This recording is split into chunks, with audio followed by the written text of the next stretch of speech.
With a blink of his eyes, the time traveler Krillin arrived in the world of Dragon Ball. Trunks, pay attention. I will only teach you this once. To save the world, this is how it should be done. Facing the oncoming androids, the newly transformed Super Saiyan Vegeta exuded confidence. Just to be clear, you are the challengers. I apologize for not letting Lady 18 enjoy herself. Alewa, Super Saiyan Da, the realm of the god of destruction. Lord be loose, I am desperate to improve. Please assist me. See, you are anxious again. How strong must one be to be considered powerful? Zamas, I am terrifyingly strong now.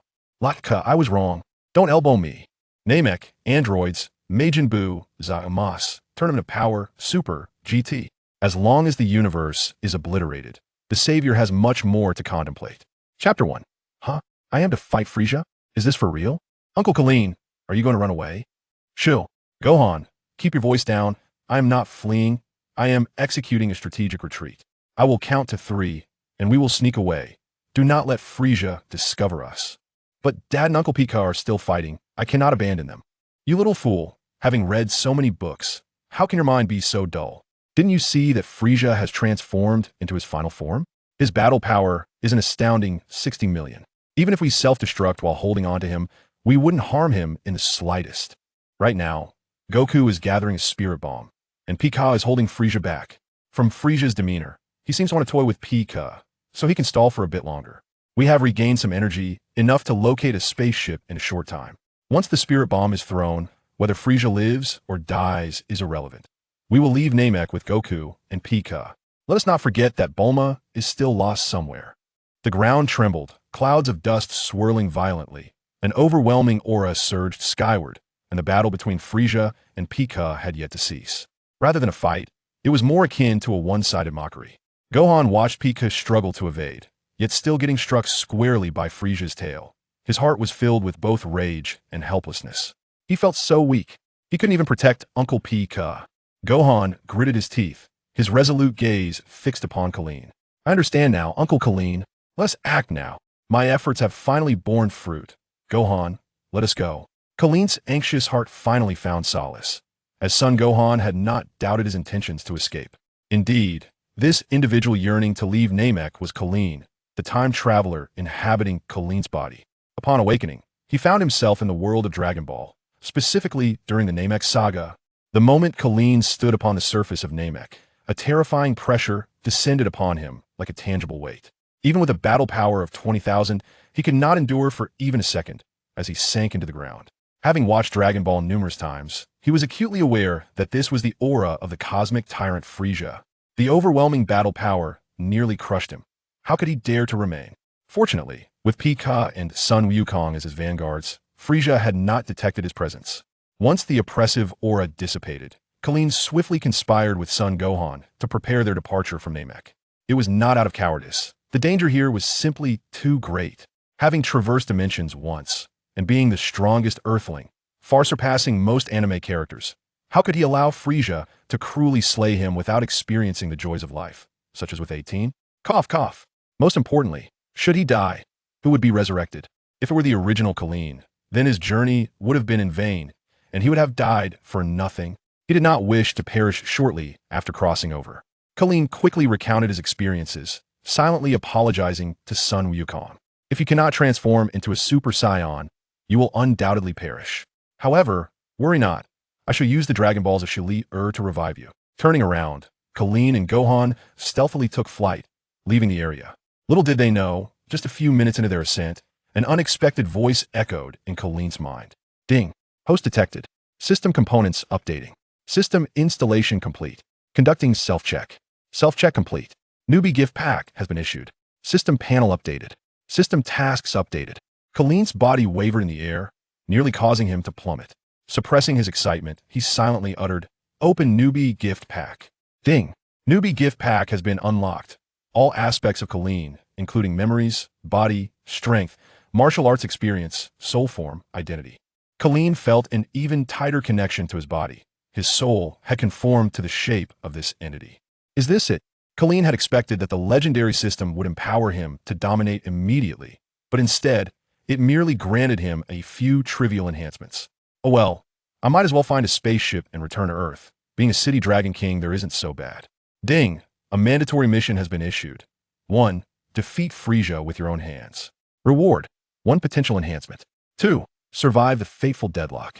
Reward: instant transmission, King Kai's servant version. A stage mission has been issued. 1. Survive after the explosion of planet Namek. Reward: Metamoran fusion technique. 2. Failure of any mission. System unbinds, sealing all abilities of the host, casting them back to their original world, imprisoned in the interface of life and death, eternally unable to make contact with reality. Kuririn's swift figure came to a halt, frozen in midair. I have to defeat Frieza. The gap between him and Frieza was far greater than that between a hydraulic press and a dog. He, Krillin, had a combat power of 20,000, yet he was expected to personally vanquish the universe Emperor Frieza, who possessed a combat power of 60 million. Could he possibly win? Moreover, if he failed any mission, he would be thrown back to his original world, confined in an unknown, ghostly place. The interface of life and death, unable to touch reality. Wasn't that akin to being a ghost? The heart that had just surged with excitement due to the system's emergence now lay utterly dead. Son Gohan noticed Krillin suddenly stop his flight technique, stunned in place, and immediately flew back to check. "What's wrong, Uncle Krillin?" Son Gohan asked, puzzled. "Weren't you in a hurry to leave just now? Why are you standing still?" Krillin realized that this system was forcing him to return and assist Son Goku. The purpose remained unclear, but in this game, he felt utterly powerless against anyone he faced. To survive, he must seize the opportunity to defeat Frieza while evading his attacks to avoid a swift demise. In truth, he had contemplated whether to seek refuge with Frieza, but upon recalling Frieza's unpredictable nature, he dismissed the thought. Who knew if Frieza would kill him the moment he pledged his loyalty? He would undoubtedly relish in playing with his opponents and disturbing Son Goku's state of mind. "It's fine, Gohan. You go find Bulma. I must return." "What?" Son Gohan looked at Krillin in confusion. "I've come to understand Goku is my best brother and comrade. How can I allow him to face Frieza alone? Even if I cannot defeat Frieza, I cannot just stand by and watch Goku walk to his death." Krillin spoke with righteous fervor, his eyes filled with regret for his own evasion. Son Gohan couldn't help but be moved. The bond between his father and Uncle Krillin was indeed broader than the sea. He had doubted whether Uncle Krillin was afraid, but it turned out Krillin was merely torn between saving Aunt Bulma and rescuing his father. "Thank you, Uncle Krillin. I'll find Aunt Bulma and get the spaceship ready to come back to you." Gohan departed. Krillin internally cursed the system.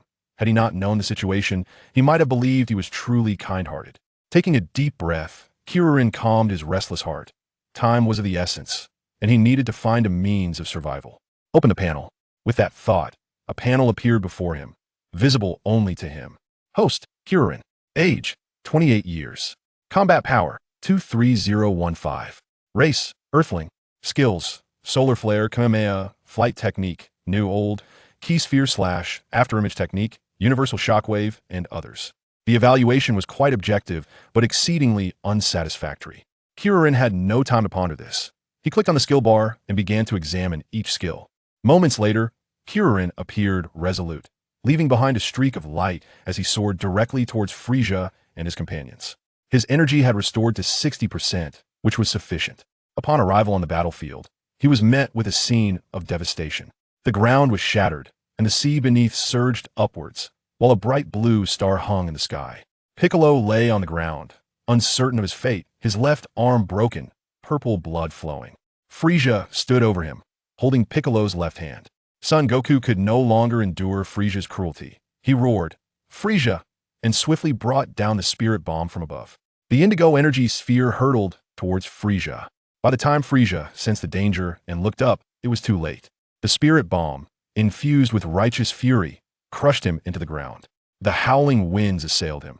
Had Krillin not known that the spirit bomb only eradicated evil, he would have turned to flee.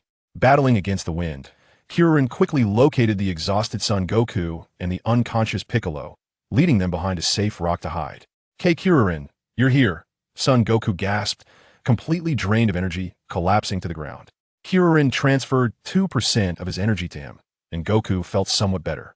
Just as Krillin was about to check on Piccolo's injuries, he heard the voices of King Kai and Yamcha nearby. "This is wonderful. Goku, you've defeated the universe Emperor Frieza, the great villain. You used the super spirit bomb I taught you. Now I have something to brag about to King Kai." King Kai exclaimed, his antennae joyfully bobbing up and down. Goku, you're incredible. Kaiatsu floated in the air, raising his tiny hands in jubilant celebration. I didn't expect you had that in you, Goku. King Kai, have you been hiding your secrets? I want to learn too. Fool, someone like you, a lecher, can't learn it. Yamcha scratched his nose. I was just kidding. The child from back then has grown to a point where I must look up to him. Excellent. Training will be doubled from now on. But I must say, well done, Goku, Tien Shinhan remarked. Admiration etched on his face. Goku felt a bit shy at all the praise. Hearing these familiar voices reminded Kuririn that there were still Dragon Balls. King Kai, can we use the Dragon Balls now? Kuririn's sudden interjection drew everyone's attention. Let me ask the deity. He said he's about to find the last one. What do you need to do? Kuririn recalled the original plot. The Grand Elder of Namek had passed away prematurely, so King Kai used Earth Dragon Balls to resurrect those killed by Frieza. The Grand Elder was briefly revived, and Dandy, also known as Tian, seized the opportunity to transfer everyone except Son Goku and Frieza to Earth using the Namekian Dragon Balls. It was a gamble, for they did not know whether the Grand Elder could ensure the continued use of the Namekian Dragon Balls. However, now that he knew the outcome, he could utilize this information. Kuririn decided not to use this opportunity to transfer everyone from Namek, because even if he went to Earth, if he could not defeat Frieza, the mission would still fail. Thus, Kuririn would place his bets on Son Goku, allowing him to transform into a Super Saiyan. As for the others, if he died, they would all perish. If he survived, they would all live. Kuririn was uncertain whether the dragon could grant Son Goku the transformation into a Super Saiyan. In other words, the choice of wish was crucial. This was an unprecedented gamble. Having obtained the desired information, Kuririn's expression turned serious as he asked, "Do you think Frieza is truly dead?" Chapter 2. The Resurrection of Frieza. What does this mean? Upon hearing these words, everyone involuntarily shuddered, unable to fathom the terrifying scenario of Frieza still being alive. Presently, a group of the elderly, weak, and infirm could hardly contend with the resurrected Frieza. Son Goku's gaze sharpened instantly as he sat upright from the stone wall he had been leaning against, his entire body tensing instinctively. Krillin cleared his throat twice, preparing to articulate his thoughts. You may find this hard to believe, but I have awakened the ability to foresee the future. To foresee the future? Krillin, are you still human? Why don't I have such a gift? Are you, like Tien, an alien? I suspect you must be from the planet of the Noseless. Yamcha exclaimed, voicing the collective disbelief of all present. They found the notion utterly preposterous. Krillin's lips twitched. That scoundrel Yamcha. I could just as easily call you a womanizing extraterrestrial. The ability to foresee the future, however, did not seem entirely implausible. King Kai stroked his chin, recalling the formidable beings he had encountered through the Grand Kai, some of whom belonged to unique races that appeared to possess the ability to glimpse future fragments during perilous moments. With King Kai's endorsement, everyone began to believe Krillin. So, what did you see? Krillin revealed that Frieza had not perished from the spirit bomb and expressed his own likelihood of being killed, thereby prompting Son Goku to transform into a Super Saiyan. Upon learning of Krillin's impending demise, a look of fury crossed Son Goku's face, coupled with a deep sorrow for his own helplessness in the face of the future. No, Krillin, I will not allow you to die, Son Goku asserted resolutely, refusing to sacrifice a friend's life for power, no matter the circumstances. After all, Krillin was his closest companion since childhood. Krillin gazed at the familiar yet strange visage of Son Goku, momentarily recalling the scene of his own demise at the hands of King Piccolo while sitting in front of the television. The death of a dear friend had filled Son Goku with unimaginable rage and anguish at that time. Sharing the same name, he felt a profound empathy for Krillin's potential fate. However, he was not the original Krillin. Krillin's expression grew complex as he reassured, "Thank you, Goku. But nothing has happened yet. We will surely find a way to resolve this. King Kai, might I trouble you to have the Dragon Balls resurrect those slain by Frieza? The Dragon Balls of Earth can bring back individuals who died within the past year. Once the Grand Elder is revived, we can use the Namekian Dragon Balls to make another wish." As his words settled, King Kai appeared puzzled. Very well, wait a moment. Was the Grand Elder not supposed to pass away naturally? Can the Namekian Dragon Balls still appear? In the future I glimpsed. The Grand Elder dies prematurely, but can persist for a time after being resurrected. King Kai, you only need to have him make a wish with Dend, who is closest to the Dragon Balls, immediately after his revival. As Krillin recounted the scenario he had just recalled, King Kai pondered for a moment. finding Krillin's idea to be quite pragmatic. I can give it a try, but what exactly is the wish? He inquired. To restore the health and strength of everyone except Frisia, Krillin replied. Is that all? King Kai questioned, having initially anticipated that Krillin would request the transportation of everyone but Frisia to Earth. At present, I have no other options. Even if I were to miraculously return to Earth, I would merely bring Frisia's wrath with me. It would be wiser to gamble on Goku truly defeating him.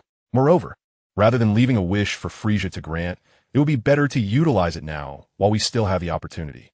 Ah, I see. King Kai finally understood. Krillin was pinning his hopes on Son Goku. If Goku regained his strength, whether by using the Spirit Bomb once more or engaging Frisia in combat with the Kaioken, it could yield significant results. As for restoring the others' bodies, that was merely a bonus. King Kai then proceeded to notify the Supreme Kai. And Krillin turned to Son Goku with a serious expression. Goku, you are the pivotal element. You must transform into a Super Saiyan to prevent Frisia from killing me. Having observed Krillin's meticulous plan, Goku returned to his previously relaxed demeanor, scratching his head in confusion. But I really don't know how to transform, he admitted. Vegeta said, I am a Super Saiyan. Does that mean I turn into a giant ape? No. A Super Saiyan is a golden-haired warrior who emerges from extreme rage. In the future, you witnessed me being killed by the resurrected Frisia, which triggered your transformation in a fit of fury. However, there's a prerequisite. You need a base power level of 3 million, an abundance of S cells, and most importantly, a calm mindset. Besides rage, there's another method to transform, but I am uncertain if it would work in this universe. Krillin lowered his head in contemplation. The alternative method involved the technique taught to the Saiyans of Universe 6 in Dragon Ball Super, which required concentrating power in one's back and then activating the S cells to transform. However, Krillin was unsure whether this universe was based on Dragon Ball GT or Dragon Ball Super, or perhaps a future timeline. Answers may come after Frisia arrives on Earth. Concentrating power in the back. Does this universe indeed contain the S cells you mentioned? Goku stood up, his strength not fully restored, but sufficient nonetheless. He clenched his fists, unleashing a white aura. Krillin observed attentively as the intensity of the aura reached only half of Goku's peak strength, approximately 1.5 million. Although it continued to rise, Goku was gradually panting. Krillin did not call for a halt. Becoming a Super Saiyan was about surpassing oneself. If Goku could not push beyond his limits for Krillin's survival, he would have no choice but to resign to his fate.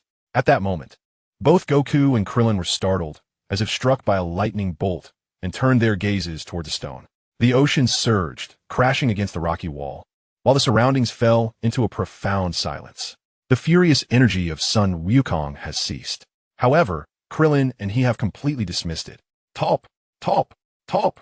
The sound of footsteps echoed from behind the stone wall, as a white figure slowly ascended to the summit of the rocks. With one eye closed and a portion of his tail severed, the other eye coldly surveyed the trio below. Their gazes locked, as if an unseen battle was unfolding. How could he have revived so swiftly? This is even more terrifying than I had imagined. A cold sweat trickled down Krillin's back. A ringing filled his ears.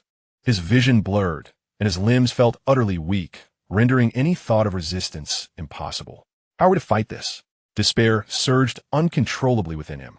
Sun Wukong gritted his teeth, fixated on Frisia. Faced with this suffocating predicament, even he could not conceive of any means to turn the tide. Frisia's unrestrained aura sent shivers down the spines of both warriors. Ho ho ho. That earlier attack was indeed formidable, even one as strong as I was nearly vanquished. I never anticipated you possessed such abilities, wretched monkey. Seeing that I am not dead, are you not filled with despair? Frisia's visage twisted in hatred for Sun Wukong, a loathing that reached its zenith. Do you have any idea how close you brought this cosmic emperor to death? His piercing voice was reminiscent of a fearful child, lamenting grievances before exacting revenge. Yet this child was none other than the malevolent emperor of evil, Frisia. No one could mock him at this moment, nor withstand the wrath he would unleash. An overwhelming pressure surged like relentless waves, crashing upon them repeatedly. Krillin and Sun Wukong struggled to resist. The disparity in strength was insurmountable. Merely Frisia's wrathful aura threatened to topple their shoulders. Frisia. Sun Wukong grit his teeth, uttering the name with a chilling sense of resignation. Krillin's so-called Super Saiyan transformation had not manifested, and Frisia had revived. What were they to do? Were they truly destined to witness Krillin's demise? No, I absolutely refused to accept such an outcome. Sun Wukong roared within, suddenly feeling a surge of power welling up inside him, his explosive energy shattering Frisia's oppressive force. With Sun Wukong's eruption of strength, Krillin seized the opportunity to retreat. Gasping for breath as he positioned himself behind Sun Wukong, with the unconscious Piccolo at his feet. After the outburst, Sun Wukong's strength was nearly depleted. The emotional upheaval had not transformed him into a Super Saiyan. Frieza, taken aback by Sun Wukong's lingering vitality, revealed a sinister grin. Could it be that you're the Super Saiyan? Humph, it seems the counsel of my ancestors was nothing more than folly. Perhaps my forebears were so inept that they allowed a Saiyan like you to become legendary. Sun Wukong's expression darkened. Was there truly no way out? Flee. Sun Wukong murmured those two words, ever vigilant against Frieza. Leave this place and go to my spaceship with Bulma and Gohan. Escape this planet. I will hold him off for you. The seriousness in his tone was unmistakable. Krillin could sense it. Yet, he found himself unable to comply. The system compelled him to partake in this high-stakes game, and the consequences of refusal were more excruciating than death itself. Curse system. Had it not imposed this task upon me, I would have long returned to Earth to reign as the Dragon King, caught in the liminal space between life and death. Krillin internally cursed the system, yet in reality, he stood beside Sun Wukong. Do you think I returned for what reason? It is to fight alongside you. Do not underestimate my resolve. Krillin shouted, mustering courage against his fear. Receiving an answer, Sun Wukong could utter no more, resolutely facing Frieza. Do you think I will allow you to escape? I shall ensure none of you survive. Frieza raised his finger, a crimson sphere of energy materializing at its tip. Instantly, Krillin's complexion turned as pale as a sheet of paper, retreating as if facing a formidable foe. This was precisely the attack that Piccolo had intercepted for Sun Wukong in the original narrative. With Piccolo now unconscious, Frieza sought to torment Sun Wukong first, rendering Krillin the primary target. Whoosh! The red energy beam shot forth, and as Krillin attempted to evade, he realized it was unnecessary. Sun Wukong had already shielded him from the onslaught. Perhaps it was Frieza's mockery, or maybe Sun Wukong's quick reflexes. But the energy beam did not strike Krillin. The price, however, was that Sun Wukong's shoulder was pierced. Damn it, Wukong, are you alright? Seeing the blood streaming from Wukong's shoulder, Krillin felt a twinge of guilt stir within him. He truly was fulfilling his vow. He genuinely did not wish for my demise. Such a good person as Wukong, striving to save me, while I had been contemplating abandoning him. Perhaps I should no longer evade my responsibilities. My Kienzin could also prove effective. Amiss? Then let me try again. Frieza relished watching the ants struggle, particularly those who had nearly caused him his demise. Once more, a red glow appeared at Frieza's fingertip as he prepared to target Krillin, when suddenly the sound of engines roared nearby. He looked up to see an unfamiliar spaceship hovering in the sky. Dad, Uncle Krillin, I found Aunt Bulma, Gohan exclaimed. Wukong and Krillin's expressions shifted dramatically.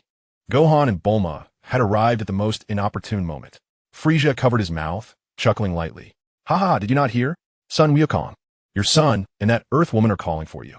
Will you not leave with them?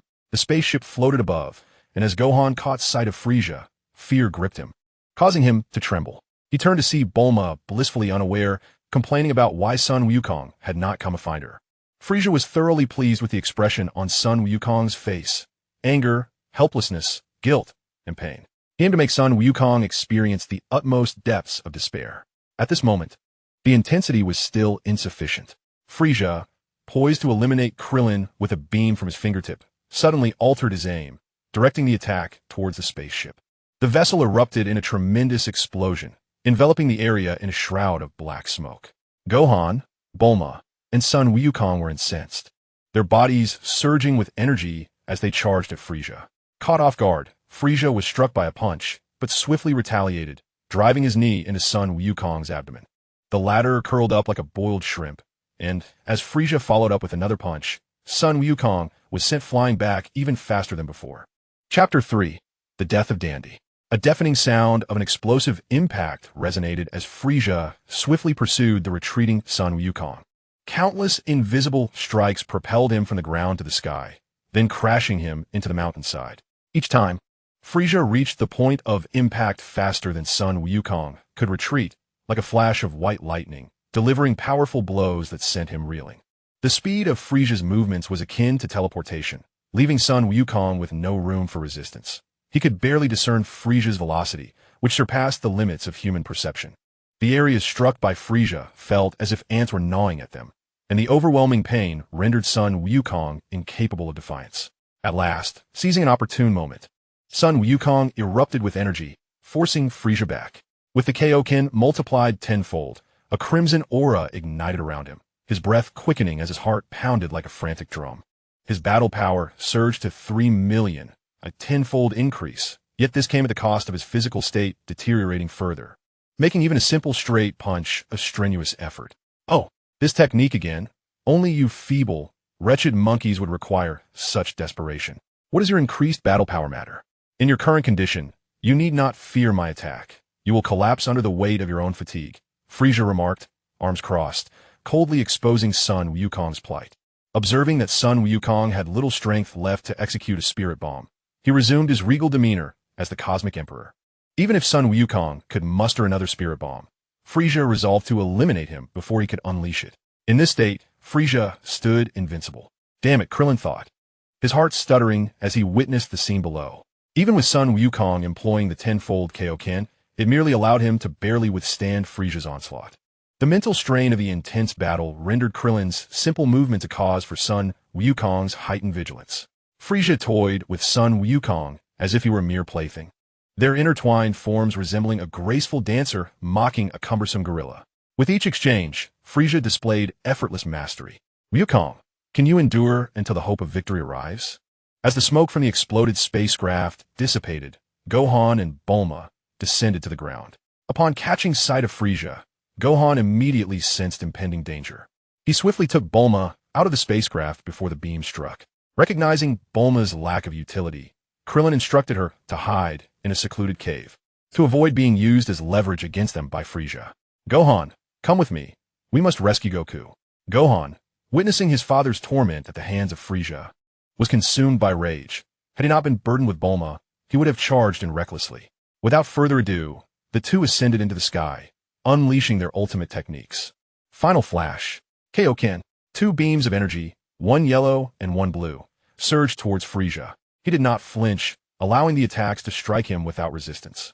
How is this possible? Can it not harm him at all? The energy blasts, powerful enough to obliterate a planet, struck Frisia without stirring even a speck of dust, instead capturing his attention. Ah, it's you two again. You somehow survived? Frisia's face twisted in evident disdain as he conjured 2 energy spheres, each brimming with enough power to annihilate Namek. With a casual flick of his wrist, the spheres hurtled towards Krillin and Gohan. The two were left aghast. Having just expended their energy, they were too drained to evade the oncoming doom. Just as their demise seemed imminent, a figure enveloped in crimson flames appeared before them.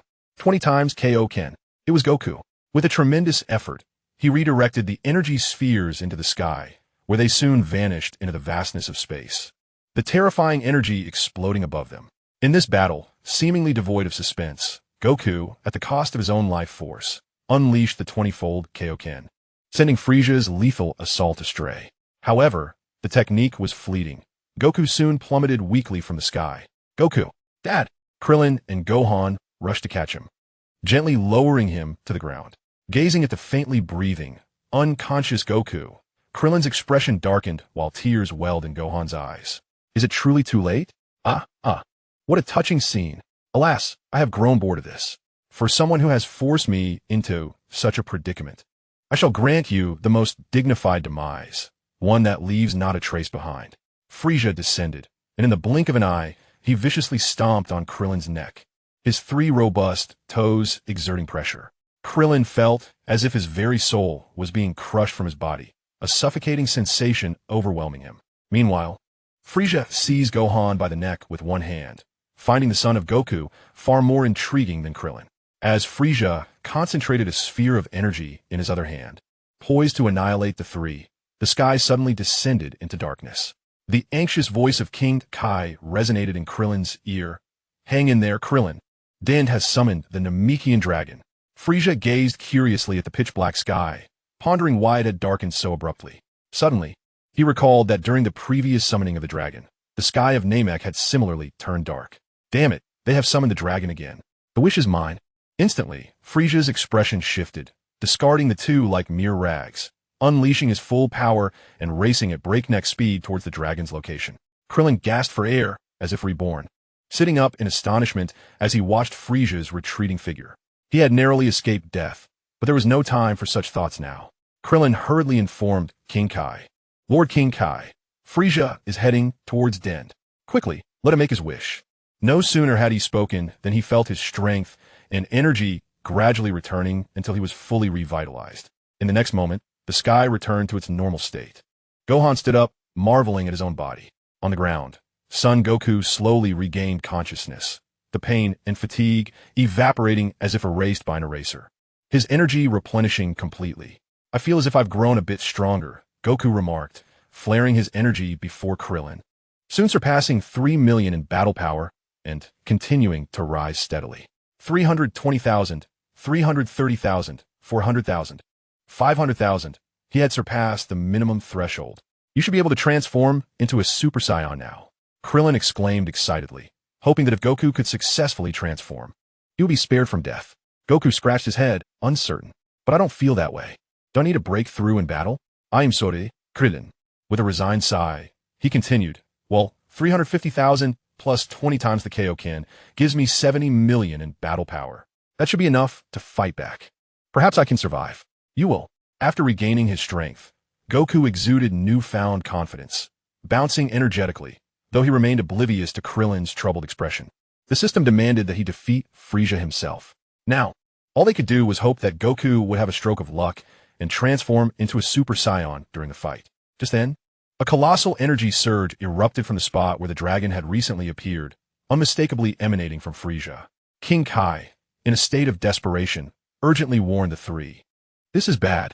Frisia is truly enraged. He crushed Den to death. He was now covered in blood and heading straight towards you. You must flee at once. Crushed to death? Krillin swallowed hard, instinctively glancing at Gohan.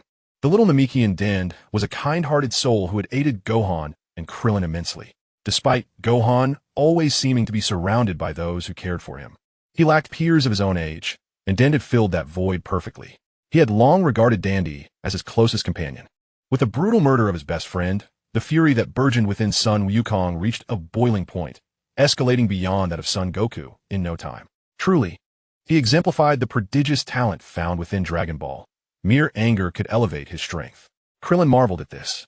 I will kill Frisia, Son Wukong declared, his eyes turning pure white, his hair levitating upward. The price of power was the loss of reason. Krillin silently sensed the increasing energy levels, having established a standard for his combat power after acquiring Krillin's memories. Just as Son Wukong's combat power peaked at 4 million. A sudden chop to the back of his head rendered him unconscious, all momentum dissipating as if nothing had transpired. The assailant was none other than Son Goku. His expression grave as he stated, "Leave the matter of killing Frisia to me, Krillin. Please take care of Gohan." Reluctantly, Krillin dragged Gohan aside, allowing Bulma and Piccolo in the cave to keep watch over him, before returning to Son Goku's side. The malevolent aura of Frisia surged forth, and the two stood resolutely against it. The King Kai had nearly lost his voice urging them to flee, yet both had their reasons, turning a deaf ear to his counsel. The peace-seeking Son Goku was determined not to allow a villain like Frisia to continue his reign of terror. This time, he would defeat him at all costs. Under pressure from the system, Krillin unleashed his full potential merely to survive, sensing that the final battle was imminent. If we do not succeed, we shall perish. It is all your fault. You have robbed me of my eternal life. You have shattered my dreams of immortality. I will destroy you. I will annihilate you. I will reduce you to mere pulp. And your planet, I will shatter it amidst your agonized gazes. The second battle commenced. Chapter 4. The Great Cosmic Emperor Frisia. Quickly, kill the wild monkey, Son Goku. Frisia's furious voice filled the air, his form hurtling through space like a cannonball, unleashing a terrifying sonic boom. The earth he traversed lay in disarray, as though ravaged by a speeding train. Boom! Son Goku instantly activated the 20-fold Kaioken, colliding fists with the arriving Frisia. You damned filthy monkey! The clash of crimson and violet energies raged fiercely, neither yielding to the other. The colors of the world faded away, leaving only the struggle between red and purple. A formidable force erupted between them, forming a colossal spherical energy space within a 100-meter radius, erasing everything in its vicinity. Krillin had no choice but to brace himself against this overwhelming power. Though the energy surged toward him, he held unwavering faith in Goku. With a battle power of 3 million and the enhancement of the 20-fold Kaioken, the total reaches 70 million. In contrast, Frieza's strength stands at a mere 60 million.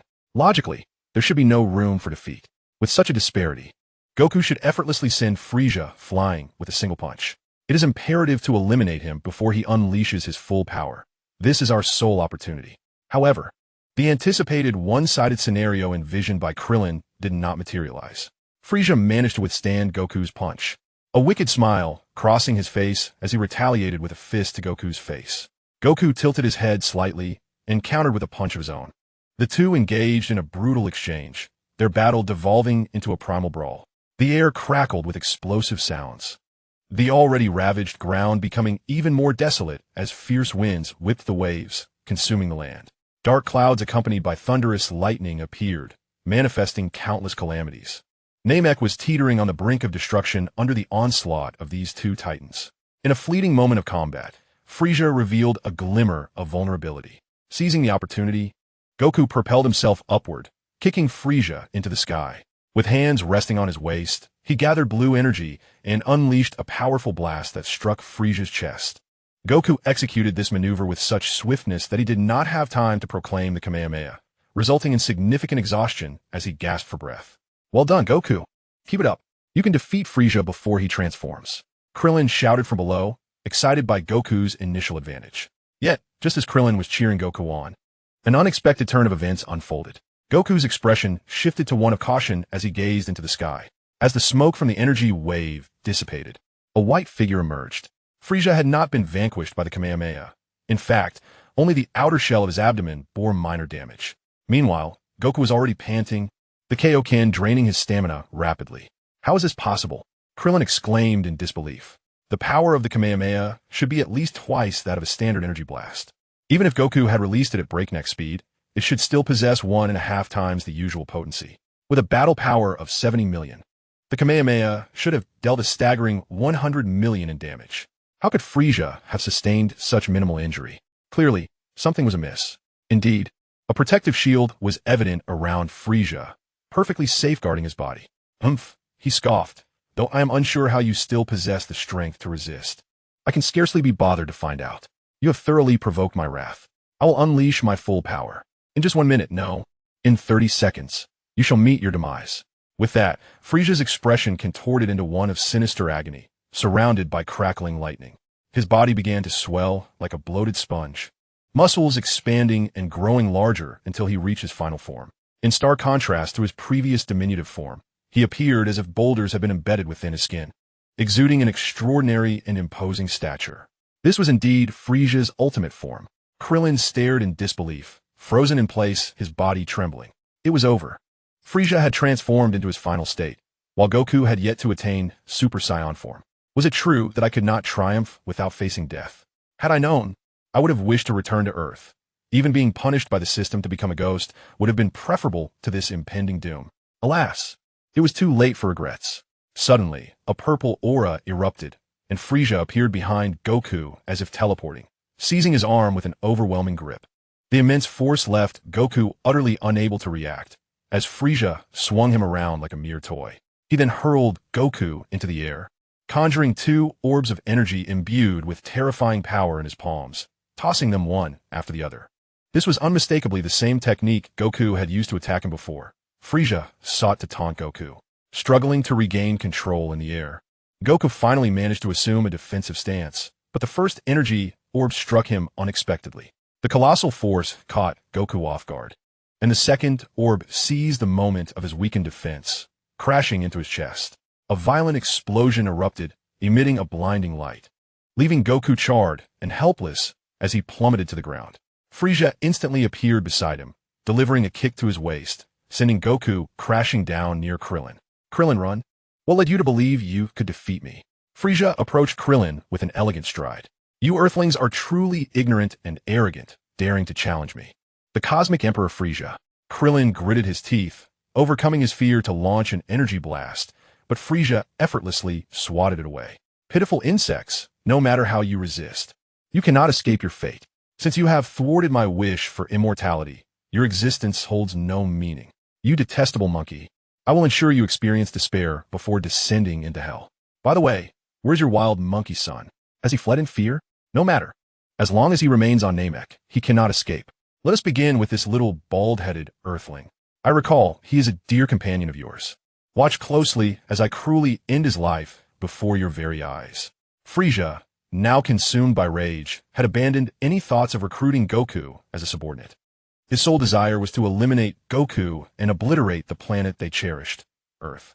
Frieza stood before Krillin, grasping his head tightly, overwhelmed by the sensation of impending death. Krillin flailed desperately against Frieza's grip, seeking to break free. Do you have any final words? As the Cosmic Emperor, I've always been quite merciful. Frieza would never display such benevolence. He merely sought to elicit a few cries of anguish from Krillin, which would serve to further provoke Goku's emotions, driving him into despair and ultimately to his demise. Release him, Frieza. Goku gritted his teeth against the excruciating pain that coursed through his body, rising to confront Frieza with a fierce glare. His eyes reddened with an unprecedented thirst for power to eliminate a foe. If you let him go, I'll release him. Wouldn't that be quite humiliating? Frieza chuckled softly, a mockery of mirth gracing his lips as he suddenly recalled some amusing notion. He feigned a disingenuous smile, easing his grip slightly, and addressed Krillin. I shall grant you an opportunity to pledge your allegiance to me. Simply declare, the great Cosmic Emperor Frieza, please eliminate the wild monkey Goku, and I shall release you. In an instant, clarity returned to Krillin's gaze. In an unknown expanse, a figure arose from the earth, momentarily bewildered by the sight of his own body. Am I not already dead? Is this hell? Vegeta murmured, gazing at the overcast, somber sky. No, that cannot be. I can sense the auras of Kakarot and Frieza. I'm not dead. Ha ha ha. Though the reason eludes me, I, the Saiyan Prince Vegeta, have returned to life. Ha ha ha. Frieza and Kakarot must be engaged in a fierce battle. The sheer magnitude of their energies suggests that Kakarot may have transformed into a Super Saiyan. I must witness the prowess of the universe's mightiest warrior firsthand. With that thought, Vegeta furrowed his brow, erupting with energy as he sped toward Frieza's location. The Saiyan race is the strongest. Speak, hurry, and utter the words. Frieza's initially feigned smile contorted into a rigid expression of fury as Krillin remained silent. Unbeknownst to him, during this time, Krillin's mind raced, devising countless strategies for self-preservation. Had this been the Krillin who had just traversed into this realm, he would have knelt without hesitation, venerating Frieza as a father figure. However, in a mere span of minutes, he had been rescued by Goku multiple times, each instance a testament to Goku's unwavering resolve to save him from certain doom. Such a pure-hearted individual, if Krillin were to betray him, he would likely find no peace in death. Moreover, contemplating the system's punishment, he recognized that a different perspective could transform it into a safety net. After all, it couldn't possibly worsen than his current predicament. Failure in this task would merely result in a return to being a sealed spirit, a fallback that at least preserved his consciousness. Yet, despite this reasoning, he resolved that as long as life remained, he must seize every opportunity. Krillin's mind surged with a flurry of thoughts, consolidating all the knowledge he could recall regarding Dragon Balls, particularly the method that might compel Frieza to halt his assault and spare him. Eureka! He abruptly ceased his contemplation, though this method bore the semblance of a gamble. There was no more fitting moment than now. To act could lead to his demise. Do nothing, and you shall surely perish. Have I underestimated the depth of your emotions? Or do you hold little regard for your own life? I grant you one final opportunity to utter these words. Speak them. Frieza's tone grew increasingly monotone, and within his gaze, Krillin appeared as though he had already met his demise.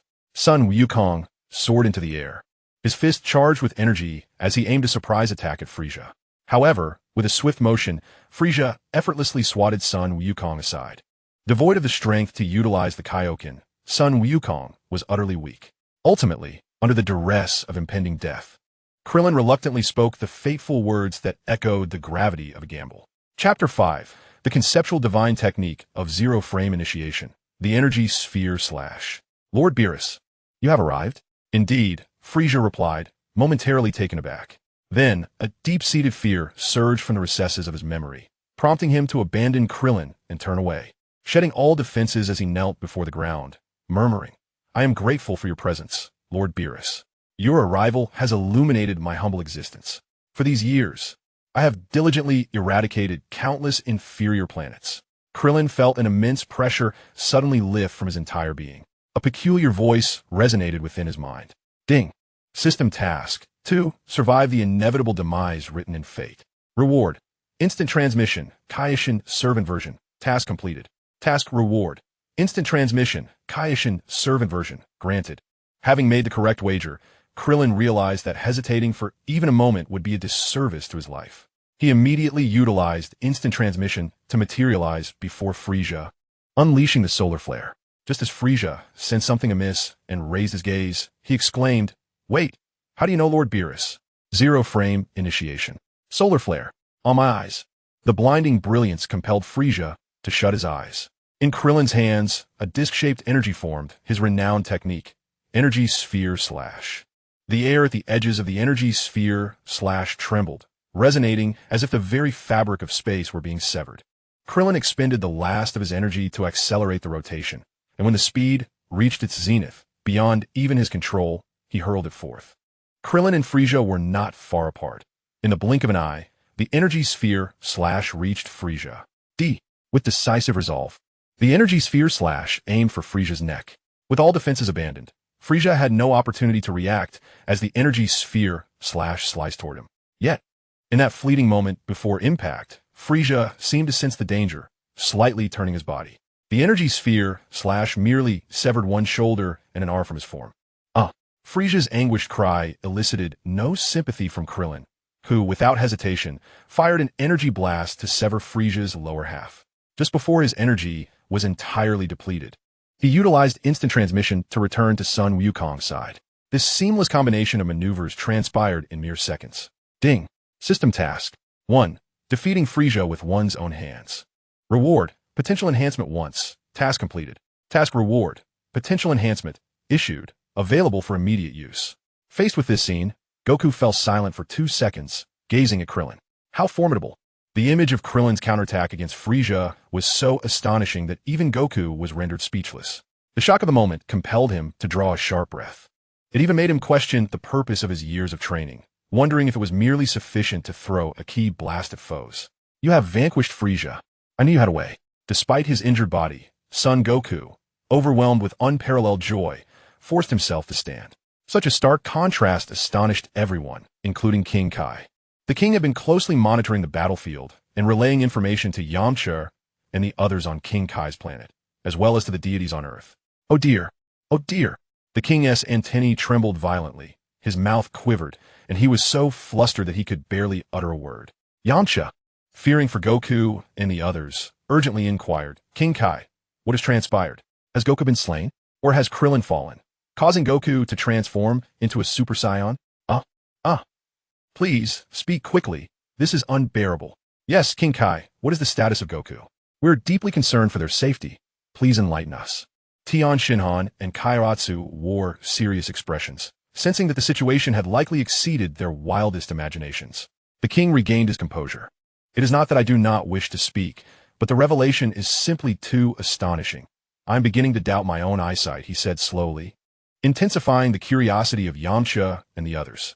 "The invincible cosmic emperor Frieza has been defeated by Earthling Krillin." Upon uttering these words, everyone was left in utter disbelief. For a moment, silence enveloped King Kai's planet. "Impossible, absolutely impossible. Haha, I know you enjoy cold jokes, King Kai, but this hardly seems the appropriate moment." Yamcha attempted to lighten the atmosphere. "Are you suggesting that if I were on Namek, you could proclaim that Earthling Yamcha defeated the cosmic emperor Frieza with a ki blast? Such absurdity. All right, you made me laugh. King Kai, please, tell us what truly transpired." "Ahem, yes, King Kai, please reveal the actual state of the battle. It's not that we disbelieve you, but your words are rather hard to fathom." Tian Shinhan's lips twitched, his patience with King Kai's humor waning. Kaiatsu worried for Goku, Krillin, Gohan, Piccolo, and Bulma. Even Kaiatsu raised an objection. "What? Are you implying that I am making cold jokes? I would never engage in such tastelessness at a time like this. I speak only the truth." Frieza was cleaved into several pieces by Krillin's Kienzin, unable to be reassembled. The King Kai expressed his discontent towards the trio who doubted him, perceiving it as a slight against his integrity. Who would believe this? Krillin's abilities are on par with mine. How could he possess the strength to vanquish Frieza? Although we have never encountered Frieza and are unaware of his true power, Goku's severe defeat suggests he must be a formidable monster. Therefore, how could Krillin, who could not possibly contend with a creature that even Goku could not defeat, achieve such a feat? The notion that he could cleave Frieza into pieces is absurd. I recall boasting similarly when I deceived my sister in West City. Yamcha shook his head repeatedly, nearly pointing at the King Kai's nose to accuse him of deceit. Tien, do you believe this? Din, do you believe this? I certainly do not. Perhaps we should wait until the matter is resolved before passing judgment. Tien observed both the King Kai and Yamcha, deciding it prudent not to offend either party.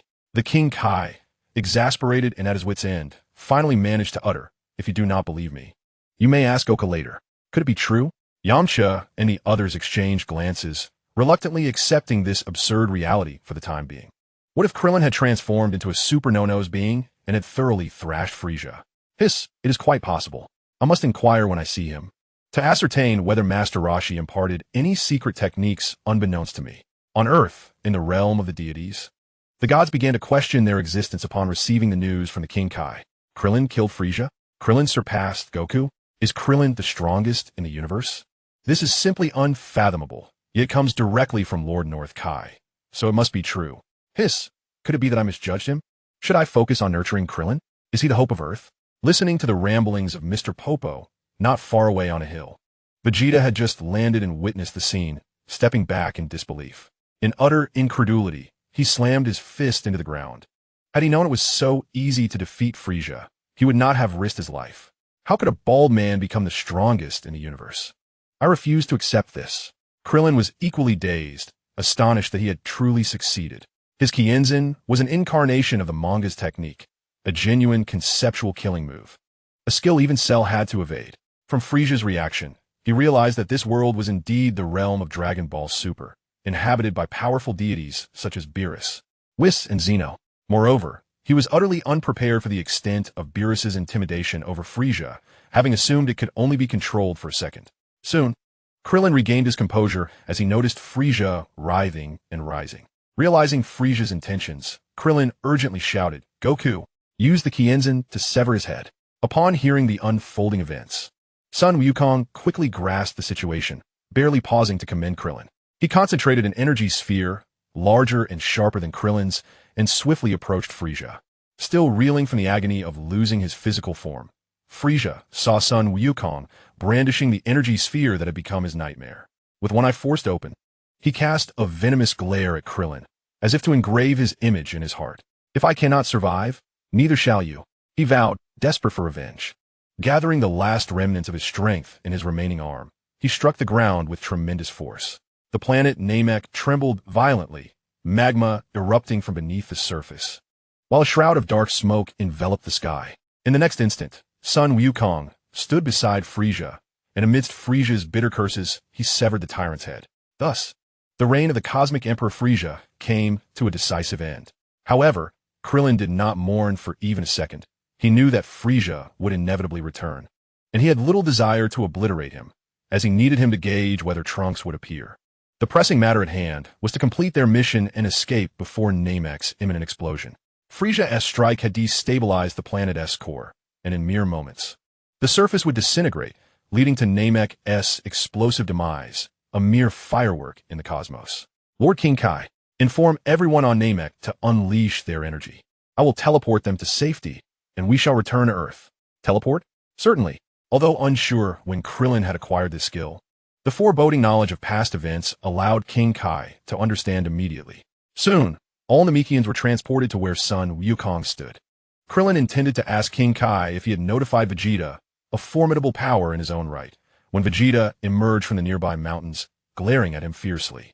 "I haven't offended you, have I?" Krillin ventured, but Vegeta, silent and dismissive, strode directly into the crowd.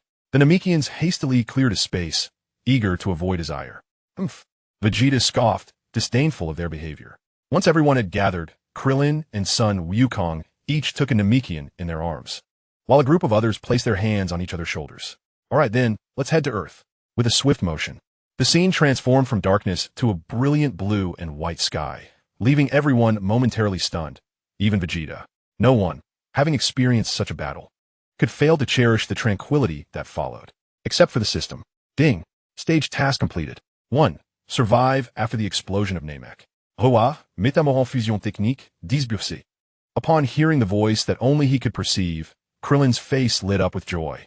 Everything is stable. With this fusion, even the androids in Cell will be but a trifling challenge.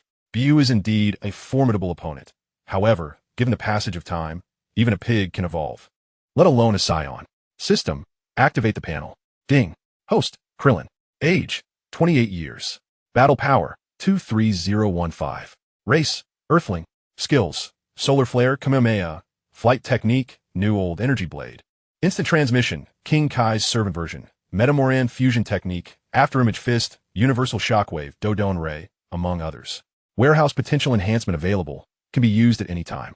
You dare to upend my chair? Huh. Potential. Enhance. Krillin's bald head shimmered momentarily.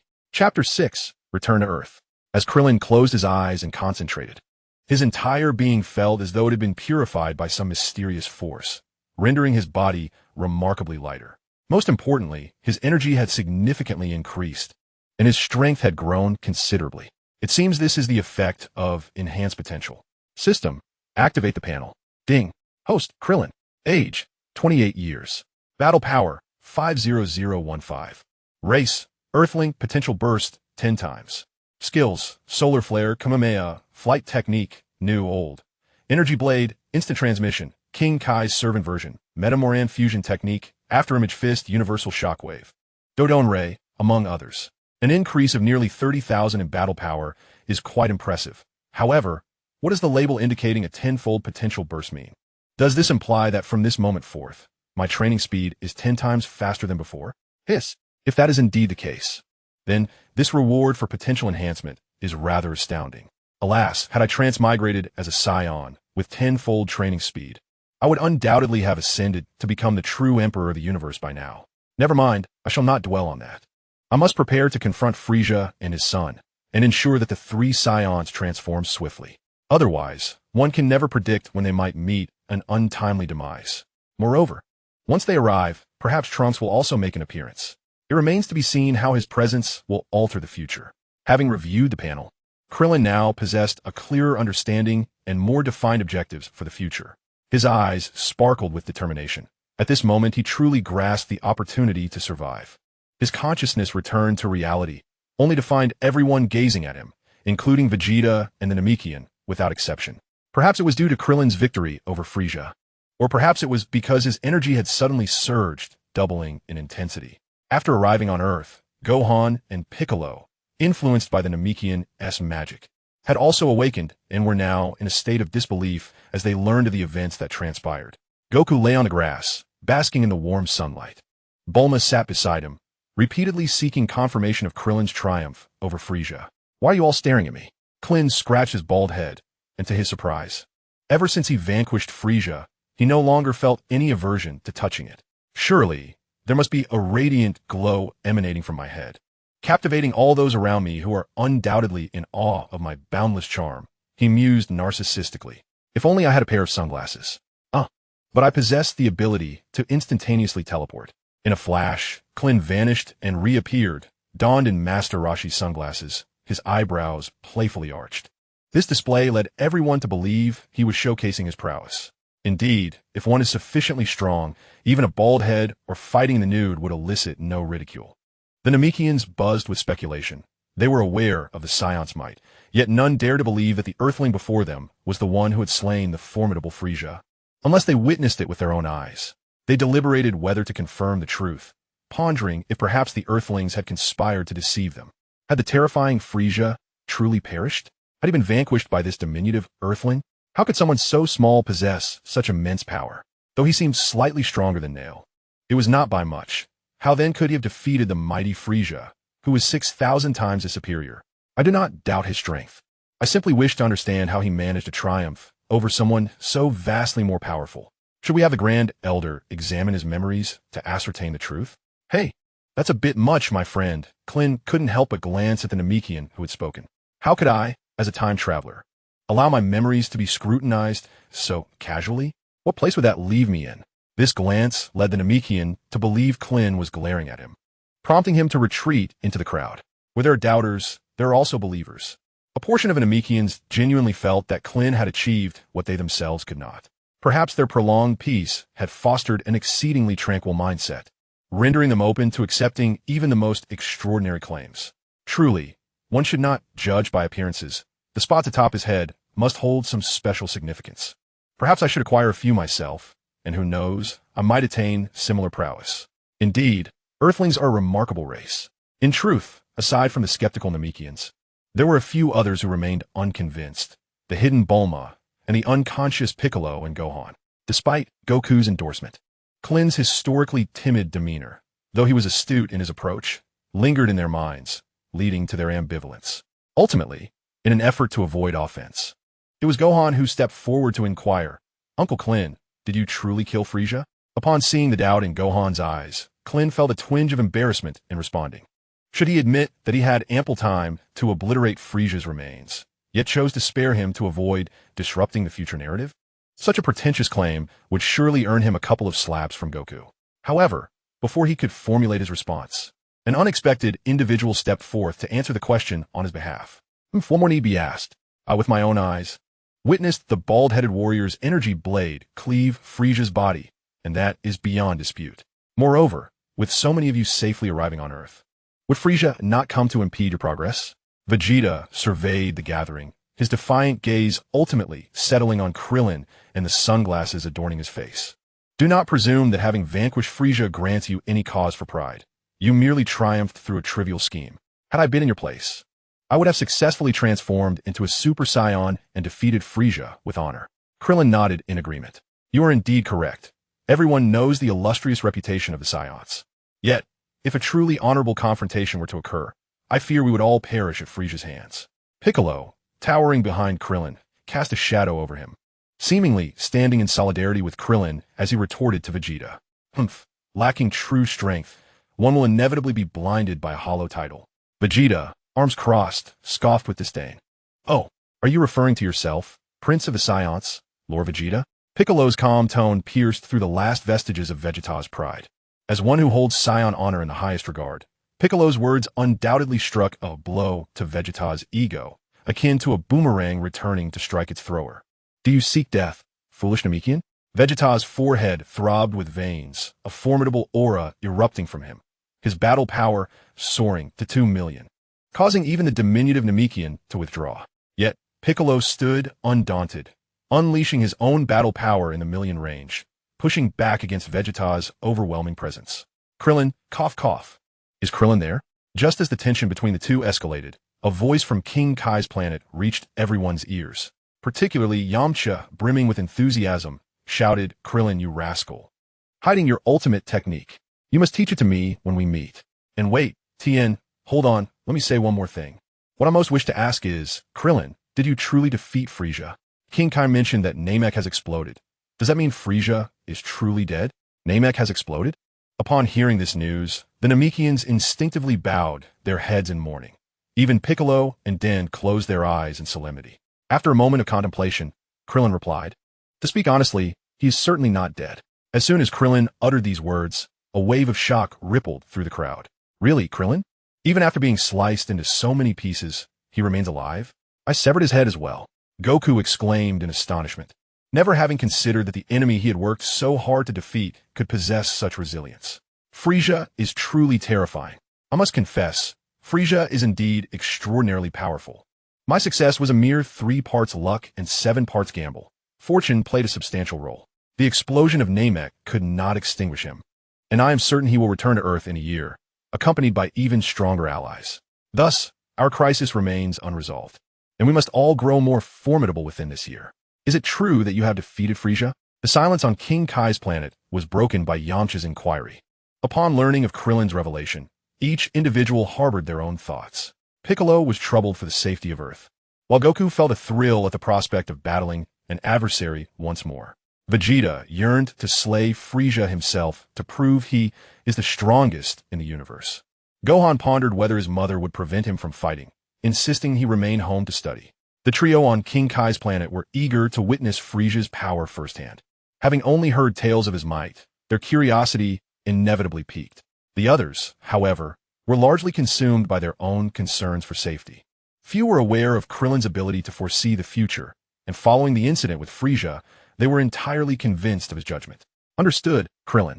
If resurrection is an option, please revive others first.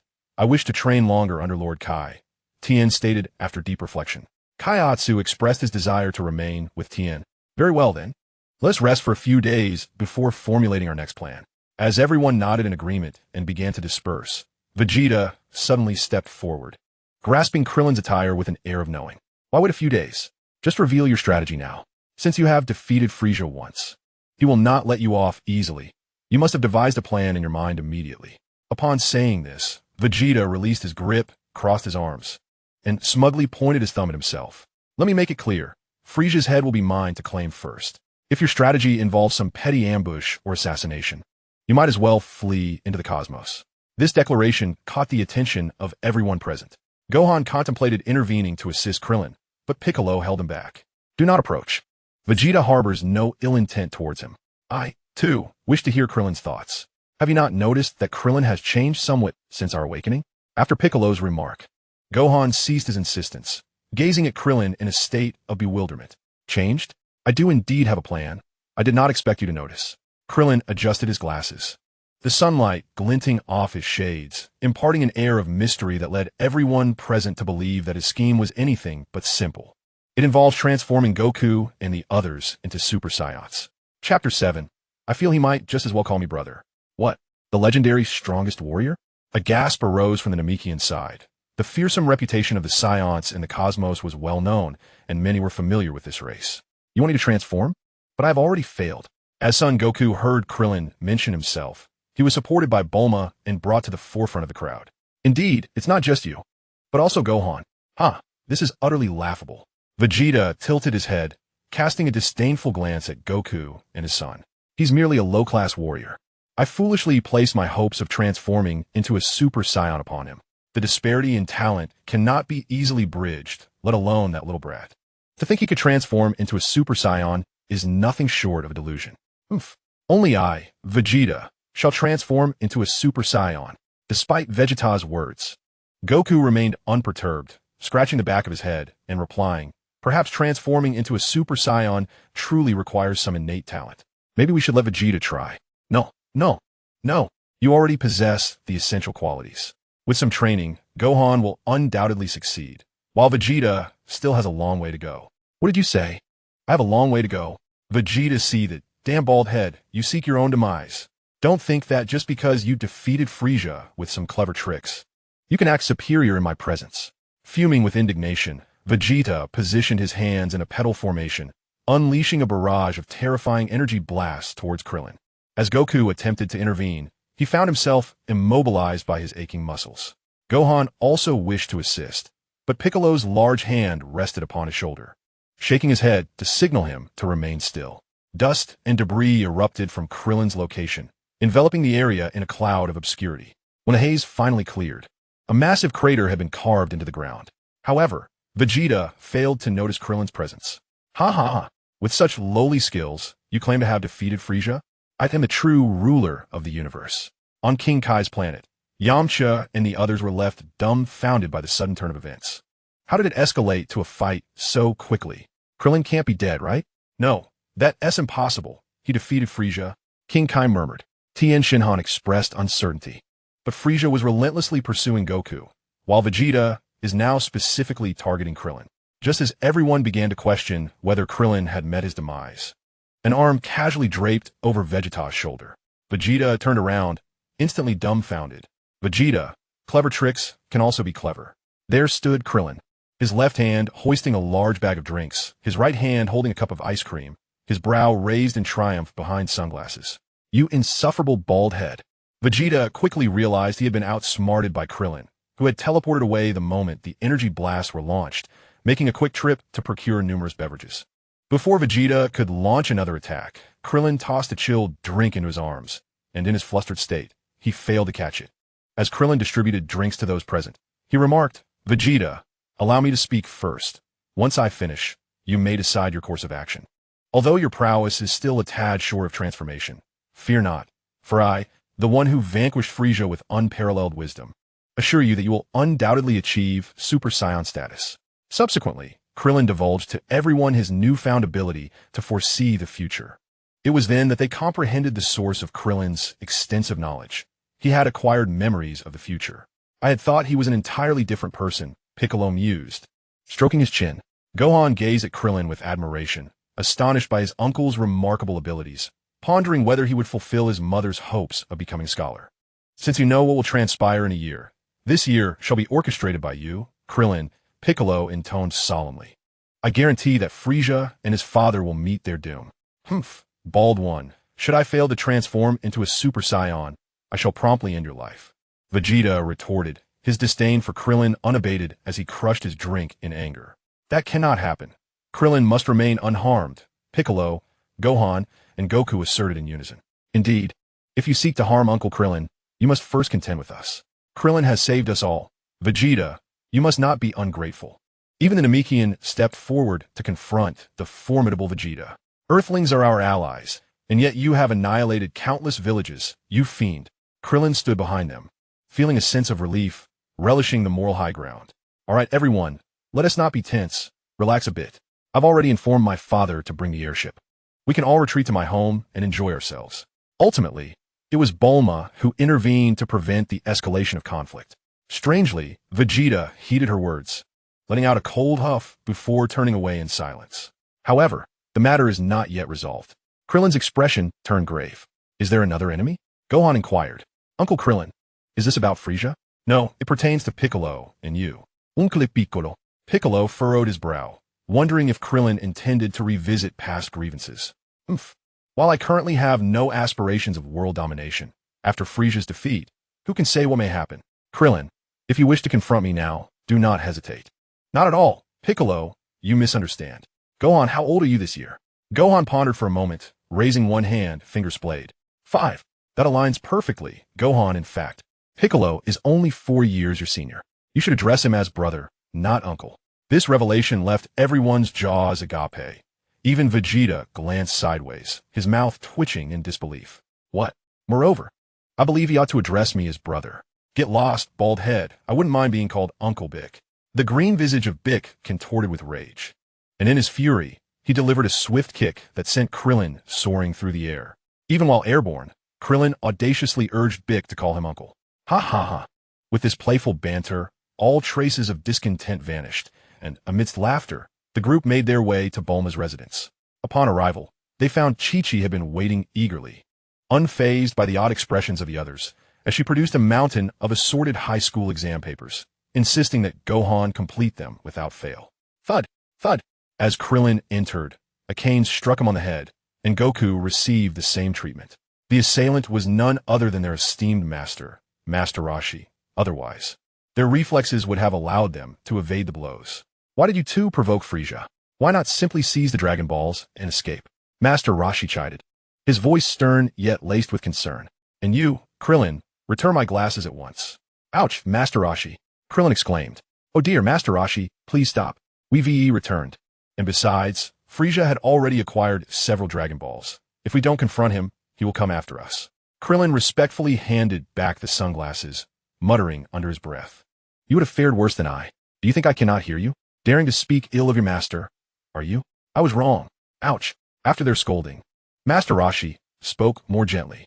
I have heard of your exploits, Krillin. You truly astonish me. I never anticipated that you would be the one to bring the affair to a close. After all, you all focus your attention on Goku. My progress, of course, seems inconspicuous. Master Roshi nodded, a hint of pride glimmering in his eyes. To confront the mighty with the strength of the weak, Krillin, you possess a unique talent in your techniques. In the following days, everyone returned to their respective homes, agreeing to reconvene when the Dragon Balls could be summoned on Namek. Namek experiences only 130 days in a year, and by then, the Dragon Balls would be ready for use. The Namekians, following the passing of their elder, temporarily resided there. Bulma's home was vast enough to comfortably accommodate double the number of guests. Goku returned to his home on the Chaos planet to recuperate, while Vegeta implored Bulma's father, Dr. Briefs, to construct a gravity chamber akin to Goku's, furiously training within it. Gohan busied himself with homework, and Piccolo flew solo to the other world, the purpose of his journey shrouded in mystery. They all awaited Krillin's summons, while Krillin, immersed in meditation, received a new mission. Chapter 8. Transforming into Super Saiyan 3. Ding. The stage task has been released. 1. Achieve a combat power of 1 million. Reward. Transformation technique. One-time use with a 100 success rate, accompanied by perfect control over one's body. Failure to complete the task incurs no penalty. At last, I have endured the trials and tribulations, and the punitive measures of the system have been abolished. What a relief. However, the new task involves enhancing combat prowess. At this moment, I am preoccupied with other matters. I must allow Son Wukong and Vegeta to take the lead, for with my modest physique, a single attack from Frieza would spell my demise.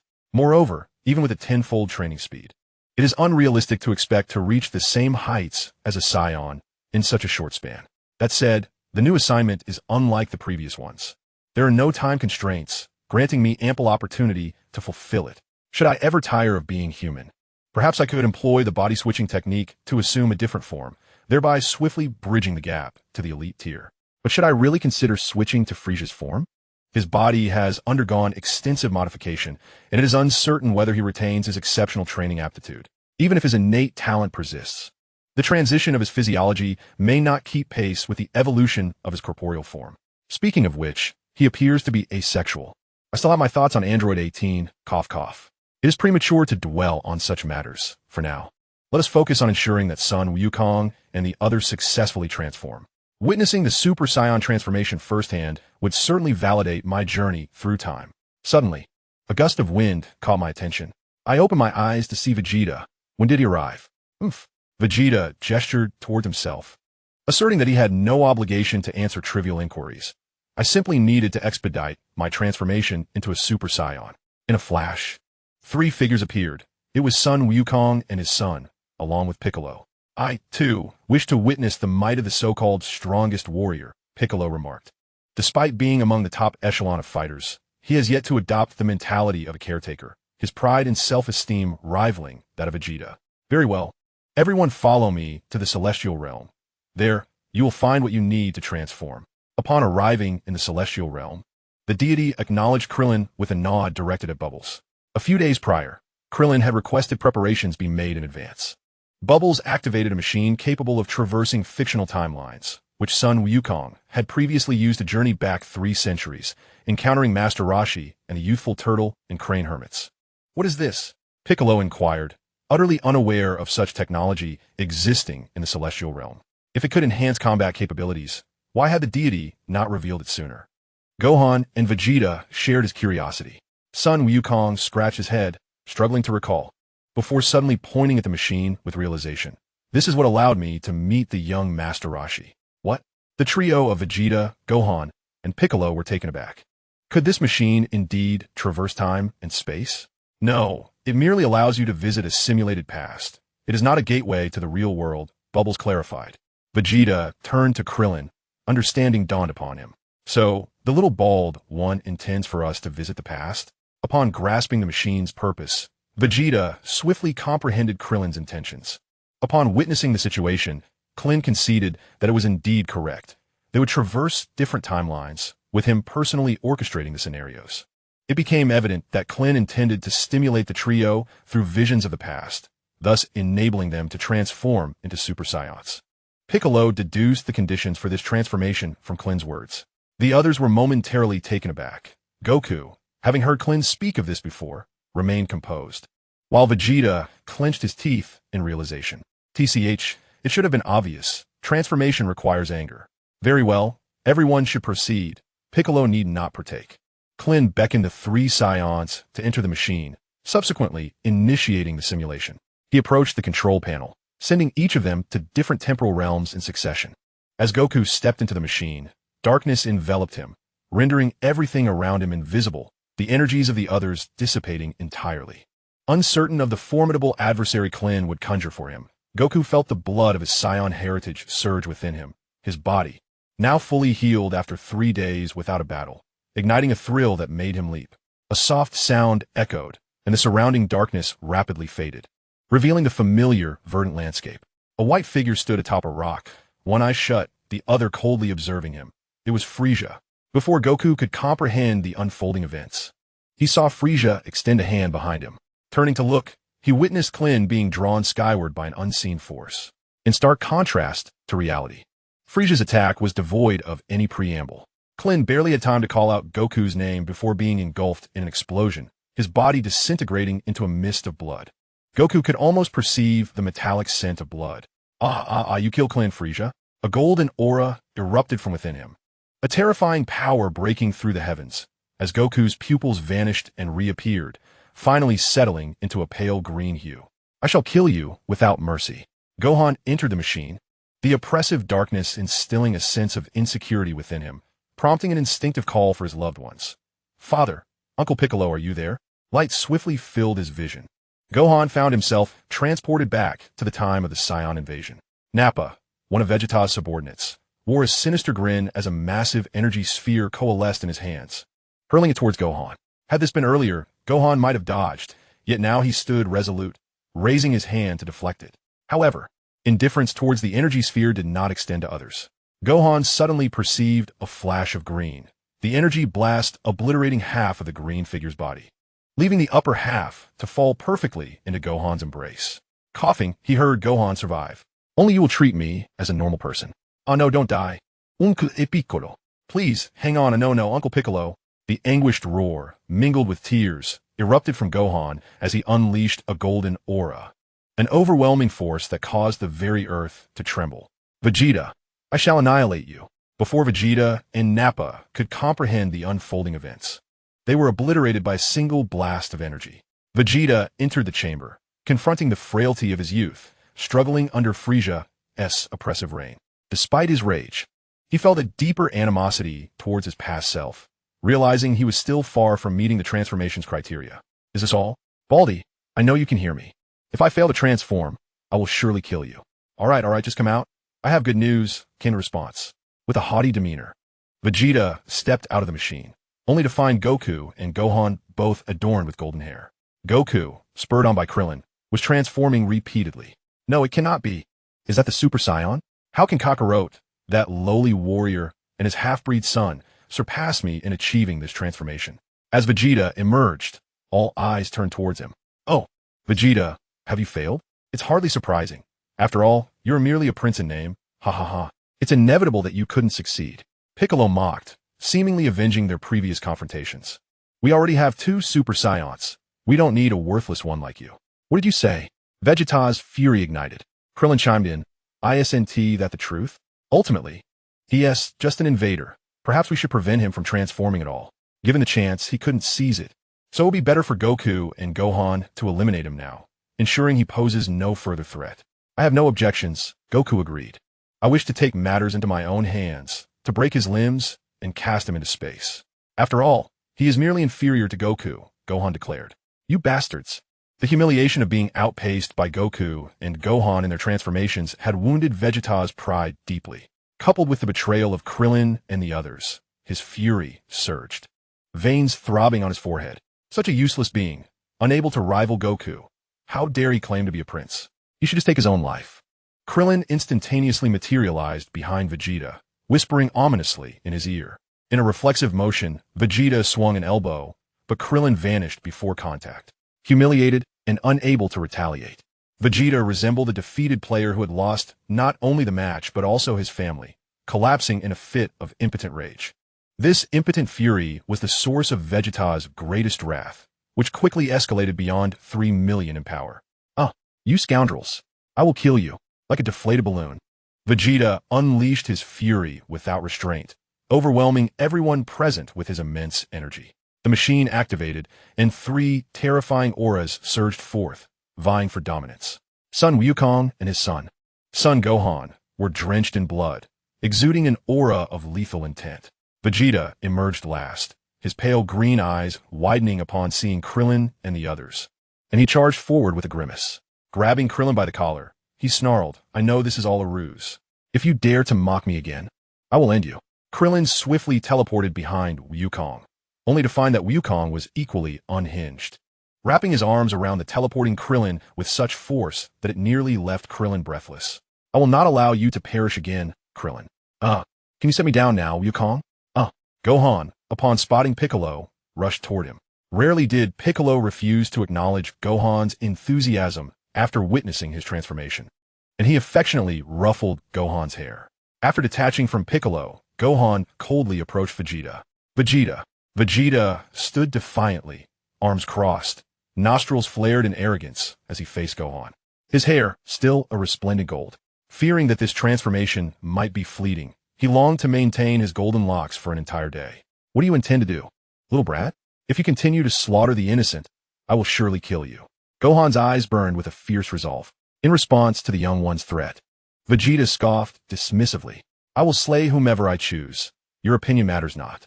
Two golden auras clashed, engulfing the sky in a radiant blaze.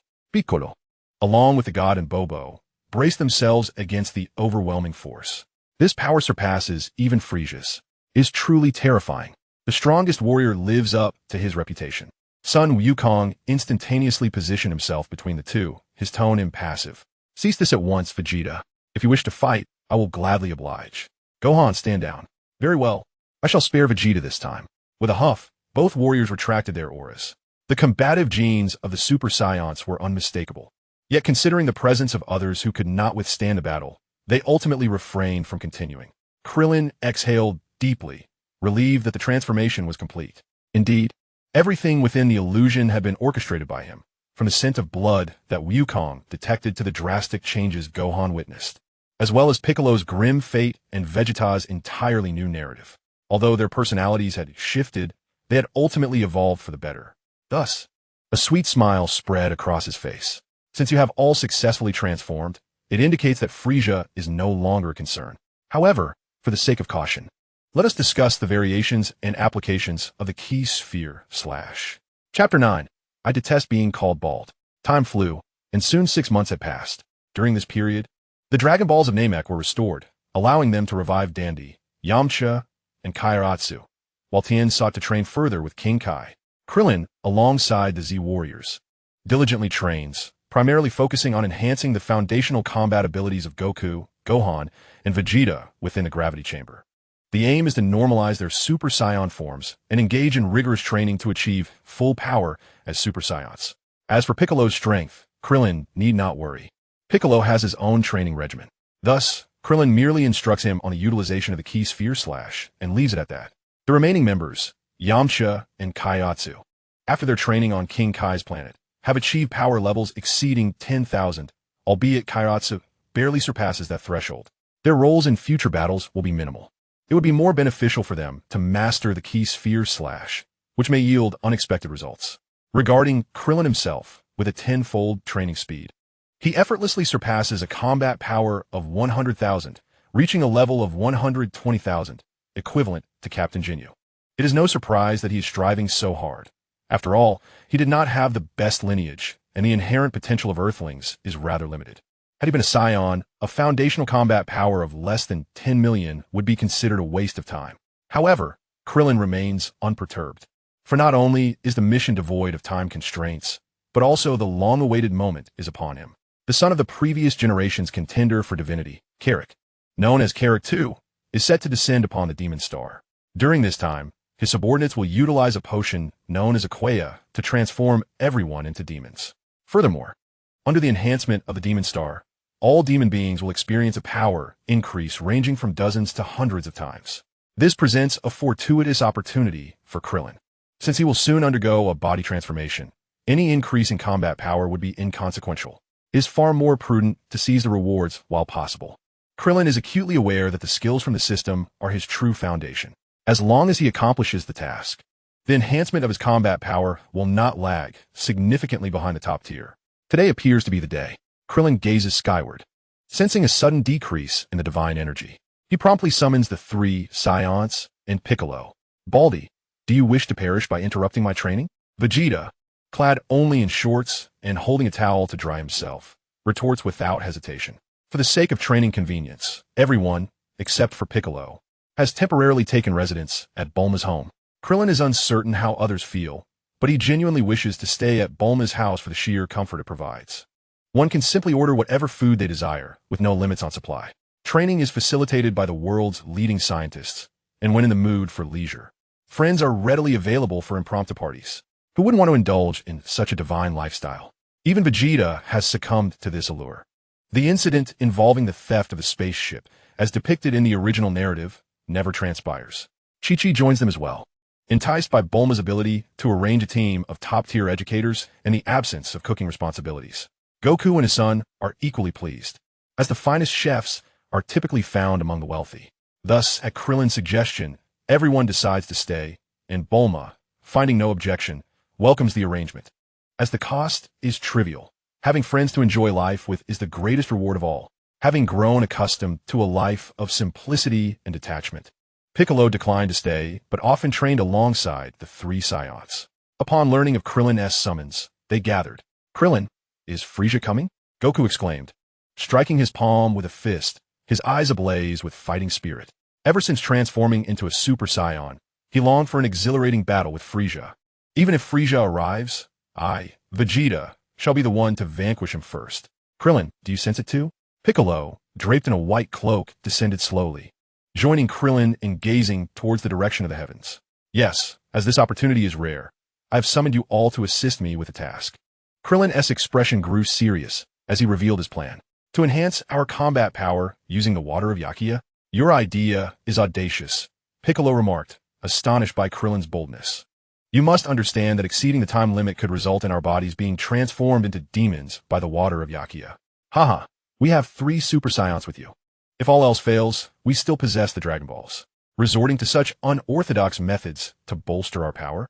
My friend, you have strayed from virtue. Regardless, with me, the Super Vegeta, present, you might as well retreat and enjoy your milk." Though Vegeta's demeanor softened slightly after Krillin aided his transformation into a Super Saiyan, his inherent pride prevented him from expressing gratitude. His occasional sharp remarks had become a part of his daily routine, and Krillin and the others paid little heed. After a while, Gohan arrived, his worry palpable. "Uncle Krillin, is there any danger involved?" "Rest assured, everything is under control. Let us proceed. Karak 2 is awaiting us." In a flurry, they soared into the heavens. Deity, you have held my father's divine position for far too long. As his son, it is only natural that I seek vengeance upon you." A raspy voice echoed from the shadows of the temple. "Who are you?" You are the son of Karak." "Karak 2. The deity spun around sharply, recognizing the gray-skinned figure emerging from the shadows, memories flooding back. "You finally remember. Are you surprised? Afraid? Terrified?" Karak 2 stepped into the light, his diminutive frame clad in traditional demon attire, a white cloak billowing behind him, followed by several monstrous figures of varying shapes. "I have wished upon the Dragon Balls and attained immortality. With the arrival of the Demon Star, deity, your demise is inevitable." The deity's expression darkened considerably. "So that is it. No wonder I sense something monumental approaching. The Demon Starter kind is nearing Earth. But when did you use the Dragon Balls?" "Certainly, I would not seek vengeance upon you immediately after making my wish. The Dragon Balls were collected long ago, and I have been patiently awaiting this very opportunity. The power of the Demon Star is overwhelmingly potent. Even before its complete manifestation, my strength has multiplied several hundredfold, leaving you with no chance of survival." The celestial deity, Bobo, with a glimmer in his eye, understood the unspoken message and prepared to flee on his magic carpet. However, Karak 2 merely smiled faintly, as the bull-headed minion behind him surged forth to block Bobo's path, delivering a sweeping blow that sent him reeling backward. Subsequently, Karak 2 raised his hand. An luminous aura enveloped Bobo, instantly shrinking him in size. With a swift inhalation, Karak 2 held Bobo in his grasp. Curse be it. The deity's intentions were discerned by Karak 2. He aimed to gather intelligence and send Bobo to relay the message to Krillin and the others. Yet he was thwarted by Karak 2's subordinates. In this dire moment, he could only attempt to alert Krillin of the calamity that had befallen the celestial realm through a surge of energy, hoping that his meager combat prowess might attract their attention. Having made up his mind, the deity unleashed all his power and charged at Karak 2. At that moment, the 4 minions behind Karak 2 acted in unison, unleashing crimson threads from their fingertips that ensnared the deity, rendering him utterly immobile. What is this? This formidable technique, known as the barrier, is a hallmark of the Demon Clan's 4 kings. Surrender now, celestial being. I shall ensure you live to witness the world's transformation into one of demons. Karak 2 diminished the deity's size, imprisoning him alongside Bobo within a glass vial. Soon, it will be time to transform the world into one of demons. The deity must have secured the aqua of Yakuya in the deepest recesses. You shall guard them here while I investigate. Indeed, the deity's energy erupted and then vanished, confirming that Carrick's son had indeed arrived. Krillin, your foresight proves invaluable. The group soared through the skies at full speed, with Piccolo closing his eyes to attune to the surroundings before addressing Krillin. Time is of the essence. Let us hasten our journey. They unleashed their full velocity and soon arrived at the celestial realm. The exterior had been reduced to ruins by the demon clan's 4 kings, prompting a frown of discontent from Piccolo upon witnessing the devastation. The 4 kings of the demon clan, sensing the energy from outside, emerged from the shadows. It seems a few insignificant insects have intruded. How delightful. Is that not the great demon king Piccolo? Ever since our power has surged, we have yet to engage in a full-scale battle. Your arrival is quite fortuitous. The great demon king Piccolo, being of the demon clan, may have also experienced an increase in strength. Exercise caution, eliminate him first, then deal with the other trivial pests. The 4 kings of the demon clan, upon seeing Krillin and the others, grinned wickedly and unleashed their full combat potential. Krillin assessed the situation carefully.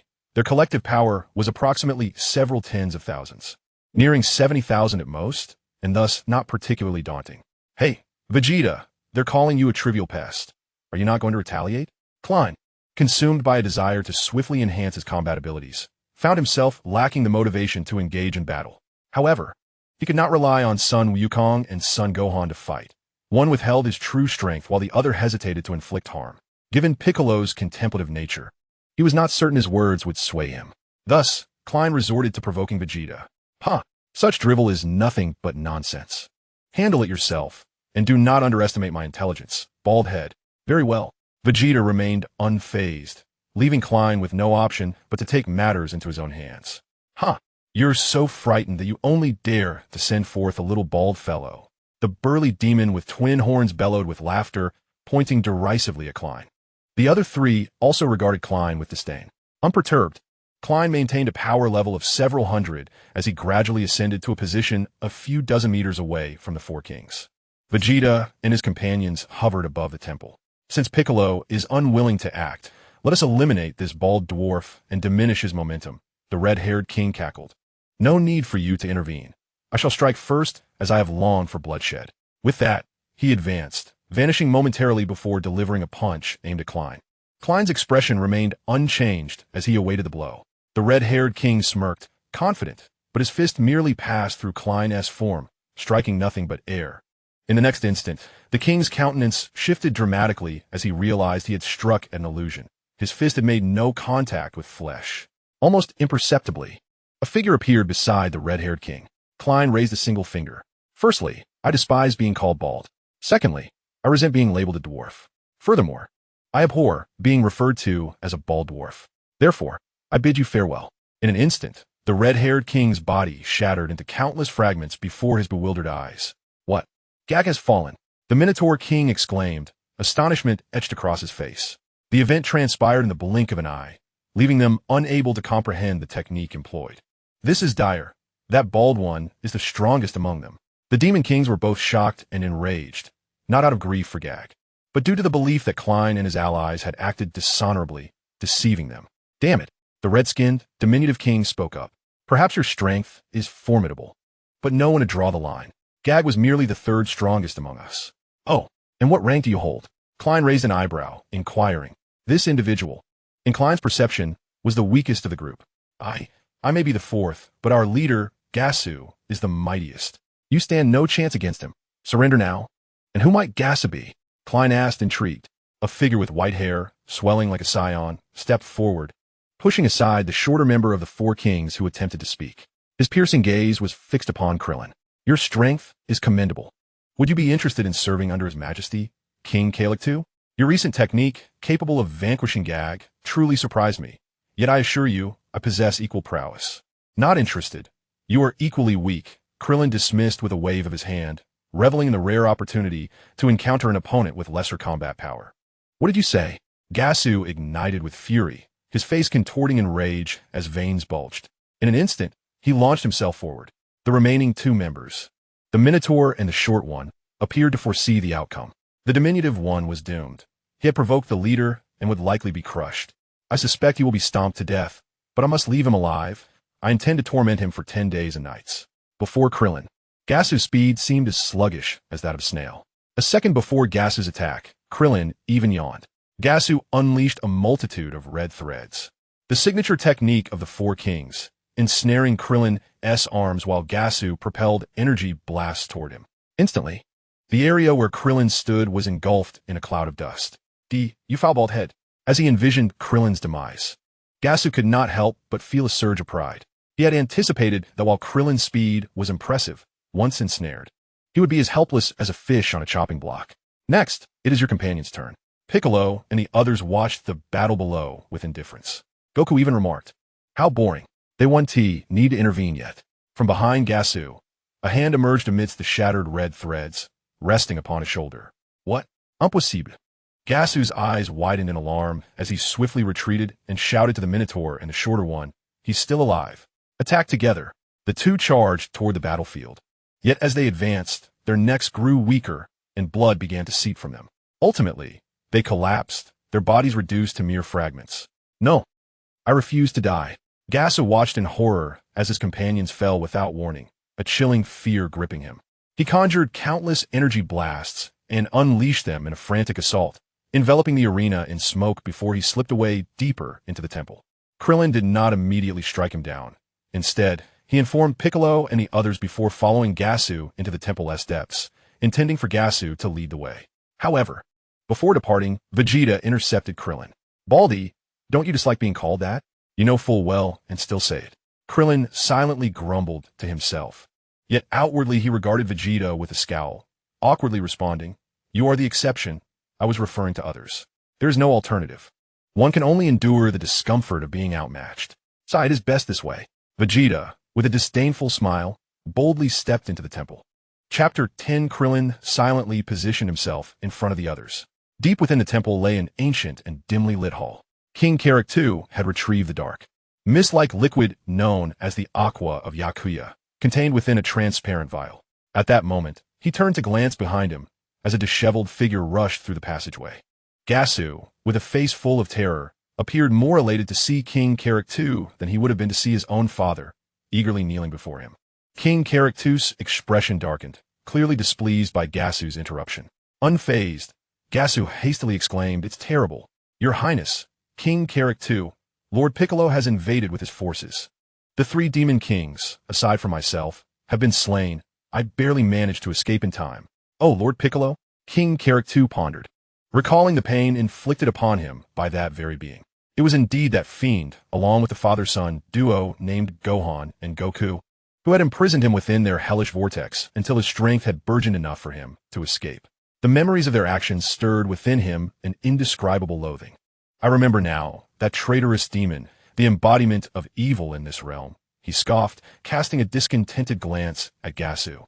"Your current power has multiplied by several hundred times compared to before. And yet, you claim that Lord Piccolo could vanquish you? No, it is not he. It is a bald-headed man. That bald-headed individual single-handedly defeated several kings, and I barely escaped with my life to come before you." "Bald-headed?" King Karek II queried. "Yes, a short, bald man clad in an orange martial arts uniform. His speed was so astonishing that I could scarcely perceive his movements. You must avenge us. Where are they?" King Karek II, unwilling to let anyone disrupt his grand designs for the demonized world, resolved to confront the invaders personally, setting aside the aqua of Yakuya carelessly. "Right here." Gasu was about to speak when a voice from the passageway interrupted him. "Right before you." Upon hearing the voice, Gasu turned around, his body trembling. But the presence of King Karek II beside him lent him some courage. Krillin and the others revealed themselves. Vegeta stood with arms crossed, while Piccolo positioned himself behind Gohan, with Goku and Krillin at the forefront. King Karek II's eyes gleamed with a crimson light. "It is them, your Highness, King Karek II. The bald man is the strongest among them." "Ah, splendid. So, Goku, Gohan, and Lord Piccolo, it seems the long-standing grudge I hold can finally be settled today." He then disregarded Vegeta, focusing instead on Krillin. "You are the one who murdered my subordinates, are you not? Surely, you must be the strongest among them. Pray tell me your name. I offer you a chance to submit to me." Krillin's expression darkened instantly. Why does everyone refer to me as bald? Did your family lose their hair to me? I must wish for a magnificent head of hair with the Dragon Balls. Aren't you bald as well? Krillin retorted with a scowl. Upon hearing this, Prince Carrick too paused. Indeed, he too seemed to lack hair, and thus he ceased to call Krillin bald. Ahem. Whether one is bald or not is inconsequential. If you agree, I shall make you one of the new demon kings for heavenly kings. Otherwise, you shall perish alongside your companions. Such arrogance. Are you not afraid of choking on your own words? Your father did not perish at your birth, did he? By the way, where's your horse? I've heard that demons are unlike humans. You wouldn't be without a mount, would you? Prince Carrick, too, was incensed, his eyes aflame with fury. He had always regarded himself as a deity, even boasting of his noble status. Now, humiliated by Krillin, rage boiled within him. Very well, you have successfully provoked me. I shall demonstrate my formidable power. With that, he ripped off his white cloak, revealing his diminutive frame, and sneered. Ha ha ha. Whether your luck is good or ill, I have been endowed with powers enhanced hundreds of times by the demon star. You shall never defeat me. Krillin assumed a stance, transforming his energy attack into a small disc concealed within his palm, the once dominant buzzing sound now silenced. I have heard from Jasu that you possess remarkable speed, but I must inform you, I can achieve similar feats. As he spoke, a malevolent aura enveloped Prince Carrick too, and with a whoosh, he vanished. Prince Carrick too moved with astonishing speed, darting through the hall like a flash, yet he did not immediately strike Krillin and the others, seemingly relishing the opportunity to toy with them. His movements were so swift that not even an afterimage remained. The naked eye could not perceive him. Only the sound of his voice echoed. Moreover, I shall be swifter than you. Krillin's gaze darted around, seemingly searching for the elusive figure of Prince Carrick too. Jasu, witnessing this scene, misinterpreted Krillin's actions as helplessness, a triumphant expression emerging on his face. Haha, bald little one, prepare to meet your demise. Prince Carrick too is unrivaled in both power and speed. Do not think that defeating a few of us heavenly kings grants you any sense of superiority. Our strength pales in comparison to that of Prince Carrick too, not even a fraction of 1/10. Pathetic humans, no matter how formidable, are destined to perish. Without Jasu's prompting, Krillin was already aware. He sensed that in the moment Carrick too erupted with rage, this foe possessed at least 1,500,000 in battle power, not to mention an enhanced form. Yet, what gives you, a mere demon king, the audacity to boast? Have you not realized? In my eyes, you are but ants. With the slightest seriousness on my part, you stand no chance of retaliation. Your speed allows you to evade even the swiftest of foes, while my speed offers you no chance of escape. Now, do you comprehend my formidable strength? As Carrick too observed Krillin paralyzed with fear, he grew increasingly audacious. At that moment, Vegeta's irritable voice pierced the air. If you do not eliminate these two bothersome flies, I shall intervene. Oh no, I still wish to play. What? Both Jasu and Carrick too, in the midst of their rapid movements, momentarily froze. Could it be that these individuals have never feared the might of His Highness Carrick too? Have they been mocking me as a mere jester all along? You wretched scoundrels! Carrick too's fury intensified, and in a fit of anger, he launched his attack. Two spheres of dark energy coalesced in his hands and were swiftly hurled towards them. Krillin was the first to bear the brunt of the energy sphere, yet he disregarded it, instantly teleporting to Jasu's side. Upon seeing Krillin appear before him, Jasu was drenched in cold sweat, overwhelmed by regret, as if a revolving lantern had materialized before his eyes. Wait, I do not wish to die. I was wrong. In an instant, a small energy blade pierced through Jasu's skull from behind, and before he could utter another word, his brain was reduced to a pulp. That will teach you to be arrogant. I told you not to call me bald or short. Meanwhile, confronted with Carrick too's energy spheres, Vegeta and the others remained utterly unfazed, refusing to even dodge.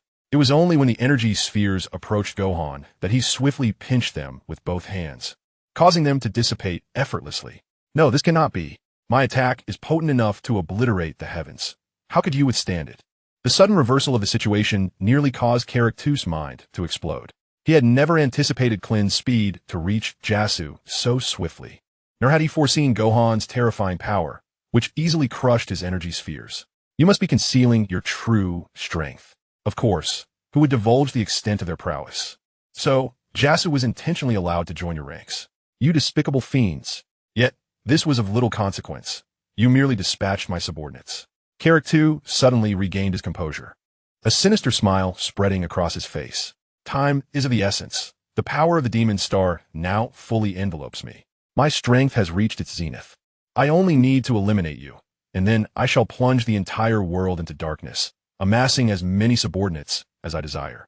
Suddenly, Karaktu erupted with rage, his overwhelming aura surging forth like a tidal wave. His body swelled, and in no time, he towered significantly, an ominous dark energy engulfing the heavens.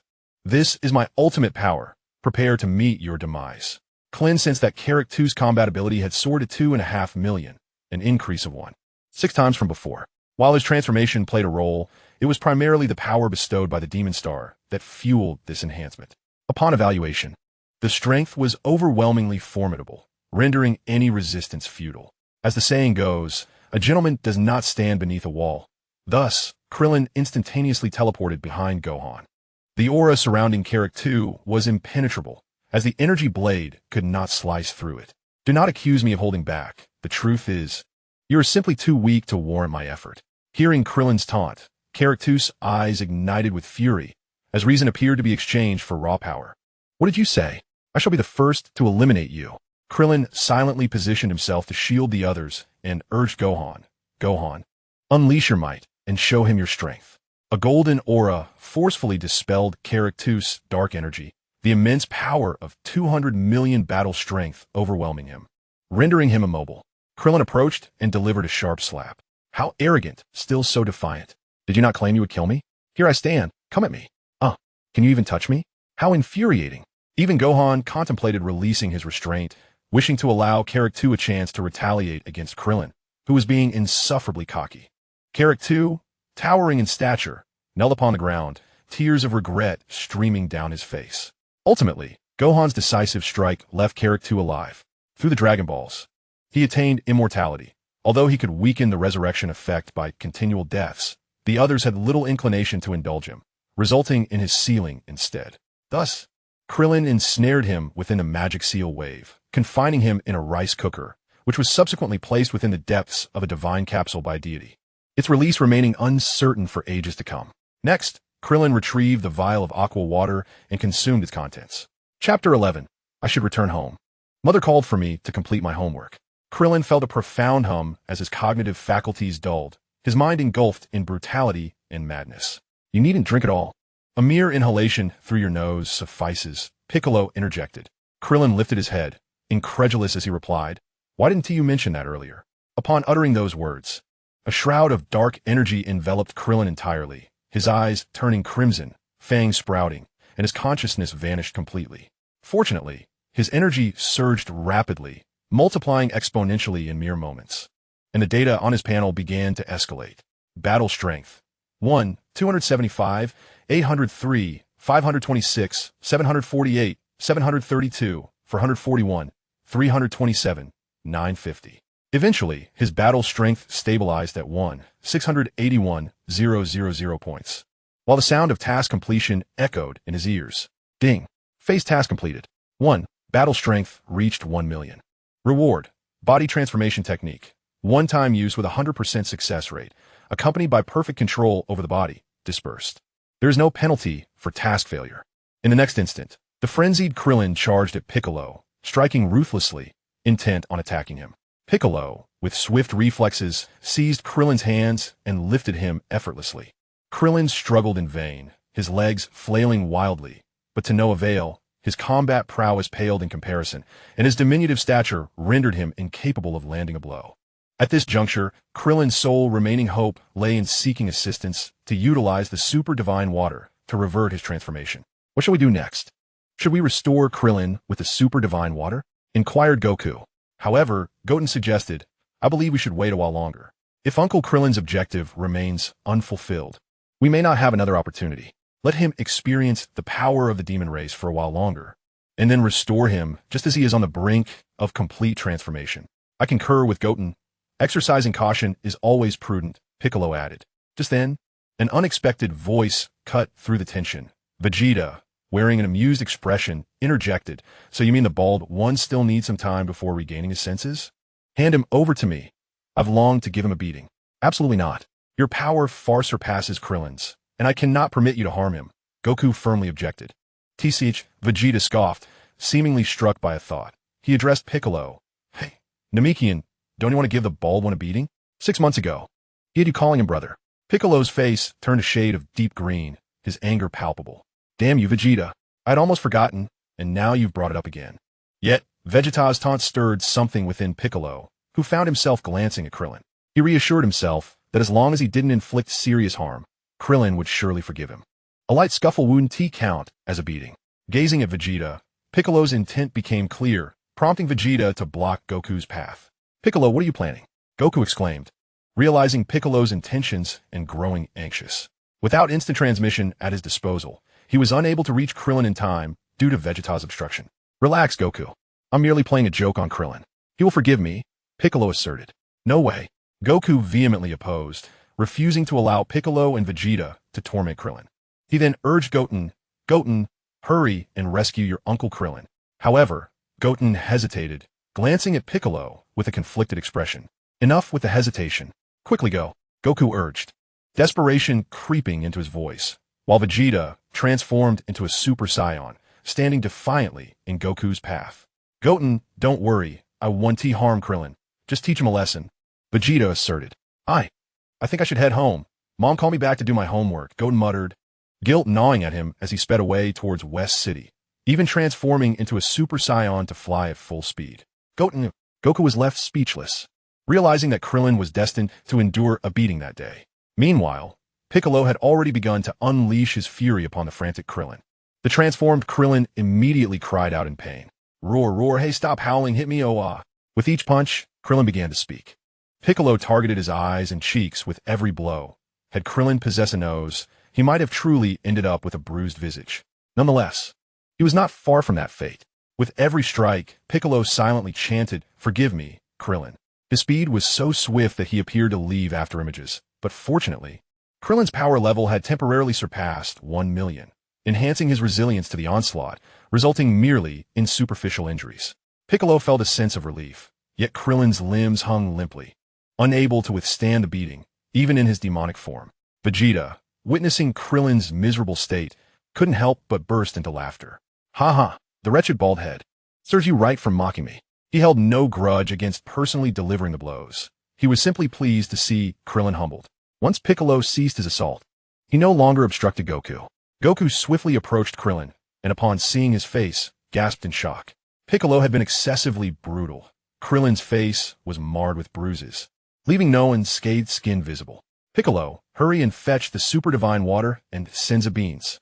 Piccolo, aware of his wrongdoing and feeling considerably uplifted, complied without objection. As Krillin regained consciousness, tears streamed down his face. Goku, you're the best, sob sob. Although he had consumed the aqua water and was unconscious, he retained fragmented memories from his chaotic state and understood what had transpired. After consuming the senza bean, Krillin recovered fully. Damn Piccolo and Vegeta, he muttered, rubbing his seemingly phantom-pained cheeks, and instantly teleported back to West City with Goku alone. Humph, I, Krillin, can also be petty. You two can fly back on your own. Upon returning to West City, he opened his status panel. Ding. Host, Krillin. Age, 28 years. Battle power, 127, 580. Race, Earthling potential explosion, 10x. Skills, Solar Flare, Kamehameha Flight. New, old, Spirit Bomb. Instant Transmission, Kaioshin version. Metamoran Fusion Technique, Body Switch Technique. 100 success rate once. Includes perfect control of the body. After Image Technique, Universal Shockwave. And many more. His battle power had reverted to its original level. Yet he had acquired an additional skill, Body Switch Technique, finally granting him a trump card. If he could not prevail, he could forcibly switch bodies. One moment his opponent was stronger, the next, your body is now mine. A bright future lay ahead, and Krillin felt the phantom pain in his face diminish.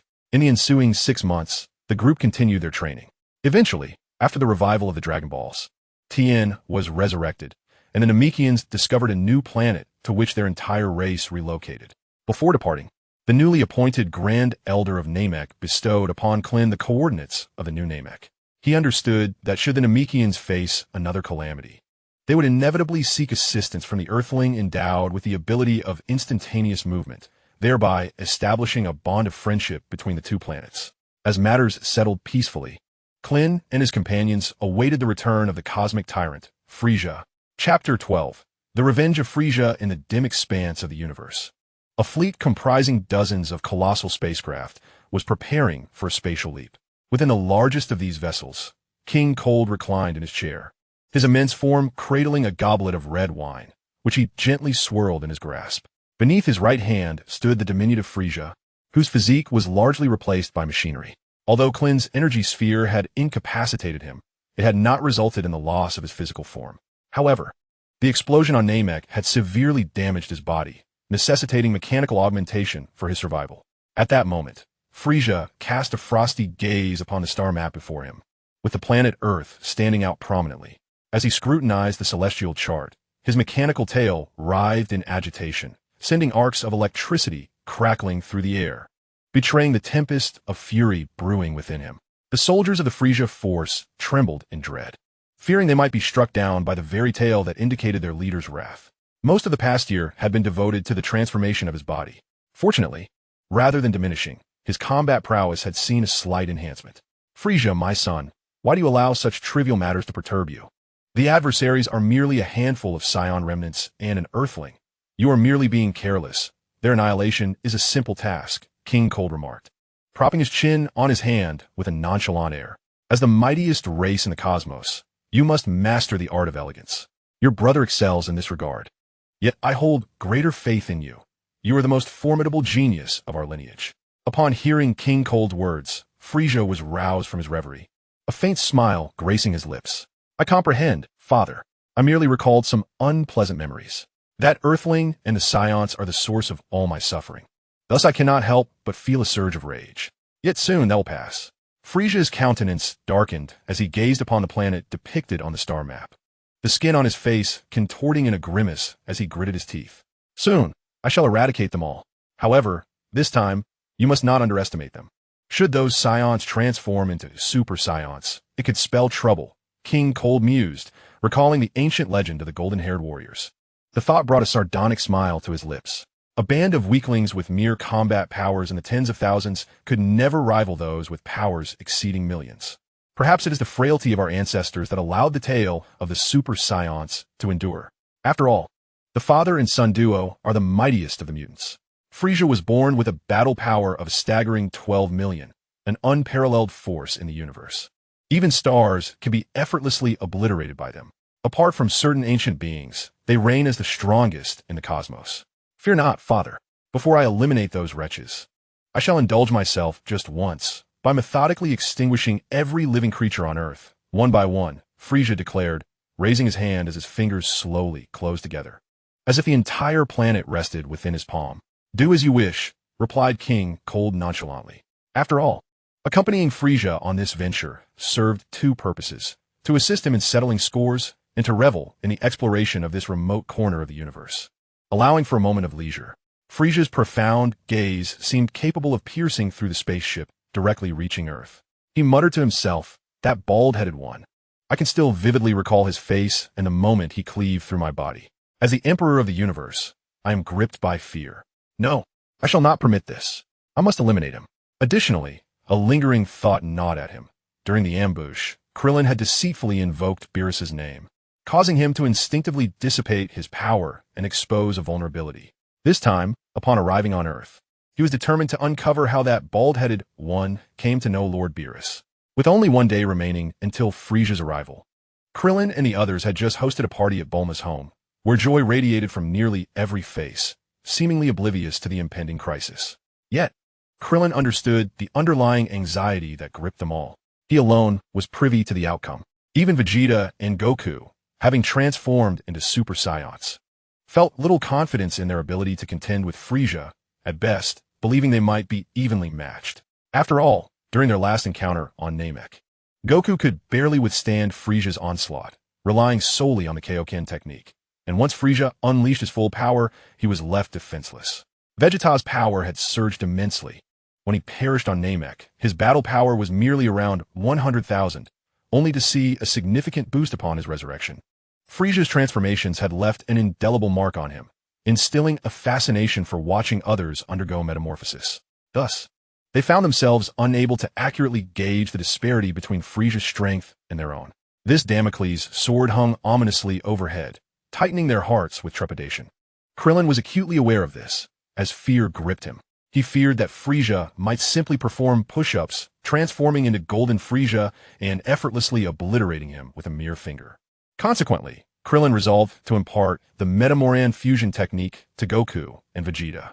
During this process, Vegeta was decidedly reluctant. Perceiving the clumsy and awkward dance steps as nothing but a mockery from Krillin, vowing never to partake in such folly. Until Krillin successfully merged Tien and Yamcha. Their strength indeed increased. Furthermore, Krillin remarked that Frisia was singular. With both Vegeta and Goku eager to confront him, division was unfeasible. Hence, merging into one entity would allow both to engage in battle. Moreover, with their amplified power, defeating Frisia would be effortless, thus safeguarding Earth from potential devastation. Reluctantly, Vegeta acquiesced. However, this reluctance resulted in frequent failures during their fusion attempts. Sometimes a misaligned finger would yield a portly form, while an incorrect stance would lead to a slender one. After finally achieving fusion, minor mishaps would consume an additional half-hour. Krillin felt exasperated, lamenting the absence of pressures akin to Majin Buu or evil spirit bomb that could spur their growth. If all else failed, perhaps he could confine them both within the hyperbolic time chamber, he mused. Time passed swiftly, and soon Krillin and the others sensed two immense and malevolent energies approaching Earth. Wait, is Frisia's energy truly that monstrous? Yamcha exclaimed, astonished. Having never encountered Frisia, due to his demise and subsequent training on King Kai's planet, he now felt a sense of dread upon perceiving Frisia's formidable presence. What kind of creature were we battling back then? Is it truly possible to defeat such a being? Tien expressed his astonishment. Meanwhile, Kaiatsu, frightened, sought refuge behind Tien. Piccolo also broke into a cold sweat, having fainted during the climactic battle and unaware of Frisia's full strength. Others capable of sensing energy shared similar sentiments. Frisia's overwhelming power left an indelible impression on them. This time, Frisia had not reverted to his first form, but instead manifested his most fearsome and potent form, the full power of his fourth transformation. Furthermore, another even stronger energy lingered beside Frisia. Everyone instinctively glanced at Krillin, marveling at his prowess in potentially vanquishing such a monster. Among the group, only Bulma, who could not sense energy, remained unaffected. Before long, they all congregated, with Krillin using instant transmission to transport them to the battlefield. High above Earth, the vast Frisia Force fleet descended, exuding an oppressive aura. They landed on expansive plain, while Frisia and his father's craft was uniquely positioned between two mountains. The ship's hatch opened promptly, and Frisia and his father emerged, followed by their subordinates, who formed orderly ranks to survey the surroundings. Oh, who would have thought such a remote place could harbor a planet with such a pristine environment? Frisia, do try not to cause excessive destruction. I reckon this planet could fetch a handsome price, King Cold remarked, stepping out of the ship and inhaling the fresh air before turning to Frisia. Certainly, father. The Earthlings' methods are merely to sever my body. But this time I have come prepared, having instructed the Military Research Department to fabricate an automatic protective shield against slashing attacks. As he spoke, Frisia extended his arms, and a transparent protective shield, 2 meters in diameter and capable of enveloping his entire form, materialized. This shield is sufficient to withstand my full force strike. The Earthlings are utterly incapable of slaying me now. It seems you have been deeply traumatized by the Earthlings to rely on such contrivances. King Cold's eyes reflected a hint of disdain. In his view, their race's physique was more resilient than any object, and even with an attack that could cleave flesh, it would crumble under the might of his energy. Fool. Upon hearing King Cold's words, Frisia's gaze brimmed with contempt, though he skillfully concealed it. The two stood together, exuding an appearance of paternal affection. Frisia prepared to issue orders to dispatch soldiers in search of Krillin and his companions. Just then, several figures abruptly materialized not far in front of them. Frisia's pupils quivered, and his fists clenched involuntarily as he beheld Krillin. The newcomers were none other than Krillin and his companions, who had instantaneously teleported. Ah, Frisia, quite the new attire you have there. Are you preparing to cosplay as Steelbone? Chapter 13, The Invincible Man appears. Ha ha ha, Mr. Krillin, back on Namek, you certainly didn't seem this composed. Did my defeat of you once instill a delusion? Frisia stood with his arms crossed, his slanted eyes narrowing slightly, his tone light and cheerful. Yet, unbeknownst to others, his fist had tightened to the point of bulging veins. The moment he spotted Krillin, he yearned to rush forth and slay him. But with King Cold present, he was loath to relinquish his regal composure. Moreover, Frieza did not believe that Krillin and his allies could devise any effective countermeasures against his fortified defenses. Thus, he forcibly restrained his murderous intent. Krillin gazed at that seemingly jovial, yet murderous countenance, fully aware of Frieza's thoughts. Well, after all, until now, you are the only one to challenge my position as the Cosmic Emperor. I wonder what lethal gambit Mr. Frieza has prepared to defeat me? The murderous intent in Frieza's eyes intensified, his expression entirely withdrawn, while his fingers tapped rhythmically against his arm, inexplicably quickening with each beat. Krillin's words struck a chord deep within Frieza's heart. It had always been others who challenged him. When had it ever been his turn to be challenged? This statement ignited a powder keg within Frieza, inciting a desire to obliterate Krillin into a crimson mist. Ever since the explosion on Namek, the King Kai had disseminated the news of Frieza's defeat, leading the entire universe to know that an Earthling had triumphed over Frieza. Even after it was revealed that Frieza had miraculously survived, the extraterrestrial beings no longer referred to him as the Emperor of the universe. The dread that once surrounded Frieza had dissipated throughout the cosmos.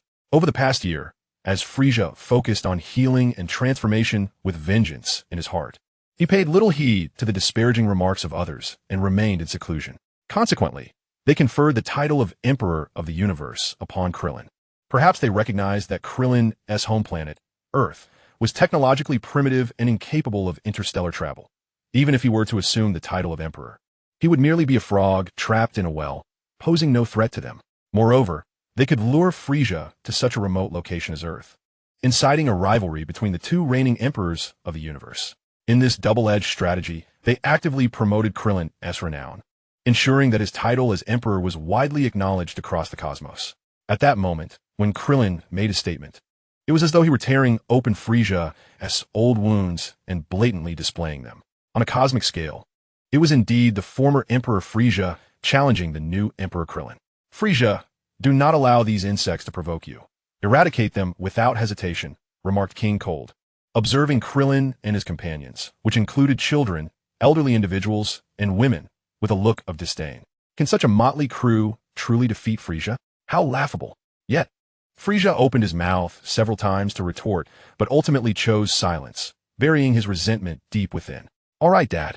By the way, you mentioned there were Saiyans, but I don't see any among them. Is that the three-eyed bald fellow over there? Or perhaps that long-haired individual? King Cold pointed at Yamcha and Tien. Oh no, that monster is pointing at me. Em doomed. Yamcha exclaimed, clutching his body in fear of developing a new wound. Bulma looked at him incredulously, thinking he merely pointed. What is there to be afraid of? Krillin is here, after all. At Bulma's comment, Yamcha remembered Krillin's presence and felt embarrassed, scratching his head awkwardly. I instinctively reacted. It won't happen again. Even Kaiatsu was left speechless by his antics. Frieza scrutinized Krillin's group, but did not spot Goku or Gohan. Not them, Dad. Those two Saiyans are absent. Perhaps they are hiding.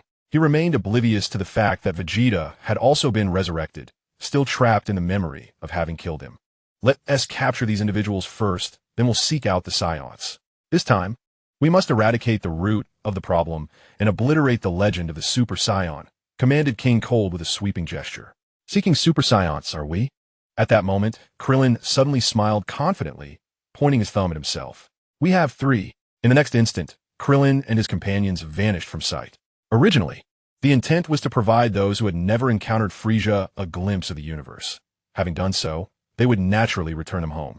Upon returning to the Celestial Realm, Krillin swiftly transported Vegeta and Goku to the battlefield. Frieza and his father had yet to fully comprehend Krillin's words when they witnessed the sudden disappearance and reappearance of Krillin and his companions. However, this time only 3 individuals remained behind Krillin, the familiar figures of Vegeta and Goku. Frieza's eyes widened in astonishment. Aren't you supposed to be dead? I see now. It must be the Dragon Balls that resurrected you. How infuriating. The thought that his desire for immortality was exploited to revive Vegeta filled Frieza with a deep-seated fury. How dare you use my wish to bring back these pests? Just as he was about to strike, King Cold intervened. Frieza, hold on. They mentioned something about Super Saiyans.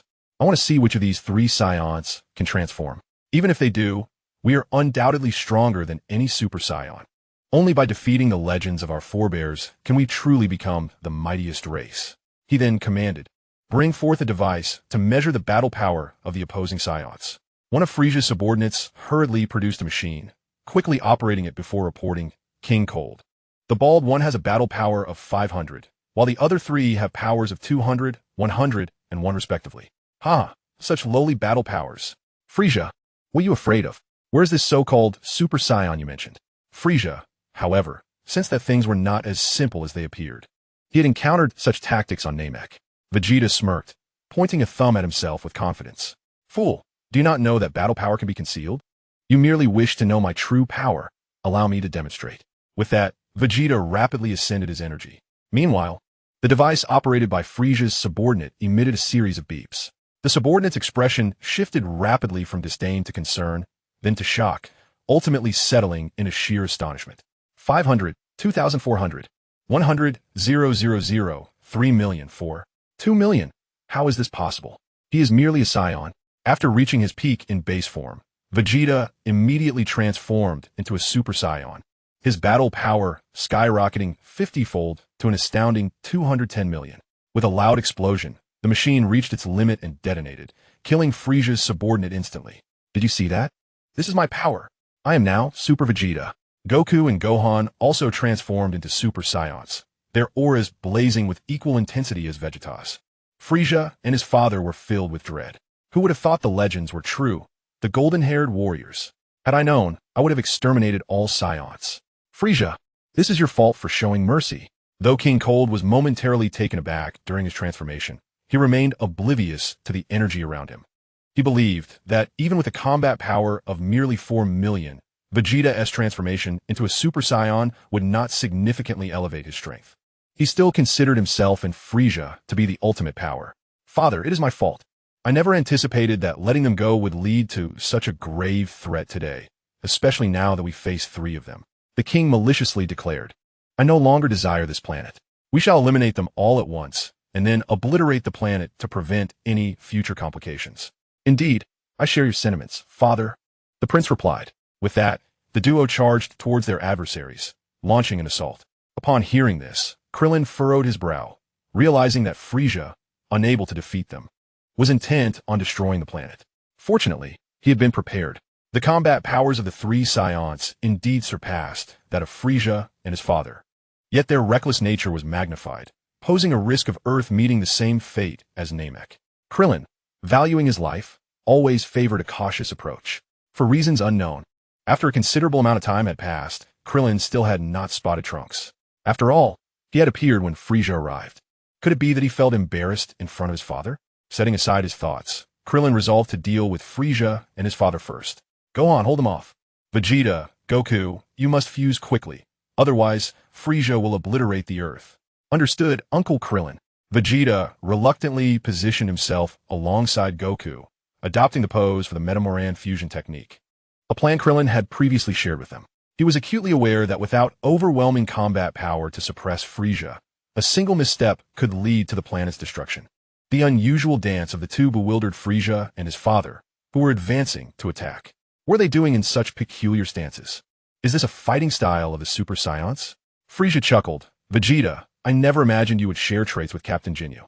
Silence, Frisia, Vegeta retorted, veins bulging, as he and Goku began to move their arms, fingertips touching. Fuse. The earth trembled as an invisible force unleashed countless clouds of smoke, radiating outward. A golden vortex enveloped the 2, launching them skyward. As the golden light faded, the smoke was dispersed by a golden aura, revealing a singular figure. This warrior, clad in a vest, bore features reminiscent of both Goku and Vegeta, eyes closed. Frisia and his father stared in disbelief, astonished that the 2 had merged into one. Gohan was equally captivated by this stunning scene, sensing an overwhelming energy that surpassed even that of a Super Saiyan. Is that my father? The simultaneous presence of both Goku and Vegeta's energy is truly remarkable. Krillin feels a sense of satisfaction, recognizing that the bond between Goku and Vegeta remains intact, allowing for complete fusion within a mere day. What could possibly explain this phenomenon? King Cold and Frieza share the same curiosity. Frieza instinctively inquires, "Who are you?" "We're Goku and Vegeta." The warrior clad in a vest opens his eyes, points a thumb at himself, and tilts his head slightly back as the voices of Goku and Vegeta resonate in unison. "I am neither Goku nor Vegeta. I am the one destined to defeat you, Vegeto." The Invincible. Chapter 14. The Mightiest Man, Vegeto, Part 1. Vegeto strides forward, step by step, towards the bewildered Frieza and his father. Simultaneously, an uncontrollable surge of energy erupts within him, manifesting as golden ripples in the air. With each step he takes, the golden ripples multiply. Upon taking his final step, Vegeto instantaneously appears behind Frieza. The golden ripples seem drawn to him like iron filings to a magnet, all merging into his form. In the next moment, Vegeto's entire being appears to transcend, his eyebrows and hair transforming to a radiant gold, exuding an aura of overwhelming power. This is the pinnacle of strength, the fully realized Super Saiyan form. Vegeto achieves a level of perfection surpassing that of Goku and Vegeta. With every ounce of power at his command. Is this even possible?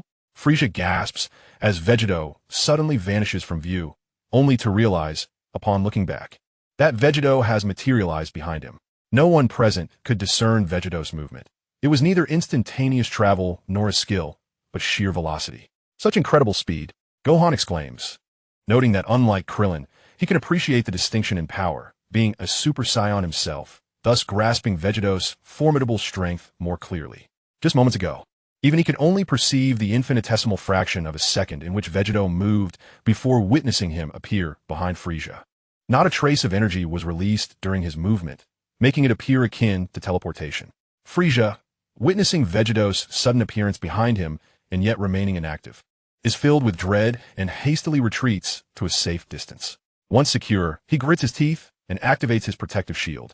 A translucent dome envelopes his form, and only then does Frieza exhale in relief, realizing that his back is drenched in cold sweat. This time, you won't catch me off guard. Indeed, Frieza misconstrues Vegeto's actions as a tactical maneuver akin to Krillin's, aiming to ambush him, as he had attempted on Namek. "Do you consider my presence behind you an ambush?" Vegeto silently reappears behind Frieza, now outside the protective barrier. His expression was one of deep dissatisfaction. Frieza swiftly turned around and unleashed a powerful energy blast, capable of obliterating the entire surface of the planet, yet was effortlessly grasped by Gogeta, who crushed it into nothingness. Gogeta tilted his head, looking at Frieza with disdain. "Since you believe I am ambushing you, I shall defeat you head-on."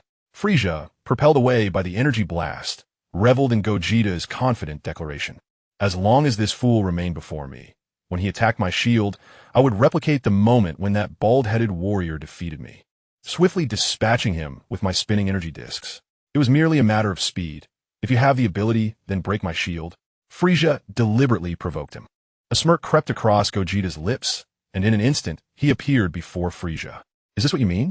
With a single finger, Gogeta poked the shield, which offered no resistance, shattering like paper as his finger pierced through, disintegrating into the air. "No, this cannot be." Frieza gasped in disbelief, his eyes widening. "How could a shield that withstands my most potent strike be so effortlessly destroyed?" "Then your power is truly feeble," Gogeta quipped, his words piercing Frieza's pride like an arrow. Enraged, Frieza hurled dozens of energy disc attacks, showcasing his genius, rivaling even Krillin. Not only could he instantaneously unleash numerous discs, but he could also increase their rotational speed and control their movement. As Frieza observed Gogeta at such close range, a flicker of exhilaration crossed his eyes. He bellowed, commanding the discs to fly toward Gogeta. Dozens of discs buzzed like chainsaws, sealing off all avenues of escape for Gogeta, rapidly closing in on him. Just as they seemed poised to slice into Gogeta's body, he stood utterly still. "Is this your ultimate power?" In the next moment, the energy discs collided with an invisible wall, rendered motionless, unable to penetrate even a fraction. "You've mastered my shield?" Frieza exclaimed in shock, retreating in fear. Rationality told him he could never defeat such a formidable opponent. His power was terrifying. Gogeta trembled as he unleashed a wave of energy, shattering the discs into fragments. "I have told you, I am Gogeta, the one destined to vanquish you. After fighting for so long, it was now my turn to strike. Frieza, repent for the lives you have extinguished." In a flash, Gogeta appeared before Frieza, delivering a simple yet powerful punch to his face, sending Frieza staggering backward. Before he could regain his composure, the visage that instilled fear returned, and a swift kick landed brutally in Frieza's abdomen, shattering his purple shell. The overwhelming power instinctively caused Frieza to arch his body, propelling him into the distance, unable to regain his posture due to the inertia. Meanwhile, Gogeta had already positioned himself in Frieza's flight path, turning his back to the tyrant, and merely raised the back of his right hand, resulting in Frieza's face colliding with it, sending him hurtling backwards at an incredible speed. It appeared as though Frieza had willingly pressed his face against Gogeta's hand.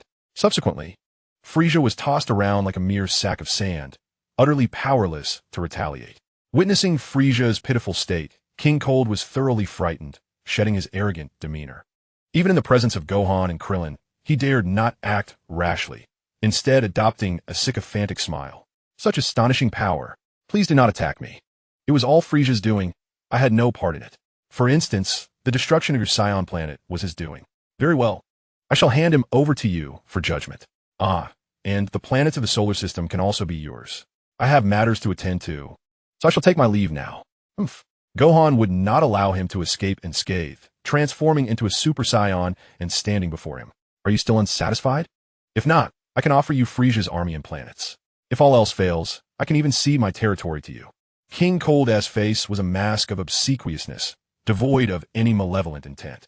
However, Krillin was aware that this seemingly accommodating individual was, in fact, more cunning than Frieza himself. Just moments ago, he had threatened to destroy Earth. Thus, King Cold could not be spared. Krillin exchanged a knowing glance with Gohan, who promptly understood, advancing to attack King Cold. Although King Cold was reluctant to fight, he had prepared for such an encounter, evading the assault in a manner that left Gohan unable to finish him off swiftly. As Frieza's father, King Cold was naturally somewhat stronger, boasting a combat power of 200 million. However, lacking Frieza's transformation ability, he could only rely on his massive physique in battle. A year prior, Gohan's combat power had reached 4 million on the battlefield of Namek, and upon transforming into a Super Saiyan, it soared to 200 million. Not to mention, with an additional year of training, his prowess had surpassed both Vegeta and Goku, reaching an astonishing 380 million. Defeating King Cold was, without question, within his capabilities. Chapter 15, The Mightiest Man, Gogeta, Part 2. Wait, child, I am not your enemy. I can leave at once and never return to Earth. Who would believe your deceitful words? A wretch like you would do better to perish. Gohan coldly retorted, unleashing a barrage of energy blasts. Since witnessing Piccolo's demise in the illusion, he had realized that trust in these invaders could no longer be afforded. Such naivety would bring irrevocable consequences to those around him. As King Cold dodged the energy blasts, he simultaneously kicked up dust from the ground, attempting to obscure Gohan's vision. In truth, the moment he witnessed Gogeta ruthlessly overpowering Frieza, he realized that neither he nor Frieza stood a chance against these Saiyans. It seemed he would need to summon Cooler for any hope of victory, yet the opportunity to call upon him was absent, and even if he did, it would likely be too late. To survive, they had to defeat the Saiyans, but the few Saiyans were far too formidable. Frieza had already been thoroughly vanquished, leaving him in an even more precarious position. Unless, of course, the fusion technique had a time limit. If he could prolong the battle until the fusion ended, he and Frieza, even if unable to defeat them, could escape into space. The Saiyans lacked the ability to survive in the cosmos, and with a well-aimed energy blast, they could obliterate the Earth, ultimately leaving them as the victors. King Cold retreated while scheming maliciously, unable to resist licking his lips. His feigned weakness had always been a guise. However, to buy time, he needed to take action. His gaze suddenly fixed on Krillin. Krillin was diligently observing the battlefield while scanning the surroundings for any sign of Trunks. His attention was divided, and if King Cold exercised caution, he could gradually close the distance and seize him when he was least aware. The chaos of battle unfolded swiftly once a plan was determined. King Cold executed it without hesitation. Meanwhile, Gogeta was mercilessly pummeling Frieza, causing his mechanical components to short-circuit. On another front, Gohan relentlessly pursued King Cold, occasionally launching energy blasts. While King Cold cowered, clutching his head and pleading for mercy, Krillin hovered in the sky, acutely attuned to the surrounding energy. He believed that no matter how well Trunks concealed himself, the manifestation of Gogeta, an unfamiliar presence, would surely evoke an emotional response. At that moment, if Trunks emitted even a hint of energy, Krillin could instantly teleport to him. After glancing at the fleeing King Cold, Krillin shifted his focus back to Gogeta and Frieza. And in that fleeting instant, King Cold seized the opportunity. Now was the moment. Having already approached Krillin, albeit unintentionally, he suddenly unleashed a burst of energy and charged at him. Krillin turned his head, but saw nothing until King Cold had him in a tight embrace. At which point he realized something was amiss. "What the hell, why are you so sneaky?" Krillin exclaimed vehemently. Gohan's expression shifted. He had been so focused on pursuing King Cold that he failed to notice that the fiend had deliberately approached Uncle Krillin. Indeed, none of these invaders were to be trusted. "Let go of Uncle Krillin," Gohan shouted as he soared in front of King Cold, his voice stern. King Cold chuckled menacingly, replying, "If you want me to release him, let that fused fighter free Frieza first, and only then shall I undo the fusion. Otherwise, I will crush this bald head." He held Krillin aloft by the head, presenting him to Gohan. Infuriated, Krillin shouted, "Why do you always target me?" The commotion drew Vegeta's attention.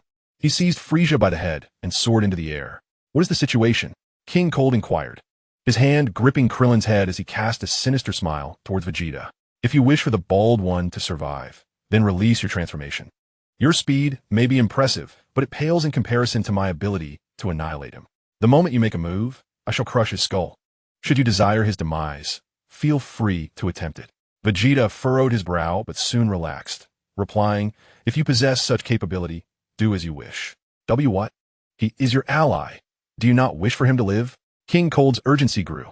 If the Saiyan showed no concern for this bald man, then his capture would be meaningless, and his exposed ambitions would surely lead to his swift demise at Vegeta's hands. "I want him to live. Will you release him?" "I certainly will not." "Then proceed to kill him. Once he is dead, I shall kill you."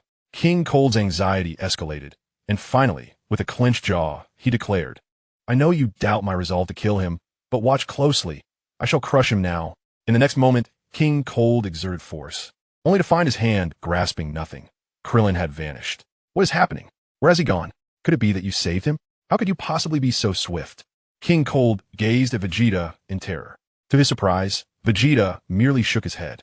"I remained stationary. I did not intervene." At that moment, Gohan scoffed. "I knew you harbored ill intentions. What you do not realize is that Uncle Krillin, while not formidable in combat, possesses many unique abilities. The instant you sought to kill him, he had already teleported away. Damn it, King Cold never anticipated that the seemingly weakest Krillin would possess such extraordinary capabilities, leaving him utterly defenseless. Just then, Frieza, bruised and battered, opened his eyes, a malevolent glint flashing across his face. He swiftly shaped his palm into a blade, an abundance of serrated energy enveloping it, resembling a chainsaw. He thrust forward toward Vegeta. In such close quarters, there was no way Vegeta could evade the attack. Frieza had been amassing energy, waiting for the precise moment when Vegeta would lower his guard. "Well done, Frieza!" King Cold exclaimed with joy at this turn of events.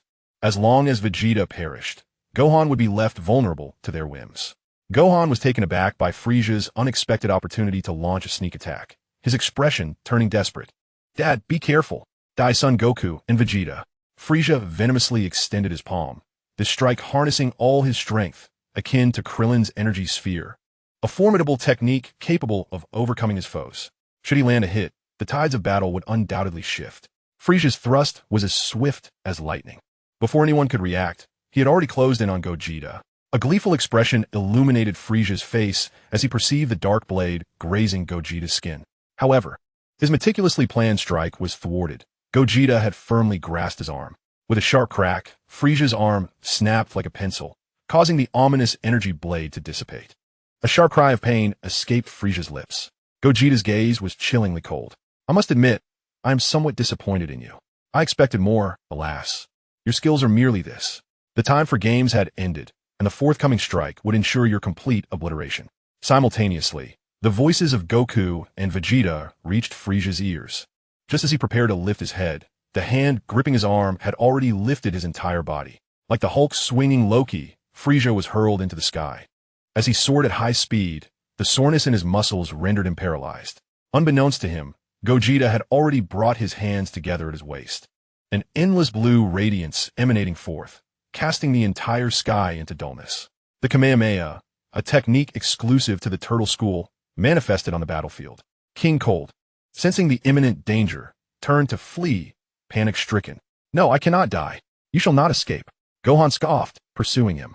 With a swift whoosh, Krillin teleported back, astonished at the brilliance in Gogeta's hands, realizing that within mere seconds, Frieza and his son had been utterly defeated. As the final syllable fell, a pillar of light shot towards the heavens from Gogeta's hands. Frieza, reclining in midair, was effortlessly pierced by the Kamehameha. His body was completely annihilated. Not long after, King Cold met the same fate at Gogeta's hands, obliterated by the Kamehameha. Goku and Vegeta separated from their fusion, after Krillin and Gohan cleared the remnants of Frieza's army. They returned to Bulma's home in West City aboard their spaceship. The vessel was intended for Bulma's research, ensuring that should Krillin perish one day, Trunks would have a means to venture to New Namek in search of the Dragon Balls. Having seen the others home, Krillin ventured alone to the battlefield.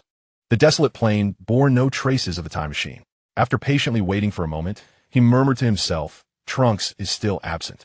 Could it be that I am in a future timeline?" The more he pondered, the more unsettling the thought became as he recalled Frieza's reaction upon hearing the name Beerus. His mind froze in realization. The future timeline, the malevolent androids, Cell, Bu, and Zamasu. Chapter 16. Preparations for the onslaught of androids. Ding. An urgent notification. A system plugin has encountered an error. Ding. The system plugin is under repair. Ding. Host, Krillin. Age, 29. Combat power, 623584. Race, Earthling, potential explosive multiplier, 10x. Skills, Solar Flare, Kamehameha, Flight Technique, new and old. Energy Blade, Kaioken, Instant Transmission, Kaioshin version, Metamoran Fusion Technique, Body Switch Technique, 100 success rate once. With perfect control over the body, Afterimage Technique, Universal Shockwave, and various other techniques. Current universe, future timeline corrected. Achievement system activated. 1. Plug and play, unlocked. 2. Defeated, unlocked. 3. Savior, unlocked. Friendly reminder. Achievements possess unknown special effects. Please explore them at your discretion. Suddenly, Krillin heard the voice of the system and paused momentarily, opening the panel to scrutinize it closely. The aspects of power and skills appeared largely unchanged, yet the system had quietly rectified 2 entries. The first entry indicated the universe Krillin currently occupied, aligning perfectly with his conjecture that this timeline was indeed the future. With the presence of Beerus, the god of destruction, it was unequivocally the future timeline of the Dragon Ball world. This implied that had he not traversed here, they would all meet their demise, leaving Trunks to seek reinforcements from another timeline. But what if the reinforcements did not arrive? Trunks could defeat the androids after honing his skills. Yet by prematurely vanquishing Babidi and Dabura, he inadvertently prevented the emergence of Majin Buu, only to find himself fleeing to another timeline when Zamasu made his appearance. This time, he had summoned assistance, but ultimately, the entire universe was obliterated by Zeno. Krillin shook his head, deeply dissatisfied with this outcome. Zeno erasing the universe. Would Trunks not seek to use the Super Dragon Balls across timelines to restore it? Even if the Super Dragon Balls in the alternate timeline were occupied, could he not travel to other timelines? Like Zamasu, could he not collect Super Dragon Balls from different timelines? With no cooling period of a year, and without conflicting wish schedules, he could secure numerous wishes. After restoring the universe, he could then use the Super Dragon Balls to transport every Zamasu from the future timeline to another already destroyed timeline, and ultimately use them once more to resurrect those he wished to bring back. Was such a concept truly beyond comprehension? Zamasu had utilized the Super Dragon Balls countless times to enhance himself. Could Trunks not manage even 3 wishes? After all the times they had saved Earth, was it all in vain? He merely fled with Marin. What of his mother? Could she not be resurrected from the afterlife? And what the child who encouraged him during battles? Had he forgotten? This is where the logic falters. Krillin finds it perplexing that Trunks, despite escaping to the past to save his world, seems to forget the lives lost before him after the erasure by the Omni King, focusing solely on his own comfort. Out of sight, out of mind, it seems. Ultimately, Trunks heeds Whis' advice and ventures into the timeline before the Omni King's destruction of the universe. However, Beerus had warned that such actions would result in the creation of additional time rings, thereby establishing a new parallel world, one with an entirely different outcome. The world Trunks entered is not the one he originally hailed from. He has completely forsaken his mother, friends, and companions, opting instead for a similar realm. Where another Trunks has his own family and friends, the differences so minute they are nearly negligible. Indeed, The allure of romantic entanglement can lead one astray. When Mai proclaims that as long as there is a world where those who fought alongside her are alive, it is the best for her. Trunks swiftly forgets all the tragic events, eagerly following her into a happier existence. The people of his original world, who had hoped for Trunks to win the resurrection tournament, are left disheartened as he abandons the match, erasing even the last vestiges of consciousness in the afterlife. The deceased? He harbors no grievances, for they have truly become nothingness. How could one object to that? This is not the decisive Trunks who once vanquished Frieza. This is not the savior of worlds. The Zamasu arc merely strips Trunks of his identity as the last hope, leaving him to attain a so-called redemption alone. Krillin grapples with the incomprehensible nature of Japanese storytelling, finding it unreasonable and at odds with his worldview. With the universe not being the original, do any of his actions hold significance? Moreover, he is not powerless. Equipped with a time machine and the Super Dragon Balls, he completely overlooks these tools. It is often said that Gohan from the Super era pales in comparison to the Z era, and in Krillin's eyes, Trunks is not much better. The Trunks of Dragon Ball Super and the Trunks of Dragon Ball Z are, in essence, two distinct individuals. Reflecting on this, the fate of the universe Krillin inhabits is indeed tragic. Yet, he has no desire to endure such experiences. Krillin has resolved that once Trunks matures, he shall mentor him, ensuring that Mai remains at a distance, even contemplating her demise, if necessary. What a decisive Trunks has been rendered under the spell of Mai's enchantment. Shaking his head, Krillin cast aside these chaotic thoughts. The second entry resembles the titles awarded to players upon completing a game or achieving specific side quests. It can equally be referred to as achievements. Do these peculiar terms carry any special significance? Plug and play? The vanquished? The savior? The concept of a savior is readily comprehensible. After rescuing the world, one is bound to receive accolades. However, what do the terms plug and play and loser signify? Am I to engage in incessant insertion-like actions? Must I be defeated to embody the essence of a loser? The system indicates that these achievement titles possess unique effects. Yet I remain uncertain if any pertain to offensive capabilities. Should that be the case, I would surely carve out a place for myself on the future battlefield. Such aspirations are delightful, yet I find myself utterly perplexed regarding the means of obtaining these accolades. Even the most straightforward title of savior likely necessitates vanquishing the androids first. Thus, I shall not dwell on it further. Regardless of how harsh and desolate the future may be, it shall be devoid of my presence. Presently, I am endowed with foresight and the support of the system, making it improbable for my fate to be worse than that of Trunks. Thus, I shall inform Goku and the others of the forthcoming androids, at the very least to elevate their powers to Super Saiyan 2. And Goku's viral heart condition must prompt Bulma to commence her research without delay. Krillin murmured to himself, casting one last glance at the battlefield, which remained serenely quiet, before promptly departing. Unbeknownst to him, a peculiar and faint buzzing sound began to resonate in the distance. In West City, Bulma and her companions were jubilantly celebrating.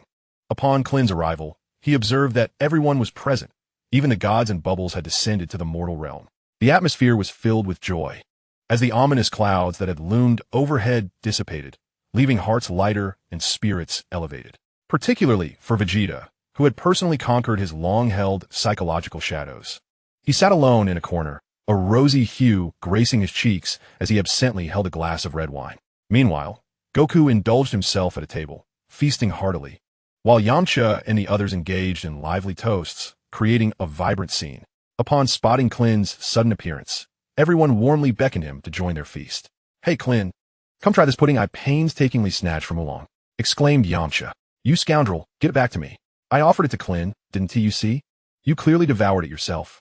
The laughter echoed as Krillin looked at his joyous companions, unable to suppress his own smile as he joined in their merriment. Once the festivities concluded, Krillin gathered everyone together. "Friends, I have glimpsed a new future." "Krillin, is there yet another crisis looming?" Piccolo interjected. "Wow, does this mean we have new formidable foes? They must be incredibly strong. I eagerly await the chance to face them," Goku exclaimed with enthusiasm. Vegeta cast a glance at him, his eyes reflecting fierce battle intent. Krillin's expression turned grave as he doused Goku with a bucket of cold water. "Goku, I fear you may be disappointed. You will perish in 3 years' time." "What?" Everyone gasped in shock, unable to fathom that Goku, who had already achieved Super Saiyan, could meet such a fate. "Indeed, and you will not fall in battle, but succumb to a viral heart disease. This This is unbearably painful. Goku lamented. Everyone understands that his distress does not stem from the fear of succumbing to illness, but rather from the inability to confront formidable foes after his demise. Following Goku's death, a peculiar entity known as the androids will emerge, and we will all fall victim to their wrath. Androids? What are these? Everyone was perplexed by the novel term. But Goku furrowed his brow at the mention of number 8. Number 8? What is that? Yamcha inquired. Number 8 is a friend I encountered while defeating the Red Ribbon Army. He was transformed by them, and I remember them calling him Android number 8. We became friends. Hence I refer to him as such. Indeed, the androids were created by a fellow named Dr. Gero from the Red Ribbon Army, which Goku had previously vanquished. These two androids possess extraordinary strength.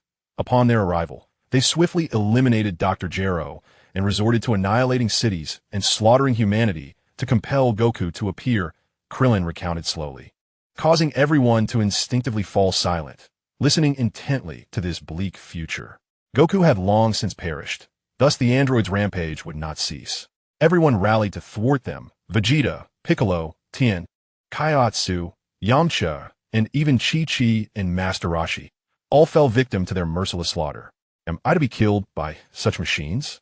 If your Earth's technology were truly that formidable, why not ascend to become cosmic overlords? Vegeta retorted with a derisive laugh. Earth is uniquely special. Have you ever encountered Bulma's Capsule Corporation technology in the cosmos? Krillin countered, rendering Vegeta momentarily speechless. He too recognized that Earth possessed certain extraordinary qualities, particularly in martial arts and the manipulation of energy, lessons he had learned there.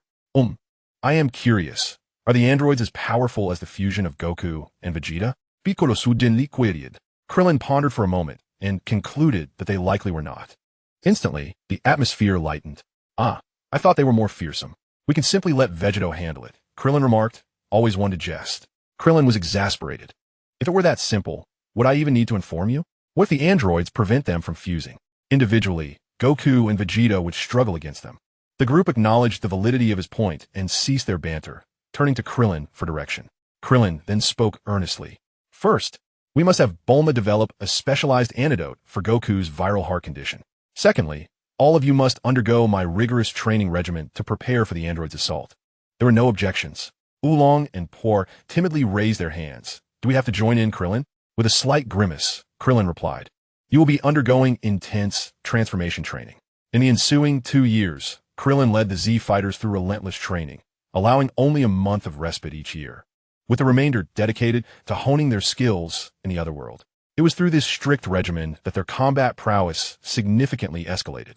Vegeta trained for 7 years to achieve the transformation into Super Saiyan 2, successfully unlocking it in the past 2 years.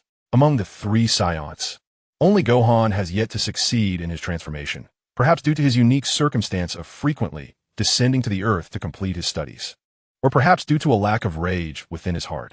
Nevertheless, his base combat power remains the highest, having reached the pinnacle of Super Saiyan 1, which is sufficient to contend with the androids that Krillin recalls.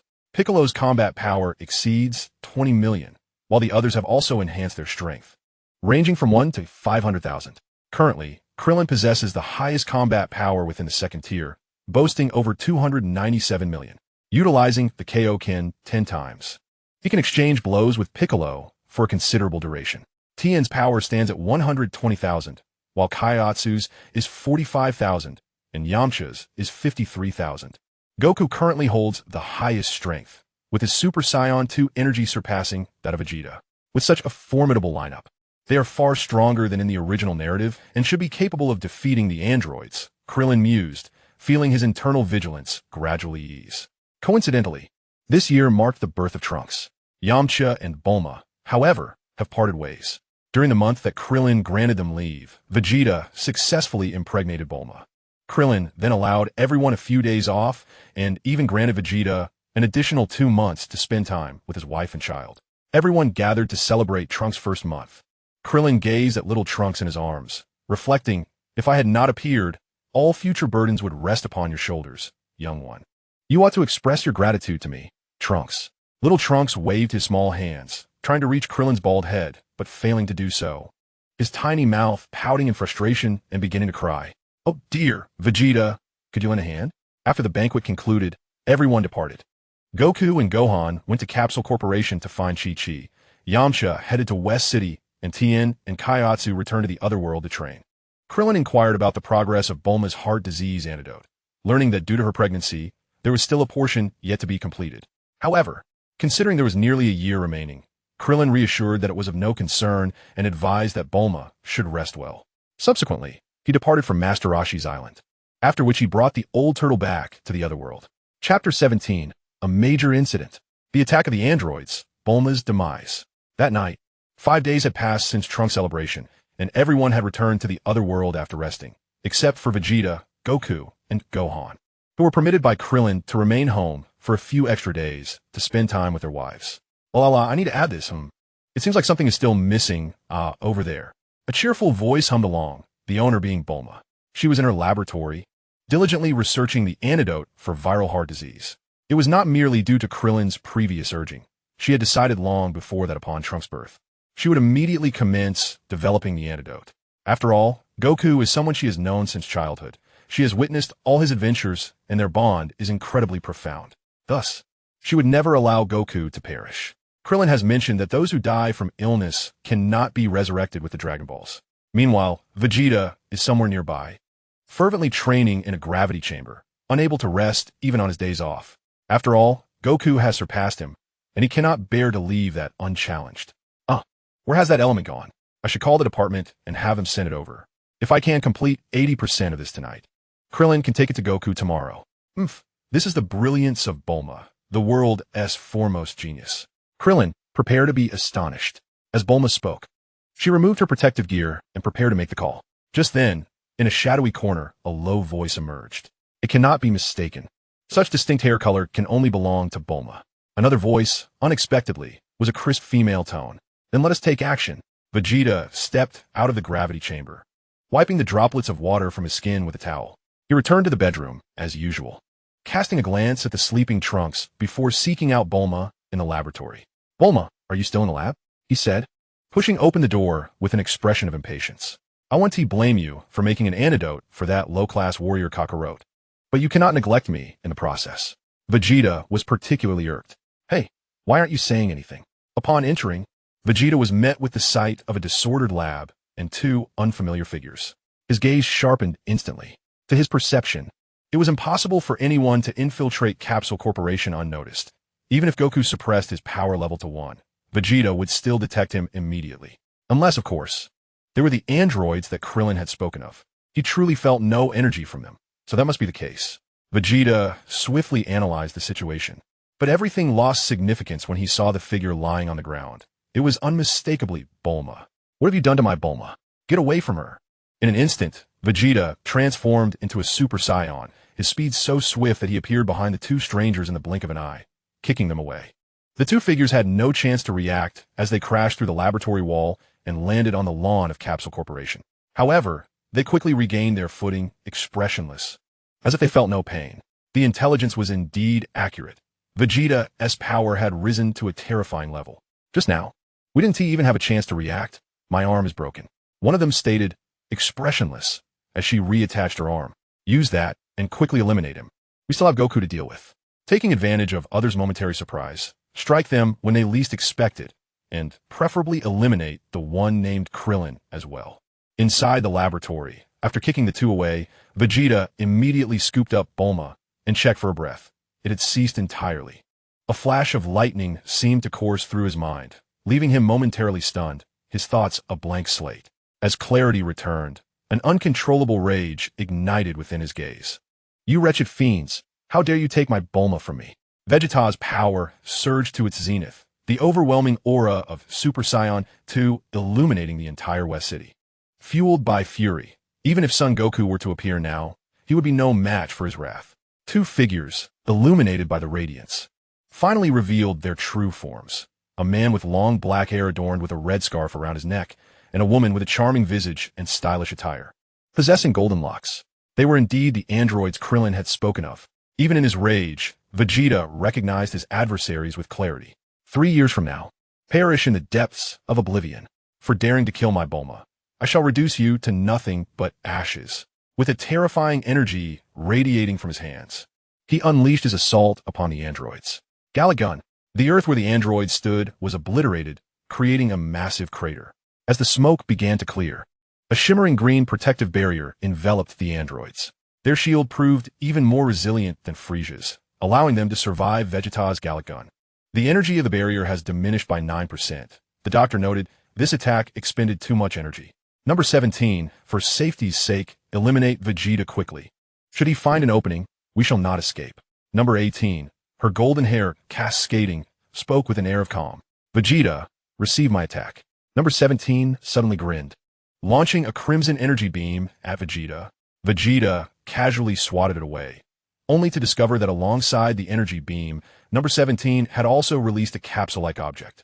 Upon being shattered by Vegeta's strike, the capsule disintegrated into countless particles that surrounded him. Caught off guard, Vegeta inadvertently inhaled some of the substance. Is this your strategy? My body was infused with a toxin serum long ago during the Frisia Force. Your earthly poisons cannot extinguish my life. Vegeta's eyes blazed with fury as he once again gathered energy, unleashing another Galagun aimed at the androids. The ground beneath them sank deeper, yet they remained unscathed, though their barrier had dulled slightly. However, Vegeta's focus was not on their survival. His heart was filled with terror. Just moments ago, after unleashing a Galagun, Vegeta felt the energy within his body plummet by half, and his heart began to race. It was as if his physical form could no longer endure, requiring frantic breaths to regain vitality. Curse be it! What foul substance did you just hurl at me? Vegeta demanded, clutching his heart in fury. Number 17 chuckled softly. It matters not if I reveal this to you. Your wife, Miss Bulma, is currently researching a cure for viral heart disease. And what I just employed is precisely the virus that induces such an ailment in those who are otherwise healthy. Those afflicted, without a special antidote, will gradually lose their strength and succumb to a deep, agonizing slumber from which they shall never awaken. If memory serves, the longest a test subject endured from infection to demise was merely 3 days. Vegeta, you ought to hasten to seek your wife's experimental data. There may yet be a remedy. Vegeta's forehead throbbed with veins. An overwhelming desire to annihilate the two androids before him surged within, yet he remained rooted in place. A sudden thought of Trunks in the bedroom struck him. His energy was waning, the virus's insidious encroachment relentless, within a mere minute. He felt his heart throb with excruciating pain, his body rendered powerless. He needed to resolve the situation swiftly, given that the androids possessed knowledge of their data.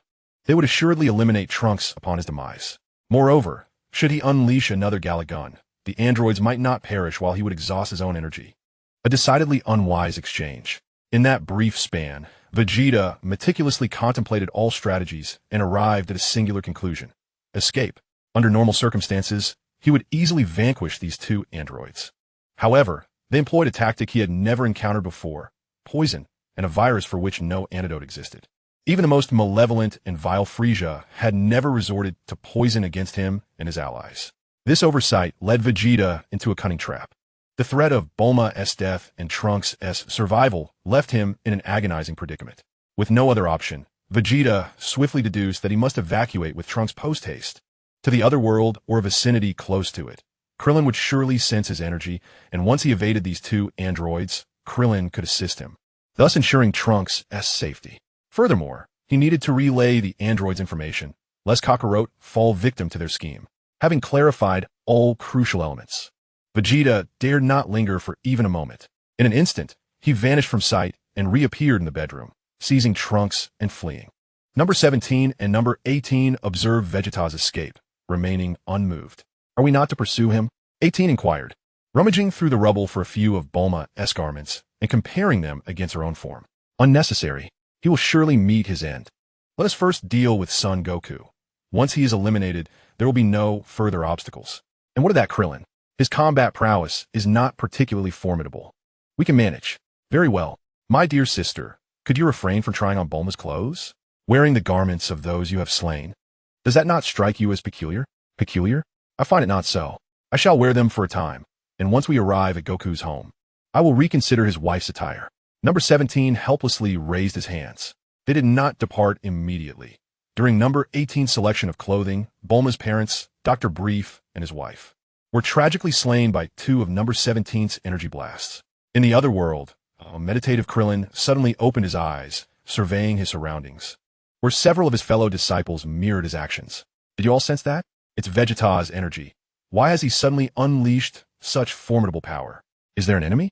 Floating in the air, Tien nodded. Training does not require such excessive energy, especially at this late hour. Something must be troubling Vegeta. Yamcha interjected at this moment. Oh, what could possibly trouble Vegeta? He can transform into Super Saiyan too. Is there anything he cannot handle? Perhaps he merely wishes to admire his transformation in the mirror. Isn't Vegeta with Bulma? Is it really necessary to concoct such tales about him? Krillin and Tien pondered this, given Vegeta's proud nature. It was not entirely surprising for him to engage in such behavior. I certainly did not deny that for that reason, Krillin insisted, while Yamcha continued. Moreover, did any of you feel the presence of an enemy? No. Then surely there is nothing to worry about. The reasoning appeared sound to Krillin and Tien, and thus they resumed their training. However, after meditating for a while, Krillin could not shake the feeling that something was amiss. His heart remained restless. Could it be the androids? But they were not meant to appear for another year. No, I must investigate. There must be something I do not know. After much contemplation, Krillin resolved to see for himself, as he could teleport at will. Without sensing Vegeta's energy, his mind fixated on Capsule Corporation, and he teleported there directly. Upon arrival, he was instantly taken aback. What has transpired here? Chapter 18, Doubt, Analysis, the early arrival of androids. The entirety of Capsule Corporation lay in ruins. Who could have done this? What of Bulma and Vegeta? As Krillin beheld the devastation before him, questions surged within him, prompting a search of the premises. Before long, he stumbled upon the lifeless bodies of Bulma and her parents. Krillin's breath caught in his throat. Bulma has been killed? How could this be? The narrative has gone awry. Why have the androids appeared ahead of schedule? Why would they murder Bulma? Could it be that news of Goku's viral heart disease has leaked? To prevent Goku from being cured, did they target her first? Collapsing before the three corpses, Krillin felt a profound sorrow at Bulma's demise, compounded by his overwhelming confusion. It is certain that the assailant must be an android. When Krillin was in the other world, he sensed only Vegeta's energy, with no trace of any other presence.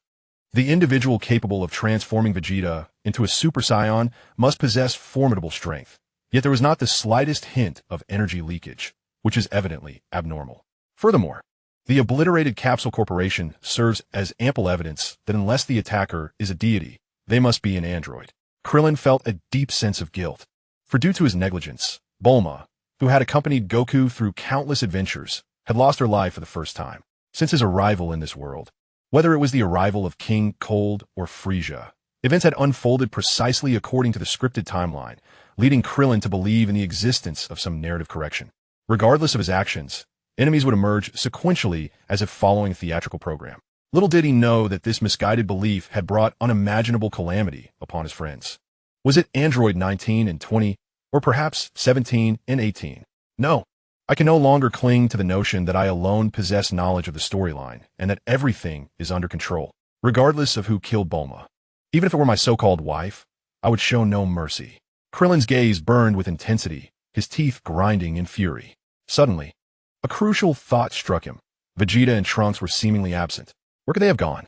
Vegeta's energy had indeed flared up, indicating he had already engaged in battle with the androids. Although he was unsure of the methods the androids employed to kill Bulma under Vegeta's protection, it was evident that he had fled to safeguard Trunks. However, I have enhanced Vegeta's strength. Logically, the androids should not be able to defeat him. What exactly transpired? I must locate Vegeta to uncover the truth. Indeed, he must have taken Trunks to find me. I can sense his energy, though it is faint. I can identify it as his. He is on his way to the other world. With that thought, Krillin immediately activated instant transmission, and the scenery before him transformed rapidly. In a mountainous forest, a staggering figure struggled to move forward. With great care, he cradled an infant in his arms, striving to prevent the child from falling. It was Vegeta. Krillin, following the energy signature, instantly materialized beside him, witnessing Vegeta laboriously carrying Trunks, his steps weak and feeble, as if he might collapse at any moment. Vegeta was drenched in sweat, trembling slightly, as if bearing the weight of a mountain on his shoulders. Krillin hurriedly stepped forward to take Trunks from him. Upon seeing Krillin, Vegeta sighed in relief, collapsing to the ground, his right hand gripping his heart, gasping for breath. His energy reserves were nearly depleted, rendering him incapable of flight. Each moment was a torment for his heart, sustained only by sheer willpower. Observing Vegeta's agonized state evoked a sense of familiarity in Krillin, while also making him realize that the narrative had spiraled into a territory beyond his control. Without hesitation, he uttered not a word as he instantaneously transported them back to the celestial realm. Krillin, you have returned. What has happened to Vegeta? Quickly, fetch a Senzu bean. Krillin, unable to elaborate, entrusted Trunks to Yamcha and declared that he needed to use Vegeta to confirm a particular matter. Tien promptly retrieved a cloth bag from his waist, filled with numerous sliced Senzu beans. This was indeed Krillin's ingenious idea. He had discovered that even a mere fragment of a Senzu bean could fully restore one's vitality. Thus, he had taken the liberty of slicing the beans into thinner pieces. Through experimentation, it was found that when a single Senzu bean was divided into 10 slices, each piece retained its complete restorative properties, but exceeding this number diminished the healing effects. This significantly alleviated the scarcity of Senzu beans. Even with Korin's limited production of just a few, it sufficed to restore vitality dozens of times. As Krillin administered the Senzu bean slices to Vegeta, it came as no surprise that Vegeta's energy was fully restored. However, the agony etched on his face remained only partially alleviated. Why hasn't Vegeta made a full recovery? Tien and Yamcha inquired, bewildered. Krillin, astonished, elucidated, it is due to a viral heart disease. It does not count as an injury, hence the Senzu beans cannot heal it. Who did this to Vegeta? It was the androids, Vegeta interjected, his teeth clenched in anger. Despite the persistent pain coursing through his body, he summoned his indomitable will to quell the expression on his face. Tonight, Bulma was researching an antidote for Kakarot. After my training, I went to the lab to find her lying before a man and a woman. They had killed Bulma. They were a black-haired and a blonde, identical to the androids you mentioned, though they appeared at a completely different time. The gaze Vegeta cast upon Krillin was rife with hatred. It was overshadowed by an overwhelming sense of helplessness. Had he not known that the Dragon Balls could resurrect Bulma, he would have lunged at Krillin in a fit of rage. It was all because of Krillin that Bulma had been researching the antidote. It was also due to Krillin's inability to foresee the future accurately that he could not prevent Bulma's demise. I engaged them in battle. Their strength was not formidable. Yet my attacks were thwarted by a shield akin to Frisia's. Krillin listened intently to this information, not daring to overlook a single detail. Then, they utilized a peculiar substance, which I inadvertently inhaled. My heart began to throb painfully, and my energy waned. That man also declared that I had been infected with viral heart disease. Upon hearing Vegeta's words, Krillin's mind grasped the truth. The culprits behind Bulma's death were androids 17 and 18. Yet, why did they heed Dr. Gero's commands? What had altered the course of events? This question remained unvoiced, buried deep within Krillin's heart, as he resolved to uncover the force that had shifted the narrative. They first eliminated Bulma, indicating their awareness that the miraculous drug was invented by her.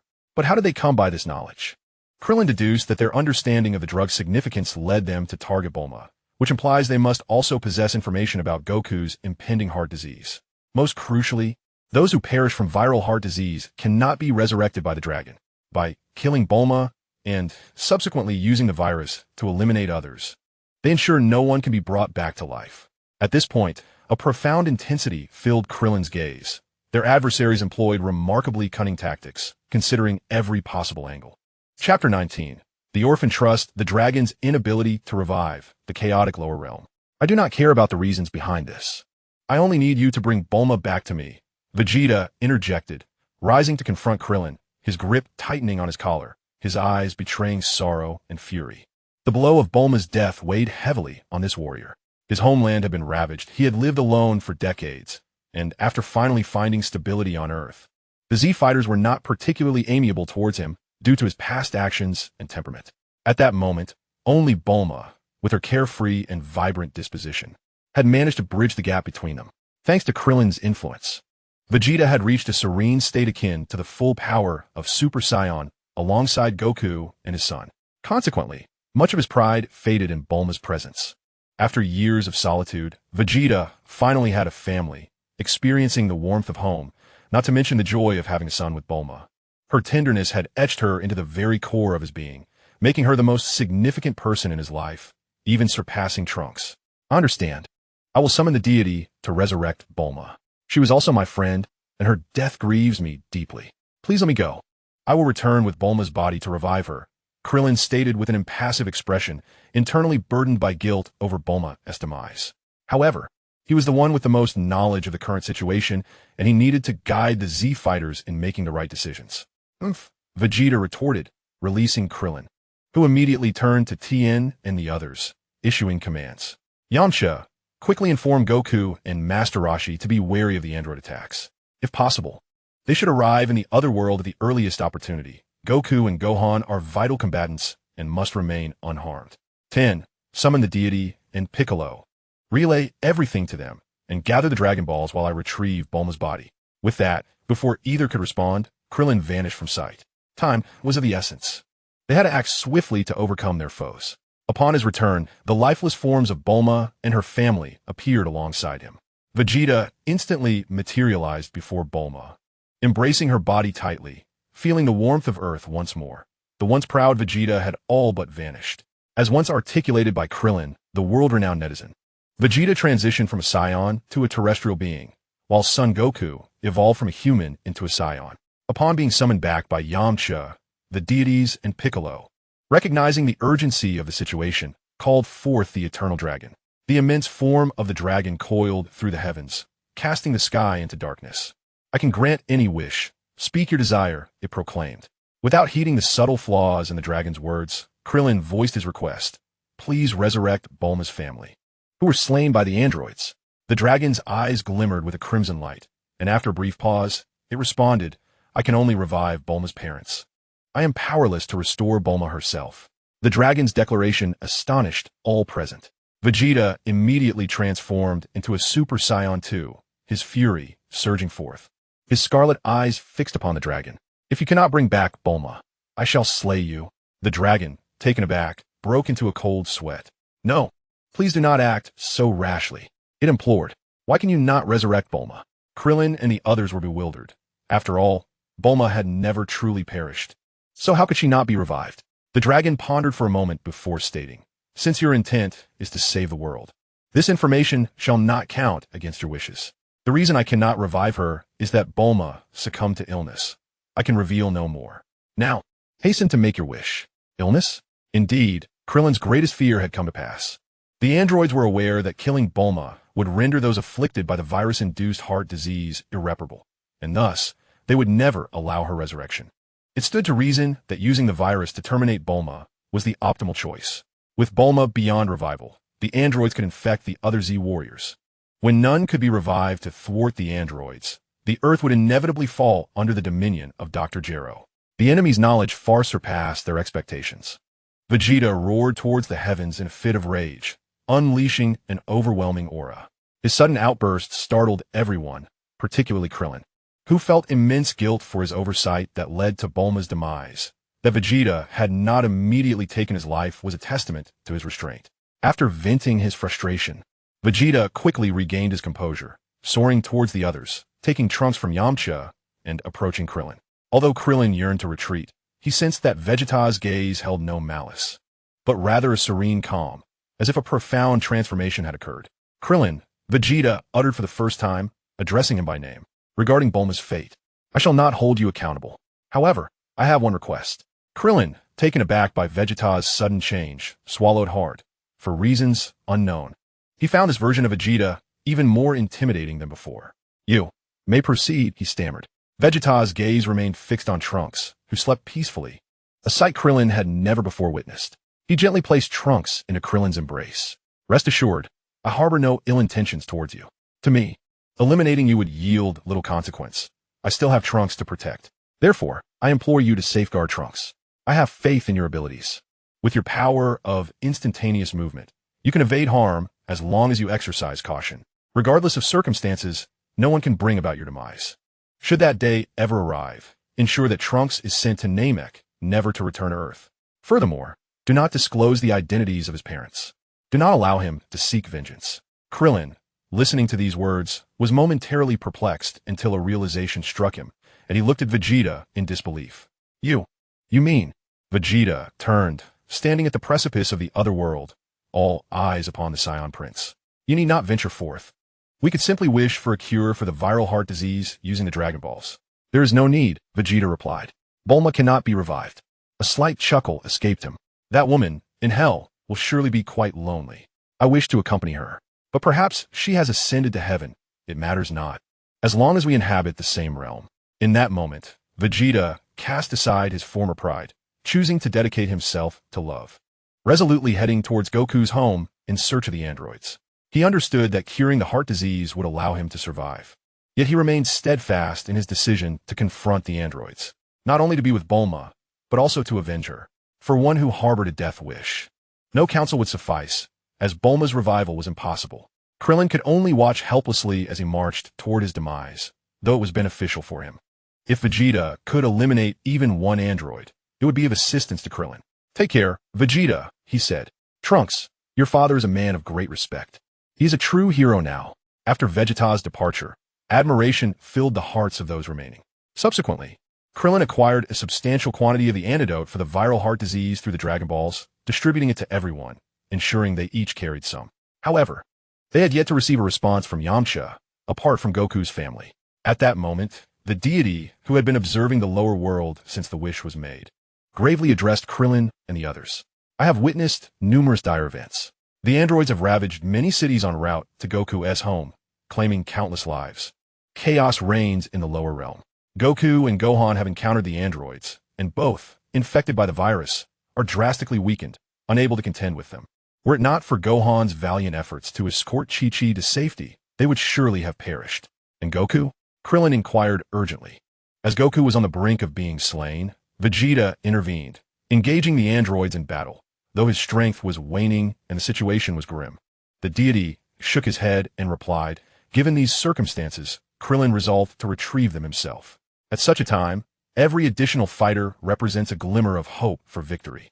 Chapter 20. Racing to the battlefield. Am I the architect of my own misfortune? Before departing from the celestial realm, Krillin entrusted Piccolo with the creation of several oxygen tanks and breathing filtration devices, akin to those required for diving. He donned one himself, and took 2 additional sets to prepare for Goku and Vegeta. Although Piccolo's combat prowess surpassed that of Krillin, he lacked the latter's remarkable agility. Thus, his contribution in battle would be minimal, relegating him to perform inconspicuous tasks in the celestial domain. However, his fervent desire for combat had long since stirred within him, his gaze occasionally drifting toward the deities. The gods seemed to sense his longing, subtly acknowledging him with a slight tilt of their chins and an exchange of glances. Unbeknownst to Krillin, who had not noticed this interaction, he instantaneously transported himself to the battlefield. The battlefield was engulfed in smoke, pockmarked with craters caused by energy blasts. In the midst of combat, several fighters abruptly halted, their attention drawn to a single direction. Just as Goku narrowly evaded an energy projectile from an android, a figure emerged beside him, carrying an oxygen tank. A radiant bald head suddenly illuminated the scene, blinding the androids momentarily. Solar flare. Goku, quickly take the special medicine and the senzu bean slices and strap on this oxygen tank. That way you won't be affected by their virus, Krillin urged, swiftly approaching Goku, offering him the special medicine and senzu bean slices and helping him don the oxygen tank. Recognizing the familiar voice and demeanor, Goku complied without resistance. Simultaneously, Krillin materialized beside Vegeta, preparing a similar aid for him. Concerned that Vegeta might refuse, Krillin added, even if you seek vengeance, you cannot do so in a weakened state. In such a condition, who can you possibly defeat? Krillin's reasoning was sound. Both Goku and Vegeta swallowed the medicine and senzu bean slices, strapping on the oxygen tanks. Although their viral cardiac affliction was not immediately cured, they could still endure for a while with the aid of their ki. The 2 androids, who had previously confronted them, hovered in the air. Having recovered from the flash of the solar flare, they hesitated to launch another assault, gathering instead, perhaps wary of Vegeta's potential retaliation, given their combat capabilities paled in comparison to that of the Saiyans. Upon witnessing Krillin providing medicine to Goku and Vegeta, Android 17 immediately discerned its nature. His expression shifted, quickly replaced by a knowing smile. To devise a countermeasure in such a short span of time, and to anticipate our tactics. You truly are a favored subject of the doctor, he remarked. Confronted by an android capable of annihilating him, Krillin silently positioned himself protectively in front of Vegeta, his gaze unwavering as he met 17's eyes. This is our first encounter, 17. How did you come by our intelligence? Upon hearing Krillin's words, 17 exchanged glances with 18. With a nonchalant demeanor, he crossed his arms, closed his eyes, and shook his head, feigning exasperation as he replied, "You have only yourself to blame for this, Mr. Krillin." "Blame myself?" Krillin's eyes narrowed, demanding, "What do you mean? Could you elucidate further?" "Heh. Allow me to graciously enlighten you. Everything you possess, be it intelligence, weaknesses, strength, or even your combat capabilities, has been divulged by you over the past 2 years. Without your input, we would remain oblivious to the formidable adversary, the Scions, that would emerge a year hence." 17 muttered silently. His demeanor was as tranquil as still water, yet within, he yearned to pounce upon and rend Krillin to shreds. We would not have succumbed entirely to Dr. Gero's control, losing our freedom. Did I inform you? Upon hearing 17's retort, both Vegeta and Goku instinctively turned their gazes toward Krillin. Krillin sensed the increasingly hostile glare from Vegeta if he failed to provide a satisfactory explanation. He feared Vegeta would be the first to strike him down.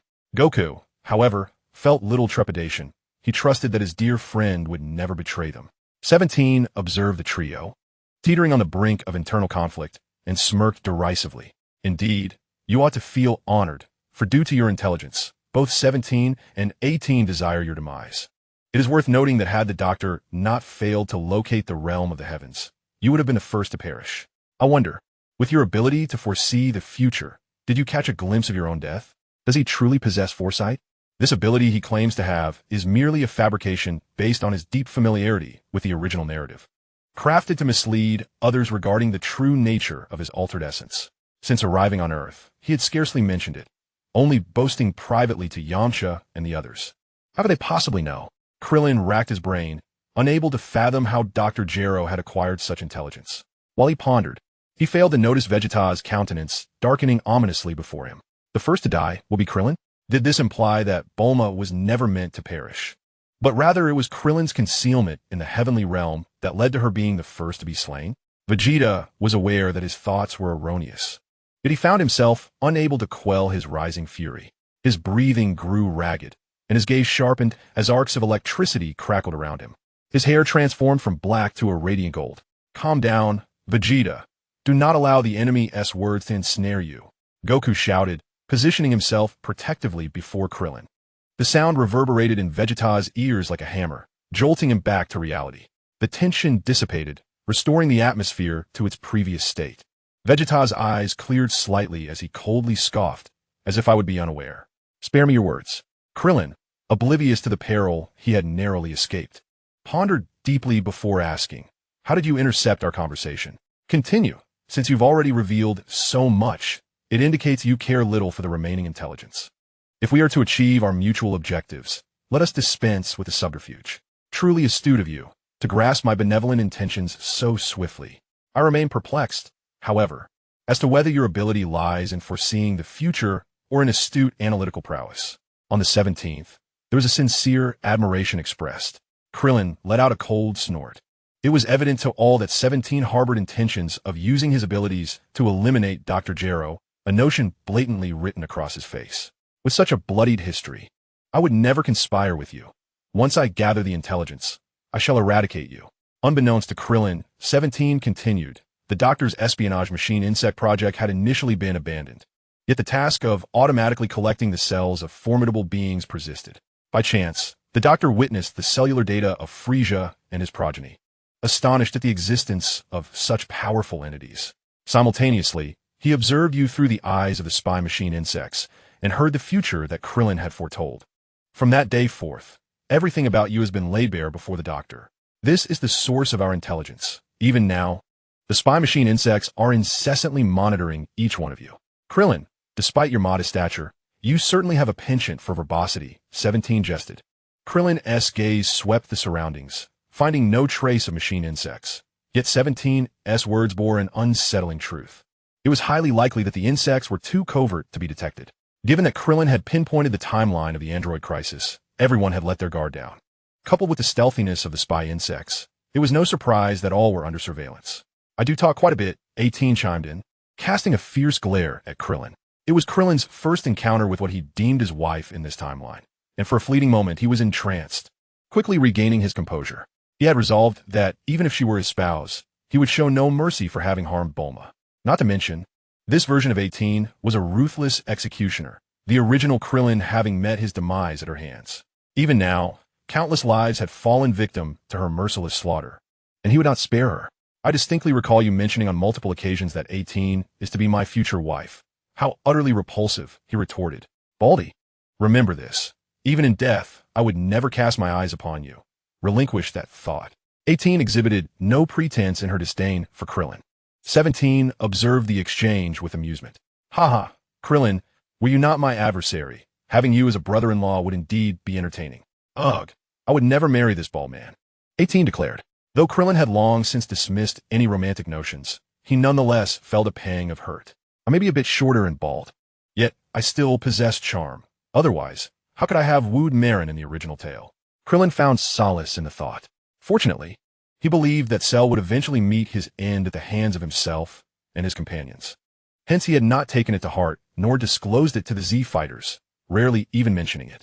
Otherwise, if Dr. Gero were to suddenly recall his research, it would spell trouble, for this Dr. Gero, altered by his intelligence, could manipulate 17 and 18. Perhaps it is possible to transform Cell into his perfect form directly, or even enhance his strength further. However, if Cell were the sole adversary, matters might be simpler, for his power does not surpass that of Super Saiyan 2. Yet, before Krillin stand 2 Super Saiyan 2s, and Gohan possesses the potential to transform as well. Furthermore, Cell, with his Saiyan lineage, would inevitably become emboldened. In such a scenario, there would be no need to engage in combat with these 2 artificial beings who resort to underhanded tactics due to their inferior strength. Nonetheless, it must be noted that a virus-infused Cell appears to be more formidable than the artificial beings. With the situation unfolding in this manner, Krillin can only resign himself to fate. We merely acted 8 months ahead of schedule, catching you off guard. And now your 2 strongest members have succumbed to the Doctor's virus. Krillin, you have no chance left. I wonder if you can foresee this outcome, Number 17 suddenly declared. You are precisely the individual the Doctor devised a plan to counter, and I am certain he relishes your struggle. Krillin retorted defiantly. The ones truly struggling are you. For those 2 have already ingested the antidote for the viral heart disease. Do you think I've been conversing with you all this time merely to facilitate the antidote's efficacy? Goku, Vegeta now. Eliminate them, Krillin shouted, as Goku and Vegeta dashed forward, swiftly arriving before the 2 androids and delivering powerful blows. Yet, to Krillin's astonishment, the androids, numbers 17 and 18, appeared completely unfazed. Their arms crossed without a hint of movement. Who told you that the Doctor developed only one virus? What? Krillin's heart sank. Indeed, Doctor. Gero would undoubtedly prepare multiple viruses to ensure Goku's demise. He had naively assumed there was only one. This is bad. Goku, Vegeta, come back. Do not approach the androids. Number 17, seizing the opportunity as Goku and Vegeta drew near, swiftly pressed a concealed button within his palm. Instantly, the bodies of Goku and Vegeta froze before the androids, their energy plummeting rapidly until they exited their Super Saiyan forms. Number 17 kicked them toward Krillin. He hurriedly ascended and made contact with their bodies, employing instant transmission to alleviate the force, flashing several times before finally bringing their bodies to a halt. You fiend, when did you infect them with the virus? They were wearing breathing filters. Krillin inquired through gritted teeth, massaging his sore arm. Number 17 lifted his head, gazing at Krillin with disdain. The virus had already been within them before you arrived. Otherwise, do you think they could have endured for so long? I employed a controllable nanobot virus solely to lure you out. The effects are swift, and alas, there is no antidote. It is futile to elaborate further. Witnessing the agony of the 2, Krillin comprehended that only the Dragon Balls could save their lives, and thus he promptly transported them to the other world. Standing atop the ruins, Android 17 chuckled softly as he watched Krillin vanish. Android 18, perplexed, remarked, "Were we meant to eliminate him? Why not seize the opportunity just now? Allowing him to escape could have dire consequences if those 2 Scions are indeed cured." "Let them be," 17 replied. "The fate of those 2 Scions is sealed. You are aware that the nanobots created by the Doctor possess extraordinary capabilities. Infused with the latest materials from Earth, they can operate in extreme temperatures, let alone infiltrate the bodies of those 2 Scions with viruses. They can also function as biological cells, replacing benign cells within the Scion physiology, thereby undermining their immune systems in ways that are irreparable. Even if the Dragon Balls were to eradicate the virus, the nanobots would remain, having already integrated into the Scion bodies. I have long anticipated the spectacle that the Doctor's creation would yield, and his struggles serve our interests, do they not? It became clear that 17 had meticulously orchestrated every detail. What ultimately was his objective? Chapter 21. Grief, Son Goku and Vegeta, Death, the Otherworld. The sudden appearance of Krillin astounded all present. They beheld him cradling Son Goku and Vegeta, who writhed in anguish within his embrace, their energy nearly extinguished. Whereas the viral heart disease had allowed them some mobility, the new virus rendered them akin to vegetative states. Their bodies lay rigid, save for the occasional spasm. After gently laying them down, Krillin swiftly approached Piccolo and the others, succinctly explaining, "The androids have unleashed a new virus. I must journey to New Namek and utilize the Dragon Balls to save them. Ensure they do not perish during this time." Though unaware of the specifics, the Z fighters recognized the gravity of the situation upon witnessing Krillin's anxious demeanor and solemnly agreed to his request. Without further ado, Krillin set forth towards King Kai's planet. He was aware of the coordinates for New Namek but lacked specific directions. He would need King Kai's guidance. Soon, King Kai identified the trajectory to New Namek.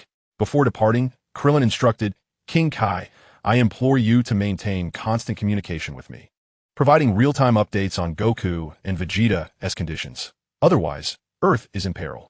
King Kai nodded. "I understand. I am acutely aware of the severity of this matter." Having completed these arrangements, Krillin felt a measure of relief as he sought the location of New Namek. Time was of the essence. He needed to heal Son Goku and Vegeta post-haste. Unbeknownst to him, the virus employed by 17 was likely far more lethal than the viral heart disease. As inferred from the agonizing reactions of Goku and Vegeta, he must utilize the Dragon Balls as swiftly as possible to save them. Upon detecting a familiar energy, Krillin instantaneously teleports to the source. The sensing individual, initially wary, soon breaks into a smile upon recognizing Krillin. "Mr. Krillin, your luck seems fortuitous. The energy you sense belongs to Dend." Without indulging in pleasantries, Krillin urgently requests Dend to take him to the Grand Elder. Upon meeting the newly appointed Grand Elder, Krillin interrupts his greeting, exclaiming, "Goku's life hangs by a thread. We require the Dragon Balls for his salvation. If he perishes, Earth will be doomed. Please, lend them to me just this once." "Certainly. I shall summon the other elders at once," the Grand Elder replies. Noticing Krillin's anxious demeanor, he recognizes the gravity of the situation and promptly orders the elders guarding the Dragon Balls to hasten their arrival. Frustration mounts for Krillin as he realizes he had forgotten that the Dragon Balls on Namek are stored separately. "This is too slow. Grand Elder, instruct the elders to unleash their energies. I will teleport to them." "Very well." The Grand Elder closes his eyes, conveying Krillin's request to the other elders. Immediately, several energies manifest on Namek, shining like beacons in the night. Krillin, overjoyed, does not hesitate and teleports to the nearest energy source. He bypasses returning to the Grand Elder and instead gathers each elder holding a Dragon Ball, directly arriving at the location of the 7th Dragon Ball. Returning to the Grand Elder after each elder would only double the time, thus impeding their progress. At that moment, King Kai's voice resonates with sorrow. "Krillin, Goku, and the others are on the brink. Their muscles are atrophying. This is dire. Their energy has vanished." Beads of sweat form on Krillin's forehead as he urges the nearby Namekian to summon the Dragon Balls. On Earth, in the other world, Vegeta, whose body has been ravaged by the nanobots, forces his eyes open. Gazing at Goku, who shares his plight, he scoffs, "Kakarot, I never imagined this would be our end." He then turns his gaze to Mr. Popo, who cradles Trunks, murmuring, "Live well. I shall watch over you from the afterlife." In the next moment, his proud head bows, and he breathes no more. Goku, sensing his impending demise, opens his eyes to the sky, reminiscing about his life that began with his grandfather, Gohan. His first encounter with Bulma, his first friendships, his first master, his first participation in the martial arts tournament alongside Krillin. All these cherished memories swirl in his mind, filled with nostalgia. Yet, his words to Yamcha are poignant. "Yamcha, inform Krillin that he must take it from here.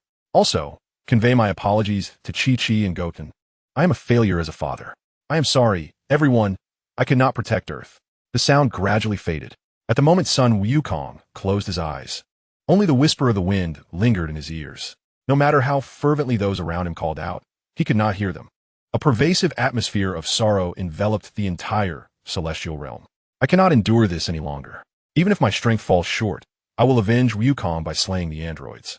Even if it costs me my life, I will tear a piece of flesh from them, Yamcha gritted his teeth, struggling to contain the tears that threatened to spill from his resolute facade. Tianjin Fan, with reddened eyes, placed a comforting hand on his shoulder. I will join you. The simplicity of those 3 words resonated powerfully, reflecting Tianjin Fan's unwavering resolve. Following suit, Jiaozi, Pu'er, and even Wulong expressed their determination to avenge Wukong.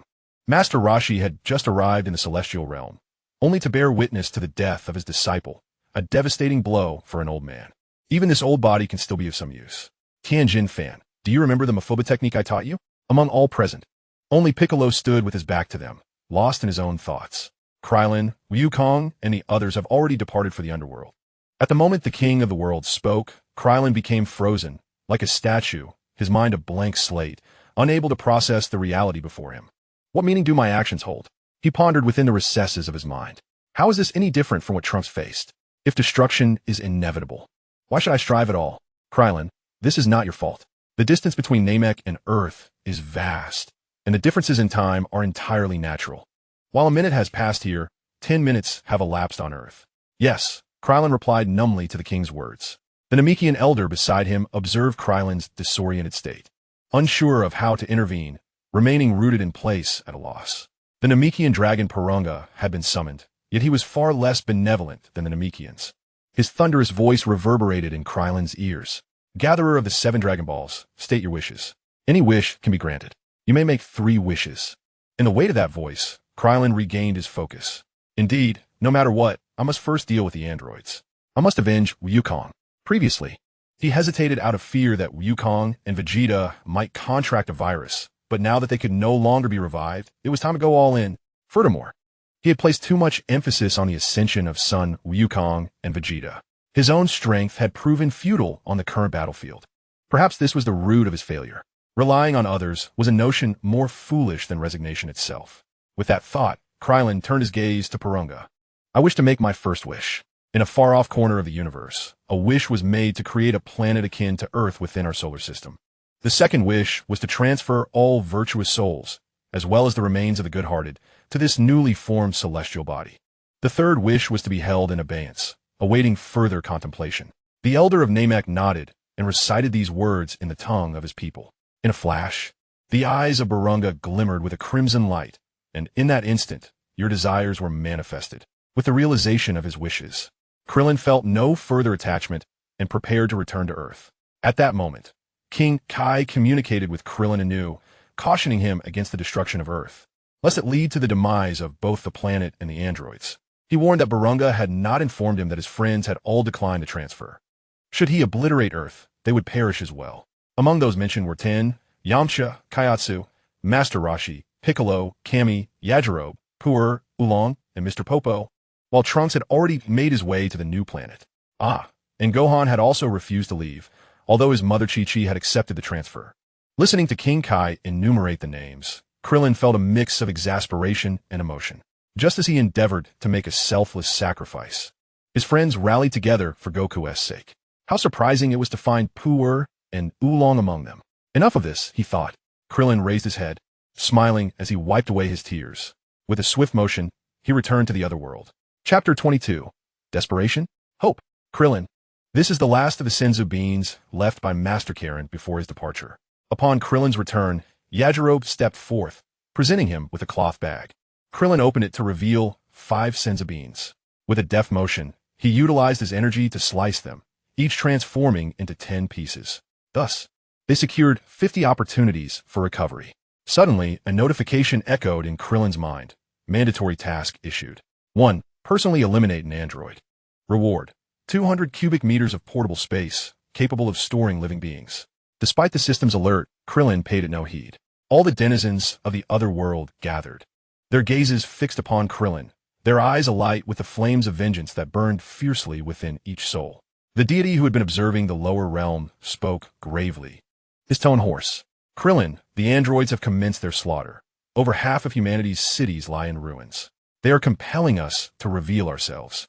Then let us confront them, declared Yamcha, stepping forward with resolute determination. Both Goku and Krillin have saved the world. I have done nothing. This time, I shall prove that each of us from the Turtle School is formidable. Master Roshi stroked his white beard. his eyes gleaming with pride as he beheld the growth of his 3 disciples. The Crane School stands ready as well, Tien and Kaiatsu asserted, stepping forth in solidarity. Oolong and Pu'er followed Master Roshi closely, their gazes resolutely firm. Ladies and gentlemen, let us commence our decisive battle and demonstrate to the androids that even in the absence of Goku, we remain formidable, Krillin declared, his fists clenched and raised high. Witnessing the soaring morale among the group, the deity realized he could not stand idly by. Piccolo, it seems the time has come. The protection of Earth cannot rely solely on you. My love for this planet is no less than yours. As a deity, I must step forward in this moment.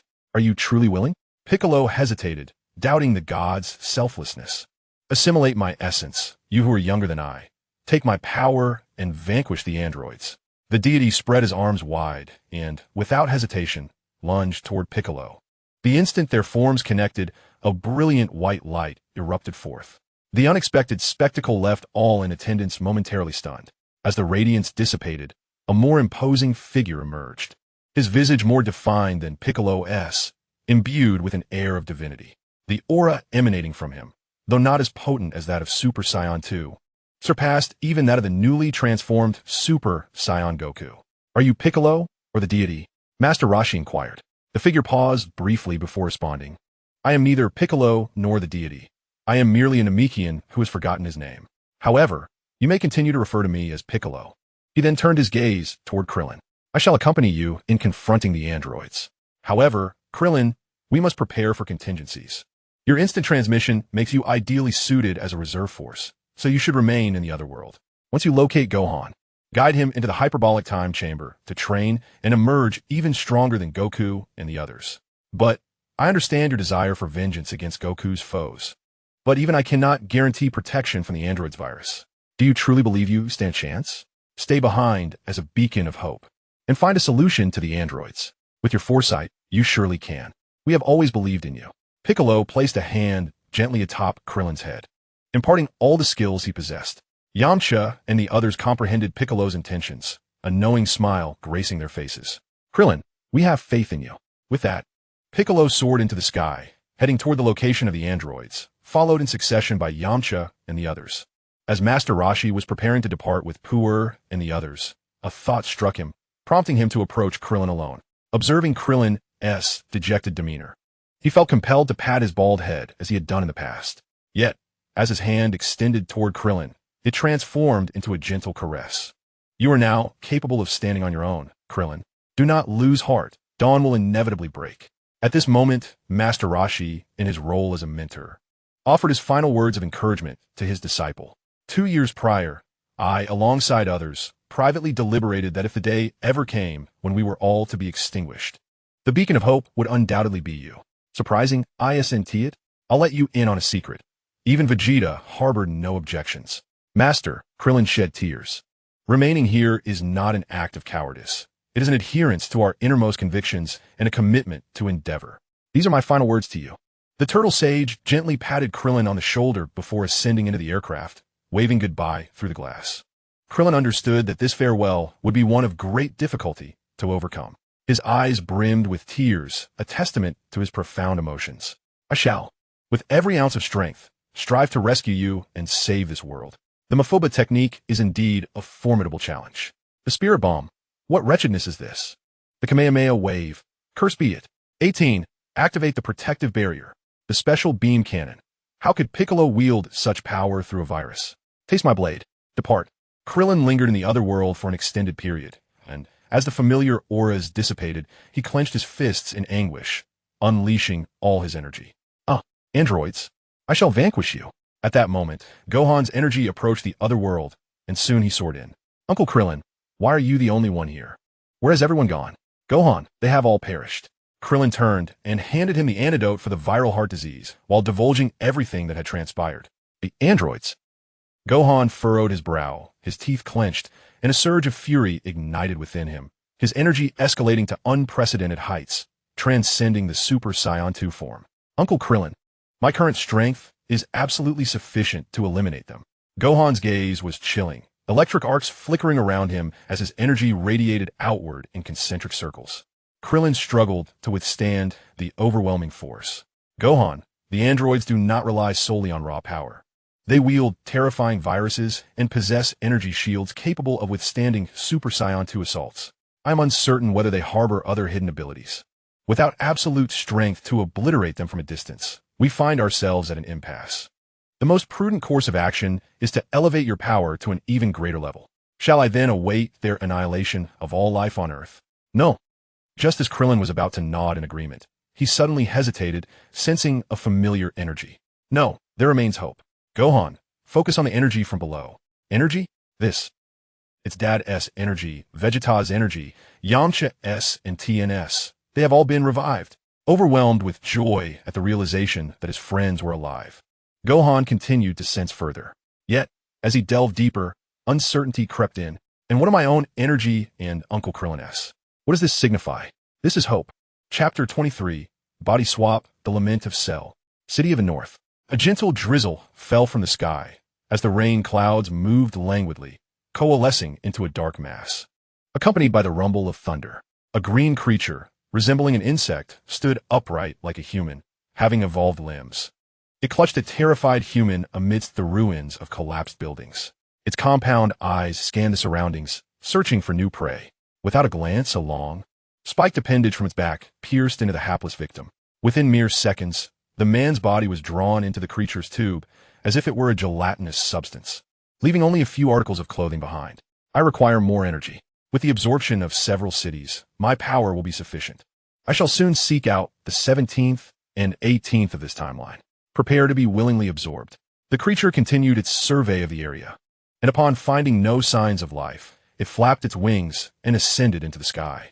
Its name was Cell, an artificial being synthesized from the cells of all martial artists on Earth, even including those of Frieza and his progeny. Its strength surpassed that of typical androids, capable of absorbing them to achieve a perfected form, although it was still inferior to the current you. Moreover, it is highly probable that this Cell hailed from an alternate timeline, having prematurely emerged due to the disruptions caused by the android siblings. Hence it would not utilize a virus. As the most formidable entity predicted by Dr. Gero's computer, Cell surely possessed cells from organisms endowed with immunity to toxins. The reason I refer to it as hope is due to a particular skill I possess, one that you might recall, the body swap technique akin to that of Captain Ginyu. This is an ability I acquired previously. If I were to exchange bodies with Cell, there is a significant chance I would gain immunity to the virus, allowing me to approach the androids and potentially eliminate them. However, would that not mean Uncle Krillin would become an android himself? Gohan listened in silence to Krillin's thoughts and had to admit the feasibility of the plan. Yet, the notion of transforming into another form of android, merely to eradicate them, was a difficult pill for him to swallow. Krillin discerned Gohan's hesitation and chuckled lightly. It would only mean becoming a bit less handsome. Besides, no matter how hard I try, my strength will never match yours, let alone defeat the androids.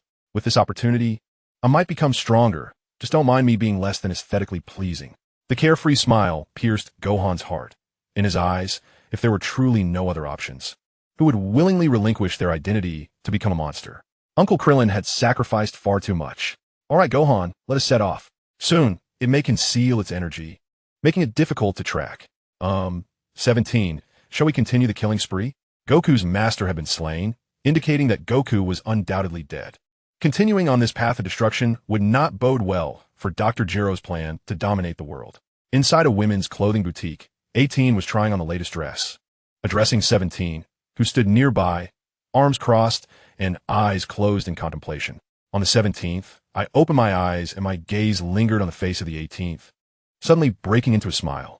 When did you start listening to the doctor so obediently? I've already disposed of the surveillance insects the doctor had sent for us and Krillin. You needn't pretend any longer. Oh, if you had mentioned it earlier, I wouldn't have had to maintain a stern expression all day, replied the 18th, visibly relaxing and displaying a newfound ease. So, do we still need to go through with the killings? It seems rather pointless to me. Suit yourself. I merely wish for that bald man to locate Dr. Gero's base and eliminate him. Only then can we attain true freedom. With that, the 17th closed his eyes once more. The 18th, puzzled, questioned, but we have already killed his friends. Will he spare us? Even if we gain our freedom, he will still come after us. His combat prowess is quite limited. Had I not needed him to eliminate Dr. Gero, he would have fallen to me in an instant. Besides, we possess an abundance of unused viruses. He wouldn't dare approach us. If he truly wishes to confront us, he could be dealt with.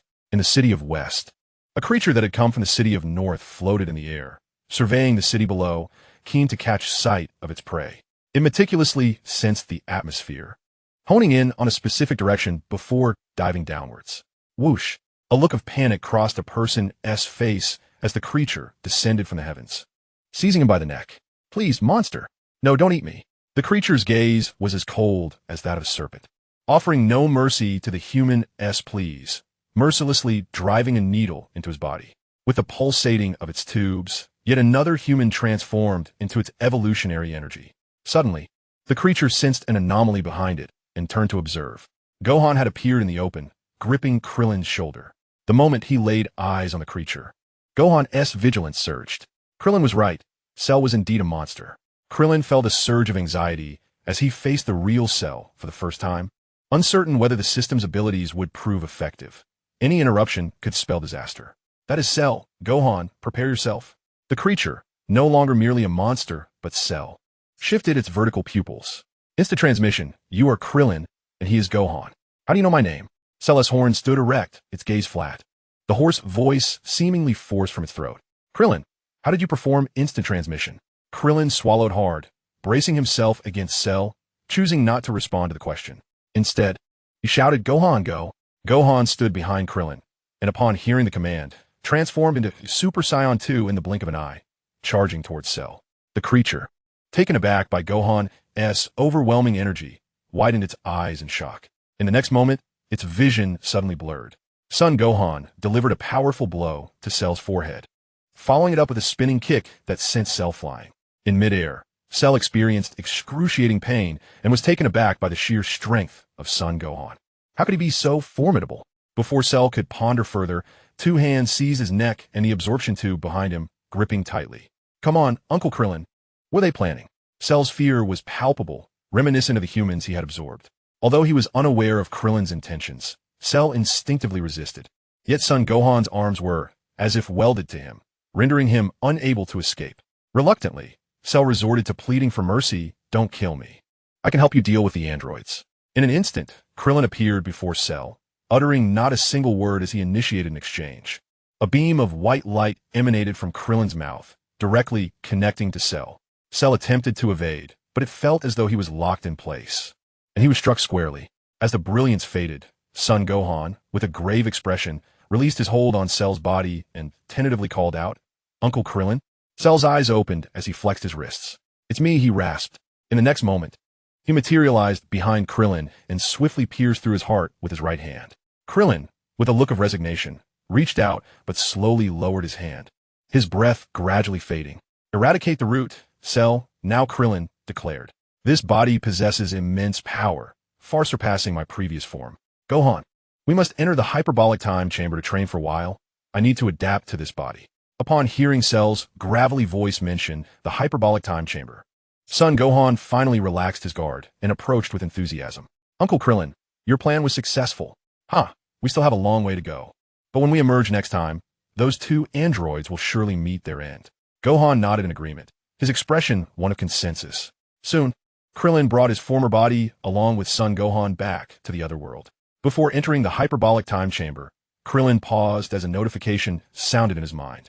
This time, it was the first achievement he had unlocked, Plug and Play. Chapter 24, Plug and Play Unlocked. Ding! Congratulations, host, on attaining your first achievement. Achievement System 1. Plug and Play Unlocked. Effect. When the host performs an insertion action, it will occur seamlessly and be applied. Effect nullified upon withdrawal.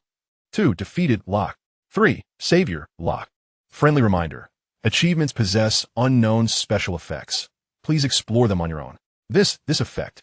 Krillin and Son Gohan have entered the hyperbolic time chamber, where they resolved to train until Krillin became adept at wielding the immense power of this new body. Their ultimate goal was to vanquish the androids, allowing Krillin to achieve his perfect form before seeking out Dr. Gero and eradicating the menace of Cell from their world entirely. Upon entering, instead of immediately commencing his training, Krillin chose to sit cross-legged on the ground to meditate, immersing himself in the gravity tenfold, while examining the system within his mind. Krillin was astounded by the newly acquired effect of his achievement. The plug-and-play effect allowed the host to effortlessly insert and apply it during the insertion action. It would become ineffective upon withdrawal. Such a remarkable ability left Krillin's heart soaring with exhilaration. In his eyes, this skill, dubbed plug-and-play, could also be interpreted as absolute breach of defense. With a mere gesture of his hand or finger to perform the insertion action, he could penetrate the body of his adversary without hindrance. No matter how formidable your defenses may be, when I choose to invade, you would do well to remain still, lest my aim falter. Fingers could penetrate, palms could penetrate, and surely fists and arms could do the same. Perhaps I could even channel a blade of energy along my arm. That too could penetrate. With this skill, it seemed that no one would be able to withstand my onslaught. I would penetrate through all races. Android 18. I wonder if you would be able to endure my intrusion? Krillin's face blossomed with joy, leaving son Gohan taken aback. Had he ever heard of someone smiling during meditation? Krillin did not retract his focus from the system, but instead directed his gaze towards the word apply, following the insertion effect. Application? How would one apply it? After a moment of contemplation, he moved his own lifeless body closer. He extended a finger towards the heart of his corpse, where a gruesome wound lay. Reluctant to inflict further damage upon himself, he opted to insert it into that very spot. At the moment his finger penetrated the corpse, a wondrous sensation enveloped him. It was as if he could perceive his own body, akin to transforming the corpse into an extension of his own arm. Yet, the body remained lifeless. Incapable of movement, despite his attempts at control. Unable to move, Krillin continued to explore the potential of his mind. The development of skills, he believed, required a spark of imagination. He then detached the finger he had inserted, leaving it embedded within the heart of the corpse. Sensing that the connection between his finger and the heart persisted, he willed his finger to merge with the heart and activated Cell's regenerative ability, attempting to restore the heart. Simultaneously, he restored the missing digit on his own hand. To his astonishment, the entire endeavor proved fruitful. Perhaps the system forged a link between his own essence and the body of Cell, enabling this success.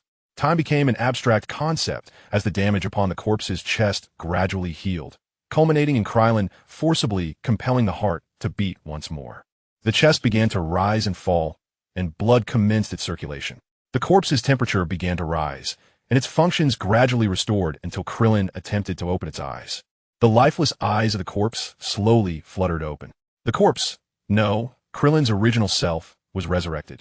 Sheru's soul had long departed to the underworld the moment of death, leaving this body devoid of spirit and consciousness. Now, I possess not only Sheru's body, but also my original Krillin form. I feel as though a portion of my consciousness can be divided. Could it be transformed into a clone? Krillin pondered, attempting through the system's connection to partition part of his consciousness. Success. Remarkably, there was no energy expenditure, perhaps due to his overwhelming strength. After all, Frieza, with a combat power of 120 million, could dominate the universe. There was no reason for Sheru, who was stronger than Frieza and possessed his cells, to lack endurance. Observing his own form was peculiar indeed. Ha ha ha! Krillin's original body stood up and made a silly face at the Sheru entity. Suddenly, Gohan, who had been training alone nearby, sensed the energy of Krillin's original body and rushed over, concerned something was amiss. Upon witnessing Krillin's clone making a silly face, he was utterly astonished. Uncle Krillin, how did your body come back to life? Gohan, it's not a resurrection. I've transformed my original body into a clone. From now on, we have 2 instant transmissions. Indeed, Krillin had just tested it, and all the skills of his original body were accessible to both the Sheru entity and the Krillin clone, signifying they now had 2 individuals capable of instant transmission, dramatically enhancing their mobility. Krillin also discovered a loophole. System, open the panel. Ding.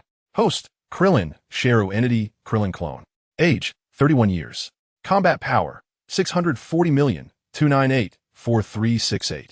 Race, Saiyan. Frieza race, Earthling, Three-Eyed Tribe, Beast Tribe, Potential Burst, 10 times. Skills, Solar Flare, Kamehameha, Flight Technique, New, Old, Key Sphere / Kinkai Fist, Instant Transmission, God version. Metamoran Fusion Technique, Body Switch Technique, can be interrupted, Afterimage Fist, Universal Sky-Shattering Palm, and others. Current Universe, Future Time-Space, Super, corrected. His potential burst of 10 times encompassed both the Sheru entity and the clone, meaning both of his bodies now possessed 10-fold potential. Furthermore, the Krillin clone could also engage in training. What did this imply? It signified that with 2 bodies training, His Share form could surpass the original Share's training speed by tenfold. It is noteworthy that he was currently only in his first form. Once he attained his complete form, he would become immensely powerful in the shortest time. Androids? Merely ants in comparison. Krillin also discovered that the room of spirit and time could accommodate no more than 2 individuals. Upon the resurrection of his doppelganger, the spirit-time room exhibited no peculiarities. Could this imply that his doppelganger was unrecognizable to the spirit-time room, allowing him to create multiple replicas to enter and cultivate together? This plan to assume Cell's body has proven to be immensely rewarding. Krillin resolved to gather the remains of powerful beings to establish his own army of the deceased. No, the consciousness within those corpses would all belong to Krillin. Perhaps Krillin's Legion would be a more fitting title. The system's achievements, in Krillin's eyes, were truly multifaceted in their utility. He eagerly anticipated the remaining 2 achievements, and even those that may emerge in the future. When countless abilities comparable to divine laws converged upon Krillin, perhaps even the Omni King would find himself unable to contend with him. Observing Son Gohan's astonished expression, Krillin couldn't help but chuckle as he commanded his doppelganger to unleash the energy sphere slash. Gohan, I have perfectly mastered this power. Come, let us battle, Krillin declared, his 2 forms brimming with combat spirit as they gazed at Son Gohan. Indeed, his plug-and-play ability could also be utilized on himself. He merely extended a small stinger from the flesh within his body, embedding it into his muscle, thereby naturally acquiring Cell strength. The stinger was so diminutive that it did not impede his combat capabilities in the slightest. Eager to engage in battle, Krillin longed for a worthy opponent since arriving in the Dragon Ball world, having relied solely on his intellect without experiencing a proper fight. He craved the visceral sensation of a true clash. Yet those around him were either vastly superior or somewhat inferior, making it impossible to find a worthy adversary. Now, with Cell's body, he could finally unleash his full potential. Cell possessed a formidable physique infused with Saiyan blood and Piccolo's regenerative abilities. Not to mention the resilience granted by Frieza's cells. Son Gohan would find it impossible to defeat him. Chapter 25. Krillin vs. Son Gohan. In that case, Uncle Krillin, be on your guard, Son Gohan responded, equally filled with fighting spirit. His motivation stemmed not only from the fact that the androids had slain his father and most of his friends, but also from the rarity of engaging in combat with Goku and Vegeta during his training. Typically, it was Goku and Vegeta who sparred with one another while he focused on his own development. Thus, his desire for battle was equally fervent. Feel free to unleash your might. This body of mine is remarkably resilient. The 2 warriors locked eyes, their resolve palpable. Suddenly, Krillin's Cell form soared into the sky, raising his left hand, from which emanated a brilliant crimson light, akin to the most luminous red giant star in the universe. Countless energy spheres, trailing vibrant rainbows, descended like a torrential downpour, launching a saturation attack upon Son Gohan's vicinity. Unfazed by the onslaught, Son Gohan clenched his fists, gathering his power, and let out a mighty roar. He transformed into a Super Saiyan, golden flames rapidly enveloping him as his figure abruptly vanished. In the next moment, he found himself before the entity of Cell, launching a punch towards Krillin. Krillin quickly crossed his arms to block the blow, retreating a short distance. However, the immense force left his arms aching painfully. Fortunately, Cell's regenerative abilities, inherited from Piccolo, were even more formidable, allowing him to recover completely within mere seconds. Gohan, watch behind you. Gohan instinctively turned to look, only to see countless energy blasts curving back towards him, aiming for his back. Haha, Uncle knew you would dodge. Krillin chuckled mischievously, swiftly thrusting his palm forward to strike Gohan. If he landed the hit, Gohan would surely be defeated. On one side, there was the high-energy barrage of energy blasts, and on the other, Krillin's stealthy assault as Cell. In that fleeting instant, Gohan grasped the situation, his face devoid of panic, instead adorned with a confident smirk. Krillin, unable to decipher the meaning behind his smile, charged in with fury. Hey Gohan, you've lost. Not necessarily, Uncle Krillin, Gohan replied. Krillin's vertical pupils flickered as he sensed something amiss. Oh no, he had not anticipated Gohan's sudden burst of speed, as if he could predict the trajectory of Krillin's attack. In an instant, Gohan's hand grasped Krillin's arm, rendering what seemed like an inevitable strike futile. However, the momentum from Krillin's charge had yet to dissipate, propelling him forward with great inertia. Gohan understood this well. He had already prepared for it. Seizing Krillin's arm and deftly tossing him towards the energy blasts, Krillin was immediately engulfed in the onslaught of energy spheres, surrounded by swirling smoke. As he was sent tumbling uncontrollably. Cough, cough, cough. Gohan, your reaction speed is incredible. Uncle Krillin, you're not too shabby yourself. Mastering this body for the first time and unleashing such immense power is impressive, Gohan praised sincerely. The energy blasts just now were indeed potent, each capable of annihilating a small planet. Of course, this was not the extent of Krillin's power. He had limited himself to this intensity out of concern for the integrity of the hyperbolic time chamber, wary of causing destruction that might prevent their exit. Krillin struggled to stabilize his body, bowing his head to wipe the blood from the corner of his mouth, his eyes glimmering with cunning thoughts. Quick reaction speed, is it? Let us see how I can counter that. You'd best be cautious from here on out. Bring it on, Uncle Krillin. As the smoke dissipated, Gohan focused intently on the clearing, prepared for Krillin's sudden strike. Unexpectedly, in the next moment, a voice called out from behind, Kienzan.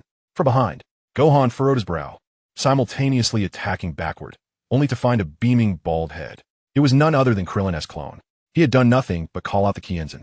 The voices of Krillin's clone and the original were distinctly different, leaving Gohan frustrated for being deceived by such a minor detail. Krillin, though he did not unleash the Kamehameha, swiftly executed a solar flare the moment Son Gohan turned his back. Instantly, Gohan's vision was engulfed in blinding light. On my eyes, at that moment, the raspy voice of the true Cell emerged from behind, maliciously unleashing the Kamehameha. A brilliant azure wave struck Gohan from behind, sending him plummeting from the sky and crashing heavily to the ground. Apologies, Gohan, but this round is mine. Gohan rose from the earth, his upper garments tattered, revealing his formidable musculature. In terms of combat intelligence, Uncle Krillin, you surpass me by leaps and bounds. However, the ultimate victory in battle still hinges on the strength of both opponents. As Gohan tore away the remnants of his clothing, his expression turned steely, akin to his father. He leapt into the air, launching himself towards Cell with astonishing speed. It appeared that the recent ambush had ignited a fierce determination within him. Krillin chuckled inwardly, as the Saiyan blood coursing through Cell's form began to awaken. The desire for battle surged stronger than ever. The blood was boiling, no longer resorting to underhanded tactics. Cell unleashed his full power, propelling himself forward, leaving a trail of white light in his wake, colliding forcefully with Gohan. The clash of white and gold erupted as their fists met each other's faces, both warriors instinctively recoiling before pivoting to strike anew. The sound of their assaults echoed through the hyperbolic time chamber, resonating with a series of thunderous impacts. The speed of Krillin and Gohan was so tremendous that the remnants of their movements were lost in the ether. Krillin's eyes struggled to follow the frenetic battle, compelling him to retreat below and await an opportunity to assist his true form. The air crackled with intense, terrifying energy as each blow exchanged between them carried overwhelming force, far surpassing the might of the strongest storms on Earth. This was merely the aftermath. Were such residual energy to strike the planet, its surface would be utterly devastated. An unspoken understanding blossomed between them. Fearing the destruction of the time chamber from energy blasts, they decided to channel their energy into fortifying their physical forms. Engaging in a clash of raw power, the intertwined combat invigorated both warriors, prompting them to separate momentarily. Krillin gasped for breath, hastily regaining his energy. He could sense that Cell's current form still paled in comparison to Gohan's full-powered Super Saiyan state. The fact that they were evenly matched indicated that Gohan was intentionally holding back. If they continued to press on, it was likely that, even if he did not exhaust himself, Krillin would ultimately succumb to defeat. Gohan's combat prowess far exceeded his own. After all, Gohan was acutely aware that this battle was against his remaining uncle, appearing to fight fiercely while subtly reserving his strength. Krillin could not help but feel infuriated. So, you're holding back your power, Gohan? Do you think I'm so weak? It's not just you who has a temper. I, Krillin, have one too. Today, I will compel you to unleash your full strength. Come, let us battle. Show me your utmost power, Gohan. Spare me no mercy. I crave a true fight. With that, Krillin channeled the Kaioken tenfold. A crimson aura enveloped him, and the sheer force shattered the ground beneath him. With a gentle push, he propelled himself forward like an arrow released from its bow, hurtling towards Gohan with terrifying speed. Gohan, observing the godlike Krillin, felt a shiver run through him. This power had surpassed his current abilities, drawing perilously close to his Super Saiyan 2 form. Indeed, Uncle Krillin was the last hope. As you wish, Uncle Krillin. I shall unleash all my might. This is Super Saiyan 2. A cry erupted from Gohan as blue lightning danced around him like serpents. Arcs of energy wrapping around his entire being. The boundless energy surged forth, swiftly surpassing Krillin's tenfold Kaioken. However, unlike Krillin, Gohan's transformation into Super Saiyan 2 bore no physical burden, while Krillin's body was constantly under pressure from the energy, almost shattering him. Determined to conclude the battle swiftly, Krillin knew that if he could spare a moment to glance at his system panel, he would discover that his combat power, enhanced by the tenfold Kaioken, had reached an astounding 6 billion, 2/3 of Gohan's Super Saiyan 2 power of 8 billion. Though temporary, this was formidable. It was crucial to note that Krillin possessed Saiyan blood. Once his S cells reached a certain concentration, a 50-fold increase could propel his combat power to a staggering 30 billion. His foundational strength greatly exceeded Gohan's, allowing him to close the gap effortlessly. If he absorbed the android siblings and achieved his perfect form, his base power would approach 10 billion. In that state, transforming could unleash a terrifying force of 500 billion. What was Majin Buu compared to that? The scene shifted back to the battlefield, where two terrifying auras, one golden, the other red, engulfed much of the hyperbolic time chamber. Colliding with unrelenting ferocity, Krillin's clone, unable to sustain its combat power any longer, had fled several kilometers away, observing the clash while absorbing the experience of battle. Suddenly, Krillin's body was propelled backward by a powerful blow. Before he could land, Gohan appeared behind him in a fraction of a second, delivering a swift kick to his waist. Enduring the pain, Krillin twisted his arms at unnatural angles, extending them rapidly to seize Gohan's arm. Gohan raised an eyebrow as he saw Krillin close in, delivering a fierce kick to Gohan's abdomen, sending him flying. Seizing the opportunity, Krillin instantaneously teleported near Gohan, unleashing a multitude of energy discs along Gohan's trajectory as he soared through the air. The sharp, whirling blade of energy emitted a piercing howl as it spun rapidly. Sun Wukong swiftly curled his body, relinquishing his force and absorbing the impact of the previous strike, coming to an abrupt halt in midair. As Krillin was about to display a smug expression, he witnessed Sun Wukong suddenly accelerate, delivering a headbutt to Krillin's face, causing blood to splatter. Even the simplest of attacks bore an astonishing power, sending Krillin reeling backward. Sun Wukong pursued relentlessly, seizing Krillin's head and propelling him downward, forcefully smashing his face into the ground before darting ahead. Krillin's face carved a deep trench into the floor of the hyperbolic time chamber, a technique reminiscent of Broly's. Unexpectedly employed by Sun Wukong. Unable to withstand the assault, Krillin pushed against the ground, rising to his feet. He elbowed Sun Wukong's arm away, gathering a massive sphere of energy with his left hand and thrusting it towards Sun Wukong's abdomen.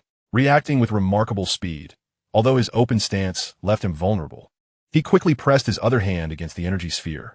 The colossal energy was compressed between their forces, resulting in a tremendous explosion that sent both combatants hurtling away. Fortunately, their formidable strength left them only slightly disheveled, sustaining no serious injuries. Wukong, you truly are a monster. Your talent is extraordinary, Krillin gasped, feeling the effects of the Kaioken dissipate unknowingly. Sun Wukong, supporting himself with one arm on the ground, fixed his gaze on Krillin. No, it is you, Uncle Krillin, whose power has escalated remarkably. In just one day with this body, you can contend with me on equal footing. You possess exceptional talent. Now, let us settle this with a final strike. Very well. The intensity in their eyes escalated as they prepared to unleash their utmost power. The final blow, intended to transcend their limits, was to be executed with 15 times Kaioken. The overwhelming energy made it difficult for Krillin to maintain his stance, forcing him to kneel. Struggling to rise, he placed both hands on his hips, and a blue radiance engulfed the surroundings. Sun Wukong mirrored him, positioning his hands atop his head, aiming at Krillin.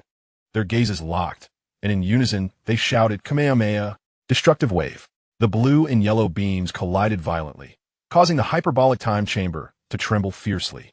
As the energies clashed, neither party yielded, resulting in a titanic energy sphere forming between them.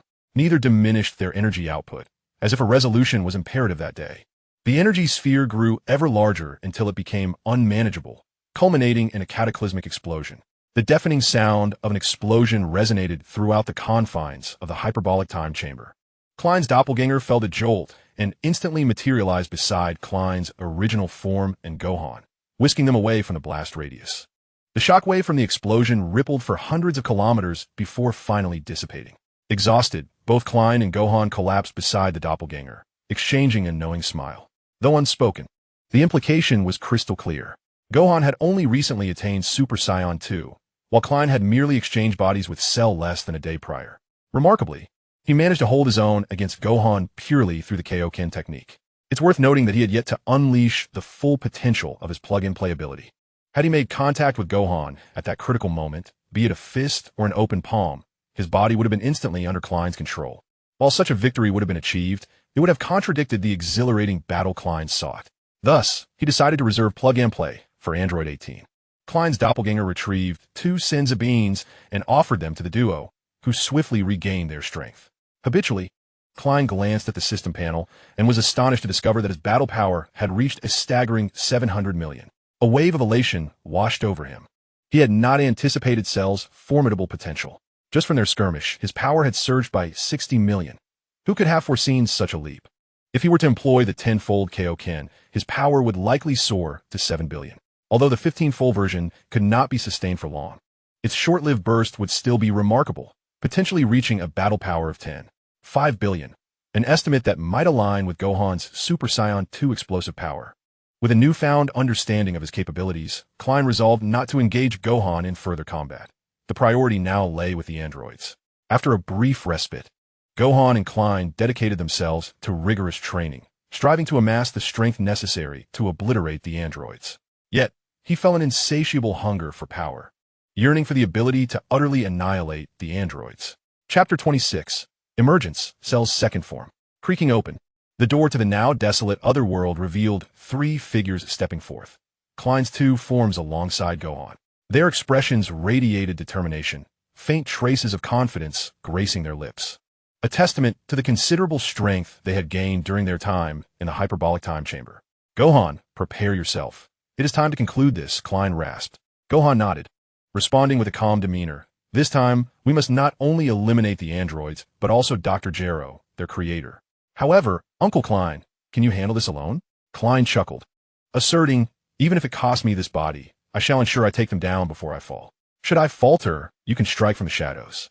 Yet, I doubt such a scenario will arise.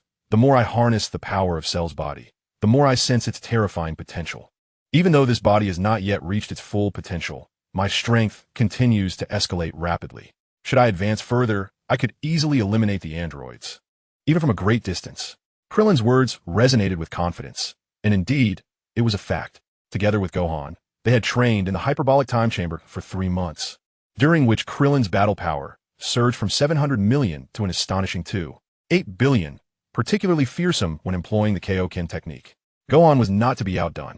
His base power reached 230 million, and upon transforming into a Super Saiyan second grade, he experienced a 100-fold increase, resulting in a staggering battle power of 23 billion.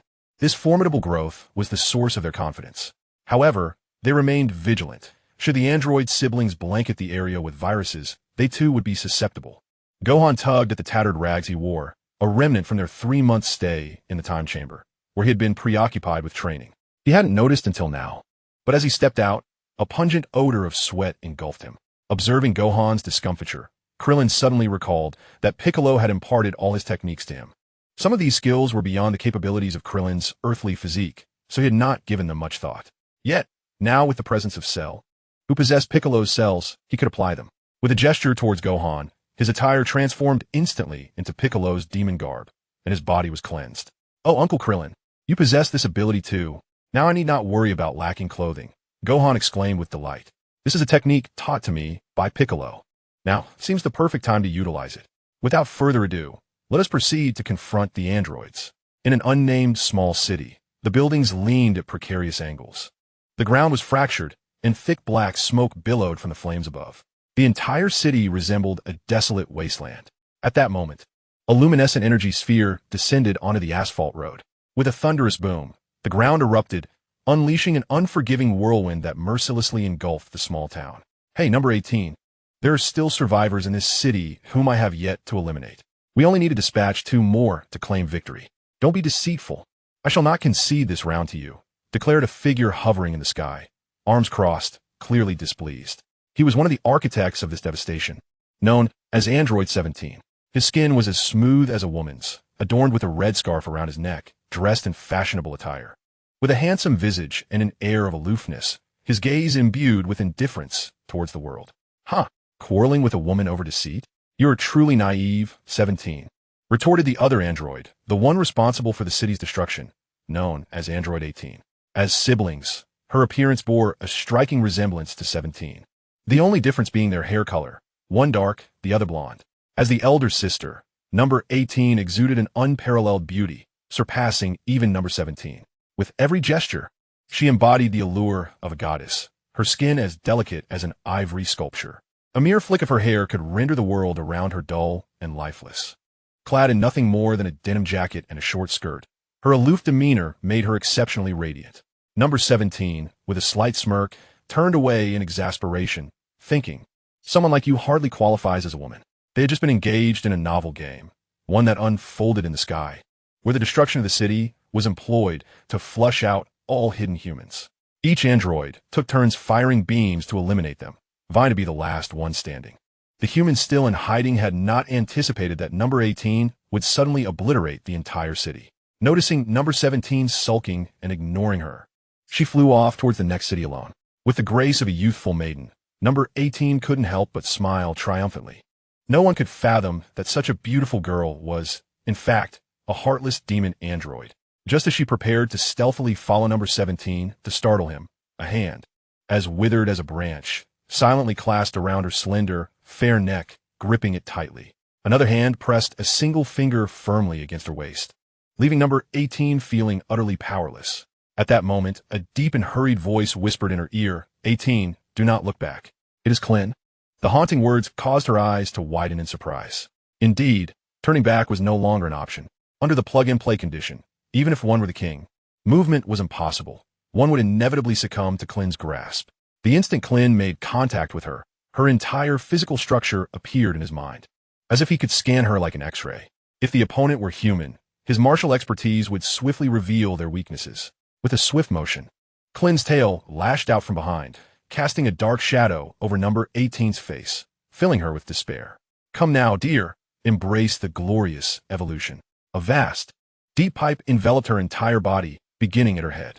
Klin even paused for a few seconds, allowing number 18 to fully appreciate his strength and listen to her melodious cries of anguish. However, rather than screams, strange sounds emanated from within the pipe. The white conduit writhed continuously, its walls outlining number 18's exquisite form. As the pipe pulsated, she was gradually absorbed into Klin, becoming one with him. An overwhelming surge of power coursed through Klin's entire being. This surge of power did not arise from nothing. Rather, it seemed to unlock the potential within Cell's physique, empowering every cell in an instant. With a resounding thud, Krillin's body swelled. In a flash of white light, he transformed into a figure far more imposing than before. His appearance morphed from the insect-like first form to the second form, characterized by thick lips. The combat power displayed on the system panel soared to 5 billion. With the utilization of the Kaioken times 10, this would amount to a staggering 500 billion. Krillin clenched his fists, entranced by the exhilarating sensation of strength coursing through him, as if he were invincible in that very moment. Ha ha ha. From now on, I, Krillin, can be considered a formidable warrior. Though Cell was grotesque, his power was undeniably formidable. And with Android 17 to consume, I could evolve into my perfect form. At that point, my might would know no bounds. As he stood, 17 no longer posed a threat. Even without Gohan, I could effortlessly eliminate him. Ha ha ha. 17. Don't run. Surrender your body to me.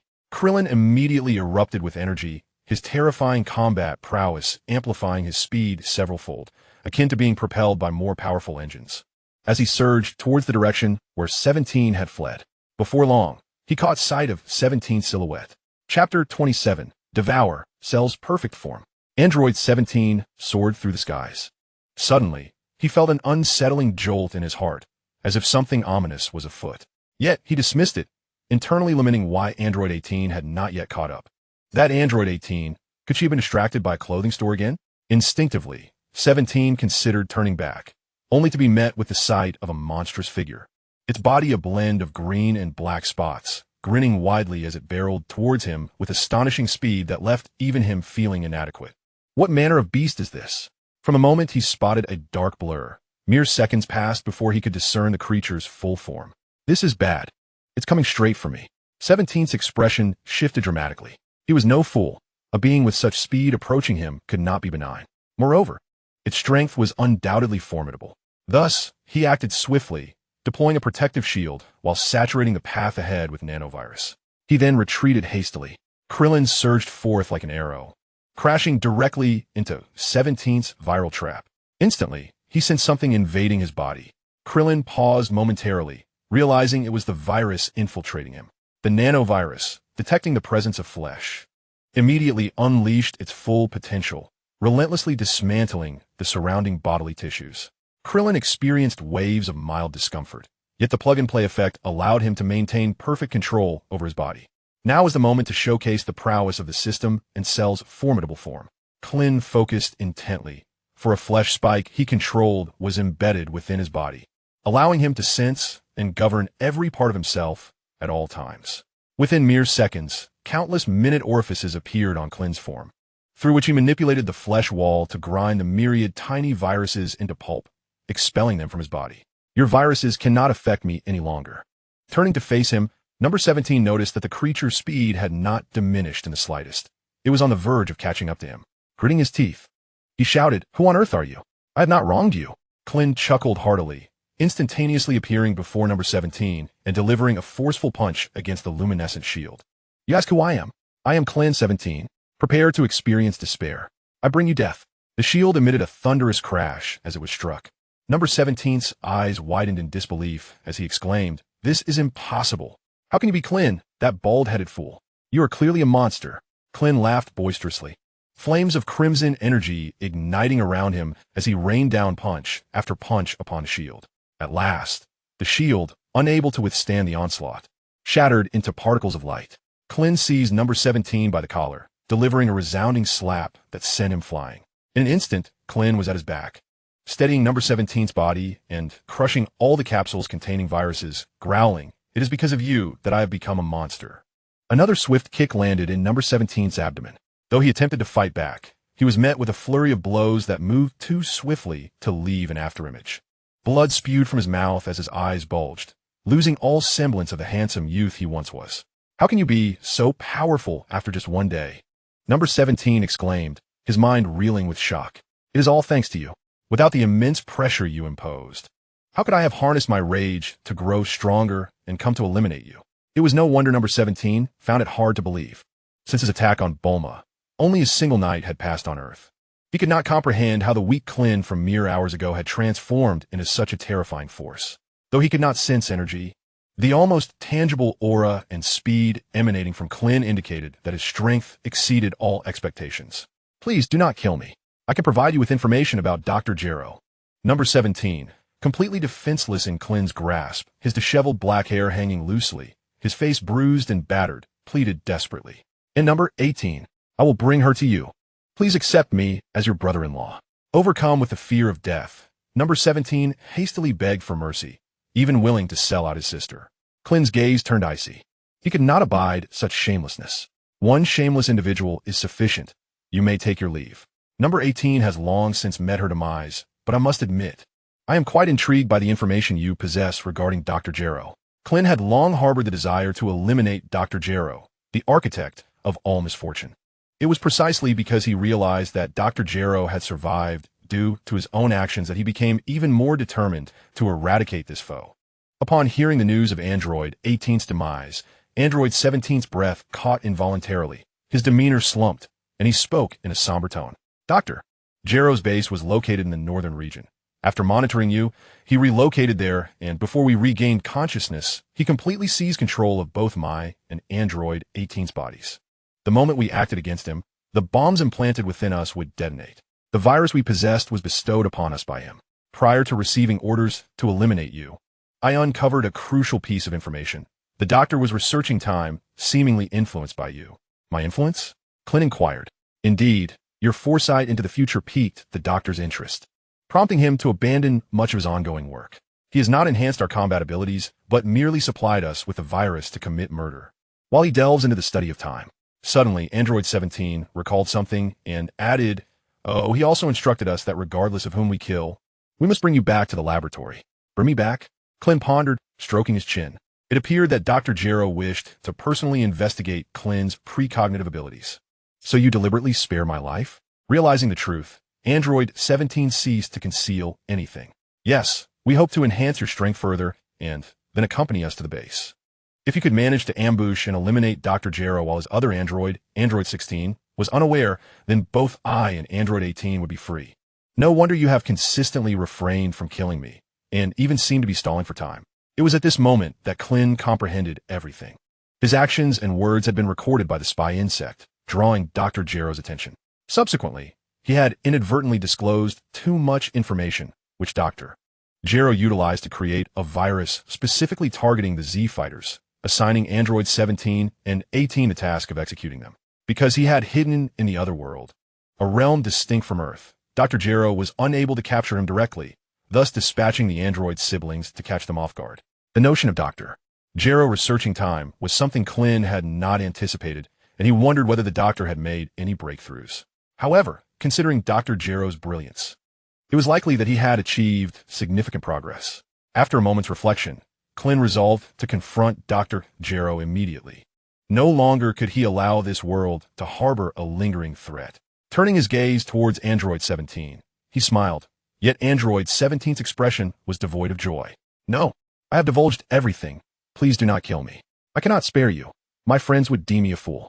With that, a robust tube emerged from behind Klin, enveloping Android 17. Moments later, an immense aura radiated from Klin's body. The sky trembled violently, and thunder and lightning struck around him, celebrating the birth of the ultimate being.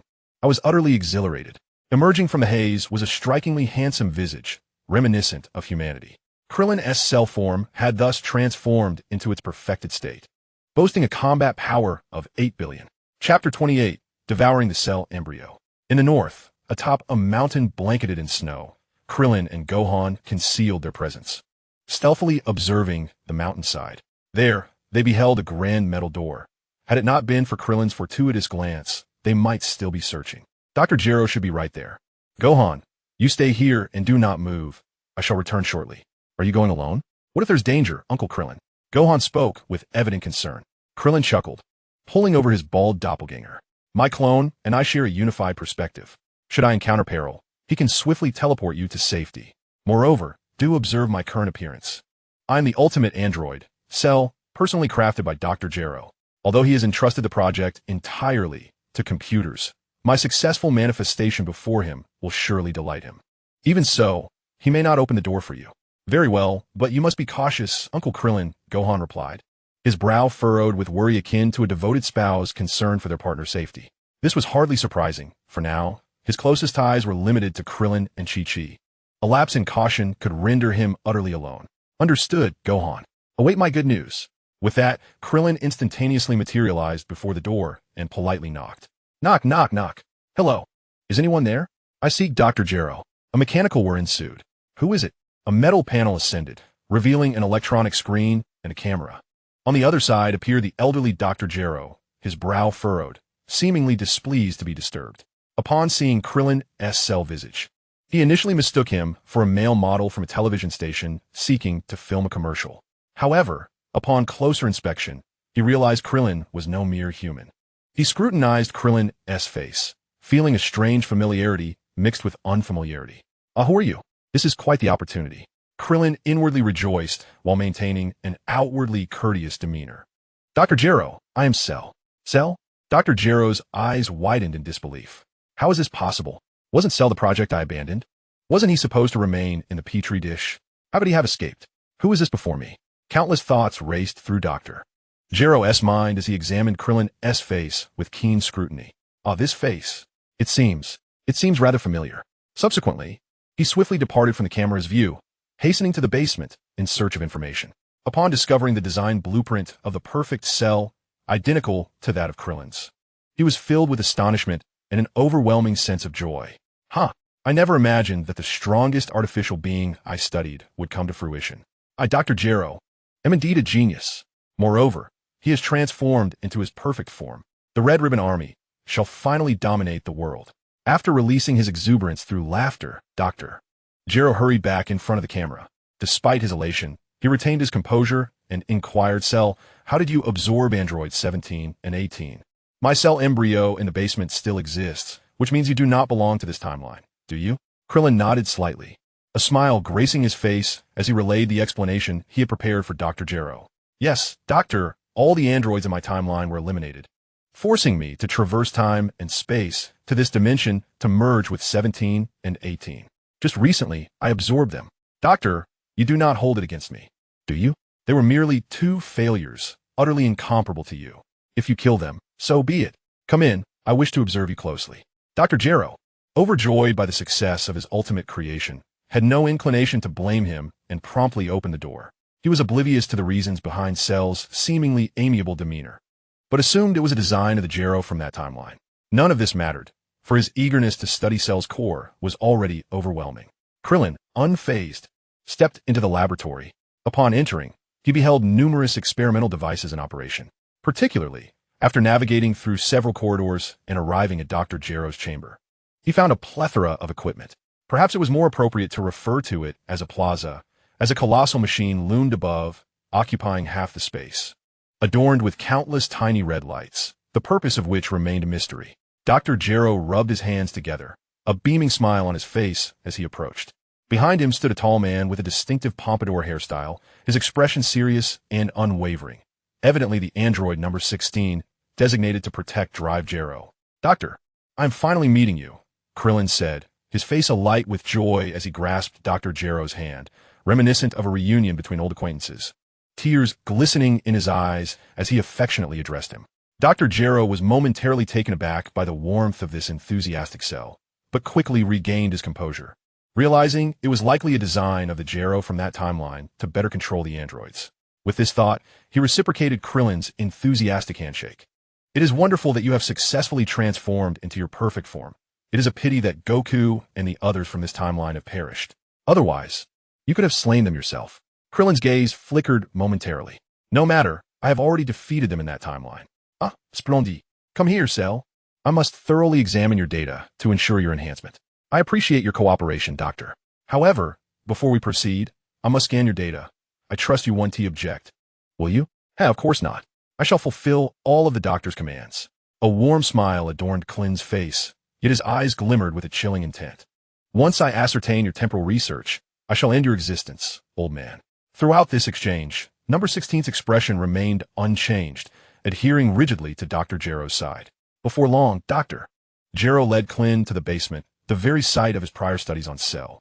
However, subsequent research had been wholly usurped by computers, of which he was blissfully unaware. Behold, this is your juvenile form. Initially, I regarded it with indifference, but upon encountering you, I realized it is no mere failure. It is the most exquisite masterpiece in existence. How could it not be perfect? From Dr. Gero's current perspective, it was indeed a paragon of artificial beings, polite, handsome, capable of vanquishing the defective androids number 17 and 18 single-handedly, and even aware enough to seek him out in this unfamiliar timeline. It appeared that he would not refuse any orders, perfectly aligning with Gero's expectations of an android. Even if Cell were a facade, it mattered little. Dr.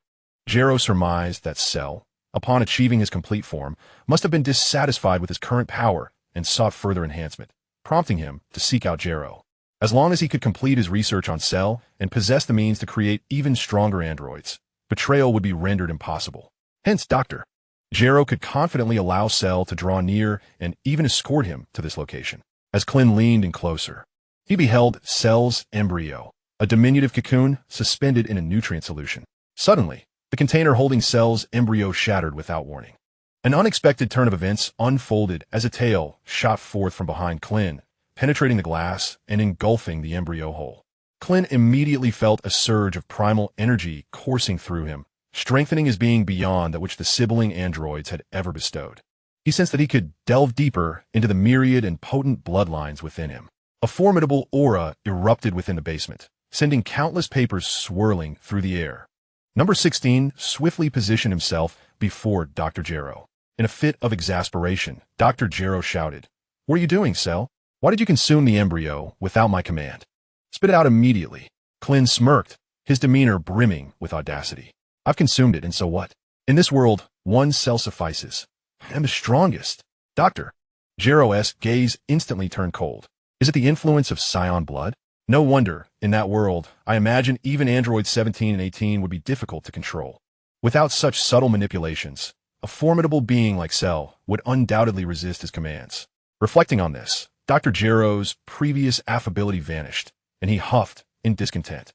Krillin paid no heed to his demeanor, as he was determined to ascertain the extent of Dr. Jiro's research on time. Thus, he tactfully inquired, Doctor, before Android 17 met his demise, he mentioned your studies on time. I wonder if you could create a time machine? The one I traveled in was destroyed by temporal turbulence during my journey. Could you replicate it? I believe traversing time could enhance my strength. Chapter 29. The Machine That Tears Through the Fabric of Time. The Demise of Dr. Jiro. Upon hearing the term time machine, Dr. Jiro's eyes sparkled with interest. But his enthusiasm waned upon learning of its destruction. I have yet to reach that level of research. Alas, had your time machine still existed, perhaps I could have replicated it. By the way, who created your time machine? Was it my future self? Not all. The time machine was constructed by Bulma of Capsule Corporation. I appropriated their time machine to arrive in this timeline. Krillin briefly explained its origins. So, Doctor, what exactly is your research on time? Is there a possibility for me to continue traversing through time and space? If only you could provide me with a time machine, Dr. Jiro sighed, turning to lead Krillin to a vast plaza filled with monumental machinery. Do you see that machine? It is my creation designed to tear through the barriers of time. However, it still requires further development. Given some more time to research, I am certain I can create passages to other timelines. At that point, armed with the knowledge and power of all timelines, I shall ascend to become a supreme deity. Is it truly that powerful?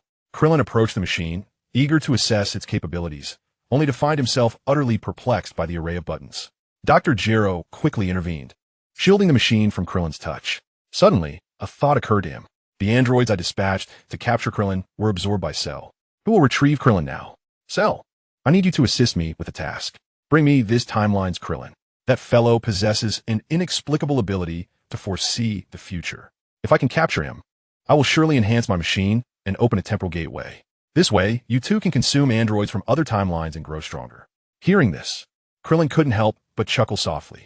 Standing before his enemy, being assigned to capture himself, struck him as absurdly humorous. Ha!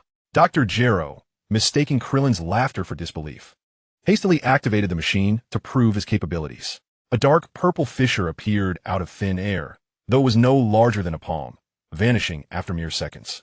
Behold, this is a time rift. While I cannot open it extensively, my plan is bound to succeed. I merely require Krillin. If you bring him back, we can traverse other dimensions. No, I'm not laughing for that reason.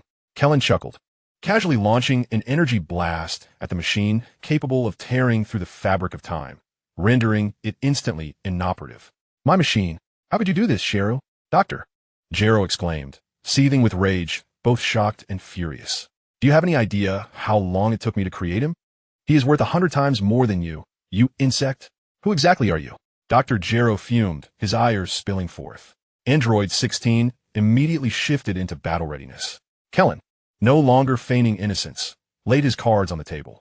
Dr. Jiro, you wish to capture me, yet you remain oblivious to my identity? What? You? Could you possibly be Krillin, that bald-headed fool? Dr. Jiro replied, utterly astonished, his anger over the destroyed machine dissipating somewhat. Indeed, you sought me out, and here I am. But I have come to end your life. Curse you for tricking me. Dr. Jiro now comprehended everything. Krillin had assumed Shira's likeness to gain his trust, only to obliterate his research, a premeditated scheme. 16. Eliminate him. Dr. Jiro glared menacingly at Krillin. He dared to impersonate Shiro to deceive me. I shall make him experience the most profound despair. Is that so? But I must apologize. I have already endured enough to spare your hands. Now, I intend to return it all to you. He chuckled. According to the standards you set while I was monitoring you, Krillin, the combat power of 16 reaches a staggering 1.6 billion, vastly surpassing that of the Cosmic Emperor, while you are a mere several million. Thus, you stand no chance against him. Dr. Jiro, having not transformed himself into a cyborg in this timeline, boasted without the ability to perceive energy levels. That may not be the case. Krillin flashed a confident smile, suddenly appearing behind Dr. Jiro and gripping his shoulder. You, how could you be so fast? Dr. Jiro gasped, cold sweat trickling down his brow as he turned pale. 16, save me. Hearing Dr. Jiro's plea, Android 16 immediately spun around to attack Krillin. Two massive fists detached from his arms, hurtling toward Krillin like projectiles. Krillin leaped upwards, taking Dr. Gero with him into the sky. Gripped in Kellen's hold, Dr. Gero watched in terror as the fists charged directly towards him, panic rising within him as he began to curse. 16, you fool. Attack Krillin, not me. If I perish, you shall not fare any better. Krillin planted his feet on the fists, forcibly halting their advance. On the 16th, the strategy shifted instantly. The fist transformed into an open palm, seizing Krillin's legs with a firm grip. Yes, just like that. Hold him down and obliterate him. Krillin furrowed his brow and swiftly retaliated with two kicks, unleashing a formidable force that caused the grasp to falter, sending the assailant flying. Why are you so inept? Dr. Gero continued to berate. Observing this, the 16th withdrew his hands and charged at Krillin, intent on close combat. A devastating punch, laden with terrifying power, was aimed at Krillin. Yet, to the astonishment of the 16th, Krillin lifted Dr. Gero before him. Should he strike, Dr. Gero would surely perish. Should he refrain, he would become vulnerable to Krillin's counterattack. Caught in this dilemma, he found himself at an impasse. You are utterly shameless, the 16th finally voiced. His first words since his appearance. Go on, hit me. Krillin chuckled lightly, releasing a strand of flesh as thin as a hair, silently approaching the 16th. He sought to exert control over him. However, to his surprise, the strand penetrated the 16th's body but failed to completely dominate him.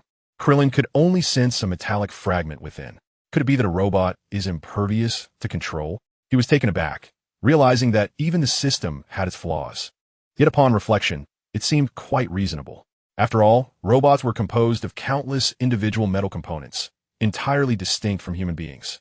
He was already content with being able to control humans. Given that he could not dominate the 16th, Krillin abandoned the attempt and crushed Dr. Gero's skull in a fit of terror.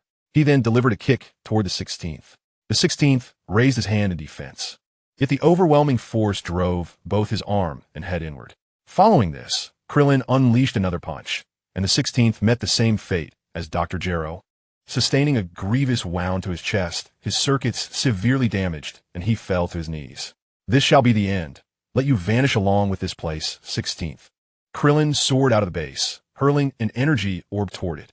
The ferocious energy erupted instantaneously, annihilating everything in the vicinity.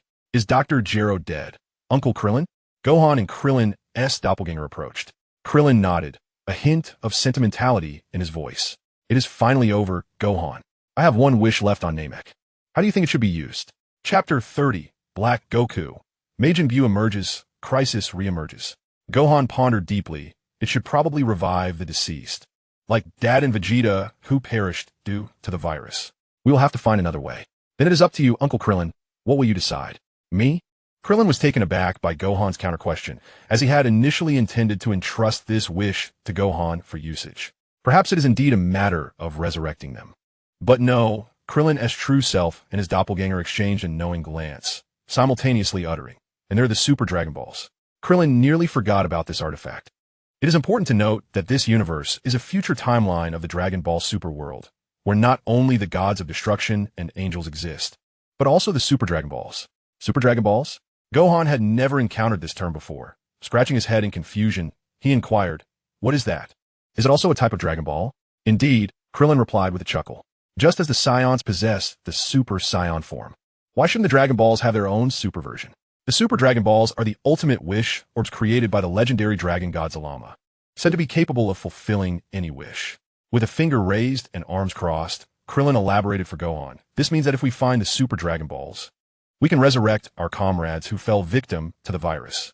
A light of realization dawned upon Gohan, but he soon posed another question. However, we have no idea where the Super Dragon Balls are. With a proud expression, Krillin interjected, now is the time to commend my foresight. We can utilize the wish we have remaining from the Namekian Dragon Balls. We could use this wish to discover the location of the Super Dragon Balls, or even attempt to have Shenron bring them directly to us. Uncle Krillin, you are truly clever. Gohan exclaimed sincerely. Let us go, Gohan, let us resurrect them quickly. Or they might be sent to reincarnation. With a resolute nod, Krillin led Gohan swiftly to Namek. Due to the significant time differential, by the time they arrived and articulated their needs, several minutes had already elapsed on Earth. Had they delayed their departure slightly longer, they would have witnessed a dark purple rift, imbued with a profound aura, manifesting above the ruins of Dr. Gero's laboratory. Initially, it was no larger than a palm, akin to a passage that Dr. Gero had just opened with his machinery. However, as time progressed, the rift expanded and a human hand emerged from its edge.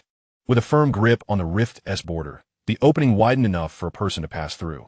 Thus, the owner of that hand crossed the threshold into this realm. Upon arrival, he first sensed the sparse life force on Earth, then turned his gaze to Dr. Gero's abandoned facility, realizing that within a radius of hundreds of kilometers, no signs of life remained. What a splendid world this is. The repugnant human race is on the brink of extinction. Perhaps I have been summoned by their cries of despair, he cackled wickedly. It was a visage strikingly similar to that of Son Goku, yet the eyes bore a ferocity and loathing. Clad in a black and gray martial arts uniform, he exuded an aura of destruction. He was none other than Zamasu, the apprentice Supreme Kai who had usurped Son Goku's body. Also known as Black Goku or Black, a malevolent deity intent on the annihilation of all humanity.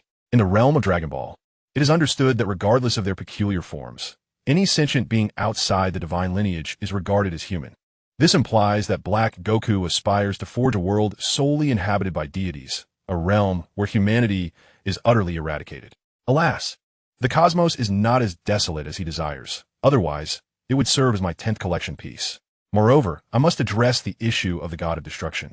As Black Goku rotated the time-space ring, he remarked, having sensed the overwhelming divine aura of Beerus, the god of destruction, even in a modest locale like Earth.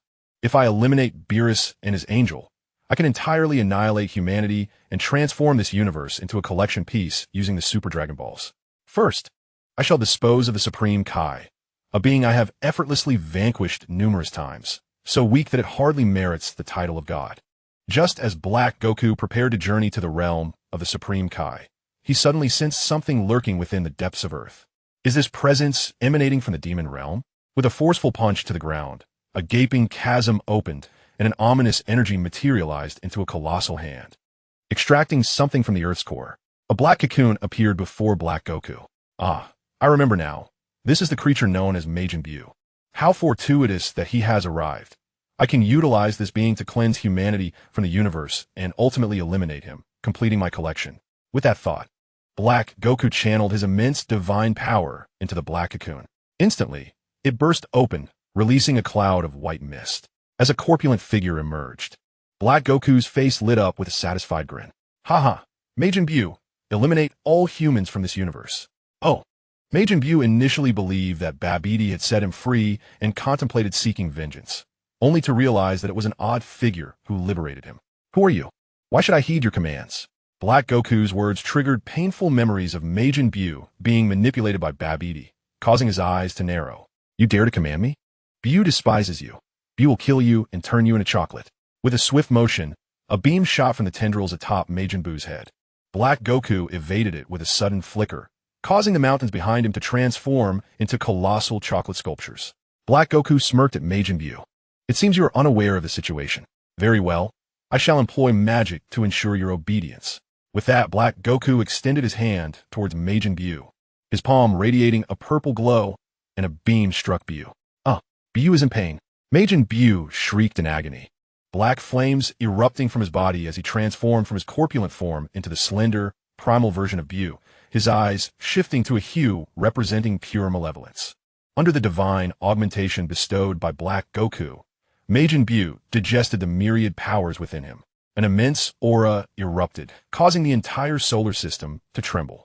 Roaring like a feral beast, Majin Buu stood upright, thumping his chest. His energy had multiplied several times over, in addition to absorbing the powers of 3 Supreme Kai.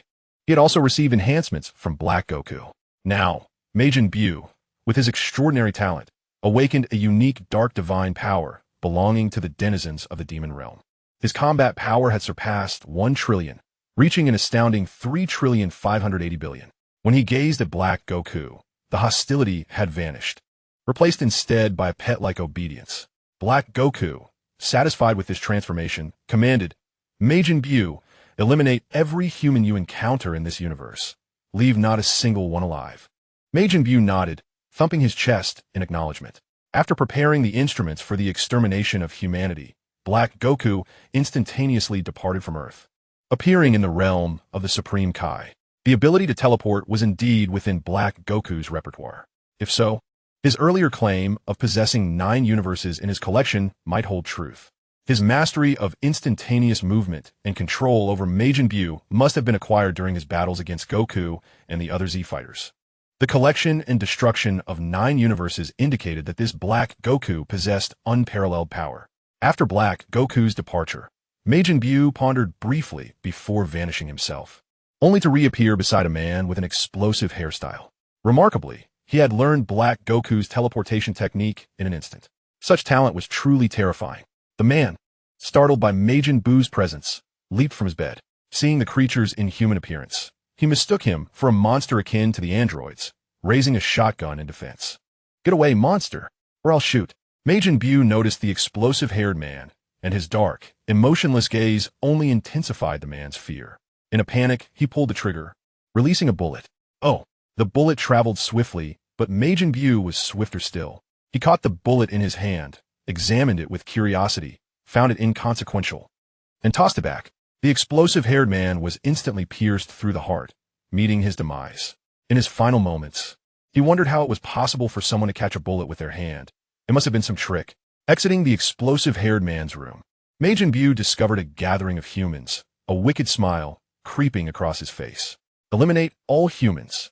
He conjured a massive energy sphere in his hand, which he then crushed, causing it to fragment into countless energy blasts that soared forth. As if endowed with an automatic recognition capability, the malevolent being relentlessly pursued every human, extinguishing their lives without mercy. In a mere moment, the entire underground base lay devoid of life. With a swift motion, the fiend known as Majin Buu appeared at the next gathering of humans, commencing his brutal slaughter. All of this unfolded before the eyes of the king of the Kais, whose heart brimmed with anxiety. He had sensed Majin Buu's ominous energy long before, an intensity so formidable that it reached beyond several star systems, even shaking the solar system itself. The king could not help but lament inwardly. How could yet another monster arise? Were these creatures congregating? It would be one thing if they came to Earth, but the critical issue was that Earth lay within his jurisdiction of a North Galaxy. I must inform Krillin. Goku and the others are perished and cannot return to the living realm. Only he can save Earth from this monstrosity.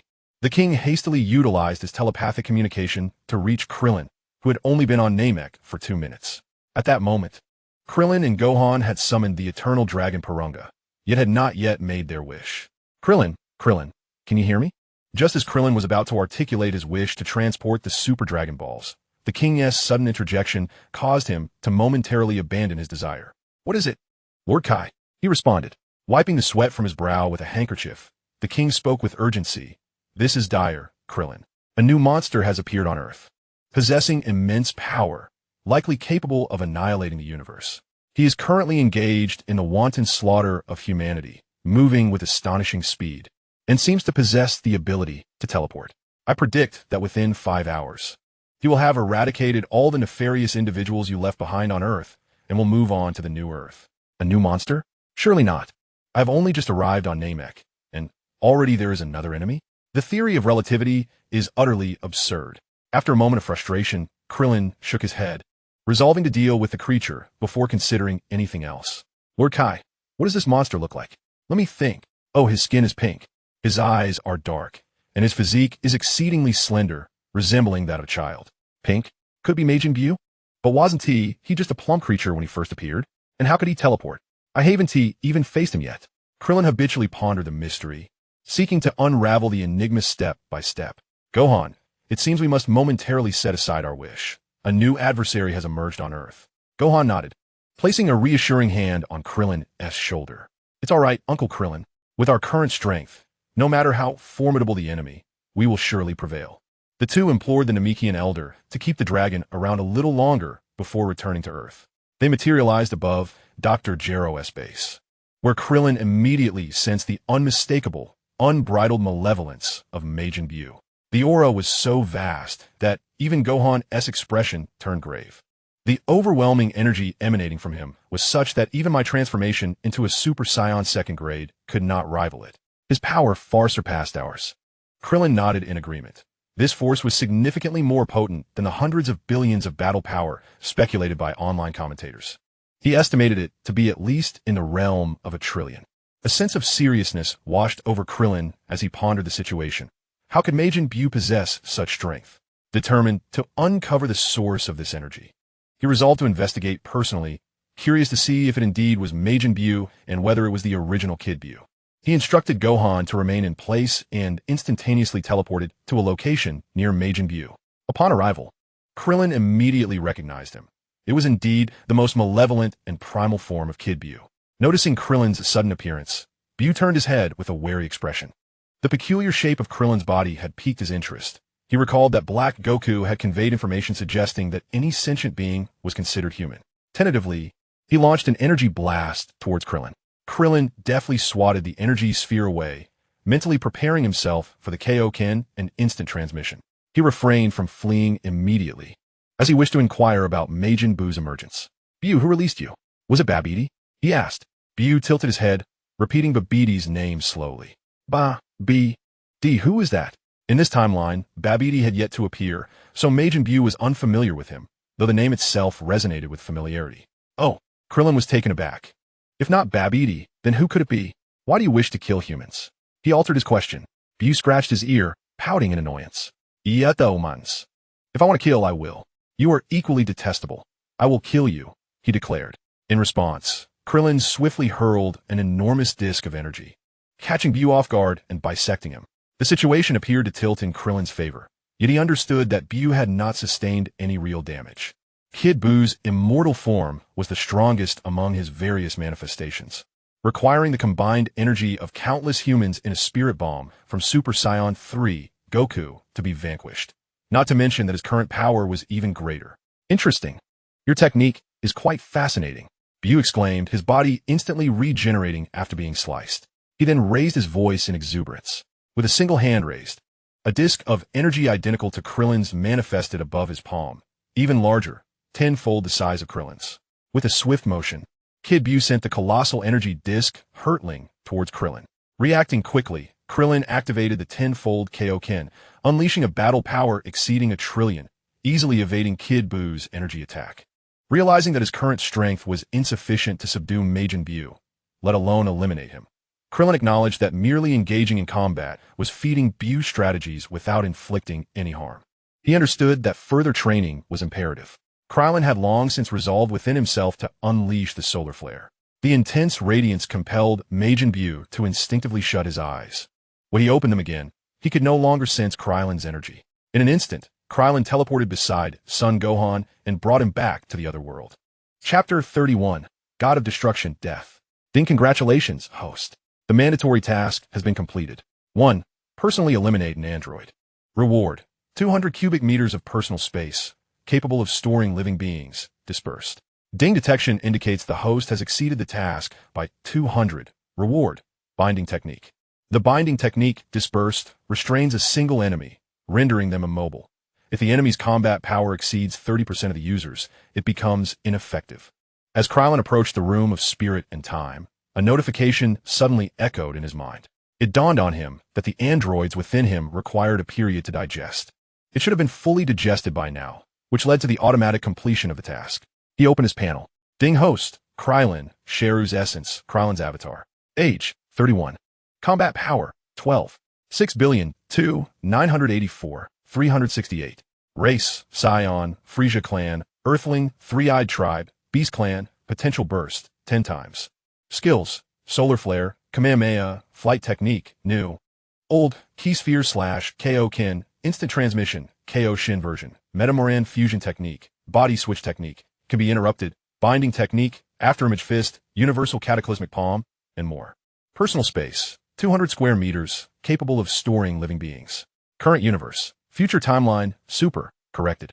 Achievements: 1. Plug and Play, unlocked. Effect: when the host performs an insertion action, it occurs without obstruction, ineffective upon withdrawal.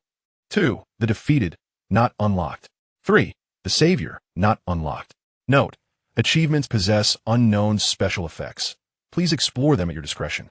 Having absorbed Android 17, 18, and the Sheru embryo, Krillin's combat power reached a staggering 12. 6 billion. With the application of the tenfold Kaioken, it could soar to 126 billion, yet he still found himself unable to contend with the current Majin Buu. The binding technique, utilized by the Jinyu Force member Goldo, was not what Krillin desired. He yearned for the ability to pause time. As long as he refrained from breathing, combined with the formidable share of body that allowed him to survive in the universe, he would be immensely powerful. However, the binding technique seemed rather superfluous, as the gap between him and Majin Buu remained substantial. On the other hand, the functionality of personal space proved quite advantageous, especially since it could store living beings. In the future, he could place his avatars within it, releasing them unexpectedly during battle to catch the enemy off guard, thus gaining the upper hand. Krillin glanced at his avatar, preparing to conduct an experiment.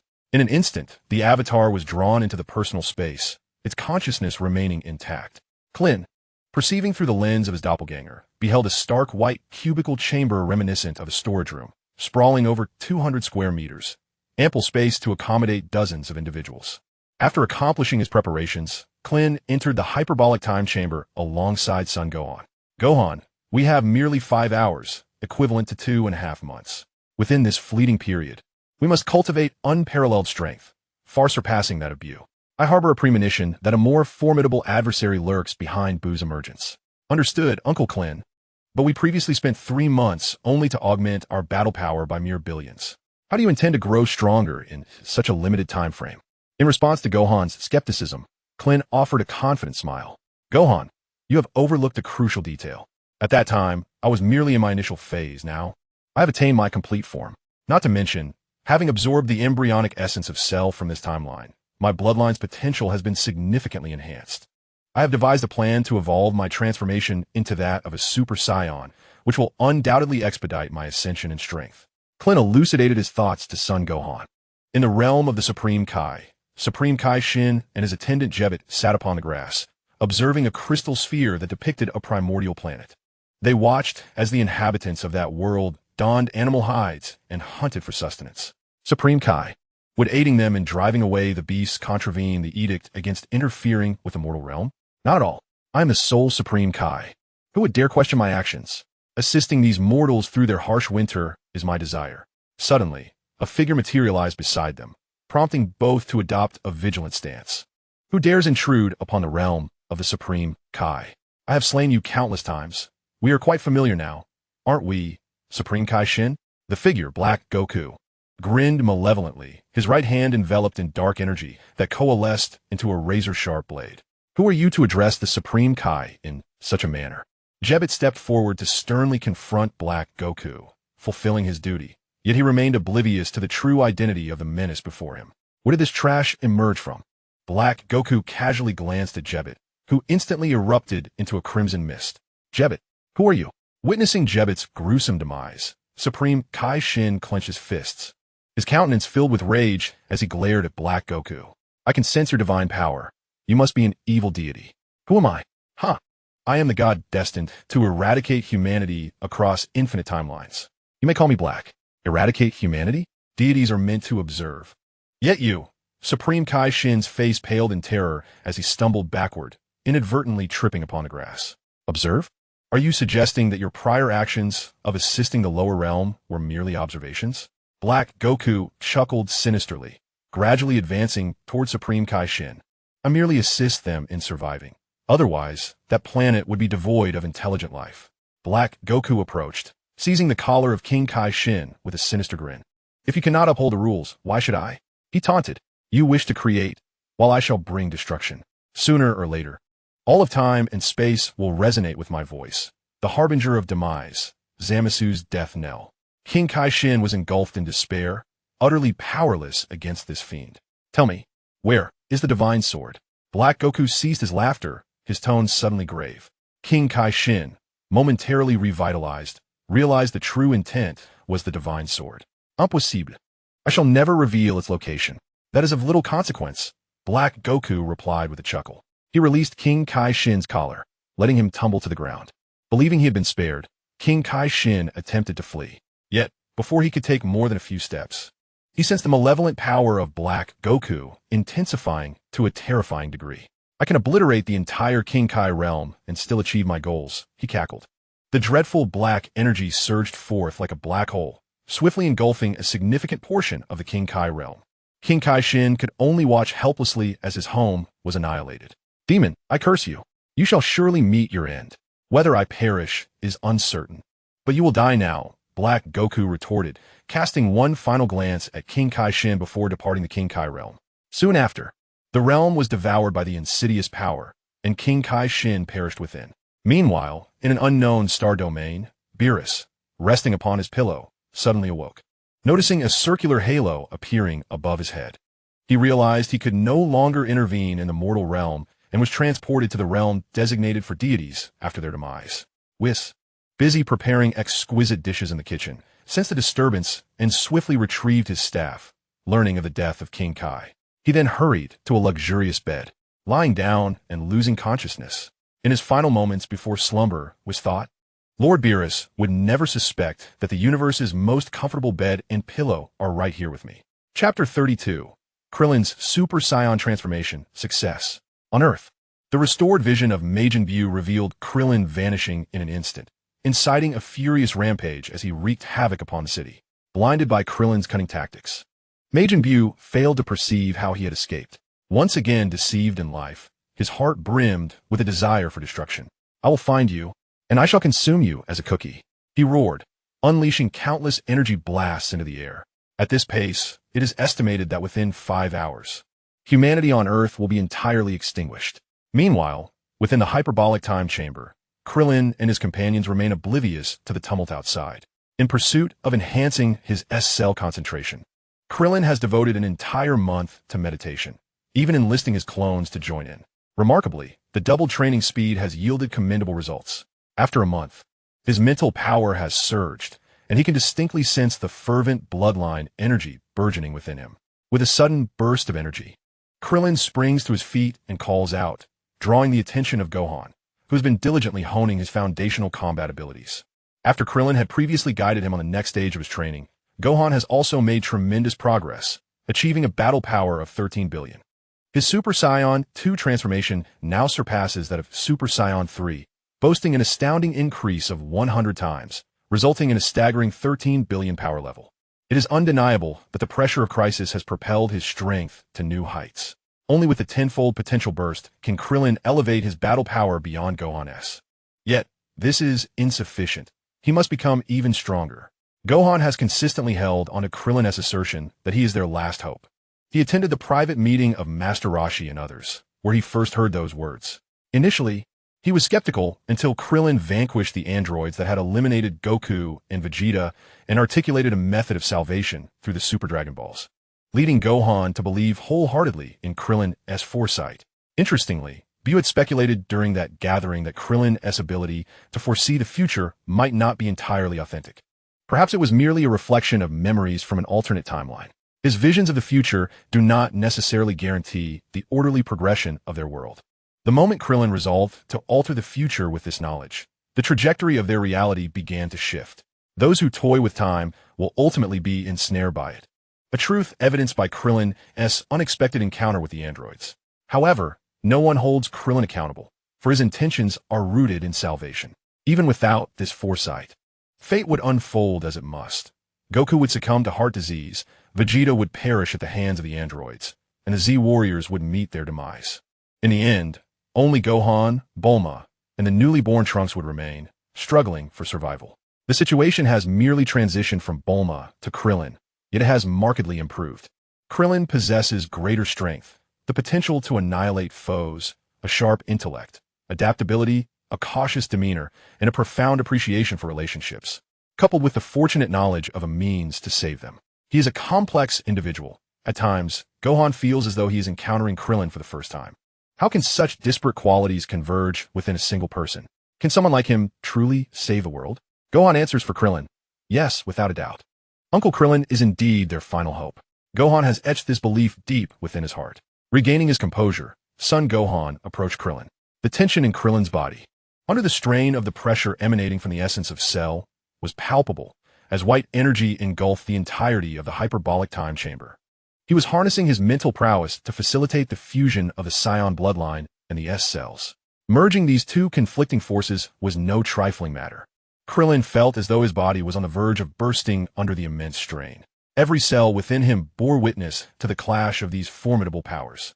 The human bloodline, the Frisia clan's essence, and the lineage of the Three-Eyed tribe merely observed, offering no assistance. Even the Namekian bloodline failed to manifest its healing properties. Only through sheer willpower could Krillin endure. The S cells, born from tranquility, battled against the ferocity of the Saiyan bloodline.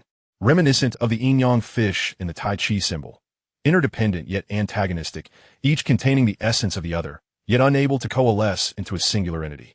Their struggle resembled two colossal millstones rotating in opposite directions, with Krillin's mental energy acting as the central beam caught in between. Were it not for a month of meditation, he would have been ground to dust by now. Confronted with such an impasse, no one could hope to unite them. At that moment, Krillin suddenly recalled the concept of plug-and-play. Could it be applicable on a mental level as well? Though skeptical, he resolved to give it a try. His mental energy discreetly extended two slender tendrils, touching either side, and instantly, the raging forces were quelled. Krillin pressed them together, and he immediately felt an unending surge of power erupting from his cells. Suppressing his elation, he turned to Gohan and said, "Gohan, watch closely, I am about to transform." Super Saiyan manifest. The stirring from his lineage beckoned Krillin to embrace the primal strength within. Gritting his teeth and clenching his fists, he concentrated all his energy and broke through the threshold known as power. With a resounding pop, Krillin's aura shifted dramatically. At first glance, Cell's exterior appeared unchanged. Yet Gohan could sense that Krillin's energy had indeed intensified, becoming unparalleled in its might. Cell's pupils morphed into a vivid green, and the white aura transformed into a radiant gold. The immense power surpassed even that of Bu, causing the entire time chamber to tremble. This is my Krillin's Super Saiyan form. Battle power, 70 trillion. Incredible, Uncle Krillin. With such strength, you can surely defeat Majin Bu. As Krillin stabilized his aura, Gohan rushed forward, exclaiming. Krillin revealed a sinister smile, his thumb pointed at himself, exuding an air of malevolence as he proclaimed, "My power is sufficient to obliterate the fiend Bu to nothingness." It was then that Son Gohan recalled that Uncle Krillin was transforming for the first time. The initial stage of Super Saiyan seemed to come with an uncontrollable flaw, not merely an increase in combat prowess, which had multiplied 50-fold, but also an amplification of the Saiyans' inherent battle thirst. "Uncle Krillin, perhaps you should revert your transformation for now." Krillin glanced at him, dispelling his aura and regaining a measure of rationality. Who would have thought that becoming a Super Saiyan could intensify my combat desire to such an extent? Logically, I'm a rather cautious individual. Could it be due to my exceedingly high base power? Over the past month, while he had been meditating in a lotus position, his strength had continuously escalated. A month prior, his base power was merely 12.6 billion. Now it had reached 14 billion, an impressive automatic increase of 1.4 billion, equivalent to the power of 2 androids. He had not engaged in training during this time. Had he done so, the augmentation would have been unimaginable. This also underscored the terrifying nature of Cell's physique. Perhaps Dr. Gero had overlooked a crucial phase. Cell needed to consume the android siblings and also devour the cell embryos from other worlds to achieve the pinnacle of his ultimate form. With a month and a half remaining, and now capable of transforming into a Super Saiyan, there was no reason not to advance further. "Gohan, you can join me this time. Together we shall confront the adversaries beyond the veil." "Uncle Krillin, are you suggesting that I can transform into the Super Saiyan you speak of? The 4th stage?" "Indeed," Krillin affirmed, nodding as he elucidated the nature of Super Saiyan 4. The 4th stage of Super Saiyan is the ancestral power that Saiyans unlock from their bloodline. It requires transforming into a great ape and then into a Super Saiyan without losing consciousness to succeed.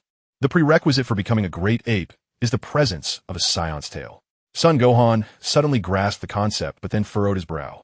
"But what if I don't have a tail? Regaining consciousness will also be quite challenging, and Uncle Krillin, you don't seem capable of transforming right now either." Krillin had anticipated his concerns and confidently replied, "If the tail is missing, I can simply regenerate it. As for me, this tube at my back can serve as a substitute for the tail. It allows transformation without being considered a vulnerability, and I can retract it at will." "Regenerate?" Gohan exclaimed in astonishment, having never witnessed Krillin exhibit such an ability. Yet, recalling Krillin's recent endeavors, he couldn't help but believe in him. "With me around, you need not worry. At worst, you can attempt after I succeed. That way, if you transform into a great ape, I can swiftly awaken you. Krillin recognized Son Gohan's apprehension, but with his remarkable ability of plug and play, failure was not an option for him. He had embedded countless flesh spikes within his body. Even if a few were destroyed in a surge of power, he could always maintain perfect control.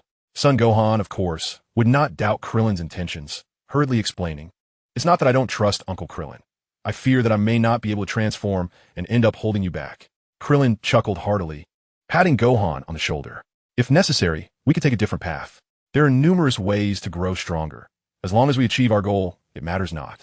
Super Saiyan 4 merely offers a greater amplification."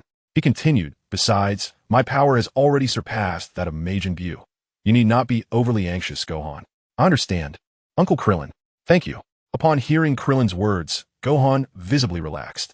Throughout the past few days, he had indeed tensed every muscle in his body, unwilling to let his guard down. "Then I'll begin," Krillin declared, conjuring a blue energy sphere in his hand. "First, observe the 1-700-000 energy of the Buu's light." He hurled the energy sphere into the sky, his gaze following its ascent. In an instant, Krillin felt the Saiyan blood in him stir, his heart raced, and the surrounding air was drawn into his lungs, causing his chest to swell. It feels so overwhelming. Most significantly, an uncontrollable ferocity surged within his mind, urging him to obliterate everything in sight. In the empty hyperbolic time chamber, he thought, why not destroy the chamber itself? The desire to annihilate everything surged within him. Gohan stood by, eyes wide, watching as Krillin's form began to expand, starting at 2 meters. At a certain critical point, Krillin's mouth jutted out dramatically, countless fangs sprouting to form a fearsome visage, no longer resembling the handsome face of Perfect Cell. Not only that, his arms, legs, an entire body began to transform into a colossal beast. Black claws appeared on his hands. His feet morphed into monstrous paws, and the green skin bore larger spots. The 2 hardened wings on his back and his tail grew proportionately as well. Krillin had completely transformed into a monstrous hybrid of Cell and a great ape. With a thunderous roar, the moment the great ape transformation was complete, he seemed to unleash all his pent-up rage into the heavens. Gohan stood in stunned silence. Having never witnessed another's transformation into a great ape, Krillin's metamorphosis undoubtedly left an immense impression on him. "You, Uncle Krillin, do you still have your consciousness?" The great ape turned its gaze towards Gohan, a terrifying aura emanating from it. The power, 140 billion multiplied by 10, was a staggering one. 4 trillion. A force Gohan found exceedingly difficult to contend with. Quickly, Gohan entered a combat-ready stance.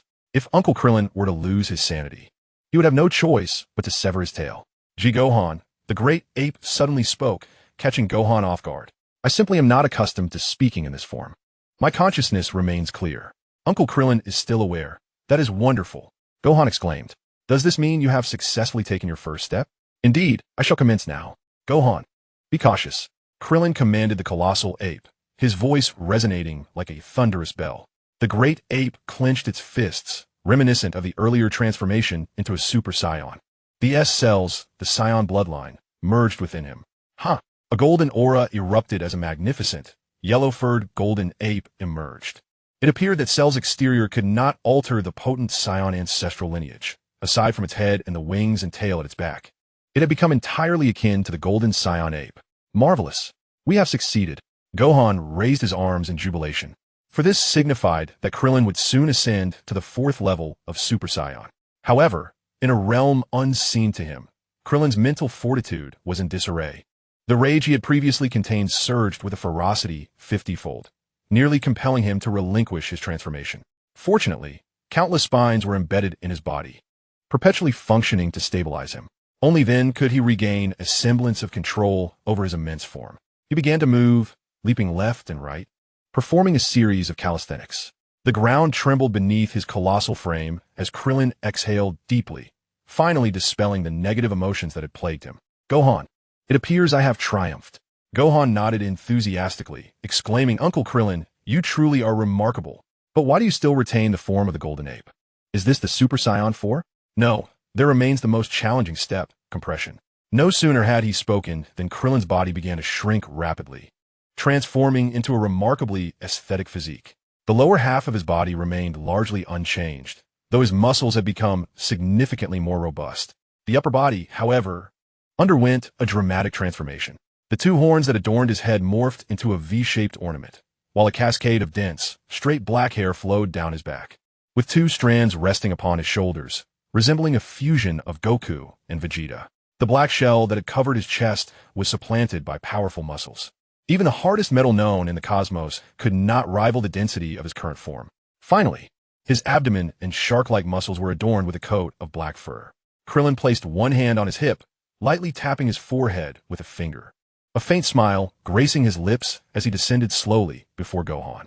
Super Saiyan 4 Krillin has arrived. Chapter 34. Super Saiyan 4 Krillin, Super Saiyan 4 Gohan. Power levels unmatched. Incredible. Gohan felt an overwhelming presence, a force that surpassed him 100-fold, 1,000-fold. Nay, an entirely different dimension of power. Can I also possess such immense strength? Gohan stepped forward, his voice trembling with excitement, his face alight with indescribable joy. With such power, he could vanquish any foe. Krillin chuckled softly, non-committally ruffling his hair. Gohan, this world is vast, and my current strength is merely the beginning, insignificant in comparison. You must have faith in yourself. Once you unleash your full potential, you will undoubtedly surpass me countless times over. I shall not betray the expectations you have placed upon me, Krillin. Gohan's eyes brimmed with tears, touched by Krillin's encouragement to persevere, believing that the future belonged to him. Little did he realize that Krillin spoke the truth. After years of neglecting his training, Gohan's power had even regressed to the point where he could not transform into a Super Saiyan at its first stage. Yet, in a fit of rage, he surpassed numerous formidable warriors, including Goku and Vegeta, transforming into the unique beast Gohan, overpowering both Goku and Vegeta effortlessly. His strength eclipsed even that of Orange Piccolo, who had diligently trained for many years, seeking to unlock his potential. Such a feat seemed reasonable. However, Krillin suddenly recalled that he might possess Gohan's cells within himself. Could it be possible for him to manifest a beast version of Cell? No, a beast Krillin?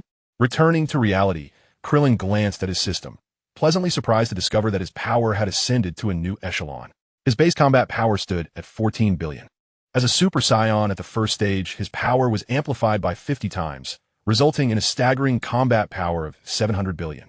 Skipping directly from Super Saiyan 2 and 3 to the fourth stage, his base combat power surged by 400 times, reaching an astonishing 56 trillion. Such formidable strength, surpassing Majin Buu by tens of thousands of times. What could he possibly use to contend with Krillin? Krillin could now effortlessly crush Majin Buu. Oh wait, Majin Buu's immortality posed a challenge, yet it was merely a matter of strategy. Next, Krillin prepared to grant Gohan a tail. His method, of course, was plug-and-play. As long as he perfectly controlled Gohan's body, growing a tail would be a trivial endeavor. A slender strand of flesh materialized at Krillin's fingertips. Gohan, I'm going to insert this into your body. From here on, everything will be under my control. Please do not panic. Your body being controlled is only temporary, and you will regain autonomy once you transform into Super Saiyan 4. Gohan gazed thoughtfully at the swaying strand and nodded in understanding. Krillin had acquired new abilities after transforming into Super Saiyan 4.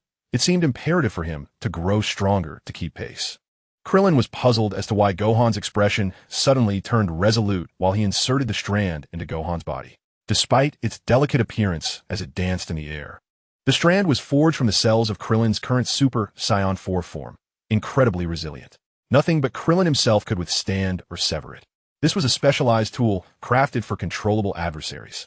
By enhancing the strand's strength, even against mechanical foes, it could cause destruction within their bodies should they remain uncontrollable. The ability to manipulate threads of flesh was crafted through a combination of Namekian cells and a touch of magic, a technique he referred to as transforming rope. He could wield such powers, surpassing the dazzling abilities depicted in anime, and even exceeding them by numerous dimensions. Inserting the flesh thread into Gohan's body was effortless. He merely felt a brief sting on his skin before losing all sensation of the delicate filament, with the tiny puncture on his skin healing instantaneously. After notifying Gohan, Krillin promptly activated his ability. Gohan soon realized he was immobilized, unable to control his body, save for the movement of his eyes. As Krillin had not released his grip on his mouth for fear that Gohan might suddenly reconsider his desire for strength. After all, given the example of Goten, it was plausible he might believe that Krillin alone sufficed. Gohan could only widen his eyes, feeling utterly disconnected from his own body as he observed Krillin at work. Once the flesh thread entered his body, the structure of Gohan's physique immediately materialized in Krillin's mind, along with a resonance from his bloodline. The tail had always been present, though it had been sealed by Piccolo's magic, rendering it unable to grow. Upon realizing this, Krillin understood completely. He had inherited all of Piccolo's magic and cells. With a mere flick, he dispelled the enchantment, and with gentle guidance, a tail slowly began to emerge from Gohan's backside. Before long, the tail had fully formed, stretching freely as it embraced its newfound existence. Gohan had been prepared for this moment, yet upon witnessing the tail's emergence, he could not suppress his joy, deepening his admiration for Krillin. Everything unfolded precisely as anticipated. "Gohan, it's time to transform," Krillin declared, tilting Gohan's head skyward. The radiant light of 17 million energy illuminated his eyes, causing his pupils to shift to a gray hue. His heart racing fervently. In an instant, he transformed into a colossal ape, distinctly different from Krillin's cell-like giant. Controlling another's body proved to be more challenging, especially since Gohan's consciousness remained intact. After considerable effort, Krillin finally managed to soothe the giant ape. He then proceeded to initiate his transformation process, intertwining the S cells with the Saiyan bloodline. Fortunately, Gohan had transformed into a Super Saiyan countless times before, rendering his body intimately familiar with the sensation, allowing for a seamless transition. Gazing at the golden giant ape, Krillin murmured the final step. "Gohan, regain your consciousness and condense your energy." Prior to the transformation, he had enveloped Gohan's spirit, ensuring he could awaken in this moment. Gohan's hazy awareness suddenly sharpened as he beheld his massive golden hand, startled at first. It was only upon noticing Krillin's Super Saiyan 4 form beside him that he realized this immense figure was indeed himself. "He succeeded?" Gohan exclaimed. "No, Gohan. You're still one step away. This final step, I hope you can accomplish on your own. Condense the immense energy within your body. It will greatly enhance your mastery over your energy." Klein has relinquished control of the plug-and-play mechanism, allowing Sun Wukong to move freely. Understanding this, Sun Wukong felt no discontent, but rather an overwhelming sense of gratitude. "Uncle Klein and Uncle Piccolo, much like my father, have paved the way for me. It is only fitting that I tread the path ahead on my own. Otherwise, how much of my power would truly belong to me?"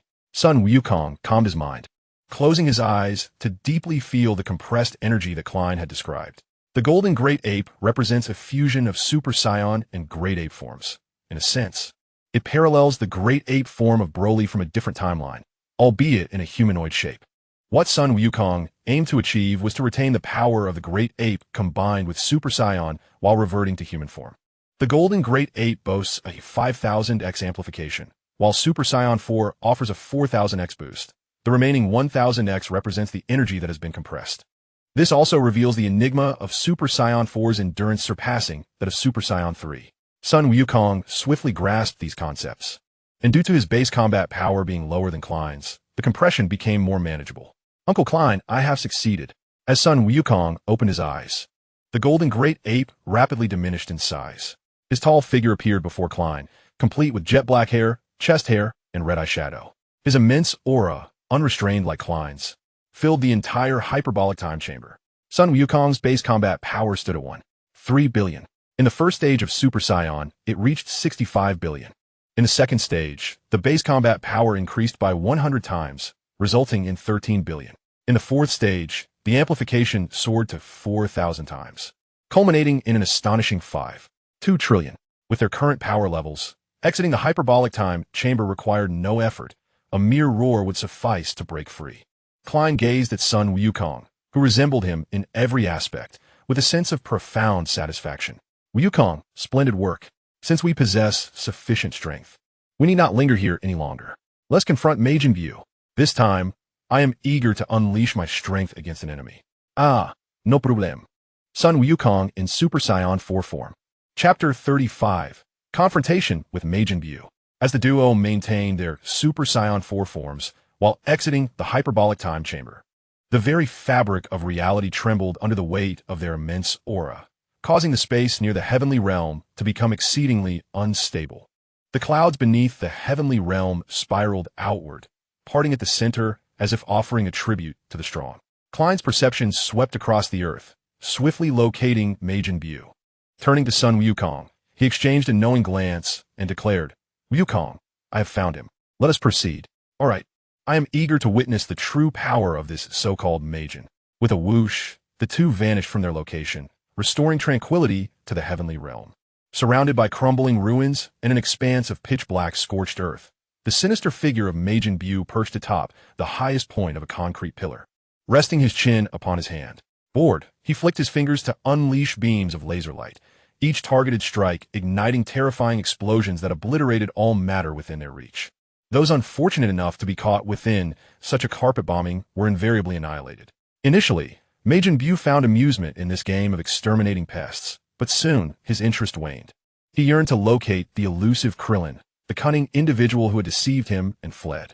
If only he would stand still long enough for Buu to toy with him before delivering the final blow. The expressions on his face would surely be delightful.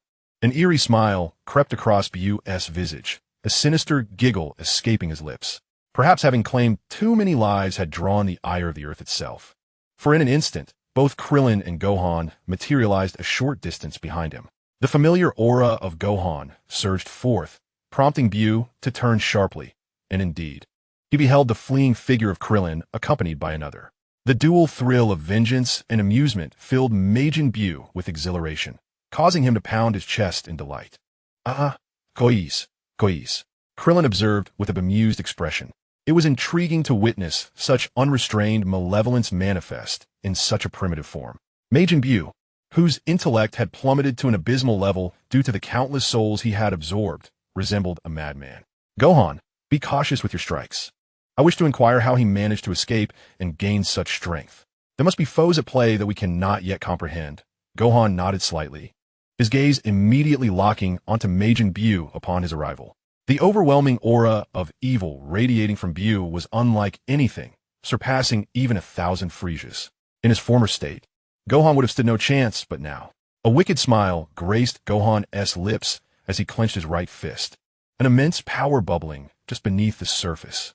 The malevolent essence bestowed upon him by his Super Saiyan 4 transformation was fully realized. No puedes, reading. After all the lives he has taken, I intend to make him suffer. With a confirmation, Krillin withdrew from the battlefield, positioning himself at a distance, ready to observe without interfering in Gohan's battle. Curiously, Majin Buu lowered his arms, perplexed by Krillin's retreat to several kilometers away, and regarded Gohan with intrigue. Who are you? Before he could finish, Gohan's leg had already collided with Buu's face. Huh?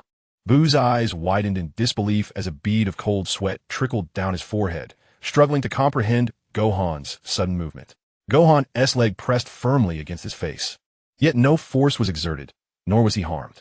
Nonetheless, Buu felt a chill of surprise. He had not perceived this opponent's motion at all, perhaps unable to discern even a shadow of his speed. Majin Buu embodies both malevolence and madness, yet he is far from foolish. On the contrary, his combat intelligence is terrifyingly high. In an instant, he comprehends that this bizarre individual possesses strength superior to his own, at least stronger than his current self.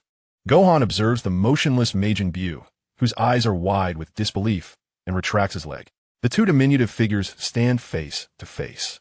Gohan, with a tone laced with disdain, remarks, "Are you stunned?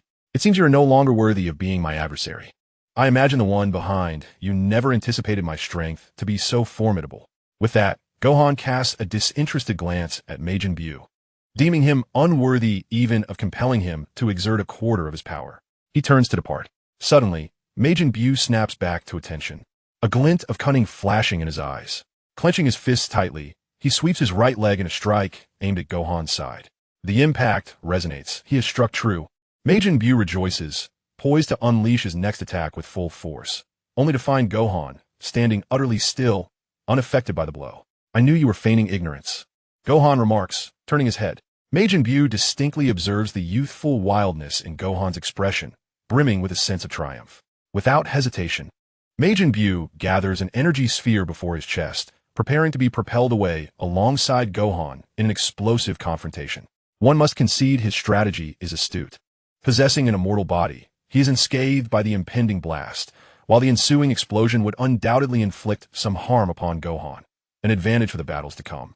However, he miscalculates one critical factor, the vast disparity in combat power between himself and Gohan. 52 trillion versus 358 billion, a chasm not merely of numbers, but of dimensional proportions. In a very second before he intends to detonate the energy sphere, Gohan has already crushed Majin Buu's wrist, rendering the energy sphere nothing more than mere air. A swift kick severs Majin Buu's form in twain, and with a single hand, Gohan executes the magic flash.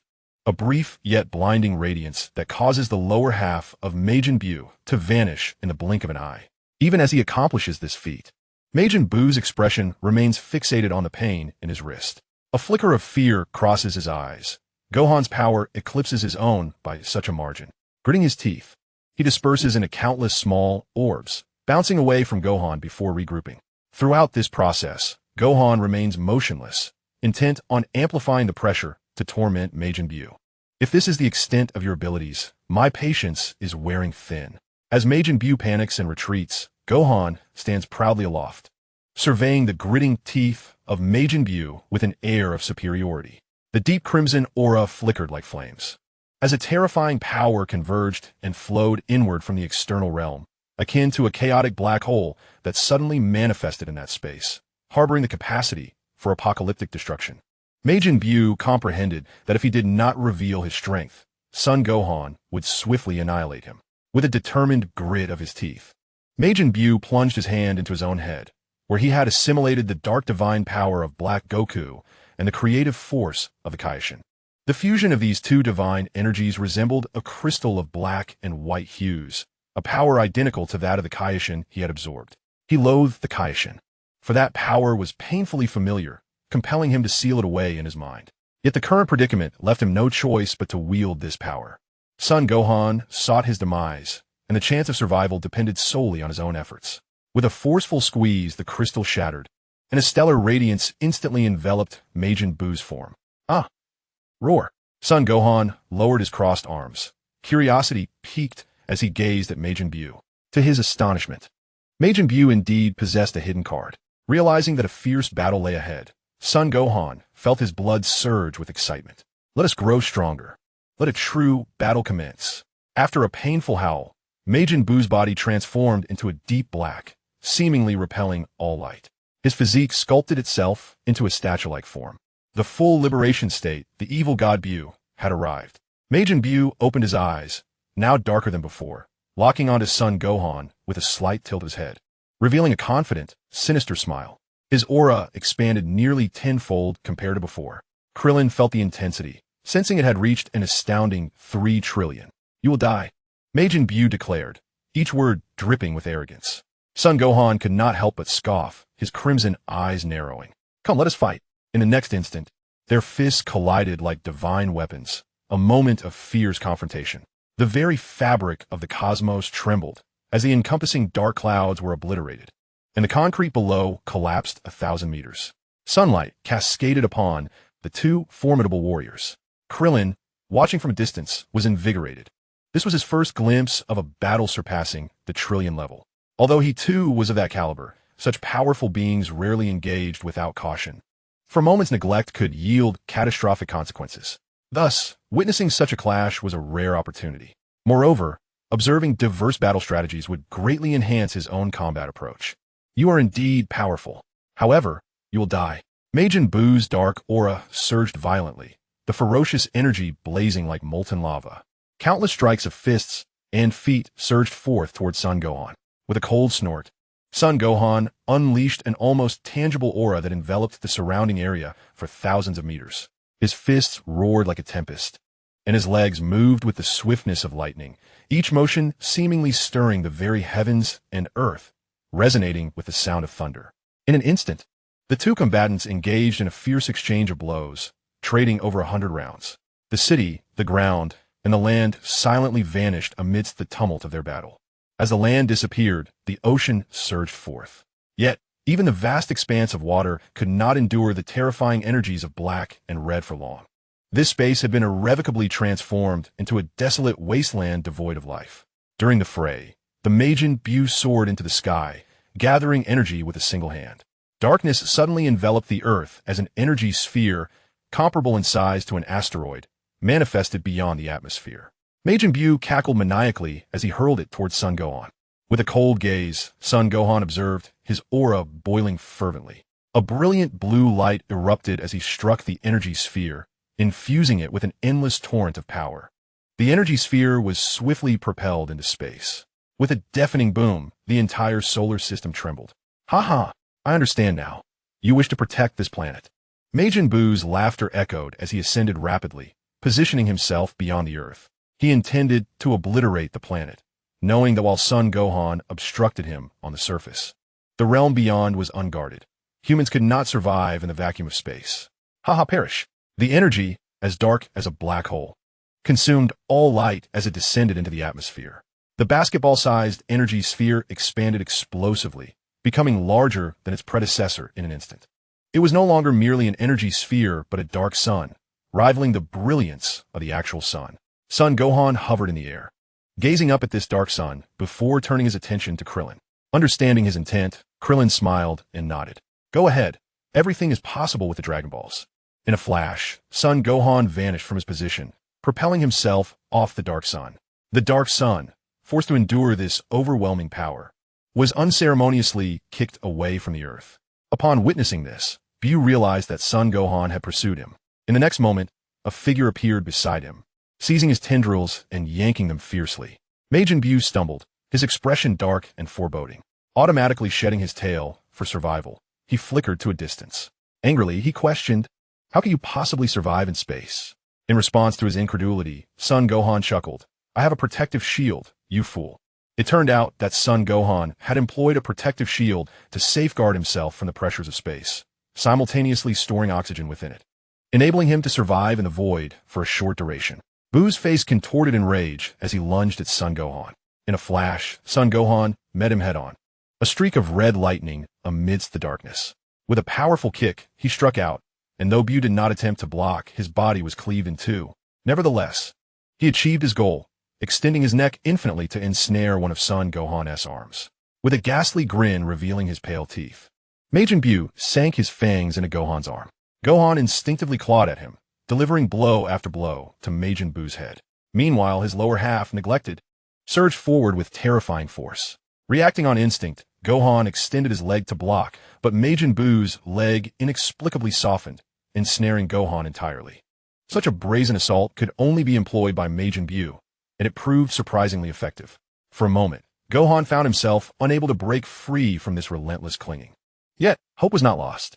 With a fierce glint in his eyes, Gohan realized the predicament. Just as Majin Buu loosened his grip, Gohan opened his mouth wide, unleashing a torrent of golden energy. Without a second thought, Gohan enveloped himself in this radiant energy, sparing no part of his body from its embrace. His trousers were completely shredded, yet Majin Buu, ensnared, was utterly obliterated. Curse it! Majin Buu swiftly expelled a mass of tissue, which rapidly transformed into a meatball. And in the blink of an eye, he reappeared, unscathed. In a flash, Gohan charged forward. He could not allow Majin Buu to seize the initiative and pummel him passively.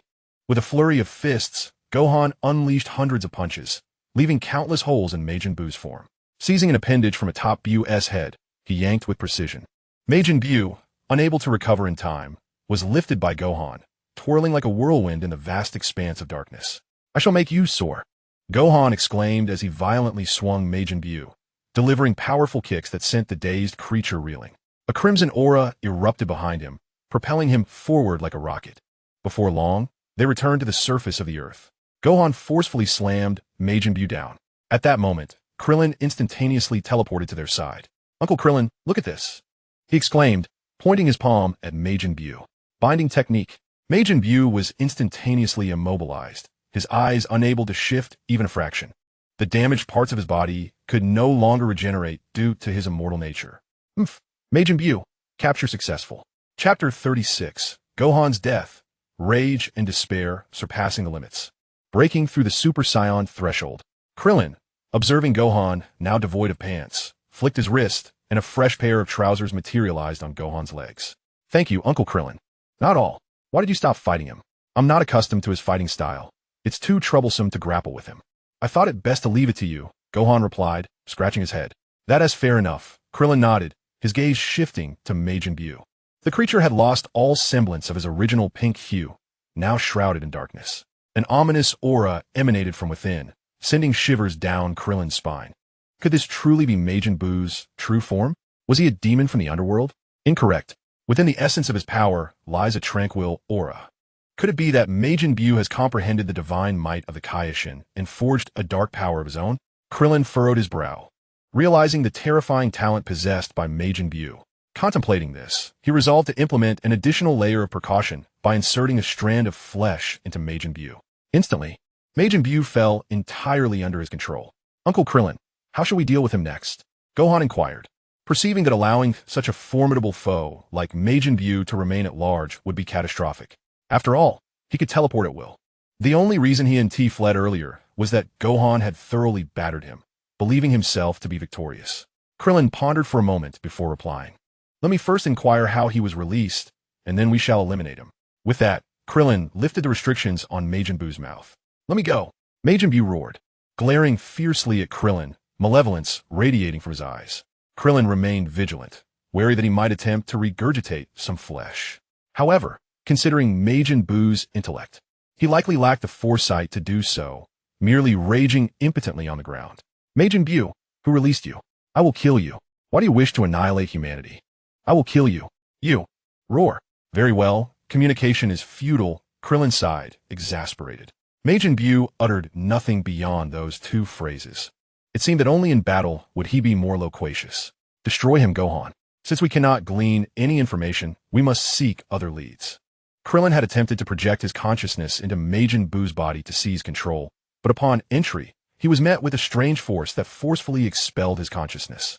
Krillin surmised that this was likely a protective mechanism of Majin Buu's mind, one that he could not overcome due to his limited experience in cultivating spiritual power. Moreover, Cell's tail could not absorb his energy. It was far too dark.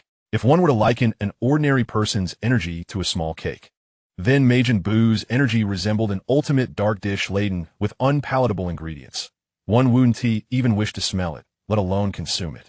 Thus, he was left with no choice but to physically obliterate Majin Buu. All right, Uncle Krillin. Gohan assumed a stance for his special beam cannon, and after a burst of golden light, the ground collapsed several layers deep. Not a single cell of Majin Buu could be found. At last, we have eradicated Majin Buu. By the way, Uncle Krillin, what about that fellow behind him? Gohan, having reverted to his normal state, stretched languidly with his arms crossed, revealing himself to be a mere 9-year-old child. Krillin chuckled and affectionately ruffled his hair, momentarily setting aside the matter. Go make your wish, Gohan. The Namekian elders are likely growing impatient. Do not worry too much. Even if the enemy behind Majin Buu intends to confront us, it will likely take a considerable amount of time. In this interval, we shall have grown even stronger. After all, how could all villains possibly emerge in a single day? Then we might as well surrender without a fight. After all, destruction is inevitable. Wouldn't you agree? Sun Wukong chuckled at Krillin's remark, finding it amusing. Ha! Uncle Krillin has a point. If there are indeed so many enemies, our resistance would be futile. He sighed. Oh, how I yearn for a good night's sleep. Ideally waking up naturally. Sun Wukong had not enjoyed a restful slumber in ages, even during his training in the hyperbolic time chamber. He could only manage 2 hours of sleep, plagued by nightmares that robbed him of true rest. Once your father is resurrected, I will ensure your mother grants you a week of uninterrupted sleep, Krillin promised him. Really, Uncle Krillin, you mustn't deceive me. Ha, of course it's true. When have I ever lied to you? Sun Wukong leapt up in joy, exclaiming, that's wonderful. Let's hasten to bring back Dad. Uncle Krillin. I can hardly wait to tell him how strong I've become. I will also share with him how you saved the world. Wukong, your father will surely praise you. Yes, he certainly will. Sun Wukong beamed with delight. The burden had finally been lifted, and both Krillin and Sun Wukong felt elated. Just as Sun Wukong placed his hand on Krillin's shoulder, preparing to use instant transmission to depart, they simultaneously noticed a dark purple rift slowly opening several hundred meters ahead. Krillin's brow furrowed. An enemy? But I sense no energy. How did Majin Buu's presence suddenly vanish? I barely managed to perceive it for a fleeting moment. Now, I must return using the time ring. As he spoke, a figure clad in a black martial arts uniform emerged from the rift. Dad. 3 distinct voices echoed simultaneously. Their gazes met. Black Goku spotted Krillin and Sun Wukong. In turn, Krillin and Sun Wukong recognized Black Goku. Each felt a different sensation within. Sun Wukong, I know him. But who is that? Why does he exude no energy? And why does he bear Wukong's face? Wait, could it be? Father has returned. You, Dad, you come back, how wonderful. Just as Black Goku was about to speak, son Wukong joyfully lunged towards him, a smile forming at the corners of his mouth. No, Wukong, he is not Goku, he is. In an instant, Krillin realized that the person before them was Black Goku. Yet, he was taken aback by how son Wukong approached without a shred of caution. For beings of their caliber, a distance of hundreds of meters felt like standing face to face. As Krillin's words reached son Wukong's ears, he had already arrived in front of Black Goku. He isn't? Son Wukong instinctively turned to Krillin for clarification. The dark version of Goku extended his broad palm, adopting a benevolent demeanor as he placed his hand upon Gohan's head. Of course not, dear child. I am, after all, an adversary of Goku, he chuckled sinisterly. In an instant, a black and crimson blade pierced Gohan's heart. A gasp escaped him, and he lifted his gaze in disbelief. You are the enemy. Uncle Krillin, I'm sorry for the trouble I caused. In that moment, Gohan's breath faded, succumbing to an eternal slumber, just as he had hoped. The dark Goku-esque expression turned cold, the previous kindness morphing into fierce cruelty as he withdrew his hand, allowing Gohan's lifeless body to fall to the ground. How naive. Goku's son, he scoffed. Krillin's eyes had lost their focus, resembling those of a corpse, standing still like a statue. After a long pause, he finally returned to the reality of Gohan's entirely lifeless form. Gohan, he murmured, closing his eyes as tears struggled to escape, cascading down his cheeks in torrents. Gohan, he howled like a wounded wolf in the desolate night, tears and sorrow intertwining. His cries were filled with such despair that it felt as if the entire world had lost its color, leaving only endless grief. Gohan, my Gohan, you have slain my Gohan. Zamasu, I will make you pay with your life. The blood-red pupils of Krillin ignited with an intense hatred, engulfing his entire being. Tears evaporated, his dark hair became crimson, and the strongest power that shook the cosmos was born. Ascending to the fourth stage of Super Saiyan, he unleashed his full energy, breaking all limits. Battle power, 14 billion. 400 million, 10,560 trillion. Chapter 37. The Hammer of Earth, the Might of the Gods, Destruction. The scarlet energy enveloped the entire planet, trembling, quaking, still quaking. I will kill you. Krillin roared towards the heavens, his eyes and mouth ablaze with crimson light. Like a deity wielding boundless power, he unleashed his wrath upon the material universe. The unparalleled strength resonated throughout the cosmos. Whether one was a cockroach hiding in a corner or a planet's sovereign seated upon a throne, all were paralyzed by this overwhelming presence. Even the self-proclaimed emperor of the universe, Cooler, was crushed beneath this force, rendered utterly immobile. Beside him, the entire Cooler army shared the same fate. While they marveled at the terror of such a formidable power, Cooler silently vowed that once he regained his ability to move, he would annihilate all who witnessed his humiliation. At this moment, all beings in the universe stood equal. On King Kai's planet, even from a prone position, he could still behold the earth. He could perceive the terrifying energy emanating from Krillin, as well as the lifeless body of Gohan lying beside Black Goku. Goku, the doppelganger of yours, has slain Gohan, and his power is exceedingly formidable. Even Krillin's strength, capable of shaking the very fabric of the universe, did not faze him in the slightest. His hairstyle remained untouched. I understand, Lord Kai. Please request King Enma to send Gohan my way. I wish to ascertain what transpired. Very well, I have just informed King Enma. Goku, it appears that Krillin is indeed our last hope. Even if you all train diligently, it seems implausible to match their strength in such a short time.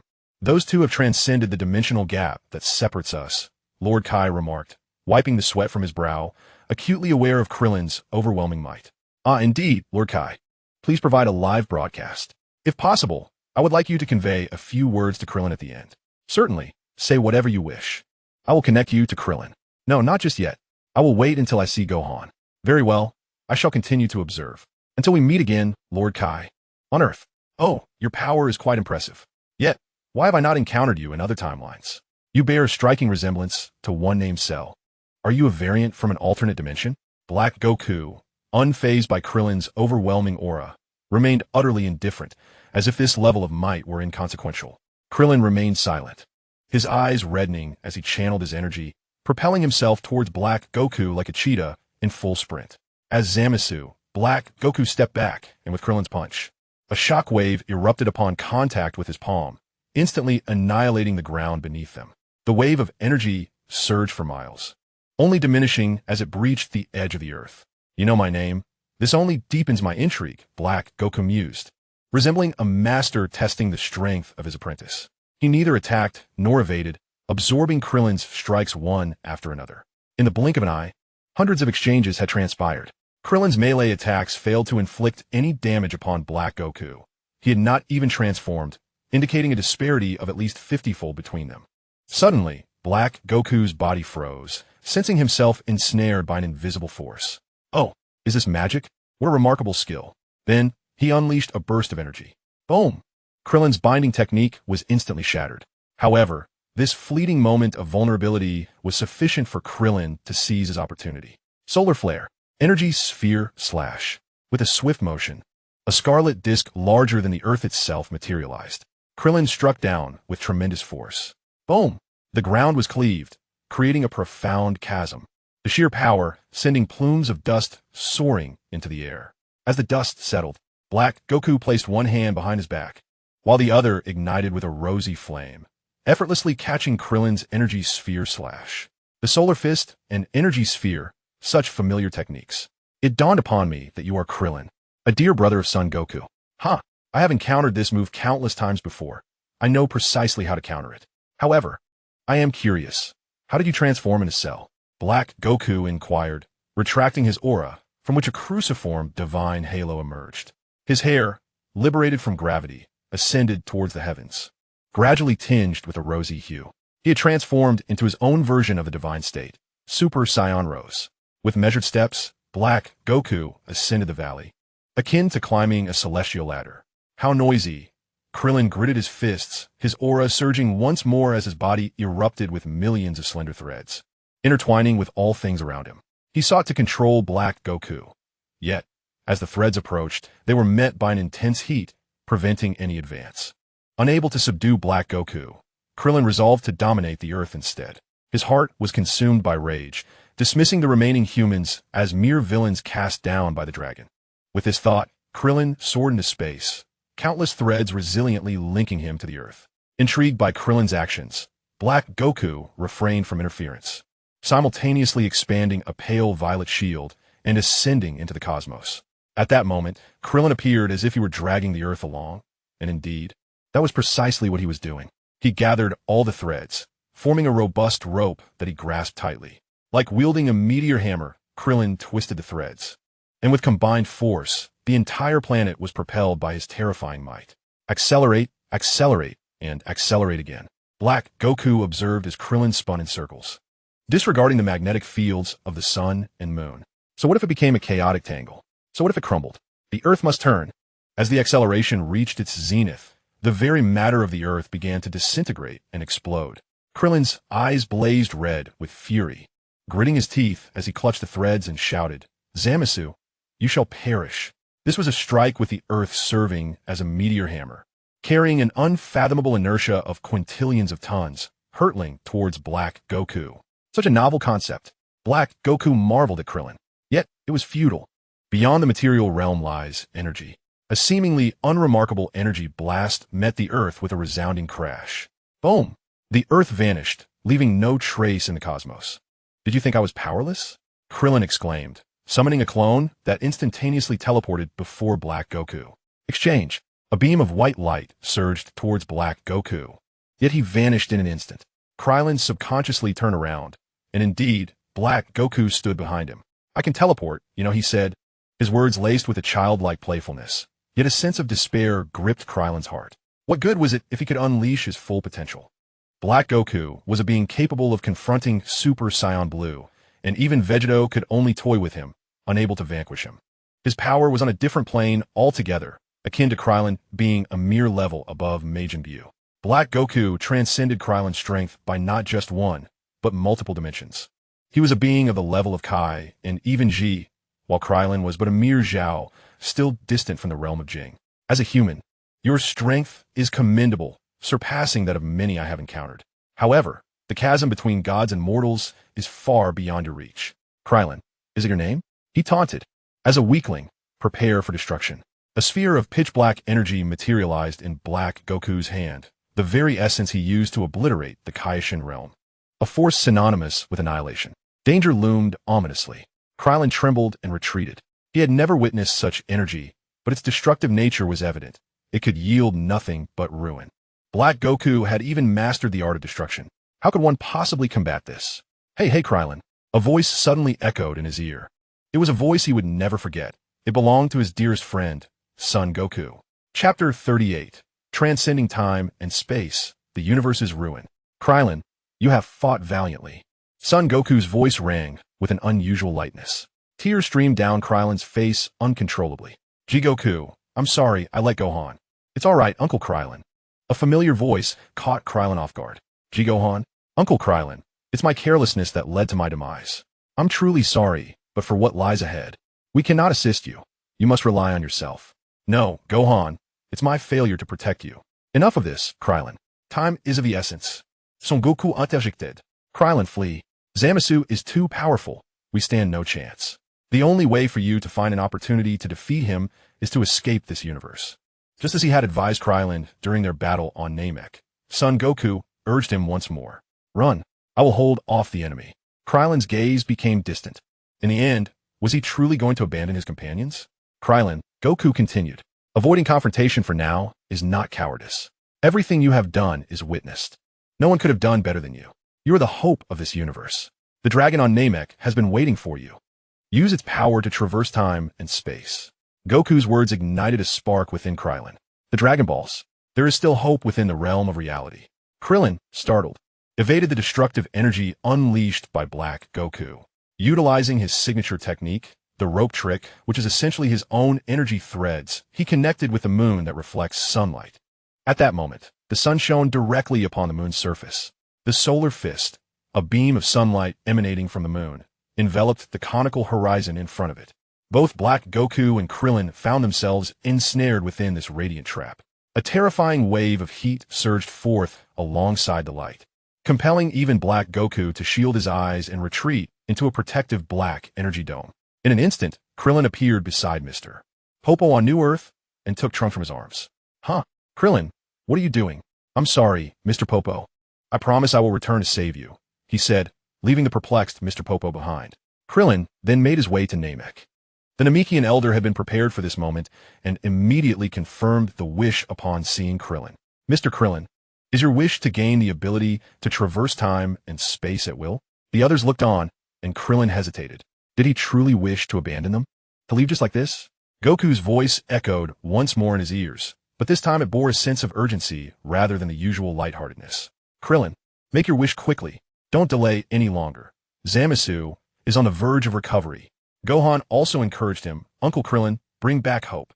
Krillin, go become stronger in other worlds, and then use the Super Shenron you spoke of to revive our universe, Piccolo advised. Krillin contemplated his future course of action. Escaping was not shameful. One must believe in oneself. Krillin, live well, exercise diligently, study hard, play joyfully, and rest adequately. When you return, it will be as if we merely took a nap, and we shall meet again, Master Roshi said. Go for it, Krillin. Yamcha, Tien, and Kaiatsu encouraged him. At that moment, Vegeta seized the opportunity to speak loudly. Krillin, you fool. Krillin braced himself, expecting an outburst of blame for ruining everything. Unexpectedly, Vegeta continued. If you don't train Trunks to be stronger than Gohan, the next time we meet, I will. I will. Vegeta faltered, unable to articulate his threat. Bulma chuckled and took over. Krillin, be sure to let the other versions of Vegeta hold Trunks. I bet they haven't even held baby Trunks yet. Who hasn't held him? Vegeta retorted, his face flushing as he turned away. Ignoring him, Bulma continued. Please take good care of Trunks. Make him as strong, brave, and resilient as you are, and ensure he grows into a truly handsome young man. King Kai, having learned from King Yama about the impending destruction of his universe, hurried over to speak with Krillin. Mr. Krillin, you must save our universe. You absolutely must return. Once you succeed, I shall ensure that all your friends are revived, granting them a few thousand more years of life. A privilege even the King of the Worlds does not enjoy. Hey, you scoundrel, protested the King of the Worlds. You must succeed, shouted King Yama, his voice booming. Everyone, all hope rests upon my shoulders, Krillin reflected. Krillin, remember, you are the last hope. You cannot falter in your advance, Goku urged. Appearing vividly in Krillin's mind, the gentle yet formidable figure of his idol, waiting before the television, gave him a thumbs up and smiled in encouragement. Return with hope. We await your arrival. I understand, Krillin declared, his gaze ablaze with determination, his heart burning like an unquenchable fire. He turned to the elder of Namek. Indeed, my wish is this. Grant me the ability to traverse time and space at will. The elder nodded with a smile and spoke to the eternal dragon, Purunga. In the Namekian tongue, the dragon's eyes glowed crimson as it proclaimed, your wish has been granted. Our next meeting shall be a year hence. With that, 7 colossal Dragon Balls plummeted to the ground. Krillin felt a surge of energy within him. A mere touch would draw him into the depths of time. Krillin, hurry. If you don't leave now, it will be too late. The time differential between Earth and Namek is vast. Zamasu will soon regain his strength. I understand, Krillin nodded, cradling the slumbering Trunks in his arms, completely oblivious to the unfolding events. Everyone, farewell. He bid his final goodbyes to all and plunged into the tunnel opened by the temporal energy. Merely half a minute after Krillin's departure, a massive dark purple rift appeared in the skies above Namek. Black Goku stepped through it, surveying the entire galaxy with his formidable divine power, only to find that Krillin's presence had vanished without a trace. The remnants of time. Has he fled this universe? Never mind. I shall first obliterate this universe. Krillin has disrupted my plans, leaving me devoid of desire to collect, Black Goku murmured, standing alone in the high skies. As for the fleeing Krillin, Black Goku dismissed him entirely. What difference did it make if he escaped this universe? Without the protection of a time ring, he would inevitably succumb to the chaos of time. Black Goku raised his hand, conjuring a pitch-black energy sphere infused with terrifying power. At the moment he released it, the dark energy detonated instantaneously. Black Goku tore through the rift and vanished. The entire galaxy housing Namek was instantly consumed and obliterated, followed by the neighboring galaxies. Next, we delve into the entirety of the material universe. Ultimately, even the countless cosmic spaces accompanying the material universe, such as the realm of the afterlife, were annihilated by destructive energy, returning to the void. All the warriors witnessed the obliteration of their universe with their own eyes. Before their disappearance, they offered silent prayers. Krillin, you must succeed. Chapter 39, A New World, A New Story. At the very moment before entering the time-space tunnel, Krillin placed Trunks and his doppelganger into his personal space.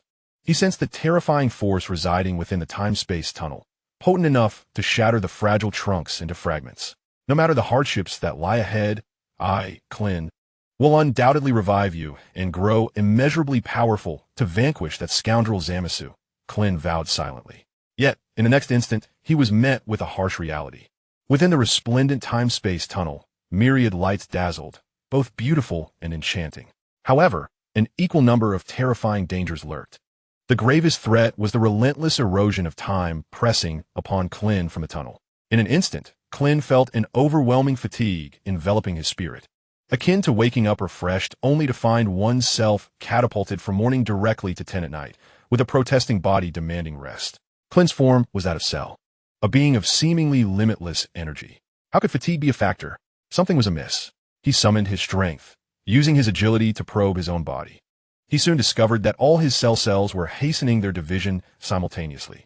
In just a matter of seconds, they had divided numerous times.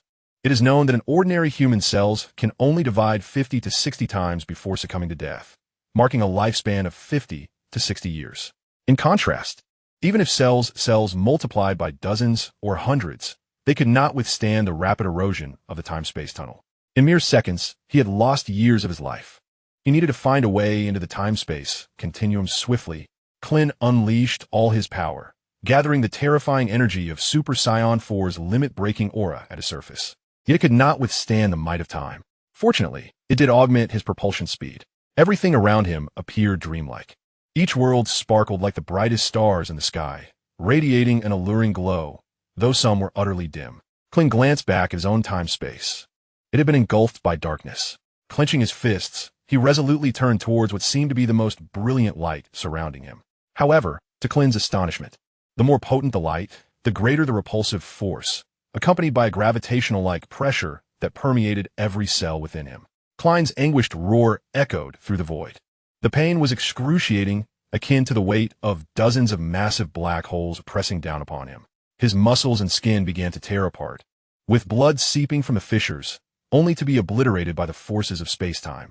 Even a body stronger than the hardest metals of the universe could not withstand the entrance to this realm. In addition to the physical pressure, the formidable force of time was at work. His cells incessantly divided and disintegrated his spirit and strength. Under such a dual torment, Klein felt as if he were frozen in a beam of light, poised to surge forward, yet unable to advance a single inch. No, how can I fall here? I must save the world. Goku, Gohan, Master, Yamcha, Vegeta, Bulma, my friends, they're all waiting for me. Klein gritted his teeth. Even if his skin and flesh were stripped away, leaving only a skeletal frame, he would still lunge forward. He was determined to enter the new world, to grow stronger. If he were to be defeated by such an obstacle, what meaning would his promises hold? I must go in. Flesh and blood disintegrating, consciousness fading. Klein was sustained solely by the remnants of his resolve to save the world. It seemed that his madness had struck fear into the heart of the sturdy barrier of this world, which gradually relinquished some of its pressure. Klein's conscious mind lay in a stupor, relying entirely on his subconscious to crawl through the space. His body was drenched in blood, with chunks of flesh occasionally swept away by the currents of time and space. Yet, the path ahead never ceased. In a daze, Klein envisioned Yamcha, Ten, Kaiatsu Puar, Long, and Yajirobe standing together, encouraging him. We all believe in you, he heard them say. He also perceived Master Roshi, gently patting his bald head and saying, You can stand on your own now, Klein. Do not lose heart. Dawn will surely arrive. He glimpsed Goku, laughing heartily as he waved at him. Vegeta scoffed, turning away with Bulma in his arms, muttering softly, Take good care of Trunks, you fool, Klein. Bulma smiled radiantly, bidding him farewell. Piccolo gave a thumbs up, a faint smile gracing his lips. Finally, Gohan stepped forward calmly, extending his hand. Klein instinctively reached out to grasp it. As their hands touched, the next moment, all illusions dissipated like fluorescence. Klein heard a voice say, Uncle Klein, you're the last hope. Hope. In the next instant, before Krillin unfolded before him an endless expanse of light. He emerged from the pressures of the space-time tunnel and the barrier of worlds. His body felt as though it had been immersed in a warm spring, rapidly mending the remnants of his injuries. As his consciousness slipped into complete oblivion, he shed his ultra form, reverting to his original state. Simultaneously, he released Trunks from the confines of space, cradling him in his arms. He sensed it, the essence of Goku, along with that of Piccolo, Gohan, Master Roshi, Bulma, Yamcha, and even Vegeta. They were all alive. How wonderful! Sunlight caressed Krillin's cheeks, and he inhaled the fresh air with gentle, rhythmic breaths. The breeze, summoned by Trunks' cries, carried the fragrance of blooming flowers, while bees in swarms followed the petals as they drifted down, kissing Trunks' tiny nose. Trunks immediately ceased his tears, waving his small hands, his striking blue eyes fixated on a yellow sprite, reaching out to grasp it, only for it to elude him. Wow! Trunks burst into tears once more. No, don't cry. Let me show you a trick. A clear, youthful voice chimed. Trunks looked up, his laughter erupting as he clapped his tiny hands in delight. With a swish, several figures materialized in the forest, their gazes settling upon the two in the flower patch. Krillin held Trunks tightly, unwilling to let go. Goku, who are they? Wow, is that really Trunks? I can't believe I'm seeing you as a child again. Ha. You are simply adorable. I've held you before, Goten. Don't forget you're a few years younger than me. Since you've said that, I must hold the younger you first. Get away. I should be the one to hold him. You two, stop squabbling. It's Uncle Piccolo. The two boys immediately pressed their hands to their sides, standing straight. Oomph. Is this another Trunks from a parallel universe? Surely that rascal Cell has stolen him away. I must destroy him. Oh, Vegeta, don't say such things. Look at all those wounds on Cell. Trunks appears unscathed. Perhaps Cell was protecting him. Kakarot, you remain so naive. Son, I too believe we should eliminate Cell first. You know what sort of creature he is. His power is more than twice what it once was. He has likely absorbed countless lives. Regardless, we'll wait until he awakens. I have a feeling this Cell may not be as we presume. Bright eyes were fixed on Krillin, as if penetrating his very essence, revealing his soul. Amidst the crowd, a blonde woman clad in a simple white short-sleeve shirt observed Krillin's form, her brow furrowed, her gaze brimming with malice. Chapter 40, The Defeated Unlocked. You are my warm sunshine, gently casting its glow upon the verdant grass. A gentle breeze stirs, causing the blades to sway softly, as if engaged in a joyful dance. Surrounding Krillin are Bulma, Chi-Chi, Oolong, Puar, Yamcha, Tien, and numerous others acquainted with Cell. Those who ought to be present, as well as those who ought not, have gathered in droves. Perhaps they believe that Goku possesses sufficient strength to subdue the frenzied Cell. Krillin slowly opens his eyes, the pain in his body gradually dissipating as the Namekian cells take effect. Instinctively, he gathers his arms, only to realize that Trunks is cradled in Bra's embrace. A sigh of relief escapes him as he lies motionless upon the grass, his gaze unabashedly fixed upon the sun. The scorching ultraviolet rays pierce his eyes with intense pain. Yet Krillin does not flinch. It is only in this manner that he can affirm his survival. Amidst the gentle breeze, Krillin revels in the tranquility of his surroundings, experiencing a profound sense of rebirth. Ding! Congratulations, host, on achieving your second accomplishment. Achievement system 1. Plug and play unlocked. Effect: when the host performs the insertion action, it will occur seamlessly and be applied, ineffective upon withdrawal. 2. Loser unlocked. Effect: enemies defeated by the host will exude an aura of defeat, simultaneously experiencing a rapid decline in psychological resilience, duration determined by the willpower of the defeated. 3. Savior lock. Friendly reminder: achievements possess unknown special effects.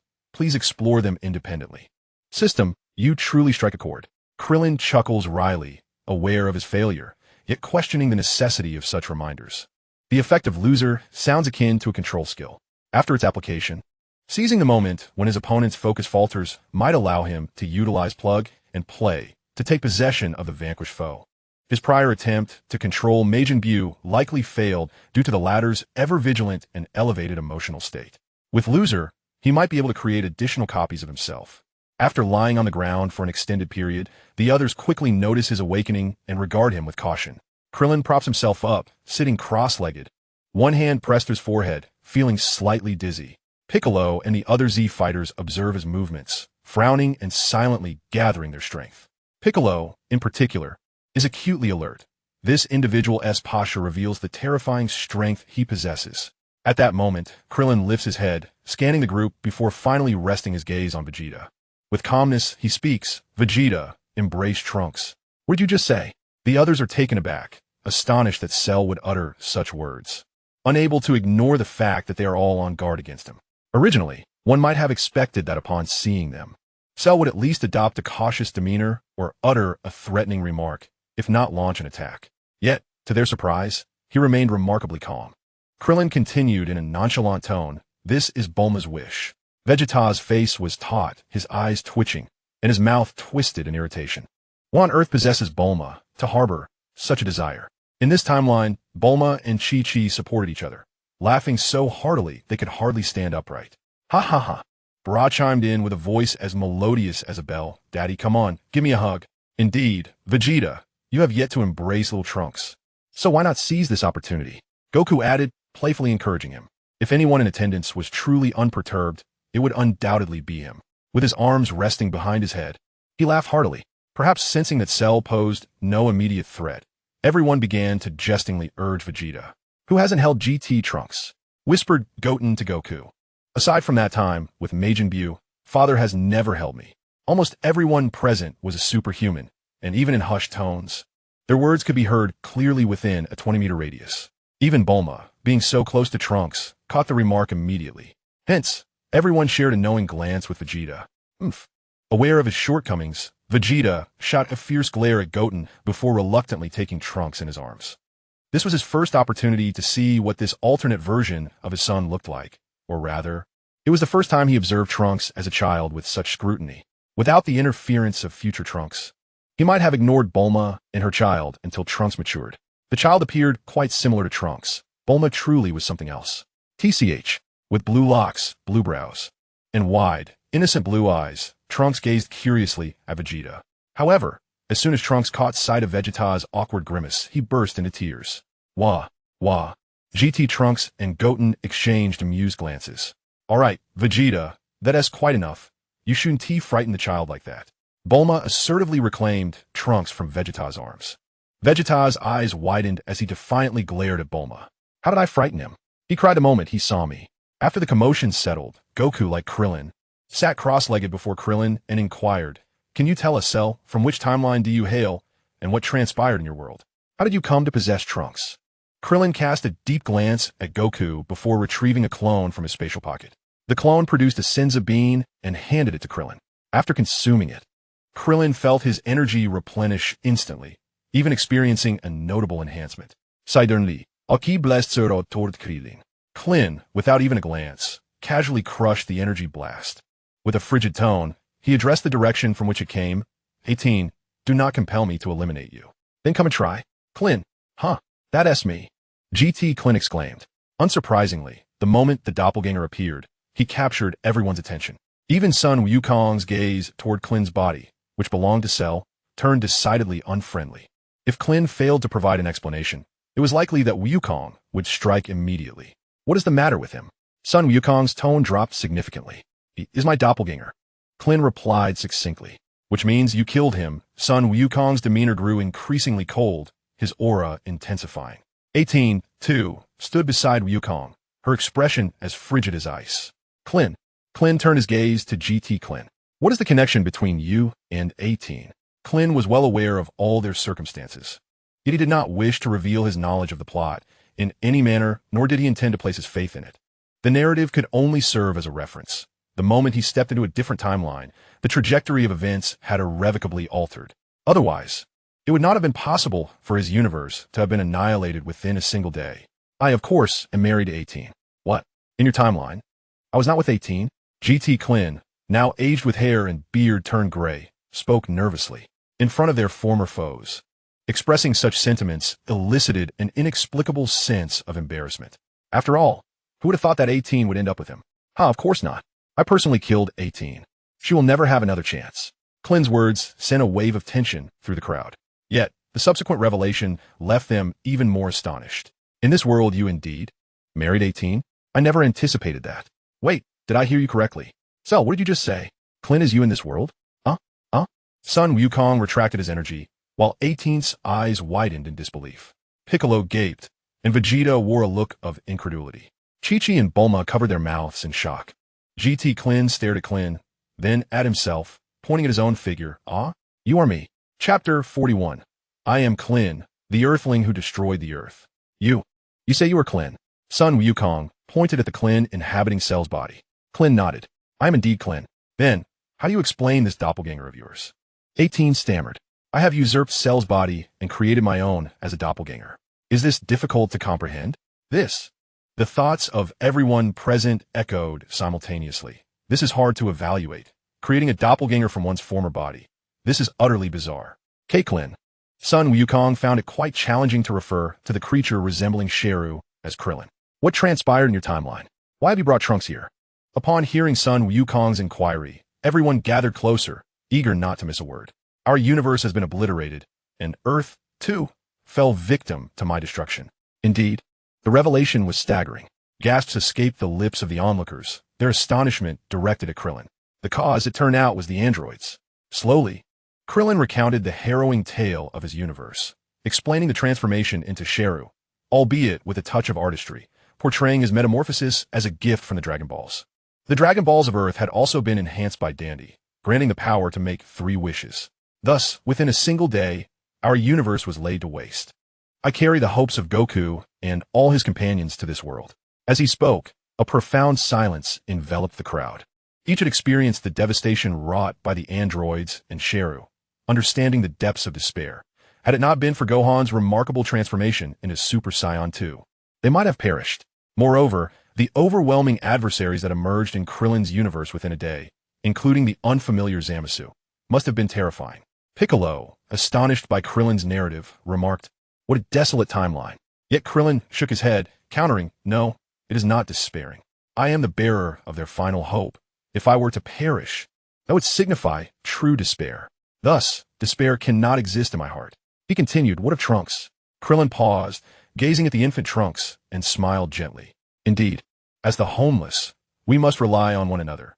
This burden is his to share." All the Z fighters regarded them with sympathy, empathizing with Krillin's solitary journey in Trunks. So young, yet shouldering the monumental task of saving the universe. However, despite their empathy, they refrained from uttering much. For the path ahead was one that Krillin and Trunks must tread alone. should there come a day when their world was reduced to a solitary survivor. That individual would undoubtedly forge ahead, regardless of how weak, youthful, or aged they might be. Android 18 cast a complex gaze at Krillin. Her beloved in this timeline, yet an enemy in another. The enemy's form, paradoxically, safeguarded the child of a comrade. Perhaps this is the very essence of the world's disparities.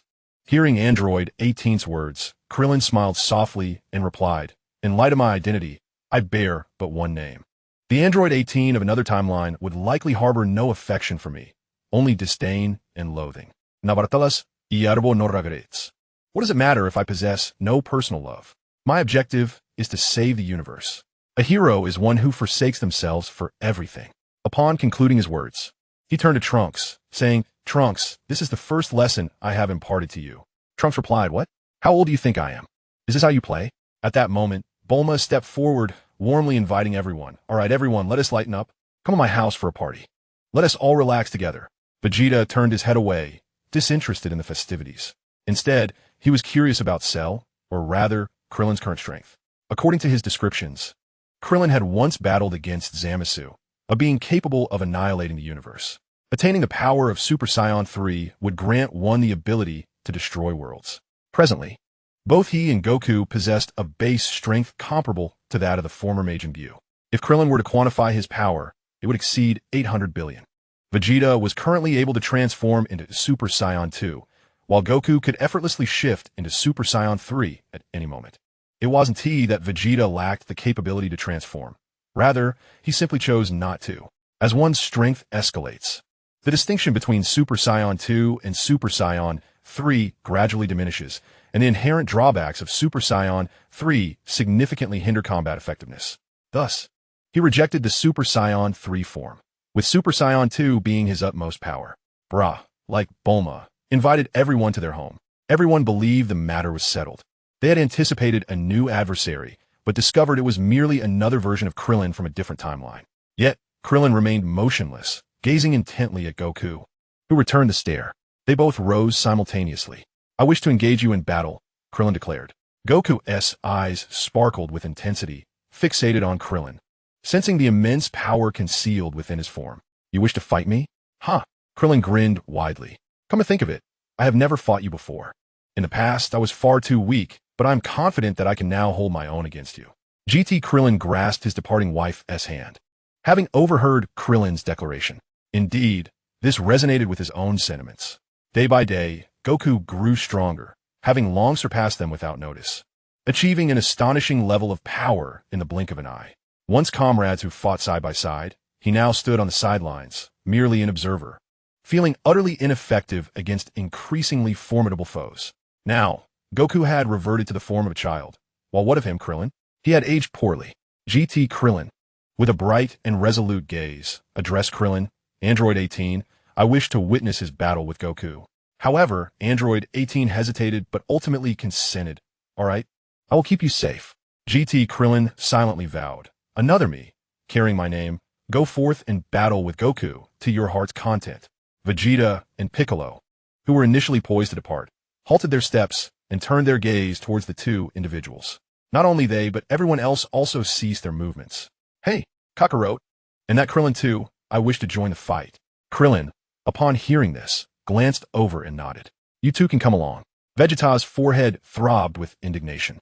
"Do you look down upon me, you fool?" "No, it's not that I underestimate you, but your strength still falls short of mine," Krillin replied, transforming into a Super Saiyan at the first level. His combat power had surged significantly after consuming the Senzu Bean, having surpassed 26 billion. Multiplying that by 50 results in an astonishing 1.3 trillion.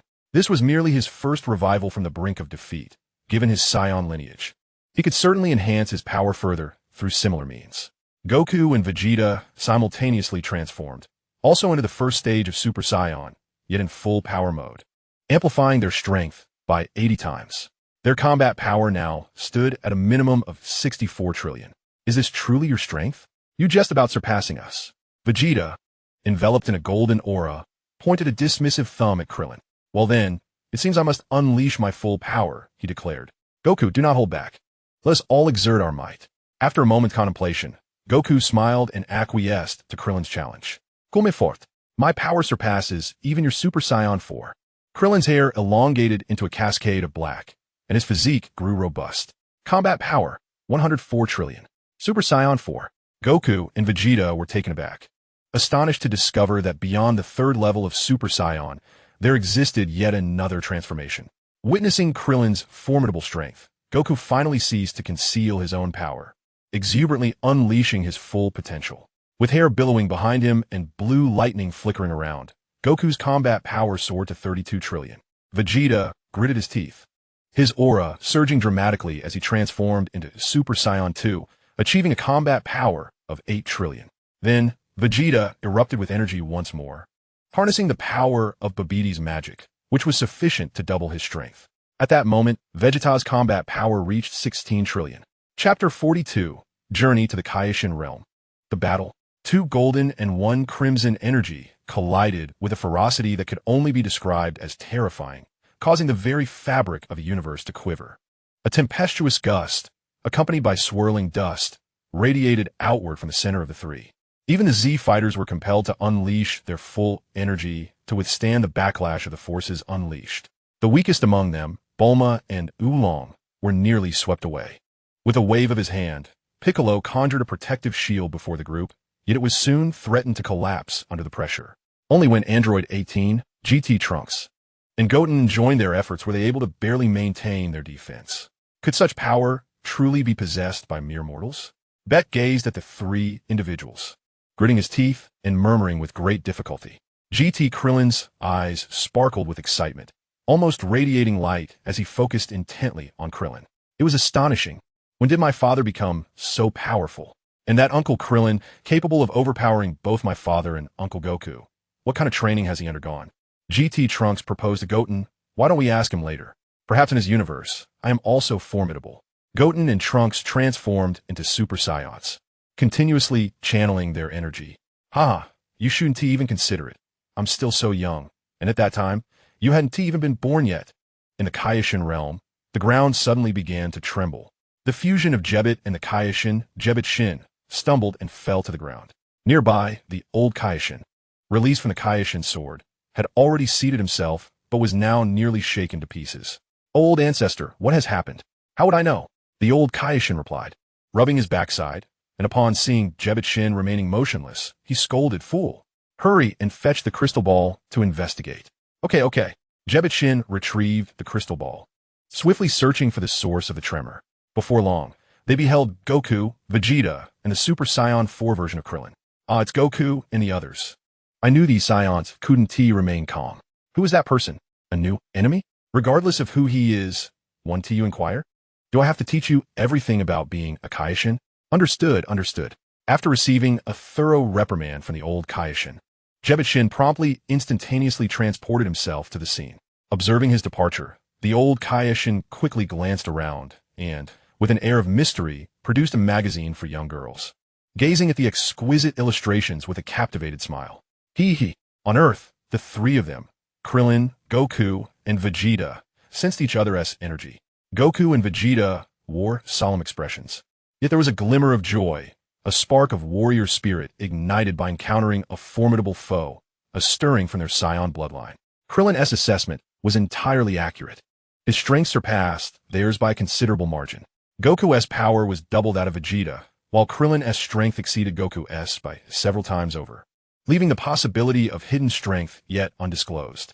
Initially, they believed that after years of training, no one would rival their prowess. However, Krillin's emergence had surprised them. Goku and Vegeta couldn't help but feel exhilarated.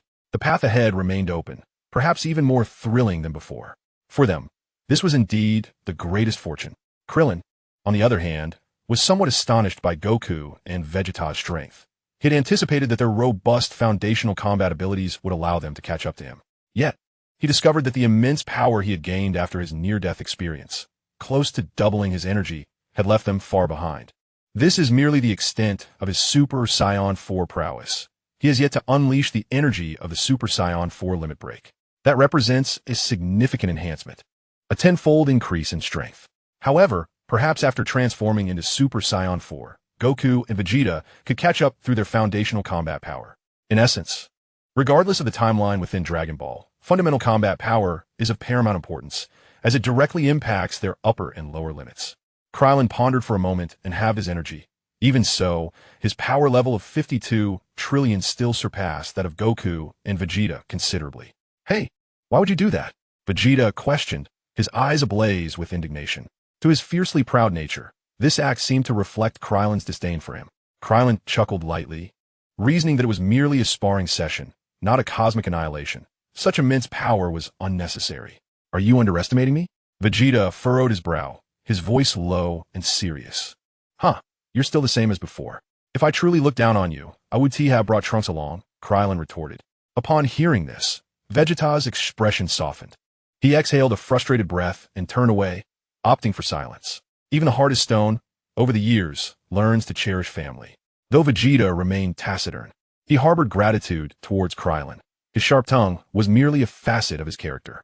Fortunately, Krillin had long since become accustomed to this and paid it no mind. Come now, everyone, let us not bicker. Krillin, shall we begin? Goku exclaimed, resembling a child with golden hair and no eyebrows, brimming with fighting spirit. Certainly, Krillin replied, turning to Vegeta. Vegeta, do you dare to engage in a battle amidst the stars? Vegeta raised an eyebrow, a wicked grin forming on his lips. Why would I hesitate? However, we cannot survive in the vacuum of space, Goku interjected, raising a concern. Simple. We can use a protective shield. We'll channel some energy to maintain it, which will also prevent any accidental strikes on Earth, Krillin suggested, recalling that Gohan had successfully implemented this method. Ah, so it can be done this way. Krillin, your idea is splendid. Come, Vegeta, once you defeat me, I shall reveal the method to transform in a Super Saiyan 4th stage without the need to unlock Super Saiyan 3. Krillin created a clone and soared upward, breaking through the atmosphere, ascending above Earth. You had better be cautious, Vegeta remarked before bending his knees and leaping into space. Goku chuckled and instantly teleported to Krillin's side. The Goku of the GT timeline was significantly more astute than his counterparts from other timelines, possessing a combat understanding that bordered on relentless. As long as victory was assured, nothing else mattered. Yet, he shared a common flaw, a penchant for probing his opponents before gradually amplifying his strength, relishing evenly matched battles. Naturally, Krillin's formidable power rendered such tactics impractical. However, this was precisely to his advantage. The previous manner of treating enemies, which had even been deemed humiliating by them, stemmed from the absence of formidable opponents. Now that a stronger adversary had emerged, the desire to engage in a full-scale battle was only natural. Prepare to begin. Wait, whoosh. In an instant, Jebbet appeared.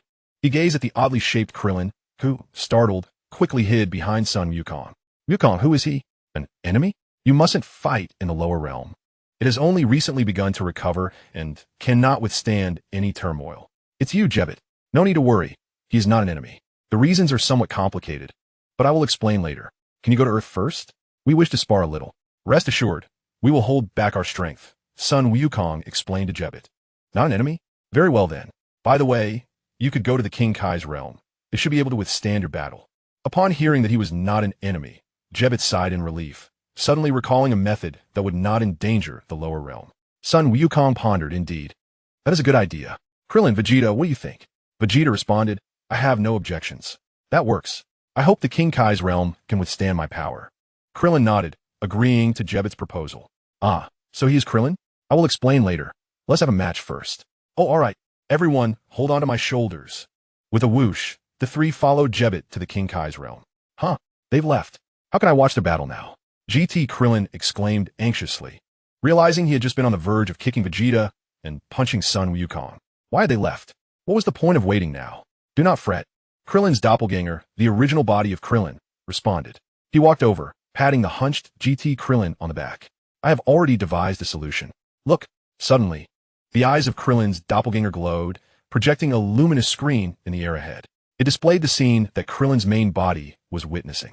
They had arrived at the King Kai's realm and were preparing for battle. Is this for me? GT Krillin trembled, pointing at the screen. Krillin's doppelganger nodded. We are one and the same. How could I not know what you were thinking? That's wonderful. Thank you, Krillin. Ha! I told you I am you. No need for thanks.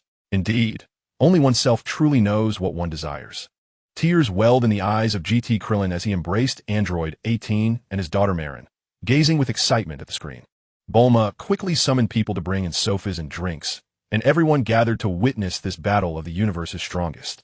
In the King Kai's realm, the old King Kai had no choice but to put away his magazine and hide with Jebbet behind a protective barrier, watching the three battle while playfully tapping Jebbet on the head. "You foolish creature, even if the lower realm is destroyed, can it not be restored? Where shall I reside if the realm of the King of Worlds is annihilated? Ancestors, spare me." Regardless of the farce unfolding between the two, the battle involving Krillin and the others has commenced. Come fort. Both Son Goku and Vegeta charged simultaneously at Krillin. With a sharp gaze, Krillin raised his hand to intercept their fists, forcefully pulling them backward, causing them to momentarily lose control of their strength. Seizing the opportunity, Krillin firmly grasped their heads and forcefully collided them together. "Ouch, that hurts! Ah, Krillin, you rascal!" After breaking their joint attack, Krillin promptly distanced himself, retreating 40 meters to allow them to regain their composure. Such is the confidence of a true warrior. Previously, he would have needed to constantly seek advantageous moments. But now he merely has to wait. Son Goku rubbed his face as he rose, astonished alongside Vegeta at Krillin's remarkable speed. In an instant, the battle had concluded. Yet, it is precisely due to Krillin's formidable prowess that the challenge is invigorating.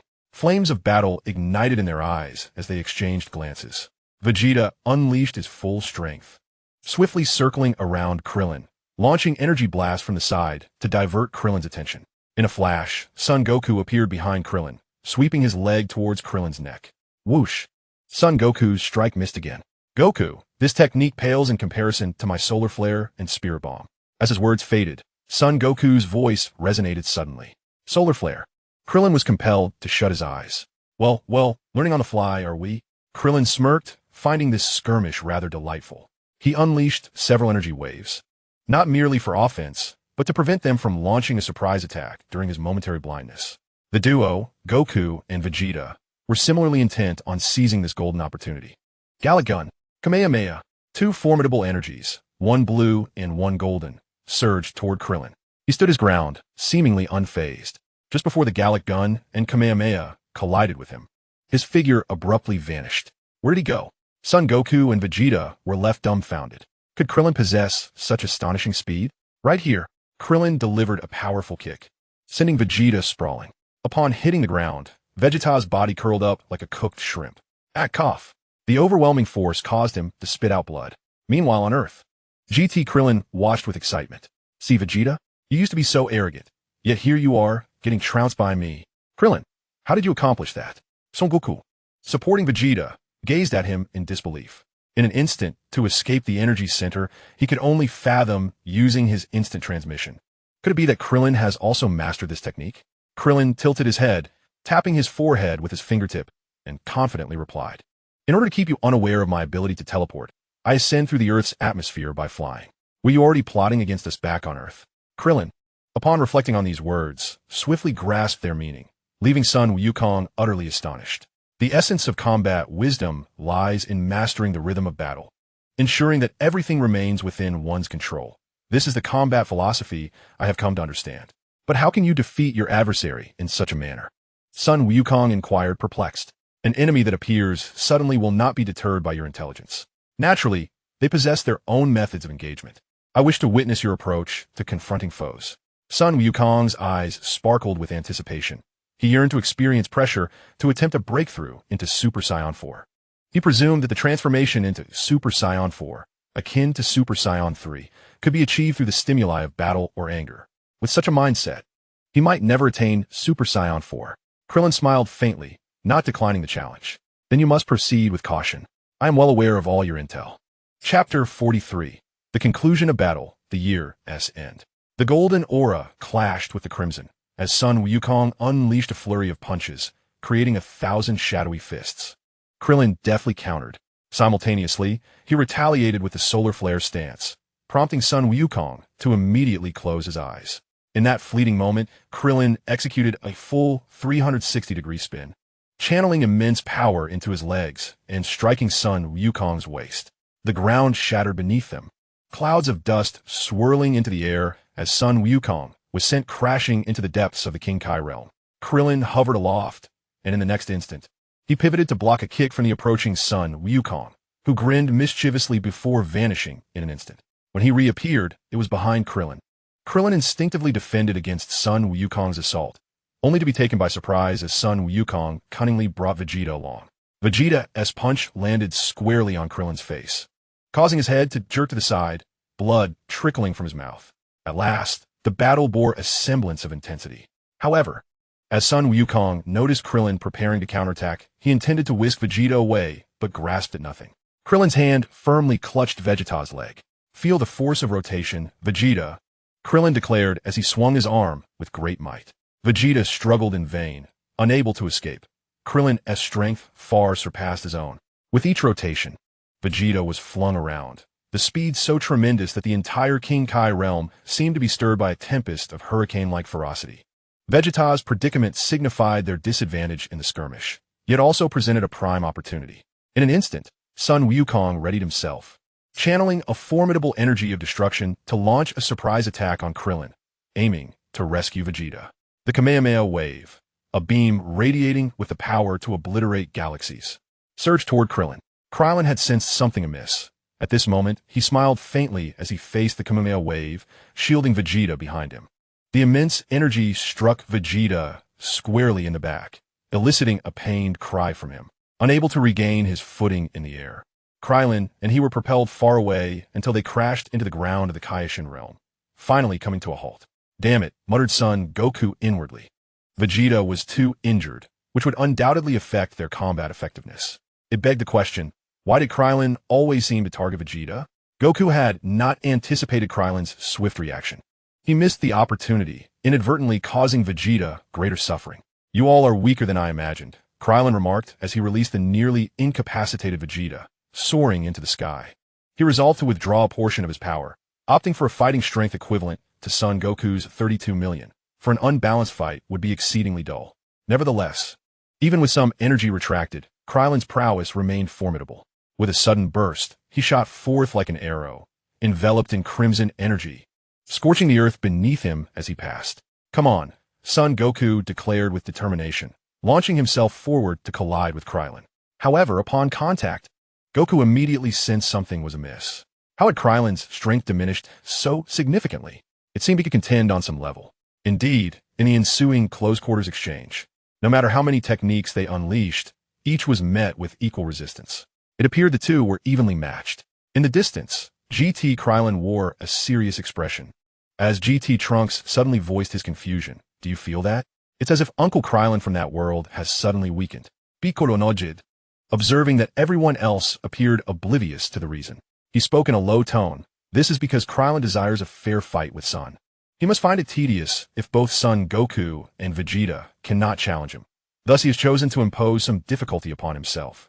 After speaking, Piccolo glanced at Krillin's doppelganger, who could only raise a thumb in silent acknowledgement. A faint smile crept across Piccolo's face as he turned his attention back to the battlefield. With a resounding crash, Krillin unleashed an energy blast, which Son Goku countered by crossing his arms to withstand the explosion. Just as Krillin prepared to pursue Goku further, Vegeta had regained his footing and latched onto him from behind. Vegeta dared not engage closely, instead launching energy blasts from a distance. Though the attacks lacked potency, they were undeniably bothersome. Is this your princely strategy? Krillin's gaze sharpened, and in a flash, he appeared beside Vegeta, pressing his hands against the prince's head while simultaneously delivering a powerful knee strike.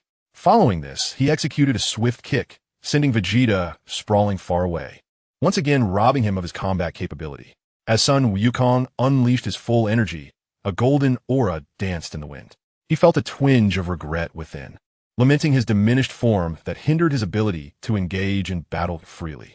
Krillin, I never anticipated your strength to be so formidable. Only by suppressing your power could I contend with you. My might is born from the sacrifices of life across the cosmos. It is only natural that you cannot match such strength. With these words, Son Wukong sprang into action. Yet, this did not signify our weakness.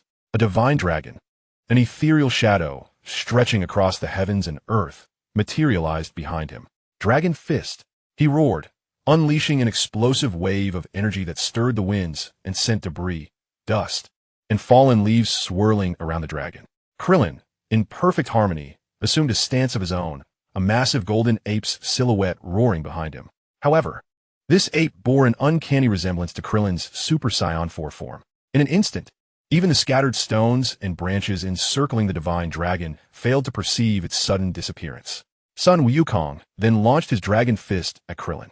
A thunderous clash ensued, enveloping the entire realm of the Kaioshin in a brilliant light. The old Kaioshin and Kibito stared in awe at the spectacle unfolding before them. This is all you're doing. The Kaioshin realm is on the brink of destruction. An unrelenting surge of energy erupted, carving a deep, shadowy pit into the ground of the Kaioshin realm, whose soil was only marginally less resilient than the universe's strongest metal, Kachin. Yet, the aftermath of Krillin and Sun Wukong's fierce confrontation had left a significant crater, a testament to the magnitude of their unleashed power.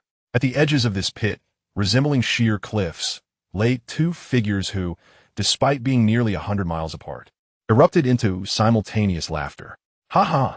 Wukong, Krillin, your strength is impressive. On Earth, GT Krillin shared in their joy. This battle concluded with Vegeta rendered unconscious, and a draw between Sun Wukong and Krillin. Although it was a result of Krillin's mercy, it nonetheless brought great delight to Sun Wukong. What joy it was to engage in a thrilling battle before venturing into the cosmos. Indeed, after transforming into a child, he had not rushed to the universe. Instead, he felt the energy of Krillin and immediately sought him out.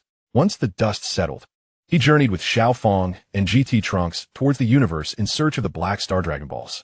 He extended an invitation to Krillin to join them, but Krillin declined, sensing a lingering trace of Black Wukong's divine essence within him. He felt compelled to master this divine power while the sensation still persisted, and the best place to learn such ability was within the Kaioshin realm. However, they promised to reunite in a year for another battle. Trunks was temporarily placed under the care of Bulma by Krillin, as they were his parents in this timeline, and it was perfectly acceptable for them to raise him for a while. After a year, Krillin intended to bring him back for training. Krillin also shared the method of transforming into a Super Saiyan 4th stage with Vegeta, however, without a tail. Vegeta found himself unable to achieve this transformation and reluctantly sought assistance from Krillin. Consequently, Krillin brought him before the Elder Kaioshin to assist in the regrowth of his tail. Once Vegeta successfully transformed and was sent back, Krillin ventured alone to the Kaioshin realm to commence his year-long training. This year promised to be his most effortless yet. Before this, he needed to request the Elder Kaioshin to conduct a ceremony for him, as he possessed the cells of Son Gohan within him. Chapter 44. The Mysterious Krillin. Accomplished. I believe I understand your request. The Elder Kaioshin circled around Krillin in amazement, exclaiming that wanting to replicate Son Gohan's experience was indeed feasible, given that he possessed Gohan's cells. However, the Elder Kaioshin paused, shaking his head. Confused, Krillin assumed he needed to offer something in return and produced a stack of magazines featuring stunning models. Is this sufficient? He asked, clearing his throat. The Elder Kaioshin feigned seriousness, coughing lightly, while discreetly glancing at the magazines. After noting their quantity, he nodded. I suppose it is not impossible. For your future endeavors to save the universe and enhance your strength, I feel compelled to assist. However, my hesitation lies not in the willingness to perform this ceremony, but rather in the time it requires, at least a week. Your potential far surpasses that of Son Gohan, and the enhancement will be systemic, likely resulting in the development of your other cells as well, thus necessitating additional time. It must be noted that Son Gohan's own development took less than a day, yet he had to endure for over a week. This indicates that the subsequent power unleashed will undoubtedly be formidable. What he needed most now was strength. He was willing to invest a significant portion of his time for the sake of power, not to mention the insights he could gain into divine energy during this process. After a moment's contemplation, Krillin resolutely declared, "It's fine. I can endure it." The Elder Kaioshin's expression darkened. "You fool, I cannot endure it. I have senza beans." The Elder Kaioshin had heard tales of the legendary senza beans, and upon learning of their existence, he no longer hesitated. "Very well, sit down." Krillin nodded and complied, positioning himself before the Elder Kaioshin as instructed. The Elder Kaioshin concealed the magazines behind him and produced a crystal ball, directing it towards Krillin while settling down to observe. Krillin refrained from uttering any remarks about gaining strength through this method, fully aware that this was the Elder Kaioshin's unique approach. Moreover, having read the original text, he understood the implications all too well. Krillin's doppelganger remained on Earth, capable of projecting his consciousness at will, effortlessly switching between his true self and the projection. In essence, they were indistinguishable, both under the control of Krillin. However, the doppelganger was often retracted as it was primarily utilized for combat. With a calm mind, Krillin contemplated the lingering divine aura of Black Goku within him. He had begun to grasp a hint of understanding. Yet the cells of Cell failed to manifest any divine power, not even a single one. He pondered the reason behind this anomaly. Was it necessary to undergo the Super Saiyan God ritual to allow a surge of divine energy to enter his body, thereby unlocking his potential? If that were the case, a journey to Earth was imperative. The transformation into Super Saiyan God required the strength of 5 virtuous Saiyans to be bestowed upon another Saiyan, implying that 6 individuals were essential for the ritual. As the one undergoing the transformation, he counted himself as one, Vegeta as another, and the brothers Gohan and Goten as 2 more. Regrettably, Goku and GT Trunks were off in space. Otherwise, they would have met the necessary number. Who else remained on Earth? Trunks could certainly be included, as even the unborn infant Pan was counted in Dragon Ball Super. Who else? Vegeta's daughter, the girl named Bra. Krillin's heart surged with excitement. With the numbers finally aligning, he longed to transform into Super Saiyan God and elevate his power to unprecedented heights. He was in dire need of strength, which drove him to simultaneously pursue both the mysterious form and the Super Saiyan God transformation in the shortest time possible. If only he could attain the mysterious form sooner. Focus, concentrate, the old Kai admonished suddenly, sensing Krillin's restless thoughts. Krillin immediately reined in his mind, adopting a serious demeanor. Indeed, there was no need for haste. Waiting a week would not be too late. 10 days later, the old Kai shakily rose to his feet, his back aching painfully. Oh dear. Finally completed. What a peculiar individual you are. I initially thought the ritual could be finished in a week. Yet your astonishing talent forced me to spend an additional 3 days. Mark my words, if you come to see me without 30 magazines next time, I shan't entertain you. Krillin confidently opened his eyes and ascended from the ground, a formidable power surging within him. His doppelganger appeared beside him, presenting the 100 magazines he had prepared earlier to the old Kai. Already prepared, thank you, esteemed old Kai. Krillin expressed his heartfelt gratitude. You're quite perceptive, the old Kai replied as he hurried off with the magazines, engrossed in his reading, entirely dismissing the gravity of the moment. With his fists clenched and eyes sharp as a blade, Krillin emanated an air of confidence. He felt immensely powerful, and indeed, the reality reflected this newfound strength. Though no aura of power emanated from his physique, his entire being shone as if polished, rejuvenated in an extraordinary manner. My strength, even without transformation, had surpassed a combat power of 300 million. Ha ha ha. Such a terrifying amplification elicited uncontrollable laughter from Krillin. After this bout of mirth, he prepared to transform into a Super Saiyan based on his mysterious form. To his dismay, he found himself unable to transform, feeling an obscure sense of power that eluded him, with only a slight reduction in the resistance of Super Saiyan 4. This predicament likely stemmed from the feral nature of the Super Saiyan aura clashing with the mysterious form. Super Saiyan 4 emerged from perfect control of the great ape. While it retained a degree of wildness, it exhibited a more subdued and precise control compared to the first Super Saiyan. Hence, it was somewhat more manageable, yet still unattainable. Regrettably, the mysterious form could not be layered with the Super Saiyan transformation. Otherwise, I would have immediately possessed combat power of an exceptional caliber. Krillin's current state could indeed be aptly termed as Mysterious Cell or Mysterious Krillin. However, perhaps Super Saiyan 4 and Super Saiyan God might yield different results. In pursuit of power, Krillin's imagination ran wild. After all, Super Saiyan 4 is somewhat malleable. With ample meditation, success might just be within reach. The transformation into Super Saiyan God also involves divine energy, sharing similarities with the mysterious form. Were it not for the fact that the mysterious form still allowed him to sense ki, Krillin might have mistaken it for a demigod state. Combining these powers, could it lead to the emergence of a transcendent form, Mysterious Super 4 or Mysterious Super Saiyan God? Furthermore, the essence of Krillin remained tethered to the formidable strength bestowed by the mysterious form. Should fusion be achieved, his power would surely eclipse his current self countless times over. Clenching his fists, Krillin felt a surge of excitement. He sensed that the energy expenditure of the mysterious form was significantly less than that of Super 4. This was purely derived from his own strength and potential. If only this could become his standard combat power. After retracting his doppelganger, Krillin arrived on Earth in this form. His first destination was Vegeta's residence, not only to gather the number required for the Super Saiyan God transformation, but also to check on Trunks. Upon entering the familiar Capsule Corporation, Krillin couldn't help but reflect on how much had changed. In his universe, he had often celebrated with Bulma and the others here. Alas, what he now beheld was a far cry from his past experiences. Shaking his head, he dispelled such thoughts and strode forward. Before long, he encountered Vegeta, who was diligently training in the gravity chamber. Glancing at the gravity multiplier set at 30,000 times, Krillin marveled at the man's commitment. No wonder his strength had surged so rapidly. He was still training in his base form. Upon catching sight of Krillin, Vegeta instantaneously transformed into a Super Saiyan 4th stage. From struggling against the 30,000 times gravity to effortlessly pushing open the door as if it were mere air, he accomplished this in a mere infinitesimal fraction of a second. "What brings you here?" he inquired.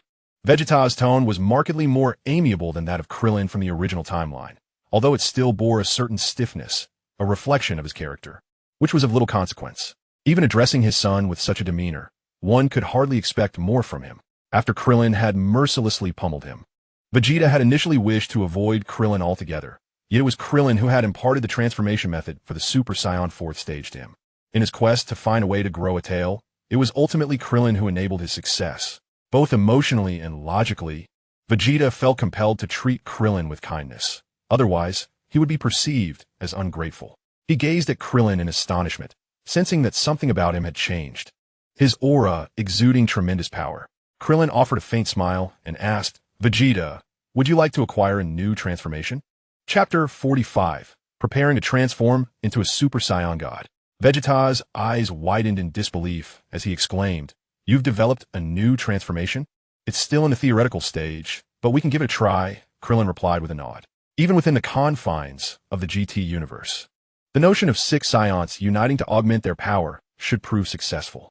He recalled that Super Saiyan 4 Goku had achieved full power with the aid of 3 other Saiyans. Although he was perplexed as to how beings of mere millions could enhance Goku's power to levels of trillions, he believed this path could indeed be pursued. Krillin speculated that the S cells of the 3 Saiyans could awaken the profound bloodline of Super Saiyan 4 Goku, with a few more participants. Even if they could not transform into a Super Saiyan God, they could transcend the limits of Super Saiyan 4. Furthermore, as he himself was from the Dragon Ball Super Future world, their inability to transform did not preclude his own potential. All he required were the righteous hearts of several Saiyans. So what are the prerequisites? Vegeta inquired, reverting from his Super Saiyan 4 form and crossing his arms. "I need you, your daughter, and Trunks. I will also seek out Gohan and Goten. This is a ritual that requires 6 Saiyans in total, myself included." Upon hearing the conditions for the transformation, Vegeta couldn't help but twitch at the corners of his eyes. He had only encountered such abstract prerequisites in the Metamoran fusion technique. Is this method truly capable of facilitating a transformation? "You're not deceiving me, are you?" Krillin waved his hand dismissively and said, "Even if it cannot induce transformation in your world, it will enhance your strength. Trust me, this method originates from my universe. Even if you cannot transform, I can. I am from that realm. Once I succeed in my transformation, I will convey that power to you, allowing you to comprehend it. It is a force entirely distinct from Ki, which we refer to as divine power." Divine power? Vegeta, with a skeptical expression, gazed upon Krillin, questioning the divine power reminiscent of the Kaioshin. "No," he remarked, "in our realm, the Kaioshin do not embody the warriors of the divine. Thus, their might is rather limited. The true deities of battle are known as the gods of destruction, possessing immense strength and wielding divine energy. Even Zamasu, I suspect, would find himself outmatched by them. Why, then, did such a formidable deity not intervene to eradicate Zamasu during the annihilation of your universe?" Vegeta's tone still bore a hint of skepticism. Krillin, feeling a bit awkward, explained, "This arises from a peculiar rule in our world. The lives of the weaker Kaioshin and the powerful gods of destruction are intricately linked. Should one perish, the other follows suit. I surmise that Zamasu's slaughter of all the Kaioshin led to the demise of the god of destruction, rendering him unable to appear. Your world is truly odd," Vegeta could not help but retort. He then guided Krillin to Trunks' nursery, where Bulma was playfully engaging with the infant. Trunks, merely a few months old, perhaps exhibited a touch more intelligence than the average child, now capable of standing and taking steps. Witnessing this tender scene, even Vegeta's demeanor softened, as a fleeting smile graced his lips. Bulma, Krillin has arrived. Oh, it's Krillin from that world, Bulma exclaimed. Trunks is doing splendidly here. There is no need for concern. Rising with Trunks in her arms, her affection for her child was palpable. After all, he was her own, and with the loss of his otherworldly parents at such a tender age, her heart was filled with both sorrow and protectiveness for Trunks. Krillin, smiling as he took Trunks into his arms, found that the familiar scent soothed the infant, who nestled comfortably without fussing. Trunks gazed up with innocent eyes, curiously studying the freckles on Krillin's face. Rest assured, I harbor no intentions of taking him away. I merely require his assistance in a small matter. Trust me, Bulma. At that moment, Vegeta interjected, Bulma, where's Bra? We will need her assistance with what is to come. Can her battle power truly contribute? Bulma questioned, puzzled by Vegeta's inquiry. Indeed, her aid is unrelated to battle prowess. All that is necessary is a heart filled with righteousness. I see. She has gone shopping. I will summon her immediately. Krillin nodded, returning Trunks to Bulma, and addressed Vegeta. I shall seek out Gohan and Goten first. I will bring him over shortly. The transformation location shall be at your residence. Very well. After exchanging pleasantries with Bulma, Krillin instantaneously transported himself to Gohan's side. At that moment, Gohan was engrossed in literature upon the shelves. Sensing a presence behind him, he turned to find Krillin. Ah, Uncle Krillin from that world. What brings you here? He greeted with a smile. Krillin reciprocated the gesture and proceeded to inform him of the conditions required for transforming into a Super Saiyan God. Wow, Uncle Krillin is indeed remarkably astute. We had never contemplated such a method to enhance our strength before.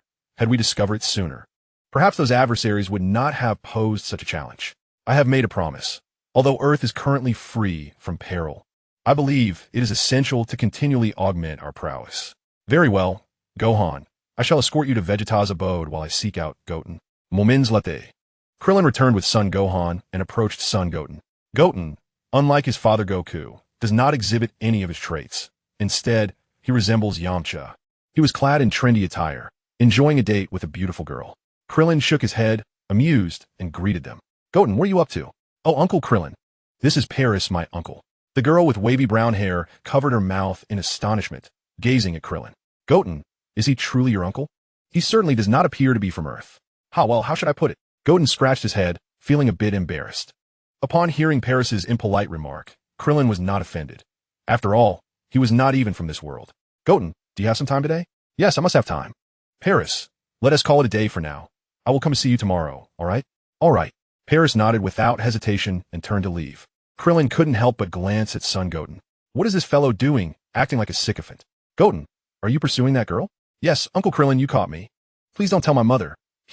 Goten chuckled shyly. Rest assured, I shall not mention it. Since you have time, accompany me for a moment. Where to? To transform into a Super Saiyan God. A Super Saiyan God? What is that? Krillin explained once more. The two then proceeded to Vegeta's residence, where, coincidentally, Bra had also been summoned back by Bulma. The speed of superhumans is indeed remarkable. Thus, all essential conditions have been gathered. Krillin stood at the forefront, with Vegeta and others arrayed behind him in two lines. One line consisted of Vegeta and Bra, while the other included Trunks and the Sun Brothers. Bulma stood at the back, holding Trunks, guiding his hand on his son Goten's shoulder, who in turn placed his hand on son Gohan's, who then placed his hand on Krillin's shoulder. Seeing that everything was in order, Krillin's deep voice resonated. Channel your heart's power to me. Chapter 46, Super Saiyan God. Ultimate power, the divine force. In the depths of the endless universe, a blinding beam of light pierced the inky darkness, streaking across the sky like a shooting star, ultimately descending upon Earth. At that moment, the entire planet seemed to awaken. The vast clouds began to churn, and thunder and lightning intertwined, creating a breathtaking tableau. Krillin stood within the capsule company, flanked by 5 noble-hearted Saiyans. Their eyes sparkled with unwavering determination as they channeled their collective energy into a beam of light that surged into Krillin's being. In that instant, Krillin felt an unprecedented surge of power coursing through him. Suddenly, a colossal blue beam propelled Krillin skyward, the brilliant blue light exploding outward as it ascended toward the heavens. Within this radiant column, Krillin's form began to transform. Blue flames blazed fiercely around him, gradually morphing into a fiery crimson hue. He was enveloped in a luminescent red aura, his eyes glowing with a fierce red light encased in a dark core, surrounded by a fiery essence reminiscent of ancient deities. At that moment, the entire earth trembled.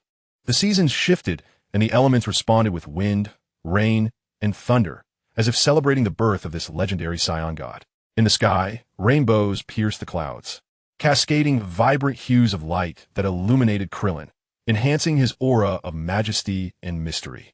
In the wake of this overwhelming power, Krillin gently closed his eyes, feeling as though he were touching the very mysteries of the universe. His soul ascended, and his strength reached unprecedented heights. When he opened his eyes once more, an even more intense light erupted from within, embodying a power that transcended all Saiyan forms, representing justice, courage, and salvation. The Super Saiyan God, this legendary entity, had finally manifested once more in the annals of Saiyan history. Under the influence of this power, Krillin's stature appeared slightly diminished, yet he stood more resolute than ever. Though his aura was imperceptible to those lacking divine power, a mere movement from Krillin stirred the surrounding air into a tempestuous gale, as if intent on engulfing everything in its wake. Truly, it was a breathtaking spectacle. Could this be what divinity feels like? Why could they not sense Krillin's aura? Vegeta and the others bore witness to this miraculous moment, their eyes widening in astonishment, mouths agape. They gazed upon this awe-inspiring figure, their hearts brimming with shock and admiration for Krillin. They had never imagined such a noble and resplendent existence could exist in the world. Perhaps only such a form could be deemed divine. The birth of the Super Saiyan God resonated not only on Earth, but sent tremors throughout the cosmos due to his presence. In the realm of the Kaioshin, the old Kaioshin jolted awake from his magazine, exclaiming, "A new god! A new god! Jebet, where the hell have you been?" The ancestor responded, I'm here. What has transpired?" Jebite, the deity, hurriedly arrived, his fishing rod still in hand. The old Kai, frustrated, struck his head and scolded with such demeanor. "How can you possibly fulfill the role of Kaioshin? Are you not aware that a new deity has emerged in the lower realm?" "Huh? A new god?" Jebite murmured, cradling his head. "Such formidable divine power. Are you truly unable to sense it?" Upon hearing this, Jebite immediately focused his perception downward. He swiftly discerned an overwhelmingly terrifying yet gentle divine energy. Indeed, what an astonishing power! Jebite stammered, utterly astonished by the magnitude and vastness of this divine force. Without further contemplation, it must be the work of those Saiyans or Krillin from Earth. They are undoubtedly the strongest beings in the universe, the old Kai stated solemnly. "What should I do, ancestor?" "Fool, go to Earth and investigate." Oh. Strangely, since the old Kai's appearance, Jebite felt as though he had lost all stature as a Kaioshin. Sigh. Age weighs heavy. Not to mention the old Kai is from 15 generations prior. On a nameless planet in the universe, Son Goku was engaged in battle with a nefarious foe. Suddenly, an electric shock coursed through him, causing his entire body to momentarily freeze. This resulted in him being struck away by his enemy, crashing through the ground. However, when he emerged once more, his face was alight with surprise. With little regard for his adversary, he instantly transformed into Super Saiyan 3, casually unleashing a blast of energy to obliterate the foe. While fixating on the direction of Earth, "I cannot sense the energy, yet an extraordinarily powerful presence has emerged. I truly wish to spar with you." "Grandpa, Uncle Goku, I'm so glad you're all right." Xiao Fong and GT Trunks rushed to Goku's side. Krillin gently descended, hovering above the ground of Capsule Corp, his red eyes observing everyone, a slight smile gracing his lips, embodying a profound state of acceptance. Vegeta's heart raced as he stared incredulously at Krillin. He had once considered himself the pinnacle of Saiyan prowess, yet this transformation revealed to him the vast chasm that lay between them. Observing the divine energy radiating from Krillin like flames, he finally understood why Krillin had been chosen as the beacon of hope by the Z fighters of that realm. His perspective was fundamentally different from that of himself and Kakarot. The creativity in his transformation was unparalleled, and his pursuit of strength bore deeper significance. He sought to surpass Kakarot, the man who had always outstripped him. Meanwhile, Son Goku reveled in the thrill of battle, striving for strength to confront even greater foes. In contrast, Krillin's ambition was to save the lives of an entire universe, willing to transform into a monster to become immensely powerful. The ever-pressing mission of salvation served as the catalyst for his ascension. Vegeta lowered his head, gazing at his hands, and suddenly clenched them tightly, a profound yearning surging within him. He too wished to attain this realm and become a Super Saiyan God. Vegeta looked towards Krillin once more, and in that moment, a resolute light flickered in his eyes, as if he could already envision himself standing at the pinnacle of power. Vegeta, I am not deceiving you. Krillin's voice was calm and soothing, imbued with an underlying strength. It was as serene as the sky and as embracing as the earth. Those who beheld him, if not focused and attentive, might overlook his presence entirely. This transformation was not merely an enhancement of strength, but rather a breakthrough into a new dimension. Embracing the cycle of life and death as his duty, the flame of justice was indelible. This was the responsibility that had burgeoned within Krillin after his escape from the universe. This sense of duty served as both motivation and refinement, thereby aligning Krillin seamlessly with the realm of the Super Saiyan God. His power eclipsed that of the Super Saiyan 3 Goku by a significant margin, making his transformation into a Super Saiyan God immensely formidable, stronger than even the divine Goku.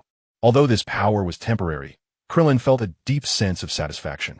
As divine energy coursed through him, every cell became attuned to this celestial force, ravenously absorbing energy. Krillin believed that once he relinquished his Super Saiyan God form, it would not be long before he could once again cultivate this divine power, uniquely his own. He would not require any rituals to become a deity. Since you have succeeded, then let me be next. Vegeta could hardly contain his eagerness. Chapter 47, Weakness, Training, and the Impending Crisis. Ding. Host, Krillin, Sheru's essence, Krillin's doppelganger. Age, 31. Combat power, 3 quintillion, temporary, doppelganger, 3 million. Species, Saiyan, Frisia clan, Earthling 3-eyed tribe. Beast tribe, potential eruption, 10-fold. Forms, Super Saiyan Stage 1, Super Saiyan Stage 4, Mysterious Form, Super Saiyan God, temporary. Skills, Divine Power, Solar Fist, Kamehameha, Flight Technique, New. Old, Energy Sphere / Kaioken, Instant Transmission, Kaishin version, Metamoran Fusion Technique, Body Switch Technique, Interruptible, Binding Technique, Flower Rope Trick, Afterimage Fist, Universal Shockwave Palm, and more. Personal space, 200 cubic meters, capable of storing living beings. Current universe, GT World corrected. Achievements, 1. Plug and Play, Unlocked Effect. When the host performs an insertion action, it occurs seamlessly and applies without obstruction, becomes ineffective upon withdrawal. 2. Defeated, Unlocked Effect. Enemies defeated by the host will emanate an aura of defeat. Their mental fortitude diminishing rapidly, duration determined by the willpower of the defeated. 3. Savior, Unlocked, Friendly Reminder. Achievements possess unknown special effects. Please explore them at your discretion. Time swiftly passed, and apart from Trunks and Bulma, every member of Vegeta's group indulged in the exhilarating experience of transforming into a Super Saiyan God. However, only Vegeta and Gohan retained a semblance of enlightenment after their transformations. Bra, seeking mere novelty, lost interest after her change and wandered off to the shopping mall. Trunks, having succumbed to slumber, was taken to bed by Bulma. Goten, eager to transform once more, found himself unable to grasp the necessary mindset, leaving him to return home in frustration. Both Vegeta and Gohan had begun to harness a flicker of divine power within themselves, yet they had not fully mastered it. With further contemplation, they were likely to achieve transformation again. Krillin had returned to the Kaishin realm, his transformation still intact. Perhaps it was due to the Namekian cells from Cell and the cells of Frisia's lineage that granted him strength far exceeding that of a typical Saiyan, allowing him to maintain the Super Saiyan God's form up to this moment. Upon his arrival, both the old Kaishin and Kibito were utterly astonished. The old Kaishin, marveling at Krillin, expressed his disbelief that a mortal could wield divine power and even surpass them. Due to the vast distance between the Kaishin realm and Earth, there was a time difference. Thus, while half an hour had elapsed on Earth, Kibito was only then prepared to instantaneously travel there. Krillin, why not take on the mantle of Kaishin? This way, our ancestor won't incessantly berate me alone, Kibito said with an innocent expression. Krillin's lips twitched slightly. Could you refrain from being so blunt? Do you fear others might aspire to be Kaishin? Fool, can't you see that his divine power is only temporary? The old Kaishin scolded, delivering a light rap to Kibito's head. Ignoring Kibito's look of indignation, he turned to Krillin and remarked, "Your path is far more righteous than that of Goku and his Saiyan companions. The power of divinity surpasses any transformation into a Super Saiyan.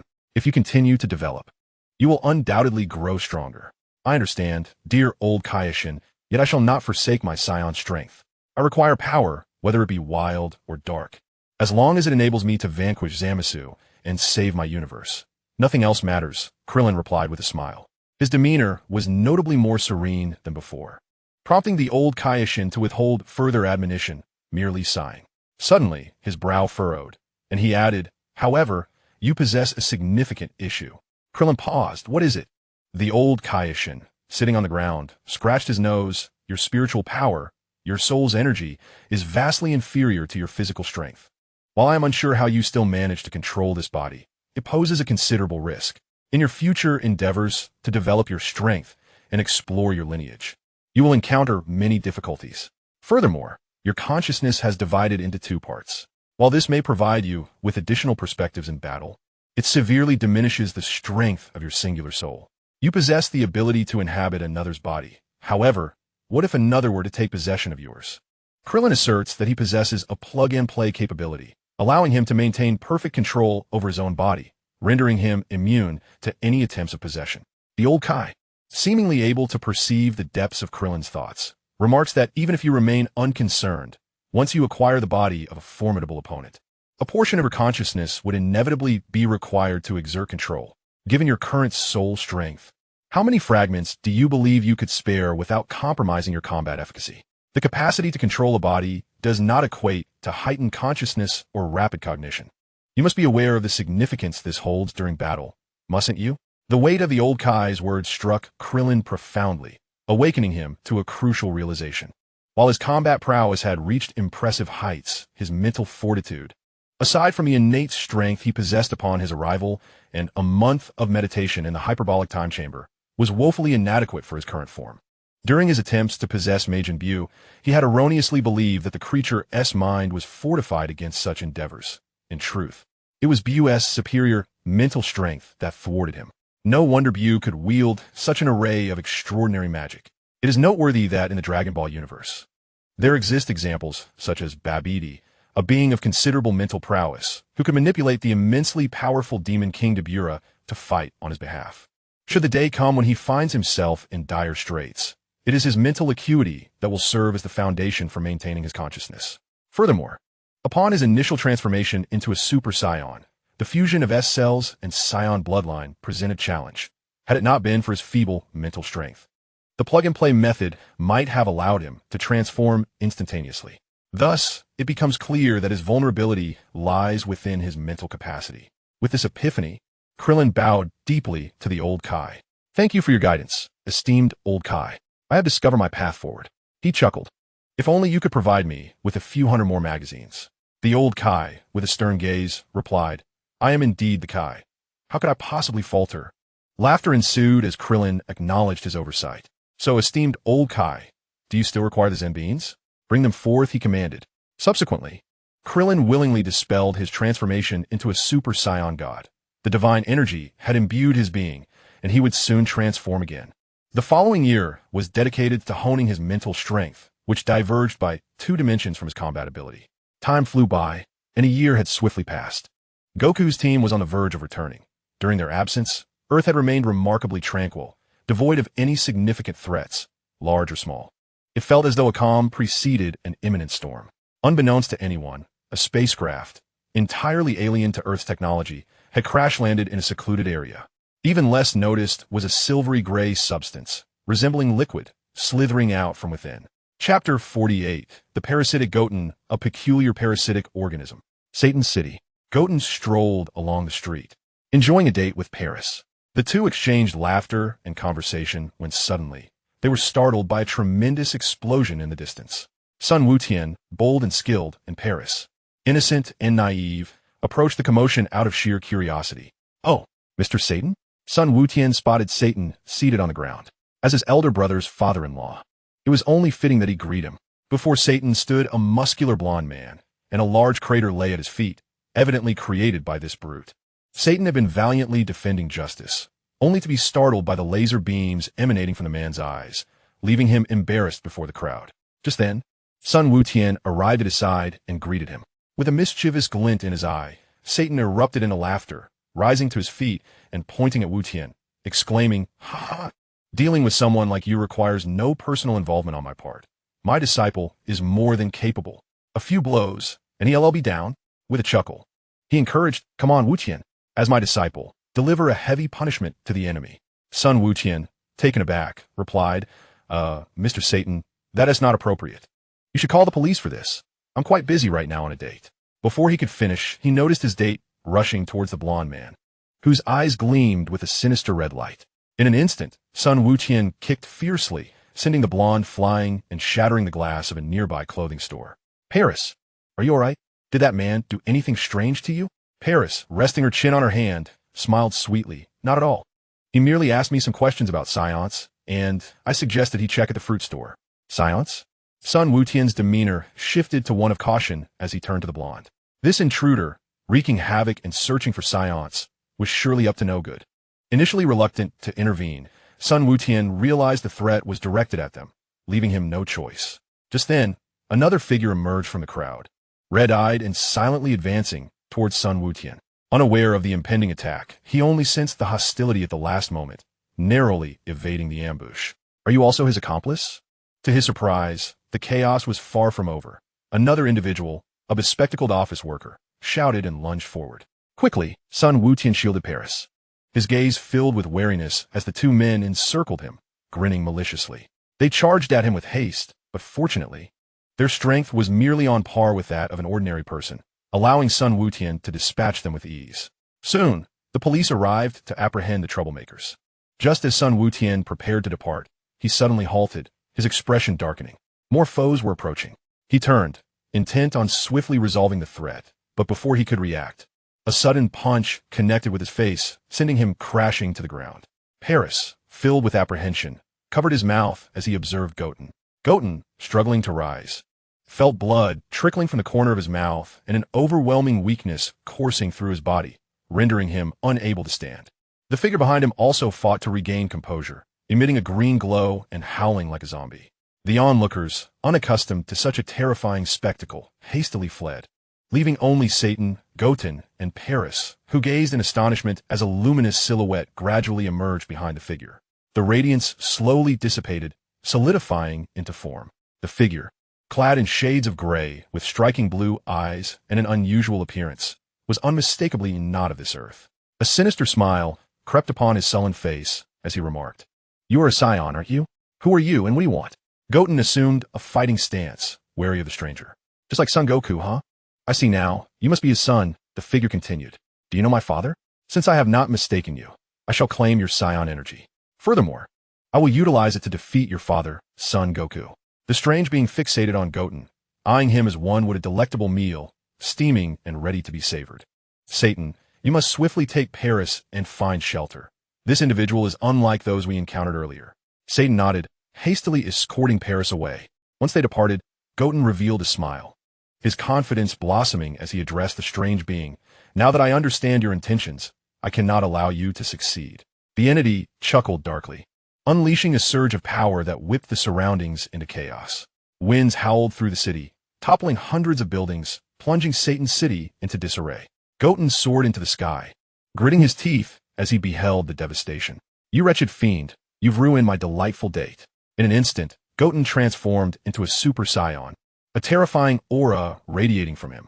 The strange being, far from being intimidated, gazed at him with insatiable greed. "Yes, such magnificent Saiyan energy. Come, if you possess the ability, eliminate me." Observing the maniacal laughter of the entity, Goten resolved not to indulge him any further. With hands placed at his hips, he unleashed a brilliant blue light. Kamehameha! A beam of azure energy surged forth, aimed directly at the strange figure. To Goten's astonishment, the being made no effort to evade the attack, licking his lips as he was propelled skyward by the Kamehameha wave. Only at the peak of your power is your body at its most vulnerable.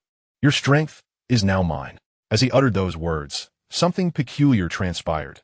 The being's body transformed into a liquid-like substance, flowing along the path of the Kamehameha and reversing its course until it reached Goten. In a fleeting moment, when Goten was unaware, it infiltrated the wound at the corner of his mouth. Goten's head immediately drooped, and when he lifted it once more, his pupils glowed a sinister red. A powerful surge of energy enveloped him entirely, a manifestation of Saiyan power. At last, he had successfully acquired it. While assimilating Trunks, he had failed to access his memories. Yet unexpectedly, he was able to glean fragments from the mind of Goten, the body's original owner. To his surprise, he discovered that many Saiyans were residing in West City: Vegeta, Gohan, and even Bra. Curiously, there was also a young Trunks. He realized it was Krillin who had brought him from another timeline. Who was this Krillin? Why does Goten not recall his appearance? There he was, a balding, diminutive figure, with negligible combat prowess. How trivial. Regardless, his priority was to seize Vegeta's body, the mightiest on Earth, which would surely enable him to vanquish Goku. The Z fighters would undoubtedly obliterate all Saiyans, ruling over the universe. Channeling an immense aura, Goten soared towards West City. Chapter 49, Gohan, you wouldn't want to. In West City, at Gohan's residence, the entity controlling Goten had arrived. He knocked on the door. Gohan, puzzled, opened it. Goten, didn't you have a key? Brother Gohan, let us set that aside for now. Can you show me your strongest transformation? I wish to grow stronger, but lack direction. The entity manipulated Goten, his face betraying no hint of malevolence, instead exhibiting an expression of despair akin to a failed attempt at power enhancement. Gohan, surprised that Goten had finally sought guidance, readily agreed. They ventured to the backyard, where Gohan stood before Goten, his fists clenched and expression serious. Goten, it's all right to fail at times. Strength is built through consistent effort. Observe closely. This is the greatest power I have attained through the divine energy bestowed by Uncle Krillin, Super Saiyan God. With that, Gohan ignited in crimson flames, ascending as a slender warrior with red hair emerged from the blaze. What a formidable power! Goten exclaimed, astonished. Yet in an instant, his expression twisted into something sinister. But soon it shall be mine. Gohan, noticing the shift in Goten's demeanor, sensed something amiss. Goten, you seem off. Wait, you're not Goten. Realization dawned too late. A fierce burst of light erupted, and terrifying energy engulfed Gohan's vicinity. As the smoke cleared, the mountain lay in ruins, with Gohan suspended in the air, encased in crimson flames, coldly regarding Goten. How is this possible? Goten's face contorted in disbelief. Despite unleashing a significant portion of his energy in an attack, Gohan remained unscathed, his attire intact. Come forth! Gohan thundered, suddenly appearing before Goten, delivering a powerful strike to his abdomen. Ugh! Sun Wukong, unable to contain his anguish, cried out as an overwhelming force rendered him powerless. All his energy consumed by the agony he endured. Son Gohan gazed upon him with a countenance as frigid as ice. Had he not confirmed that this was his brother's body, he would have perished the moment Sun Wukong revealed his vulnerability. With gritted teeth, Sun Wukong laboriously lifted his head. Truly formidable, Son Gohan. Yet, you wouldn't wish harm upon your brother, Sun Wukong, would you? I could dismantle his body from within. You must comprehend the dire consequences of such an act. Sun Wukong clutched his abdomen, a sinister smile creeping across his face. What is it that you truly desire? Son Gohan inquired, his brow furrowed in suspicion. I merely wish to engage you in combat. Your strength is impressive, yet it far exceeds mine. If you would lower your power to match my level, I would immediately release Sun Wukong. Sun Wukong straightened his form, transforming into a Super Saiyan as he fixed his gaze upon Son Gohan. Naturally, Son Gohan dismissed his words as mere deception. Yet the threat to his brother's life compelled him to eliminate the adversary in an instant. Without hesitation, Son Gohan acquiesced to Sun Wukong's demand. Very well, but you must release my brother. Instantly, Son Gohan's divine energy dissipated, and he transformed into a Super Saiyan at the first level. Even so, he remained vastly superior to Sun Wukong. No problem. Witnessing Son Gohan uphold his promise, Sun Wukong chuckled maliciously as a silver-gray form detached from his being, presenting an alien visage. He hurled Sun Wukong's body towards Son Gohan. Upon catching Sun Wukong, Son Gohan wasted no time, unleashing a single-handed energy blast. Demon Flash. Arg. The terrifying energy obliterated the creature into oblivion. Once Son Gohan meticulously scanned the area and found no residual energy, he reverted to his normal state and returned to the ground. At that moment, Sun Wukong's eyes abruptly opened, a sinister red light flickering within. His arm coalesced with energy blades, and with a swift motion, he inflicted a gash upon Son Gohan's arm, blood seeping from the wound. Seizing the opportunity, A surge of silver-gray liquid erupted from Son Wukong's form, instantly saturating Son Gohan's injury. All this transpired in the blink of an eye.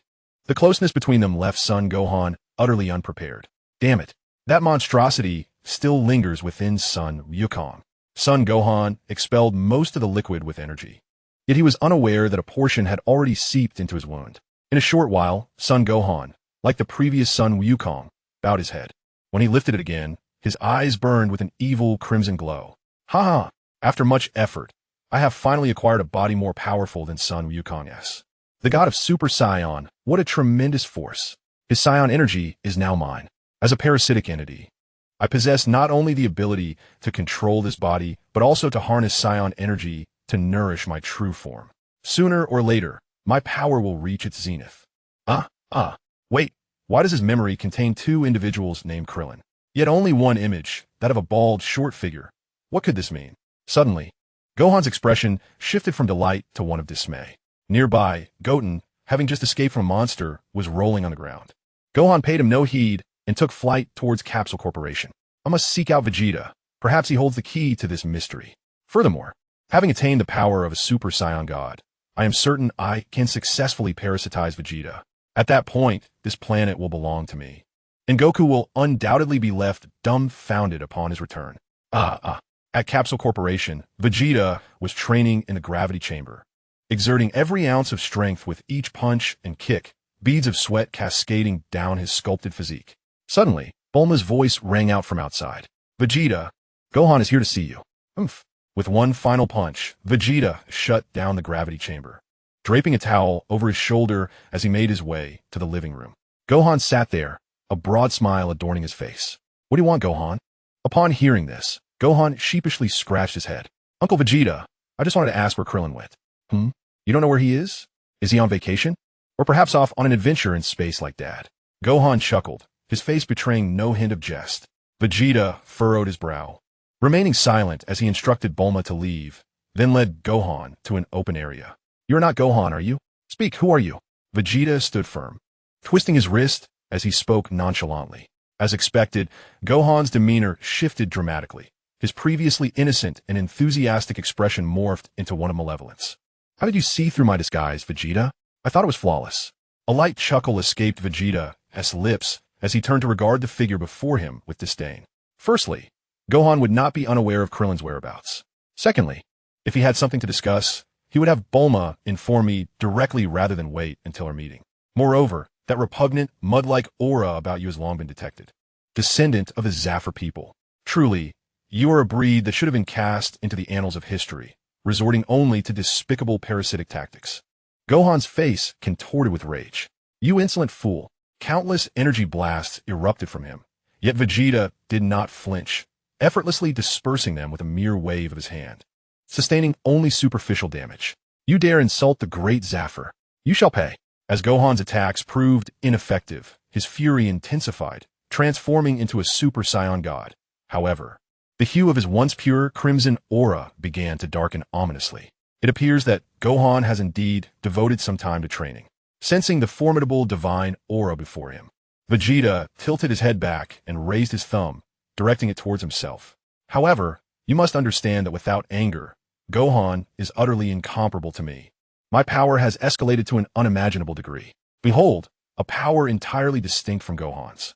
I shall unveil the ultimate transformation born from the fusion of Super Saiyan 4th level and divine energy, the Super Saiyan 4th level divine form. Vegeta gazed skyward, laughing arrogantly, and with his laughter, the power within him began to surge, an intangible crimson aura rising around him. The entire West City erupted in an 18-level tempest. Vegeta's immense divine energy exploded forth, akin to a star on the verge of detonation. At that moment, the sky darkened ominously, wild winds arose, and thunder clashed, as if the apocalypse were imminent. The earth trembled, rocks crumbled, and trees snapped, seemingly unable to withstand the overwhelming force emanating from Vegeta. Vegeta's appearance began to transform into that of Super Saiyan 4th level, his hair soaring skyward, with 2 strands resting upon his collarbone, their hue a blood red more vivid than that of Super Saiyan God. Gohan's face contorted in terror, yet such an expression seemed oddly out of place on him. Nothing more. A flicker of disdain crossed Vegeta's eyes as he gently waved his hand, and a powerful energy morphed into a golden beam, shooting skyward to collide with the clouds above. Boom! A deafening sound erupted as the clouds were instantly pierced by the golden beam, sunlight cascading back onto the earth. The environment surrounding Vegeta underwent a dramatic transformation due to his explosive power. The once lush, artificial grassland turned to char blackness. The ornamental rocks and trees crumbled under Vegeta's might, as if all were bowing in submission to him. Standing there, Vegeta resembled a crimson deity, his gaze brimming with confidence and strength, as though he had indeed reached the pinnacle of power he envisioned. Weakling, do you see? This is my ultimate strength. Hurry and vacate Gohan's body, or I shall annihilate both him and you. Unlike Kakarot, I am not one to hesitate. An incomprehensibly terrifying energy manifested in Vegeta's palm. Gohan could feel that it was a force capable of reducing both himself and Gohan to ashes. Vegeta was serious. Let me out. Please don't kill me, Prince Vegeta. I am merely a mechanical life form created by the Z-Fighters, and I have no desire to be involved in their conflicts. Gohan, dispelling his transformation, was filled with fear and unease, kneeling on the ground as if pleading for mercy, rapidly approaching Vegeta on his knees. Faced with such sycophancy, Vegeta couldn't help but express his disgust, especially considering that he was utilizing Gohan's body. How utterly revolting. Indeed, you are correct. Son Gohan has now arrived before Vegeta, yet out of fear of causing harm to him, Vegeta refrains from striking immediately. However, when a swirling mass of silvery gray liquid emerges from Son Gohan's body, Vegeta decisively attacks, unleashing a formidable burst of energy imbued with divine power towards the liquid. The silvery gray substance screams, revealing a visage upon its surface. Ugh, such a vile creature. It is best to eradicate it completely, Vegeta remarks coldly, surveying the now barren ground after his strike. He then approaches, lifting Son Gohan, preparing to depart from the scene. Suddenly, he feels a peculiar itch in his hand, accompanied by a sense of dizziness. In the next moment, he looks down, his expression morphing into one of malevolence. His eyes blaze a fiery red, his once blood-red hair transforming into a striking blend of red and white, a hue reminiscent of Peach. This form may be aptly termed Super Saiyan 4 Peach. Upon his recovery, Son Goten swiftly follows Son Gohan to the Capsule Corporation. Upon witnessing Vegeta sprawled on the ground, exuding an aura of malevolence, he immediately descends and kneels before him. Ha! Now that I possess Vegeta's body, my strength shall be unparalleled. I have become the mightiest being in the entire universe. Son Goku, Baby, await your arrival on Earth. Ha. It turns out that the entity known as Baby, aside from having been expelled from a portion of himself, has also left a fragment within Son Gohan's body, which stealthily infiltrated the wound on Vegeta's hand as he approached. Thus, Vegeta has unwittingly become a host to this creature. In the cosmos, Son Goku's team jubilantly holds a Dragon Ball, the last of its kind. They are on the verge of returning to Earth. Chapter 50, Baby's Ambition. Even with the utmost haste, their journey back to Earth takes considerable time. During this interval, Baby has managed to sow further chaos on Earth, having parasitized nearly everyone in the world. Piccolo, accompanied by Little Trunks, the exceptionally fortunate Satan, and the rotund Bu, is compelled to seek refuge in the other world. To their astonishment, even Dend, Mr. Popo, and the likes of Krillin and Yajirobe in the other world have been parasitized, acting entirely under Baby's will, with no other recourse. They hide, awaiting the arrival of Son Goku and Krillin. Without a means of communication, Krillin cannot be reached unless he comes on his own. Atop a newly constructed tower, a magnificent throne occupies the center, where Baby rests his chin on his hand, gazing imperiously upon the world. He is a member of the royal lineage of the Tuffles, having created the entity known as Dr. Mew to enable his existence as a parasitic organism of immense power. Regrettably, during his evolution into a complete form, he was thwarted by Son Goku's team, thus harboring a deep-seated hatred for the Saiyan, Son Goku. Yet, his current capabilities are sufficient for him to wreak havoc across the cosmos. As long as his opponent bears a wound, Baby can infiltrate their body at the moment they release energy. Once inside, he gains control over their entire being, and no one has thus far been able to resist his parasitic influence. Even if the parasitic entity departs, he leaves behind Baby's parasitic cells within the host, compelling them to act solely in allegiance to Baby's will. Moreover, his prowess extends beyond mere parasitism. He can absorb the energy of living beings to significantly enhance his own power. After absorbing energy from Trunks and several extraterrestrials alongside humans, his strength became formidable enough to engage in combat with Goten at the first level of Super Saiyan. Now, having absorbed energy from Vegeta and Gohan, Baby's might is likely beyond imagination. He possesses another formidable ability, as long as he is not entirely eradicated. Even a single baby cell will enable him to restore his form intact. The synergy of energy absorption and cellular regeneration makes it seem as if Baby were meticulously crafted in the likeness of Cell and Majin Buu. As Baby perused Vegeta's memories, he encountered images of Cell and Majin Buu, instinctively comparing himself to them. Though they both ultimately failed, they could still be deemed some of the most troublesome adversaries Vegeta had ever encountered. Upon reflecting on this, Baby could not help but chuckle. Troublesome? It is merely that you encountered me too late. I am far more powerful than they ever were. As I continue to seize formidable energy, I, as a member of the royal lineage of the Tsufurans, shall never face defeat.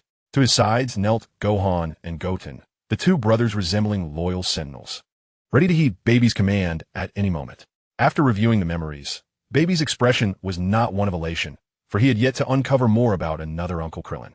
Vegeta's recollections contained only his name and deeds, but lacked any specific details, as if Vegeta were entirely oblivious to them, rendering them inaccessible to Baby.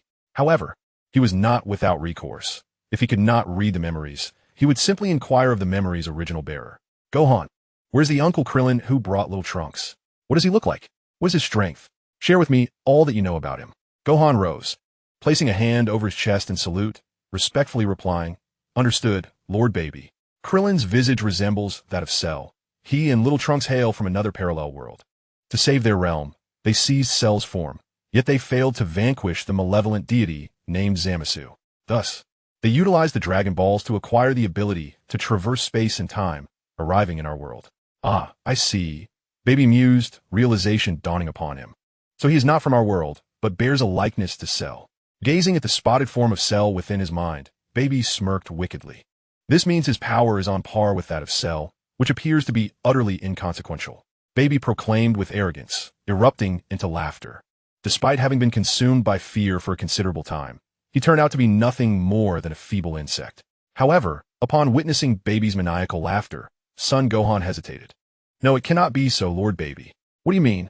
Baby's expression darkened, as he conjured a swirling orb of dark energy, crackling with black lightning. An energy potent enough to annihilate the universe. Are you implying that my strength is lacking? Lord Baby, I did not intend to suggest that. I merely meant to indicate that you may be underestimating Krillin. After training with Cell's body, he has grown formidable enough to contend with deities, even unlocking the fourth stage of Super Saiyan. Furthermore, the divine power that I and Vegeta possess was first conceived by him, making him the inaugural individual to attain the divine form. A year ago, he triumphed over Vegeta and fought to a standstill with Son Goku. With a year having elapsed, it is conceivable that he may have surpassed Vegeta in strength. Are you suggesting that his power eclipses Vegeta's? Baby clenched his fist, the universe-destroying energy sphere fading into nothingness. His voice laced with avarice. In my estimation, he is certainly stronger than Vegeta. Even if he were not, absorbing his energy would still be advantageous.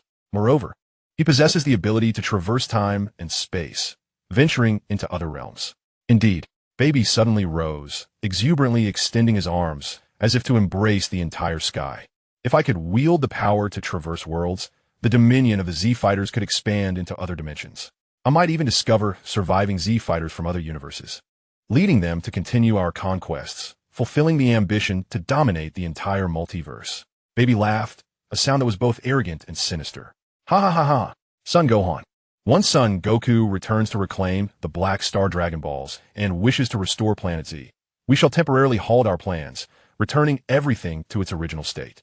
When Krillin arrives back on Earth, I will ensure he perceives no discrepancies, and then I shall launch a surprise attack to control him. Yes, Lord Baby. Baby Zamasu. One possessing Vegeta's body, the other inhabiting Goku's. Ironically, they must rely on the strength of those they despise to achieve their ends. In the Kaioshin realm, Krillin emerged from his meditation, enveloped in an enigmatic aura. Not only was he embodying Cell's form, but his original earthling body also floated in a meditative posture nearby. They simultaneously opened their eyes and exchanged a knowing smile. Their strength had, at last, ascended to a new echelon. Chapter 51. Krillin's Body Issues Patch. The power gained after a year of training. Upon witnessing Krillin's awakening, Jebbet approached with concern. Krillin, you have meditated for an entire month again. Your body is not in distress, is it? Are you hungry? Shall I descend to the lower realms to procure you a meal? Krillin smiled. Thank you, Lord Jebbet. My body possesses Namekian cells, allowing me to survive solely on the moisture in the air, rendering food unnecessary. Well, your earthly form. After establishing a connection with my cell body, he too has transcended the need for sustenance. How marvelous! Lord Jebbet, scratching his head in apparent confusion, then inquired, how much stronger have you become this time? You seem quite pleased. Is it that obvious? Indeed, the corners of both my faces are unable to suppress their smiles. Krillin hurried to the water's edge, where he confirmed that both forms bore expressions of joy, their lips curling upward as if celebrating an extraordinary event. Immediately, he exerted his formidable control to temper his smile. Now, do I appear normal? Lord Jebbet scrutinized him carefully and nodded. In this demeanor, you do seem considerably more serious, almost unapproachable. Perhaps I should revert to my former visage. Thus, a smile returned to Krillin's face. How much stronger have you truly become? Lord Jebbet pressed further. With a grin, Krillin replied, I'm not entirely certain how to convey it, but in my most potent state, I could obliterate the universe with 3 punches. Gasping, Lord Jebbet stared at Krillin in disbelief. 3 punches to annihilate the universe? Surely you jest. Krillin, with a serious countenance, tapped his forehead. I am the one who needs strength the most. I would never jest regarding matters of power. In my universe, apart from myself and Trunks, everything else has ceased to exist. That is the reality of lacking strength. In the face of overwhelming peril, one cannot even muster the means to defend oneself. I apologize, Lord Jebbet acknowledged, realizing he had struck a sensitive chord with Krillin, his expression now downcast. It's all right. If I were to hold a grudge over such matters, Goku and the others would never have appointed me as their savior. After conversing with Lord Jebbet, Krillin adjusted his mindset and merged with his earthly doppelganger, or rather, his earthly body. Now, both bodies were manifestations of Krillin himself. After a year's training, both the cell body and the earthly form had grown immensely powerful. Reflecting on this, Krillin had initially intended to utilize the cell body to traverse the final leg of his journey. However, through his training, he realized that his earthly form resonated with him most deeply, as it had been personally integrated by the system. Therefore, Krillin ultimately resolved to prioritize his earthly form, dedicating it to further cultivation until its combat prowess matched that of the cell body. The cell body would serve as a secondary form, utilized for routine battles and the management of future doppelgangers. Possessing Namekian cells, he could effectively proliferate clones, thus gaining a distinct advantage in controlling adversaries, establishing a natural synergy that could be described as plug-and-play in its efficacy. Moreover, in the future, he will undoubtedly command a greater multitude of avatars, rendering the ostentation of the cell's form unnecessary. In terms of combat prowess, the cell's physique indeed holds an advantage. However, Krillin discovered that the plug-and-play effect is remarkably potent. Upon dividing his consciousness, he found that even Cell's innate abilities were conferred upon the bodies of Earthlings. Yet, devoid of the extraordinary effects akin to the cells of Science and the Frisia lineage, they cannot experience the dramatic surge in power following severe injuries. Nor can they survive in the vacuum of space. What the Cell's body bestows upon Earthlings is merely an exceptionally formidable aptitude for training. Throughout this year, the foundational combat strength of the Earthling physique reached 3 billion. Though this figure may seem modest, it reflects his lack of focused training in Ki, as his primary emphasis lies in the divine power. It is essential to understand that the magnificence of divine power lies in its ability to elevate Son Goku from the Dragon Ball Super universe. As a Super Saiyan in the 3rd stage, possesses a combat strength merely in the hundreds of millions, to a level surpassing 100 quintillion, effectively transcending 4 dimensions. Thus, for Krillin's Earthling physique to rapidly enhance its combat strength, the most expedient method is to cultivate divine power. The training of divine power cannot be attained through the methods employed by 6 Scions. Instead, it necessitates forcibly instilling it into the Cell's body. And only when he perceives it will his body autonomously generate divine power, marking the completion of the process. Consequently, after utilizing divine power, Krillin's Earthling physique should possess a strength of 1 trillion. Divine Power also enables the use of the Kaioken technique, which can amplify his physical strength up to 5-fold, resulting in a combat strength of 5 trillion. Krillin also requested the Elder Kaioshin to dedicate an additional week to unlocking further potential within the Earthling physique. Therefore, the Earthling body possesses a mysterious form with a combat strength of 3 trillion. Although this strength is slightly inferior to that of the Divine Power-enhanced Kaioken form, the consumption and strain are significantly less, making it the most frequently utilized form for Krillin's Earthling physique. Given the substantial enhancement of Krillin's Earthling body, it is only natural that Cell's form would not lag behind. The peak strength of this body has improved by 2 dimensions compared to before. The foundational combat strength, propelled by divine power and potential, has automatically escalated to 1 trillion. Utilizing the first stage of Super Saiyan yields a strength of 50 trillion. At the 4th stage, it reaches 4 quadrillion. Upon transcending the limits of the 4th stage, it attains 40 quadrillion, crossing an entire dimension. Yet, this is not the conclusion. He utilized divine power to stimulate the transformation into the 4th stage of Super Saiyan, achieving a perfect limit break, enhancing his multiplier tenfold, surpassing the 160,000 times of Super Saiyan God, accumulating to an astounding 400,000 times.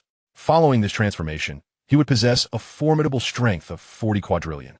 In terms of fusion, he is somewhat at a disadvantage compared to Vegeta, as his power is exceedingly potent, resulting in an even greater ferocity, making it challenging for the 2 peak powers to coexist harmoniously. In truth, he had long held the capability for fusion. However, he feared that the explosive power during the process might inadvertently annihilate the GT universe, leading him to postpone the endeavor. He prepared to enter the time tunnel, intending to transcend this form. As for the divine power alone, it forcibly elevates his strength to the level of Guy. Yet he can currently only utilize the first stage of Super Saiyan and cannot combine it with the Kaioken. Nevertheless, it is astounding. In its pure divine power form, Cell's body can unleash a force of 30 quintillion. The divine power Kaioken can amplify this up to 20 times, resulting in an impressive 60 quintillion. The divine power Super Saiyan can also be referred to as the Super Saiyan God transformation, which Goku in Dragon Ball Super calls Super Saiyan Blue. However, Cell lacks hair, and his aura is not blue, but rather a deep rose gold, exclusive to Krillin, amounting to 150 quintillion. This represents Krillin's current pinnacle of strength. Lastly, there exists a mysterious form, wherein Cell's formidable innate abilities can be perfectly manifested, boasting a combat power of 1 sextillion. Of course, one must not overlook the cultivation of mental strength or soul power, which is a weakness pointed out by the old Kai. Naturally, Krillin focuses on this training. The consciousness of the Earthling and Cell's body share a singular awareness, yet exist within 2 bodies, thus doubling the training speed. Complemented by a tenfold talent boost from the Cell system, Krillin's mental prowess progresses as rapidly as his combat strength. It can be said that by relinquishing control of the plug-and-play mechanism, Krillin can easily manage Cell's body with half of his consciousness. Moreover, Krillin can divide his awareness into 2 parts, meaning his true consciousness is capable of controlling 2 bodies at the quintillion combat power level without relying on the plug-and-play effect. If he were to employ it, managing hundreds of avatars would pose no challenge, requiring only a fraction of his mental strength equivalent to several billion combat power. The concept of Krillin's Legion is poised to materialize into reality. Such a formidable Krillin likely possesses the strength to contend with Zamasu. However, he remains unaware of Zamasu's true power, as in his universe, Zamasu seemed to toy with him, never engaging in earnest combat, leaving Krillin unable to accurately gauge his strength. Zamasu also possesses destructive abilities, leading Krillin to decide to proceed with caution, learning destruction before seeking vengeance. This encapsulates Krillin's year of training, living up to Cell's potential and developing comprehensively. Combat power, mental strength, and divine power have all advanced in tandem. The distinction between Cell's body and the Earthling's body has dissolved.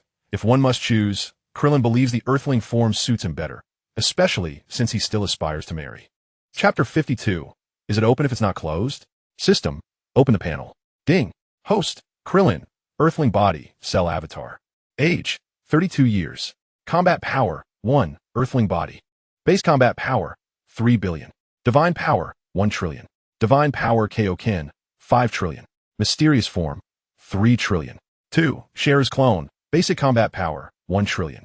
Divine Power, Super Saiyan God, 3 quintillion. Divine Power, King Kai Fist, maximum 20 times 60 quintillion. Divine Power, Super 1, Super Saiyan, Rose Gold, 150 quintillion. Mysterious Form, 1 sextillion. Super Saiyan, First Stage, 50 trillion.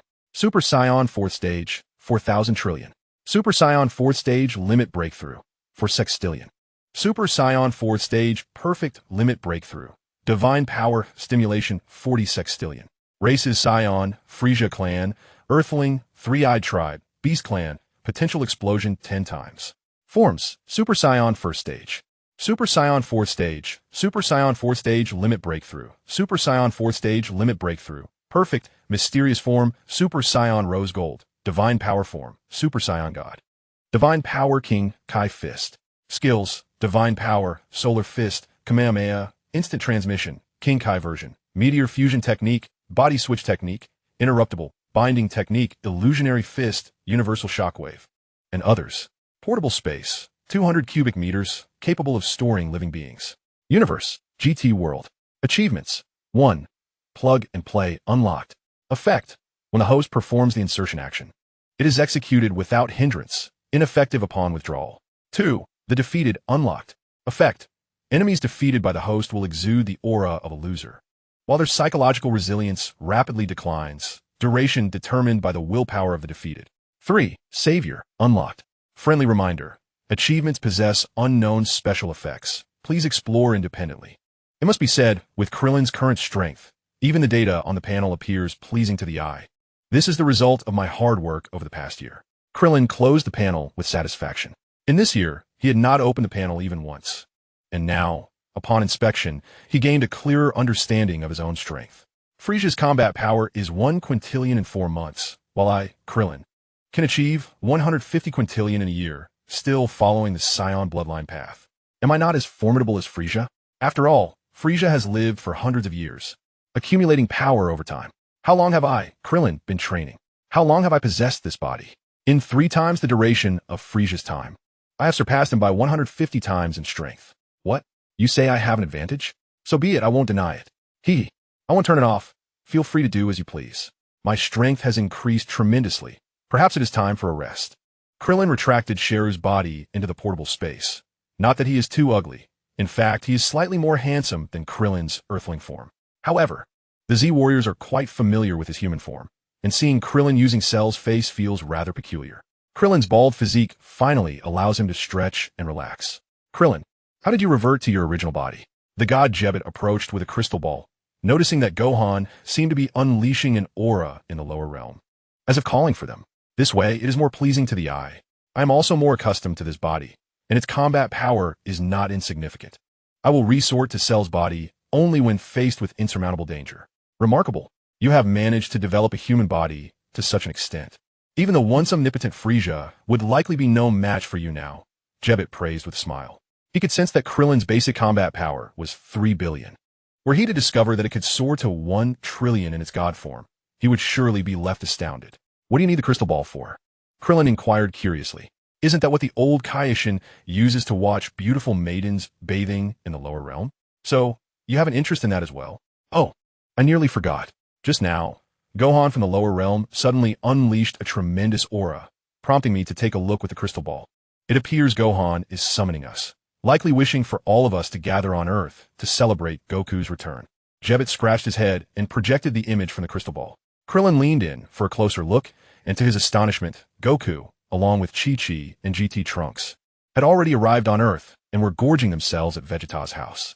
It seemed that their interstellar travels had deprived them of decent food, and upon their return, they were ravenously indulging in delicacies. Krillin chuckled and shook his head. Perhaps it was time for him to learn some culinary skills. After all, if he ever ventured into the Dragon Ball Super world, he could use his cooking as a bribe to persuade Beerus to teach him the art of destruction. By the way, isn't this when Baby makes his appearance? Krillin suddenly recalled that Baby, the first major antagonist in Dragon Ball GT, emerged only after Goku's return. However, much time had passed since he watched GT, and due to the changes in his world, the plot had altered significantly. For a moment, Krillin found himself in uncertainty. Has Baby arrived? Perhaps he has, or perhaps not.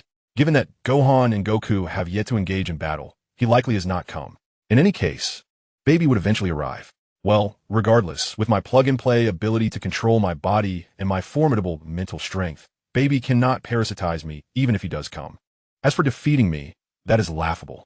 I merely need to summon Cell's body, transform into Super Saiyan Rose, with a combat power soaring to 150 quintillion.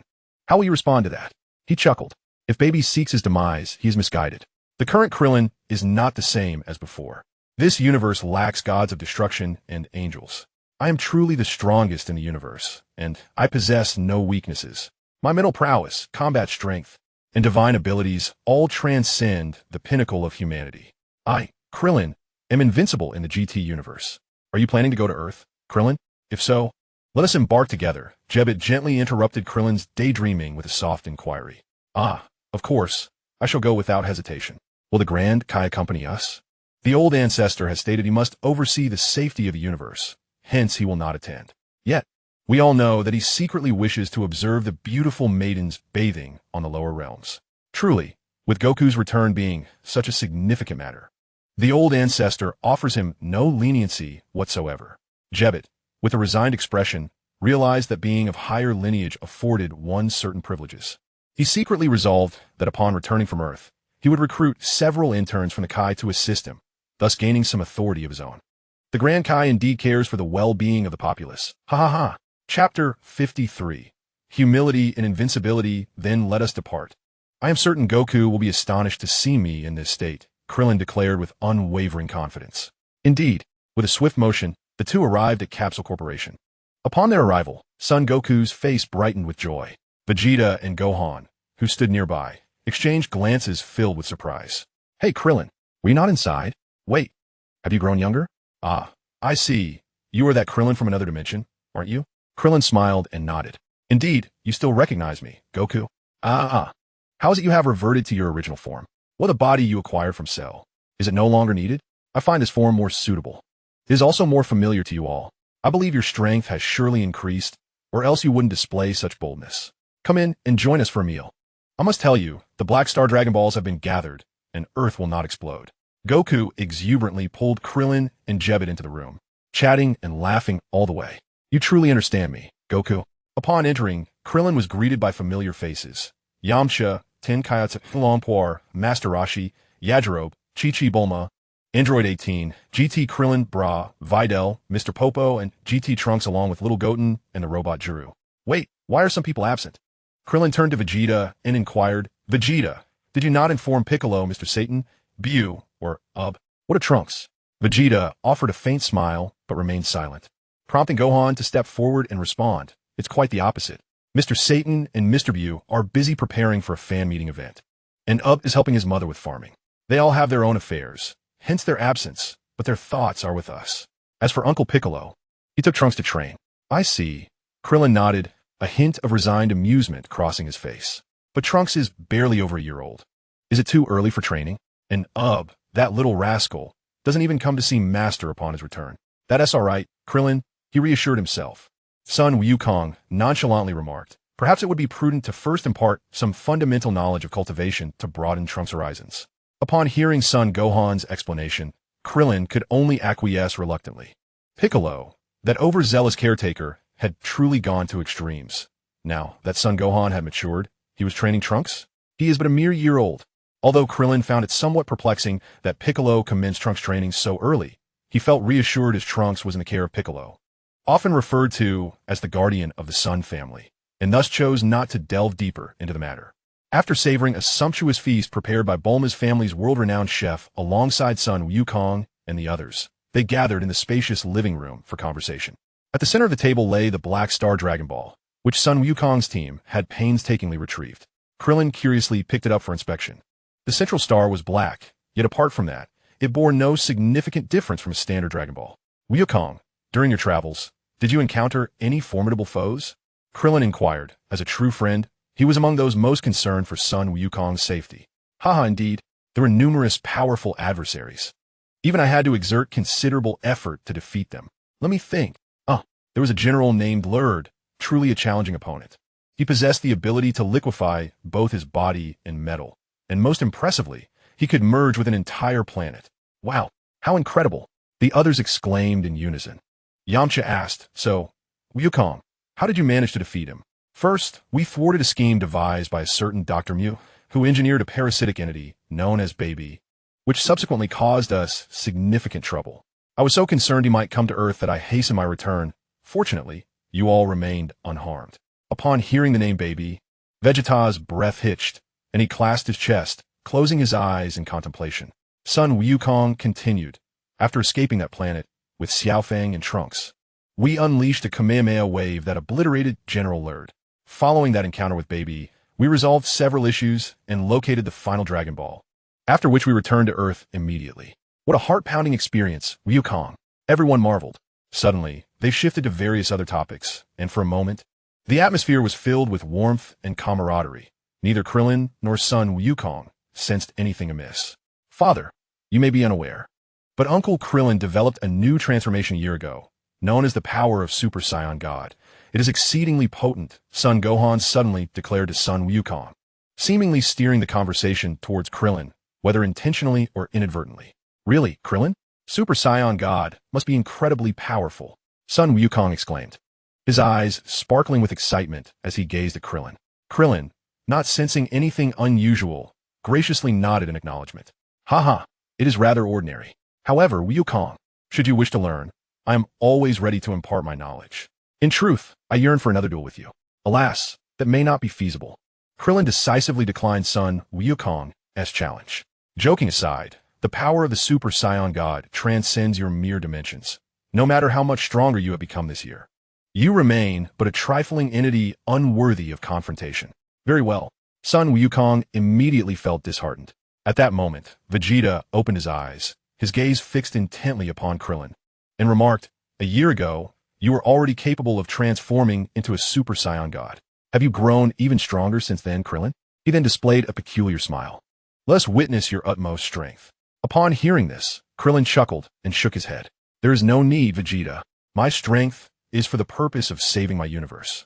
I do not wish to wield it as a means of boasting, nor to inflict harm upon my friends. In his invincible state, humility comes effortlessly to Krillin. It seems your power has become formidable enough to fear harming us, Vegeta said, lowering his arms and slowly approaching Krillin, as though he had complete confidence in his outcome. But you must engage in battle, for the sake of saving your universe. Each confrontation will enhance your combat experience, increasing your chances of defeating adversaries in the future. Let's see, Krillin. Vegeta stepped closer, locking eyes with Krillin, his gaze filled with an inscrutable yearning. Krillin hesitated. Around them, the others began to cheer in unison. Let us see, Krillin. Their gazes were as strange and unsettling as Vegeta's. Yet, son Wukong joined in the chorus, compelling Krillin to reluctantly release his power. Then you shall behold. This is the Super Saiyan God.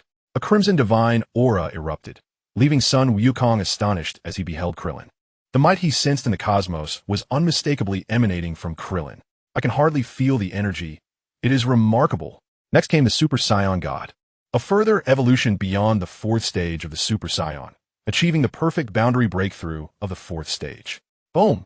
The terrifying energy caused the entire universe to tremble. Son Wukong felt utterly powerless beneath this force, akin to a mere dandy before a billion battle power. Vegeta and Son Gohan exchanged glances, both grinning with a subtle, sinister delight. This is my ultimate strength, Krillin proclaimed. In reality, he had retained a portion of his power, mainly to avoid discouraging his companions from the GT world. The notion of transcending 2 dimensions was indeed astonishing. It was better to reserve his strength for confronting enemies. One immense power, far surpassing my own. Vegeta complimented Krillin with a smile.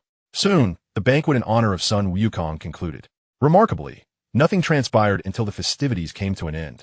Son Wukong and Krillin ascended to the heavenly realm, not only to entrust the Black Star Dragon Balls to Dondi for safekeeping, but also to master the Super Saiyan 4th level and the Super Saiyan God within the confines of the hyperbolic time chamber. Nestled amidst the mountains, along with Trunks, Mr. Satan, and Majin Buu, they suddenly sensed son Wukong's powerful aura, which brought a glimmer of joy to their faces. Wukong has returned. His energy will surely capture the attention of the King Kai. At that moment, we can deal with that fellow named Baby. Chapter 54. With the Dragon Balls, who would dare to launch a sneak attack? Wukong's energy should be within the heavenly realm. Shall we head to the heavenly realm now? Mr. Piccolo? Mr. Satan, cradled in the embrace of the pudgy Bu, spoke timidly, as he had always felt somewhat intimidated by Piccolo's stern demeanor, albeit slightly less so than by Vegeta. Piccolo pondered deeply. Dondi and Mr. Popo in the heavenly realm are currently under control, yet their power pales in comparison to mine. If we act swiftly, perhaps the creature named Baby won't even notice us before we encounter Wukong. They had learned of Baby's name from the humans, who, entranced, continuously shouted praises for him. Raising his head, Piccolo had devised a plan. Satan, you and Bu should take Trunks to find little Fong and the other grown Trunks, and place them, as before, within Bu's body to prevent them from being parasitized by that monster. Meanwhile, OOB and I will venture into the heavenly realm to incapacitate Mr. Popo and Dondi as quickly as possible. We must then locate Wukong and have him unleash his energy to summon Krillin. However, I am uncertain of Wukong's intentions in the heavenly realm. If he has entered the hyperbolic time chamber, that would pose a significant complication. Furrowing his brow, Piccolo assigned the tasks. The group nodded in agreement and swiftly set about executing Piccolo's plan. As they flew toward the heavenly realm, Piccolo's expression darkened. Wukong's energy had vanished from the heavenly realm. If nothing unforeseen had occurred, it could only mean he had indeed entered the hyperbolic time chamber. If necessary, I shall break down the door to the time chamber and forcibly bring Wukong out. After all, during Majin Buu's assault, Super Saiyan 3 Gotenks shattered the chamber space with a single shout. I believe Wukong can achieve the same feat once the door to the time chamber is destroyed. The interior door would surely be obliterated as well, thus serving as an effective means of communication. After all, Mr. Popo can repair it. The situation is dire. The entire Earth has fallen under the control of the suddenly emerging Baby. Had Piccolo not sensed the increasingly malevolent energy on Earth and swiftly taken Trunks away, he too might have become a victim. In the current predicament, only Krillin from another world possesses the potential to assist them in eliminating Baby before matters escalate beyond imagination. As for those under control, if no means of rescue can be found, it may come to Krillin destroying the Earth, with the Dragon Balls used to restore it afterward. In the realm of adventure, Majin Buu accelerated his pace, mindful not to keep Goku waiting for too long. Meanwhile, he transformed both Trunks and Mr. Satan into chocolate, devouring them whole. Remarkably, they were not digested, but instead encased in a cocoon-like substance, their consciousness remaining intact. Majin Buu soared alone to the entrance of Capsule Corporation. Mr. Satan, I have arrived, he announced. Thank you, Bu. Do not fear their control. Quickly disguise yourself as one of them and locate Bulma and Trunks. We must ascend to the other world together. Understood, Mr. Satan, Bu replied, patting his belly before dramatically widening his eyes, forcing his pupils to turn crimson, and swaggering into Capsule Corporation. Indeed, every individual he encountered along the way harbored no suspicions regarding his identity. He made his way directly to the room occupied by Bulma and Trunks. It was a spacious chamber, opulently decorated, unmistakably Trunks' quarters. Bulma lay on the bed, engaging in a light conversation with Trunks. Upon Buu's entrance, both were taken aback. Mr. Bu, what brings you here? Where's Grandpa? Bulma exclaimed, her curiosity piqued. So soft, she added, affectionately nuzzling Buu's ample belly. Hello, Mr. Bu. Would you like me to fetch you some sweets? Trunks offered warmly. Bu gently ruffled Bulma's hair, resting a hand on her shoulder, his expression turning grave as he said, I have come with a mission. You must follow me. Only then can I divulge the details. Exchanging glances, Bulma and Trunks, having matured through their cosmic trials, recognized the gravity of Buu's demeanor. Very well, we appreciate your assistance, Mr. Bu. Lead the way. With a wave, Bu discreetly ushered the three of them out of the window, departing Capsule Corporation. They flew to a remote mountain range before Bu finally halted, releasing Mr. Satan, who remained nestled in the warmth of Buu's belly, soundly asleep. Grandpa, Mr. Satan, Bulma and Trunks gasped, astonished to discover Mr. Satan had been within Bu all along. Why did you not emerge earlier? Mr. Satan, feigning seriousness, nodded gravely and spoke, I understand you have many questions, but I must advise you not to trust anyone except for myself, Mr. Bu, Mr. Piccolo, and Mr. Goku. Mr. Piccolo is searching for Goku and is likely safe. But why? Can we not trust Mom and Dad? What has transpired? Bulma pressed, concern etched on her face. With a sigh, Mr. Satan lamented. They have all fallen under the control of a creature known as Baby. Had it not been for the egg he left behind being ineffective on Mr. Bu, we too would have been ensnared. Let us cease our discussions. Everyone, swiftly enter the body of Bu. The outside is perilous. If there are eggs in the air, we will be doomed. Xiao Fong and Trunks nodded in agreement immediately. However, a barely perceptible smile curled at the corner of Trunks' mouth. After the plump Bu swallowed them all, he hastened towards the other world. The observers believed he was under control, so even if his energy erupted, it would not pose a problem.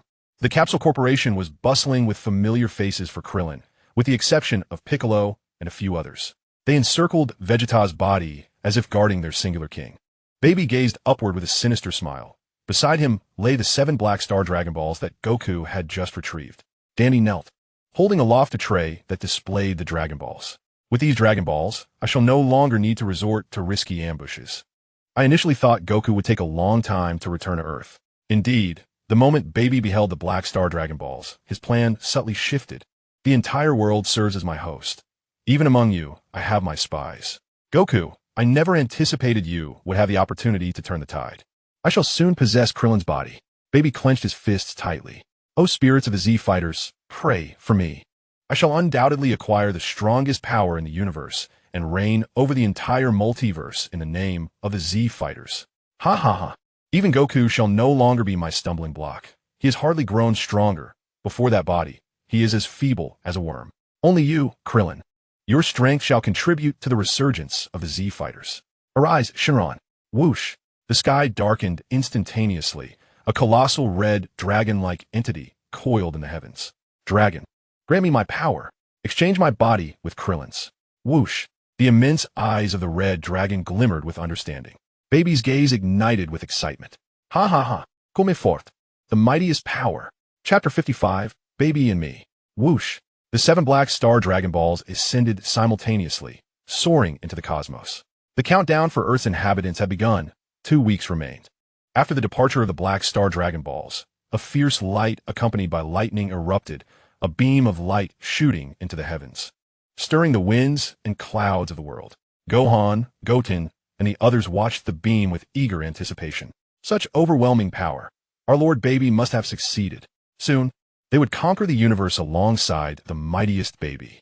An immense pressure emanated from the beam, forcing even those of lesser strength, like Bulma and Chi-Chi, to bow down. Talp, talp, talp, talp. Gradually, the light faded, and footsteps could be heard approaching. The crowd eagerly turned their gaze towards Baby. Before them, a gleaming bald head emerged, adorned with 6 distinct scars. The onlookers were momentarily petrified. Only Baby, brimming with excitement, clenched his fists and closed his eyes, savoring the admiration of his subordinates. This body is truly formidable. I can sense that it harbors immense, untapped power. Baby unleashed a terrifying aura, only to have it abruptly vanish, replaced by a rosy divine energy. And Master Baby, Gohan hesitantly scratched his head. Would you perhaps consider opening your eyes? Upon hearing Gohan's words, Baby chuckled heartily. Indeed, I should open my eyes and bestow upon you the honor of being the first to behold my supreme form. I have long been eager to see it myself. However, when Baby opened his eyes, he was met not with the massive hands of Cell, but rather with human hands. He glanced down at himself, discovering he was clad in a martial arts uniform. What is this? Is this Krillin's bald body? How could this be? Has the dragon deceived me? My Vegeta body is gone as well. Baby stood frozen in place. The dragon. Krillin. Ah. Enraged, Baby tapped into the greatest strength of Krillin's body. Fury etched across his features and struck the ground with a powerful punch. The earth beneath West City crumbled in an instant, and countless unsuspecting humans met their demise at the hands of their Lord Baby. Had it not been for Gohan and the others shielding them, even the weaker Earthlings like Bulma would have perished alongside them. Baby glared at the crowd, his teeth clenched. There are still 7 Dragon Balls in the other world. This is our final opportunity. To be on the safe side, I must also possess Goku, using the most secure method to do so. If I fail again, I will eliminate all of you and depart this planet alone. Do you understand? The throng, already under the threat of Baby's possession, cared little for their own lives, as long as they could contribute to Lord Baby's ambition of ruling the multiverse. In the other world, Piccolo, grappling with the control of Mr. Popo, furrowed his brow. The act of assaulting his old friend, Mr. Popo, was already troubling enough. But suddenly the sky darkened. As a creator of the Dragon Balls, he was well aware of the implications.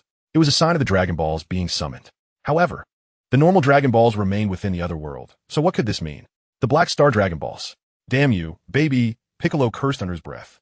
Calculating the timeline since Goku and the others had departed, he realized there were just over 2 weeks left until the year was complete. He was astonished that the Black Star Dragon Balls would be summoned at such a critical time. The countdown to destruction had not yet been lifted. The Earth had merely 2 weeks of existence remaining. Indeed, if we do not eliminate the creature known as Baby promptly, it is likely that the Earth will not survive even 2 weeks. Mr. Popo struggled vehemently, and under duress, Piccolo had no choice but to render him unconscious. Sigh. I am uncertain how long Goku has been within the hyperbolic time chamber, yet it matters not.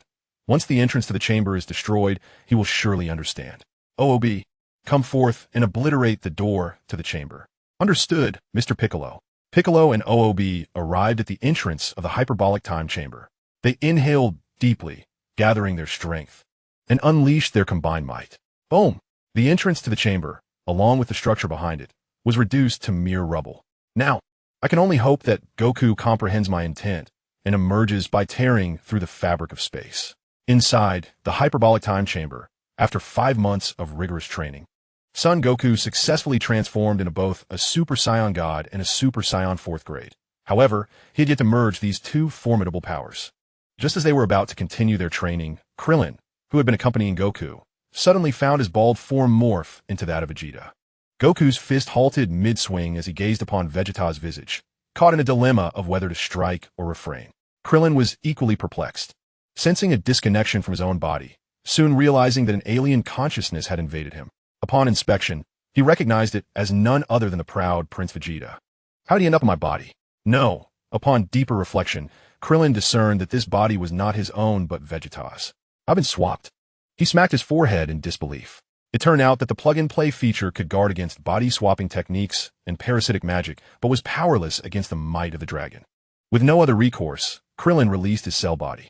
To prevent further body swapping, he commanded Cell to expel a diminutive version of himself with blue skin.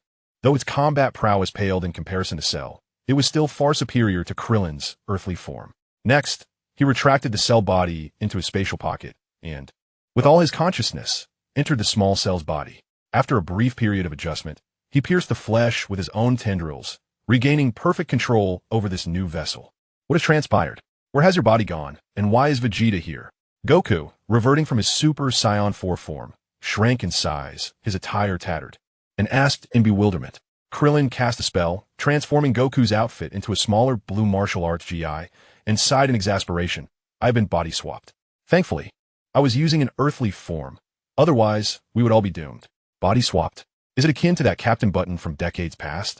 Goku struggled to recall events from long ago. Indeed, who would have imagined that one who spent his days hunting would be pecked by the very prey? I have been swapped into Cell's form, only to find myself swapped again. It is quite ironic. Krillin chuckled lightly, revealing humor amidst his frustration. And then he assisted Vegeta to his feet. It appears that to uncover the truth behind all matters, we must rely on Vegeta to enlighten us. Vegeta awakened. Krillin's formidable mental force struck Vegeta's consciousness with great intensity, causing him to shudder. Like a drowning man suddenly surfacing for air, Vegeta jolted awake. Ah, those accursed Zafurians. Scanning his surroundings, Vegeta soon realized that Goku and a small version of Cell, resembling Krillin, were by his side, and he breathed a sigh of relief. Vegeta, it's us and Krillin. What exactly transpired? Ah, it is you too. That is a relief. Once he regained his composure, Vegeta plopped down onto the ground, taking a moment before he spoke. I cannot articulate precisely what occurred, but I recall a Zafurian parasite residing within Gohan's body sought me out. In order to ensure Gohan's safety, I compelled it to emerge and subsequently eradicated most of its form. However, to my astonishment, a remnant still lingered within Gohan, allowing it to ambush me, and my consciousness faded into oblivion. When I awoke once more, I found myself before you. Zafurian? Parasite? I understand now, Goku exclaimed. It must be Baby. Baby? Vegeta asked, perplexed, wondering if Kakarot was familiar with that entity. Krillin feigned ignorance, tilting his head in anticipation of Goku's explanation. After I thwarted Dr. Mew's nefarious scheme, I, along with Trunks and the others, rescued a person and sent him for treatment. Suddenly, a strange entity emerged from within that individual. Dr. Mew referred to it as Baby. Trunks inadvertently fell victim to its parasitic influence, but experienced no adverse effects. For others, however, once they are parasitized, they become controlled, It seems ineffective against those with formidable fighting abilities. We assumed it would come to Earth, which is why we hastily returned, only to find everyone seemingly normal, so we dismissed our concerns. Given that you were previously unconscious, it indicates that the Vegeta we encountered outside may not have been you at all, but rather Baby, Goku remarked with a grave expression. He harbored a particular disdain for such cunning and malevolent parasitic foes, as they were exceedingly challenging to eradicate. Even a fragment of Majin Buu's body had once toyed with them, even engulfing Gohan. Now, Baby possessed even greater intelligence, making it all the more formidable. I wonder why everyone seemed so peculiar. Piccolo and Trunks were also absent. It turns out they had already been parasitized, Krillin interjected. He mentioned that everyone was initially very amiable. How could they resort to coercing him to demonstrate his prowess? Chapter 56. Is there a possibility of using Gogeta's disintegration to split Baby's consciousness? Since Baby leaves behind eggs after departing a host, Vegeta, perhaps I could assist you in examining this, Krillin suggested. Uncertain if Baby would leave eggs within Vegeta's body after their transformation, he was equipped with the plug-and-play skill, which would allow him to ascertain the condition of everything within Vegeta's body. Yet, I have not lost my sanity. Vegeta hesitated. Indeed, Krillin, there seems to be nothing amiss with Trunks. Perhaps those with formidable strength are immune to Baby's control. Goku, resting his head on his arms, remarked. Upon hearing Goku's nonchalant words, Krillin shook his head. It is highly likely that Trunks has already fallen under his influence. What? How can that be? Goku's eyes widened in disbelief as he gazed at Krillin. Krillin raised a finger, patiently explaining to the two. Consider this. Vegeta was ambushed only after Baby had parasitized Gohan, and everyone we observed at the party, including Gohan and Goten, exhibited remarkable compliance with Baby. Isn't that a clear sign of control? Trunks, possessing no greater strength than Gohan, could hardly escape such influence. If Gohan could be controlled, how could Trunks evade it? Baby's intent to keep Trunks concealed may very well be to act as a spy among us, poised to strike when necessary. Krillin analyzed methodically. Goku scratched his head, astonished, and exchanged glances with Vegeta. Krillin, your reasoning is quite compelling. What should we do then? First, let us check if there are any eggs within Vegeta. I sincerely hope my suspicions are unfounded. As Krillin spoke, a thread of energy materialized between his fingers and swiftly propelled towards Vegeta. Aware of Krillin's intent, Vegeta made no attempt to obstruct him. Whoosh! The thread penetrated, and Krillin immediately sensed all conditions within Vegeta's body. After a meticulous examination, he soon discovered a small object nestled in the stomach. As expected, it was Baby's egg. Although the reason for its delayed activation remained unclear, Krillin exerted control over Vegeta's stomach lining to expel it. Ugh! A peculiar, oddly shaped orb fell to the ground, prompting Goku to curiously lean in for a closer look. Oh, there really is one. Vegeta, how do you feel? Krillin retracted the thread and inquired. Vegeta covered his mouth, feeling no significant discomfort, save for a fleeting moment of losing control over his body. That was my ability. Now, you two should fuse to become Vegeto. Krillin clapped his hands, capturing their attention. Fuse? Why would we do that? There is no formidable enemy present, and besides, we have you, Krillin. It is far better for you to save your own world. You are correct, Kakarot. Do not be so naive. Our world should be saved by us. However, I must admit, I have no desire to fuse with Kakarot. He is merely a parasitic Zoonite, easily vanquished once forced out. Vegeta snorted disdainfully. While he agreed with Krillin's sentiments, he remained particularly resistant to the notion of fusion. Both Goku and Vegeta were unaware of the true significance behind Krillin's plan, yet their curiosity remained undeterred. Hee. Seeing that the two were perplexed, Krillin smirked and said, after you merge, stay in the room of spirit and time until only a few minutes remain, then intentionally display your formidable strength. Baby has just taken over my body, and he is undoubtedly eager to find someone even stronger. Your appearance will surely delight him. You should engage him in a few feigned skirmishes, pretending to be careless, allowing him to successfully parasitize you. When he is filled with pride, the moment the time for Gogeta's transformation expires, it will revert. Can you imagine? Will his consciousness be split into two parts, rendering him foolish? Perhaps we might end up with two rather weak babies. Can it really be played this way? Son Goku's Vegeta was taken aback, astonished by Krillin's scheme. What if it goes wrong? Vegeta inquired. If there are two babies, both equally powerful, and they control me and Kakarot, then no one will be able to stop Baby. But you still have me. Me can control your bodies, preventing Baby from taking over. Krillin's words were laden with temptation. The two exchanged glances, realizing they were intrigued. Indeed, we can deal with baby's parasitic ability without conflict. We can also test whether Gogeta's disbandment can split the enemy's consciousness. If it works, we might be able to deceive parasitic foes into entering Gogeta's body, potentially eliminating them outright. Moreover, we are exceedingly curious as to whether this method can resolve the baby situation. It is a combat strategy we have never attempted before. Krillin certainly has a plethora of clever ideas. Rarely did Son Goku and Vegeta reach a consensus. They both agreed to Krillin's proposal and immediately transformed into Super Saiyan 4. Mirje. I am neither Son Goku nor Vegeta. You may call me Gogeta. A flash of brilliance illuminated the scene as the perfected boundary of Super Saiyan 4 Gogeta made a dazzling entrance. If Son Goku did not transform into Super Saiyan 4, he would be too short to merge with Vegeta. Krillin sensed a hint of Gogeta's released energy and gasped. Not only was there an immense aura, but also an unparalleled divine power wielded with ease. The two forces exhibited no signs of repulsion. This strength must have surpassed mine by at least an entire dimension. Gogeta looked at Krillin's blue cell body, sporting a proud smile. Hey, Krillin, since I couldn't defeat you before, let's have another match now. After all, just a few minutes will suffice. Who could possibly defeat you? Krillin's mouth twitched, hastily declining. We shouldn't fight in your current state. If we accidentally exhaust our energy, all our efforts will be in vain.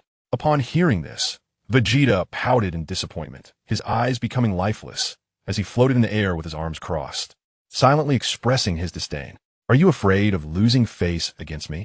He quipped. So be it. Krillin wouldn't shy away from a beating just because of pride. At that moment, the door to the hyperbolic time chamber collapsed with a resounding crash. Vegeta and Krillin exchanged glances, and Krillin immediately began to ponder aloud. There must be a battle outside.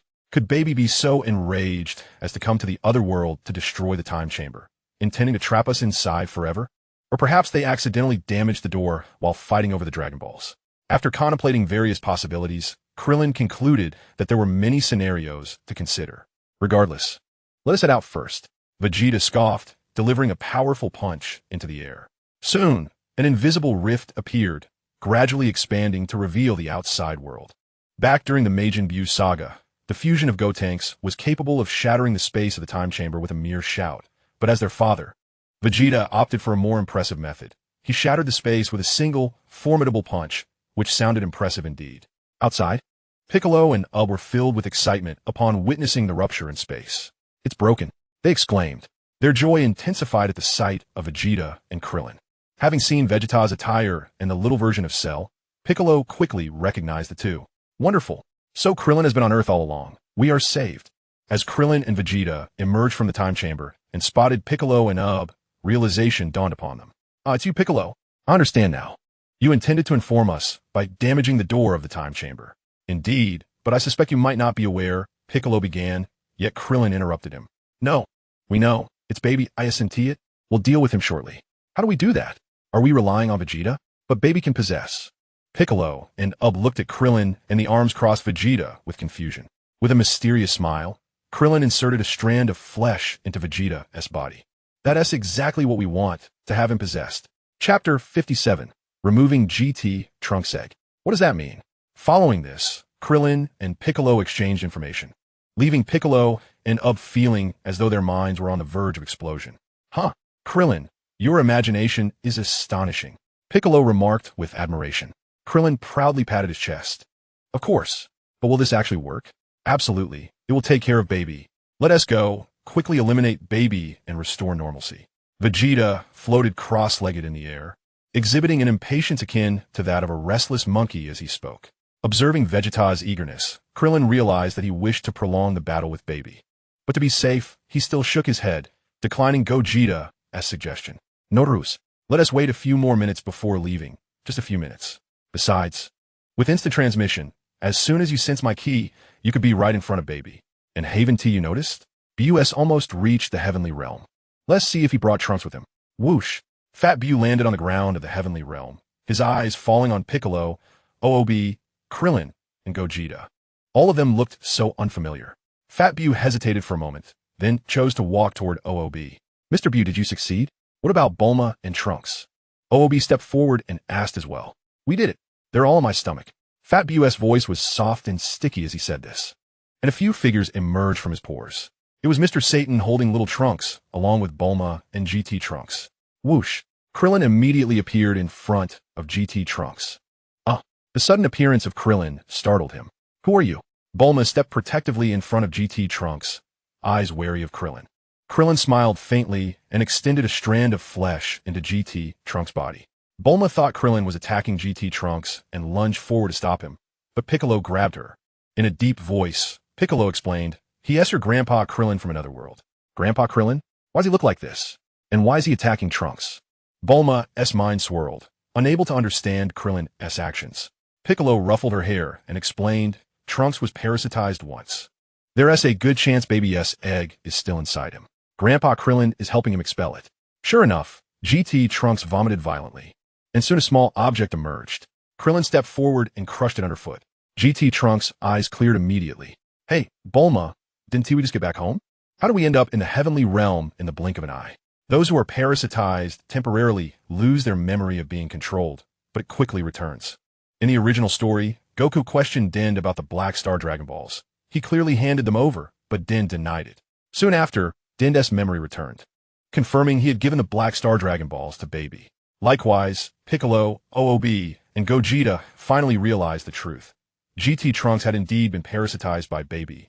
Infiltrating everywhere Baby's parasitic ability is terrifying, Piccolo and OOB muttered, gaining a clearer understanding of Krillin's cleverness. So that means Baby already knew our plan? Doesn't T matter, Mr. Satan shouted. Even if he did, it won't T help him. We're about to go after him. Krillin smiled and said to Mr. Satan, exactly. Xiao Fang, filled with sorrow, gently lifted GT Trunks, who was ensnared by the harsh realities that shattered her last flicker of hope. She believed her parents must have been merely feigning compliance with Baby, utterly unrestrained, yet witnessing Trunks' subjugation plunged her confidence into despair. Grandpa Krillin, my parents will surely be fine, won't they? Xiao Fang gazed up at Krillin with tear-filled eyes.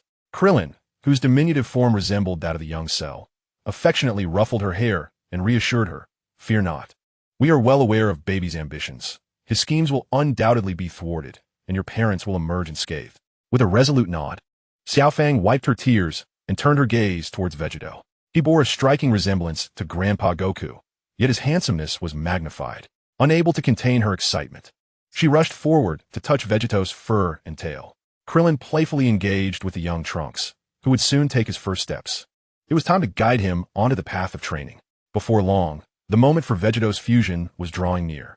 Krillin and the others steeled themselves, their unwavering gazes fixed upon Vegeta, ready for the instant transmission.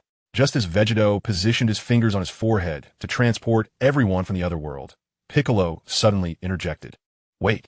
Vegeta stumbled slightly, nearly losing his focus, casting a reproachful glance at Piccolo. We must take the Dragon Balls, Piccolo insisted.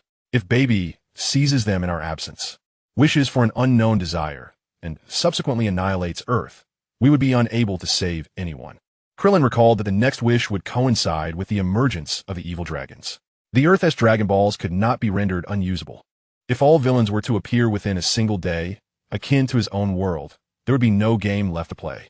Contemplating this, Krillin couldn't help but commend Piccolo. Indeed, he was the intellectual cornerstone of the Z-Fighters, possessing a keen mind. Absolutely, the Dragon Balls must be taken. Allow me to safeguard them. I will ensure Baby cannot seize them, Krillin asserted with conviction. Subsequently, Mr. Bu, who had been summoned by Krillin, presented the 7 Dragon Balls to him. Piccolo suddenly interposed, regarding Krillin with a hint of skepticism. How will you safeguard the Dragon Balls? Your body has been swapped by Baby. What if Krillin understood Piccolo's concerns? He feared that should he place the Dragon Balls within his body, and were to be taken again, they would be lost as well. He promptly reassured, I will not place the Dragon Balls within my body. I possess a realm that only I can access, where the Dragon Balls will be utterly secure and Baby will never discover them. Krillin's desire for the Dragon Balls was clear. He sought the opportunity to choose the timing of the evil dragon's emergence. Thus, his words rang with righteous intent, concealing any hint of selfishness. Very well, Piccolo ultimately decided to trust Krillin, reminding himself that there were still the Namekian Dragon Balls. Even if Krillin were to seize a wish opportunity, it would bear little consequence. Krillin casually placed the 7 Dragon Balls into his personal space and beckoned everyone to line up once more. This time, Gogeta acted decisively, pressing 2 fingers to his forehead, causing the group to vanish in an instant. In a blink, they appeared within the Capsule Corporation as if embarking on a collective journey. Upon witnessing the multitude before him, Baby was momentarily taken aback. "How did you all end up here?" he exclaimed, and then, noticing the absence of his egg on Trunks and Mr. Popo, his brow furrowed in concern. Krillin shouted, "Hey, don't frown with my face. It'll give you wrinkles." Baby's lips twitched as Son Gohan and Son Goten stepped forward, transforming into their most powerful forms. "So you managed to find another body," Baby remarked. "Gohan, Goten, eliminate them." The duo transformed into Super Saiyan Stage 1 and Super Saiyan God, respectively. GT Trunks approached Goten, while Krillin took on Gohan. Gogeta stood proudly before Baby, arms crossed, a striking resemblance to both Goku and Vegeta. "You are," Baby began, but before he could finish, Gogeta, swift as lightning, kicked the parasitic Baby skyward.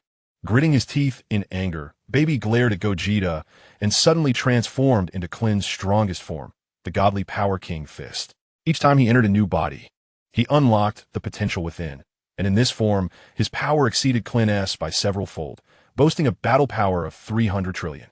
Krillin, sensing this, beamed with delight.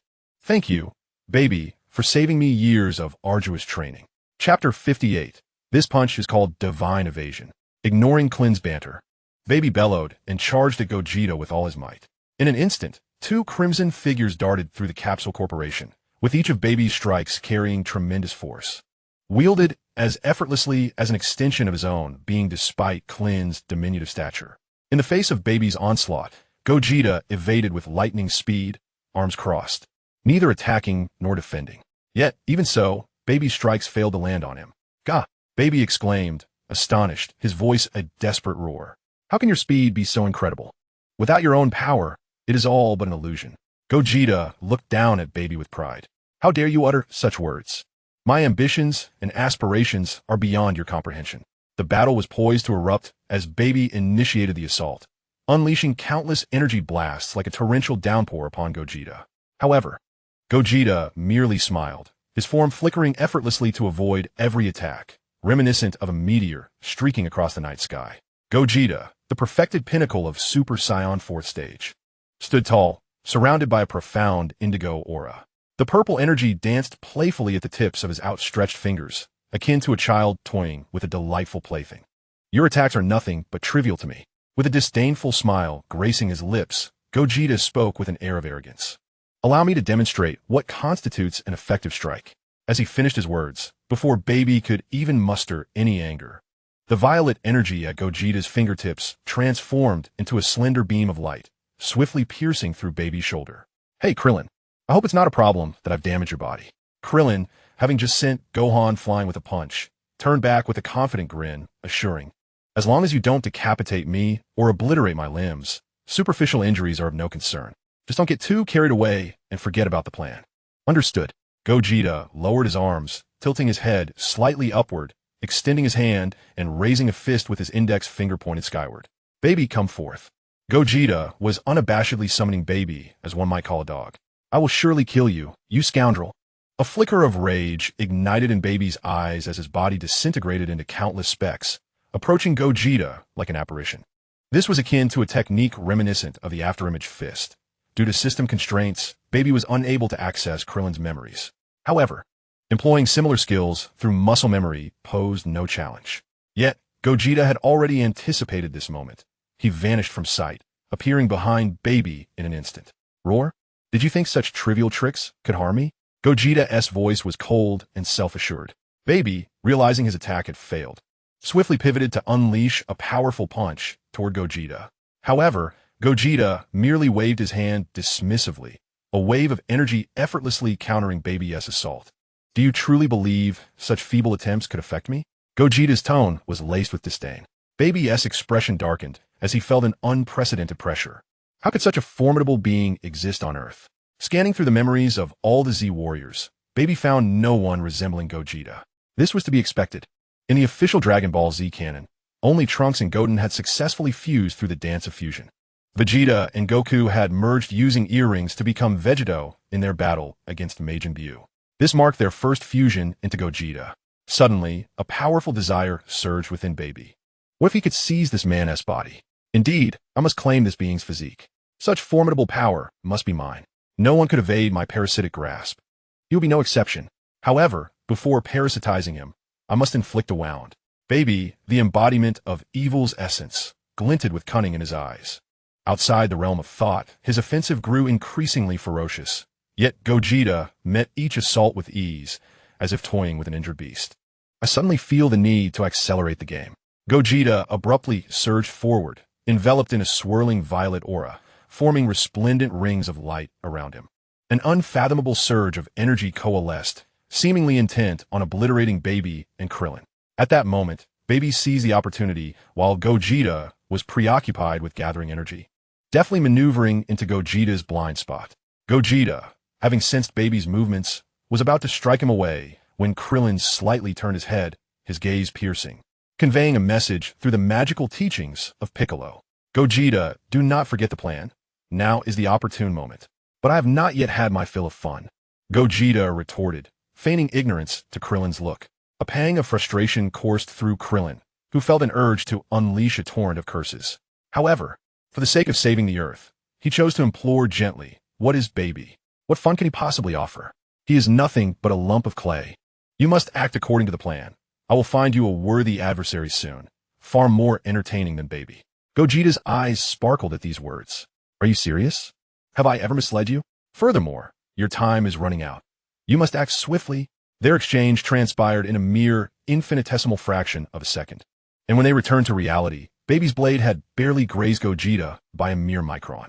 After a moment's contemplation, Gogeta withdrew the majority of his defenses, even creating an opening where Baby had penetrated, allowing Baby to breach his defenses more easily.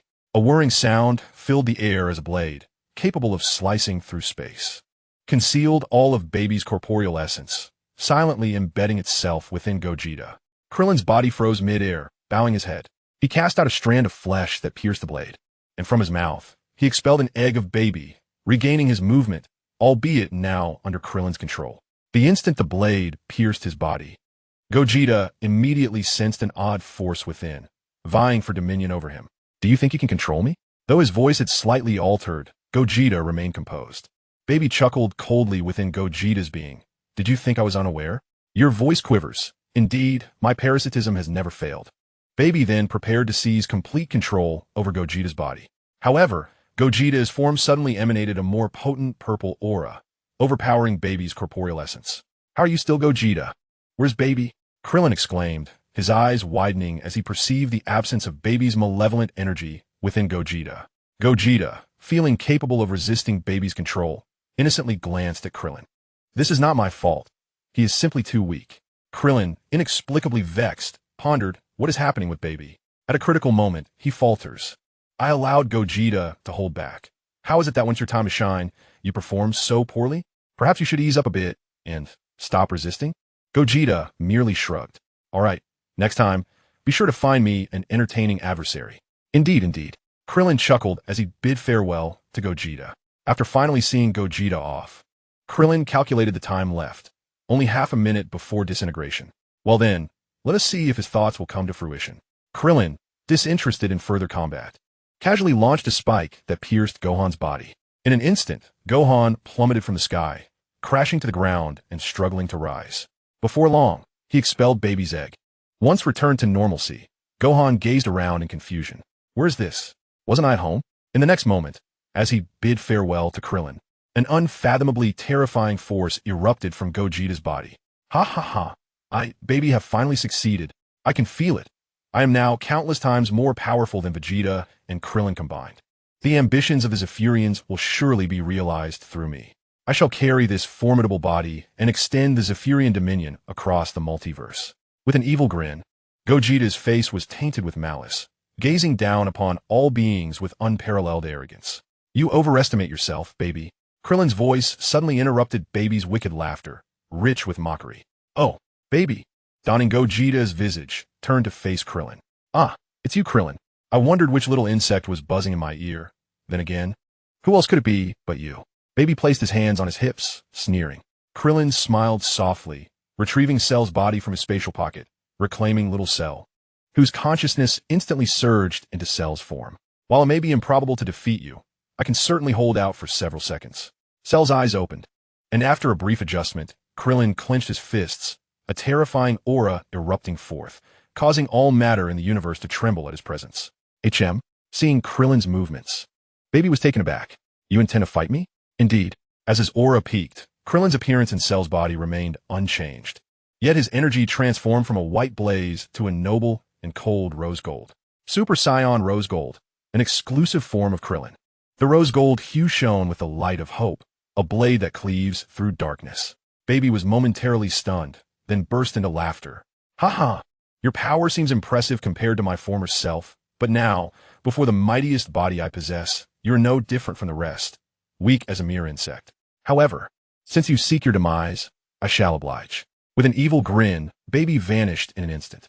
Upon reappearing, Baby stood before Krillin, swiftly extending a finger. Krillin crossed his arms in defense, but in a moment, an overwhelming force struck, sending him hurtling backward. In the blink of an eye, countless blows rained down, reducing his arms to a pulpy mass. This, however, was merely the result of Baby's single finger. In midair, Krillin's arms rapidly healed while he forcefully twisted his waist, returning his body to an upright position. With a thunderous crash, Krillin's feet struck the ground, carving two deep trenches into the earth. All present, whether parasitized Z fighters or those untainted, instinctively turned their gaze towards this spectacle. Baby floated in the air, arms crossed, his lengthy crimson tail swaying. Krillin lowered his head, a self-deprecating smile creeping across his face. Indeed, such formidable power. I am utterly powerless to retaliate, just as I felt when confronting Zamasu. Zamasu? Baby inquired with curiosity. Is he not the deity who obliterated your universe? Rest assured, after I eradicate you lot, I shall gather the Dragon Balls once more, gaining the ability to traverse time and space, and if I encounter him, I will surely avenge you by slaying him. Should I be grateful then, Baby? Do not flatter yourself. I merely detest the thought of my future dominion being devastated. That is my possession, and no one, not even so-called gods, has the right to destroy it. Baby declared with an air of lofty disdain towards deities, were it not for his imminent demise. Krillin might have led Baby to Zamasu's universe, wreaking havoc upon him. Let us not digress, Baby. One day, I will indeed kill Zamasu. But before that, I wish to test my courage against you. Krillin rose to his feet, his rose gold aura erupting, scorching the ground into a seemingly bottomless pit. The anthem of humanity is an ode to courage. If I do not dare to strike against formidable foes, how shall I ever raise my fists before the judgment of deities? You possess ample courage, Baby remarked. To stand before my overwhelming power without retreating is commendable. Look at your companions. They lack the fortitude to confront me. Baby gestured towards Piccolo and the others, who stood frozen in place, paralyzed by the unrestrained might emanating from Baby, as though they were stunned. They were not devoid of courage. Rather, they were suppressed by the vast disparity in strength. Had they possessed my power, I am confident they would have attacked you without hesitation. Clenching his fists, Krillin's eyes blazed with intensity, channeling all his strength into this singular blow. Now it is my turn to strike, Baby. Do you dare to receive it? Is that a provocation? Baby smirked wickedly. I must admit, you have succeeded. You shall never fathom the extent of my strength. Nevertheless, come forth. I intend to plunge you into utter despair. Very well, brace yourself. Krillin concentrated his energy into one point, his right fist poised at his waist. This punch is called Divine Avoidance. Boom! The air compressed in an instant, forming visible waves of pressure. All that existed on the surface of the earth has vanished. Even the most resilient of objects could not withstand such formidable power. Krillin unleashed a fierce punch, its force slicing through the void like a tempest, generating a series of stunning shockwaves that resonated through the air with a deafening roar. The surrounding space, seemingly unable to endure the might of this blow, fractured like shattered glass, with the cracks gradually spreading. Krillin's punch alone had obliterated the very fabric of space. This spectacle profoundly shocked the hearts of every onlooker. At the moment Krillin's fist traversed the distance and reached Baby's chest, time seemed to come to a standstill. Baby offered a faint smile, bracing himself against Krillin's blow. A thunderous impact ensued, and to Krillin's astonishment, Gogeta's body was sent hurtling into the cosmos. Exhausted, Krillin collapsed to the ground, hastily swallowing a piece of the magical bean he had kept under his tongue. His body was swiftly restored to full vitality. In a swift motion, Baby reappeared, but his chest was now caved in. The expression on his face was no longer serene. It was overshadowed by clouds of rage and a venomous curse. He could hardly believe that he had been wounded by one he had considered insignificant. "How dare you harm my esteemed body? You shall pay dearly." Counting down silently as he faced Baby's fury, Krillin maintained a calm smile. "My demise is far from imminent, yet your end is nigh." 5-4. Baby, I have triumphed. 3-2-1. Chapter 59. Allies of Justice, the arch-nemesis of evil, Baby's clones. A blinding light flashed, followed by an excruciating sound. Son Goku and Vegeta fell from the radiance, their bodies entwined. Baby, now inhabiting their forms, emitted a chilling scream, unable to articulate a single word. Meanwhile, Z fighters under Baby's control attempted to approach, but were halted by Piccolo and others. Krillin swiftly activated Plug and Play, and the cries ceased abruptly as he discerned the unfolding events concerning Baby. Within Gogeta's body, Baby had fully seized control, merging his essence with Gogeta's physical form. Consequently, during the disintegration, the soul inevitably fractured along with the separation of Son Goku and Vegeta. Each of them harbored a fragment of Baby's soul and body.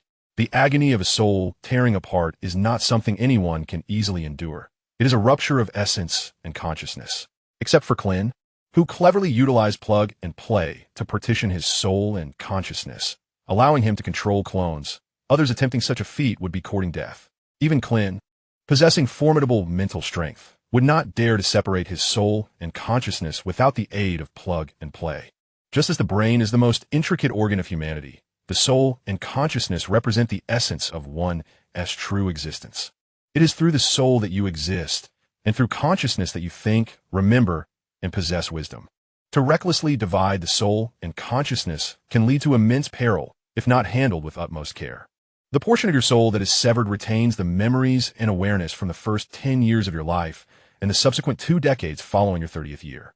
Conversely, the other segment of your soul holds the memories and consciousness from the ages of 10 to 30 and beyond 50. Such a division can incite cognitive disarray and mental collapse, leaving one unable to discern whether they are an infant just born or an adult 30 years hence. It resembles the plight of an amnesiac, oblivious to their origins.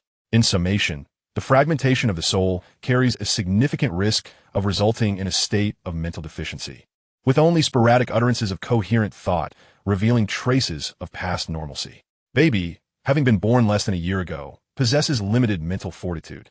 His survival relies on the innate traits of parasitic organisms rather than a forceful control of consciousness. However, the memories he inherits from this fool people are vast, seamlessly aligning with his soul.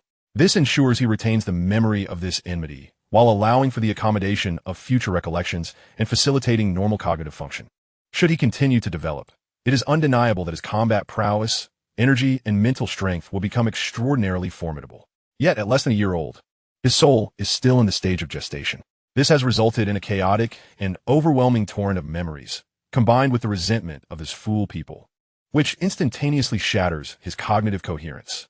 Goku and Vegeta's bodies are under Krillin's control, standing motionless in place. Within them, Baby thrashes violently, the unparalleled agony preventing him from ceasing the movement of every single cell. At last success, Krillin exhales a breath of relief, fearing that Baby might permanently seize control of Goku's body, and if he were to remain intact, the situation would grow dire. To be frank, Baby's personality might be somewhat influenced by Cell's body, exhibiting a hint of the Saiyan tendency to relish chaos. Fortunately, the outcome is one of collective joy. As for the next steps, Krillin plans to attempt what he could not achieve with Majin Buu. He intends to create a clone of Baby. It is crucial to understand that both Baby and Majin Buu are entities capable of perfect regeneration by leaving a part of their body behind. Each of their cells likely retains a backup of consciousness. To accomplish the control he seeks, Krillin must harness some remarkable powers from his system. First, he will utilize Baby within Goku's body. Employing a plug-and-play method, Krillin manipulates Goku's form, gradually expelling Baby from his body. Baby's form descends to the ground, flowing like liquid, albeit confined to a limited area of movement. Krillin waited for a moment, yet he remained unable to revert to his human form, occasionally twitching in a futile attempt to move. It was as though he were perpetually encircled by agony. Whether still or in motion, pain was inevitable. Resigning himself to his current state, he lay on the ground, finding a modicum of relief from the torment. "Do not fret," I shall liberate you shortly. Krillin said with a smile, resembling a parent soothing a child, his tone unexpectedly gentle. The essence, imbued with a fragment of consciousness designated for Baby, flew over and gazed at the crumpled figure of Baby. It seemed that Baby sensed an impending release from suffering as ripples of excitement coursed through his body. Targeting Baby, the essence opened its mouth, and, as the sound emerged, a brilliant white light erupted forth. Exchange. In an instant, Krillin's consciousness entered Baby's being. His formidable form swiftly pierced the heart of the Earthling counterpart with a swift strike. The Earthling collapsed, a look of relief flickering in his eyes. A fleshy tendril penetrated the Earthling's body, mending his injuries, and consciousness surged in, breathing life anew. Krillin then turned his gaze towards Baby's doppelganger. Was it success or failure? Liquid transformed and coalesced into the complete visage of Baby, a smirk gracing his lips. As my own, I shall certainly not fail. The doppelganger of Baby had come to fruition. What powers do you possess? Krillin inquired, simultaneously expelling the egg from within Sun Wukong. Sun Wukong awoke with a cough. Supported by his son, Sun Gohan, as they exchanged words. The remaining Z fighters approached cautiously, their expressions wary as they regarded Baby's doppelganger. Parasitism, control, energy, plundering. The host I inhabit will unlock latent potential and exponentially increase combat prowess. The eggs I leave behind can also exert control over the parasitized host. The doppelganger of Baby elaborated, then pondered if I could merge with another part of my body, my abilities would surely amplify. Krillin nodded in satisfaction. Such a power would afford him a formidable standing, even among villains, let alone as a champion of good. Parasitism, control, energy plundering, it sounded nefarious yet directed at villains. It became a bane of evil, a partner in righteousness. Krillin harbored no reservations about wielding it. At that moment, Piccolo cautiously approached, eyeing Baby's doppelganger with suspicion. Krillin, what is the outcome of the battle? ISNT Baby right before you? Why not eliminate him? Baby is dead. This is merely my doppelganger, Krillin replied, which was not entirely inaccurate. Having lost half of his soul, Baby was as good as deceased. Now, bereft of his essence, he could not even traverse the underworld, destined to dissipate naturally. Baby is dead? Piccolo's eyes widened in disbelief as he regarded Baby's doppelganger. You made him into a doppelganger? Indeed, Piccolo. Do show some respect. I'm not merely a doppelganger. I am Krillin himself, one consciousness, merely multitasking, he responded. As Baby transformed into a liquid, he swiftly appeared behind Piccolo, startling him considerably. TCH, Piccolo retreated quickly, displaying his profound dissatisfaction with Baby's ability to clone himself. Why hasn't Vegeta awakened yet? Do not fret, watch my actions. Soon, Krillin executed the procedure once more, extracting Baby from within Vegeta. This fragment exhibited a slight resistance, but it was swiftly subdued by Krillin's forceful methods. Baby ultimately dissipated into the ether, leaving even his soul behind. The Earthling's original body perished once again, staring blankly at the sky before collapsing to the ground. Could you not create a small cell instead? Why must it be me? Although the Earthling's body lacked consciousness, tears involuntarily streamed down its face.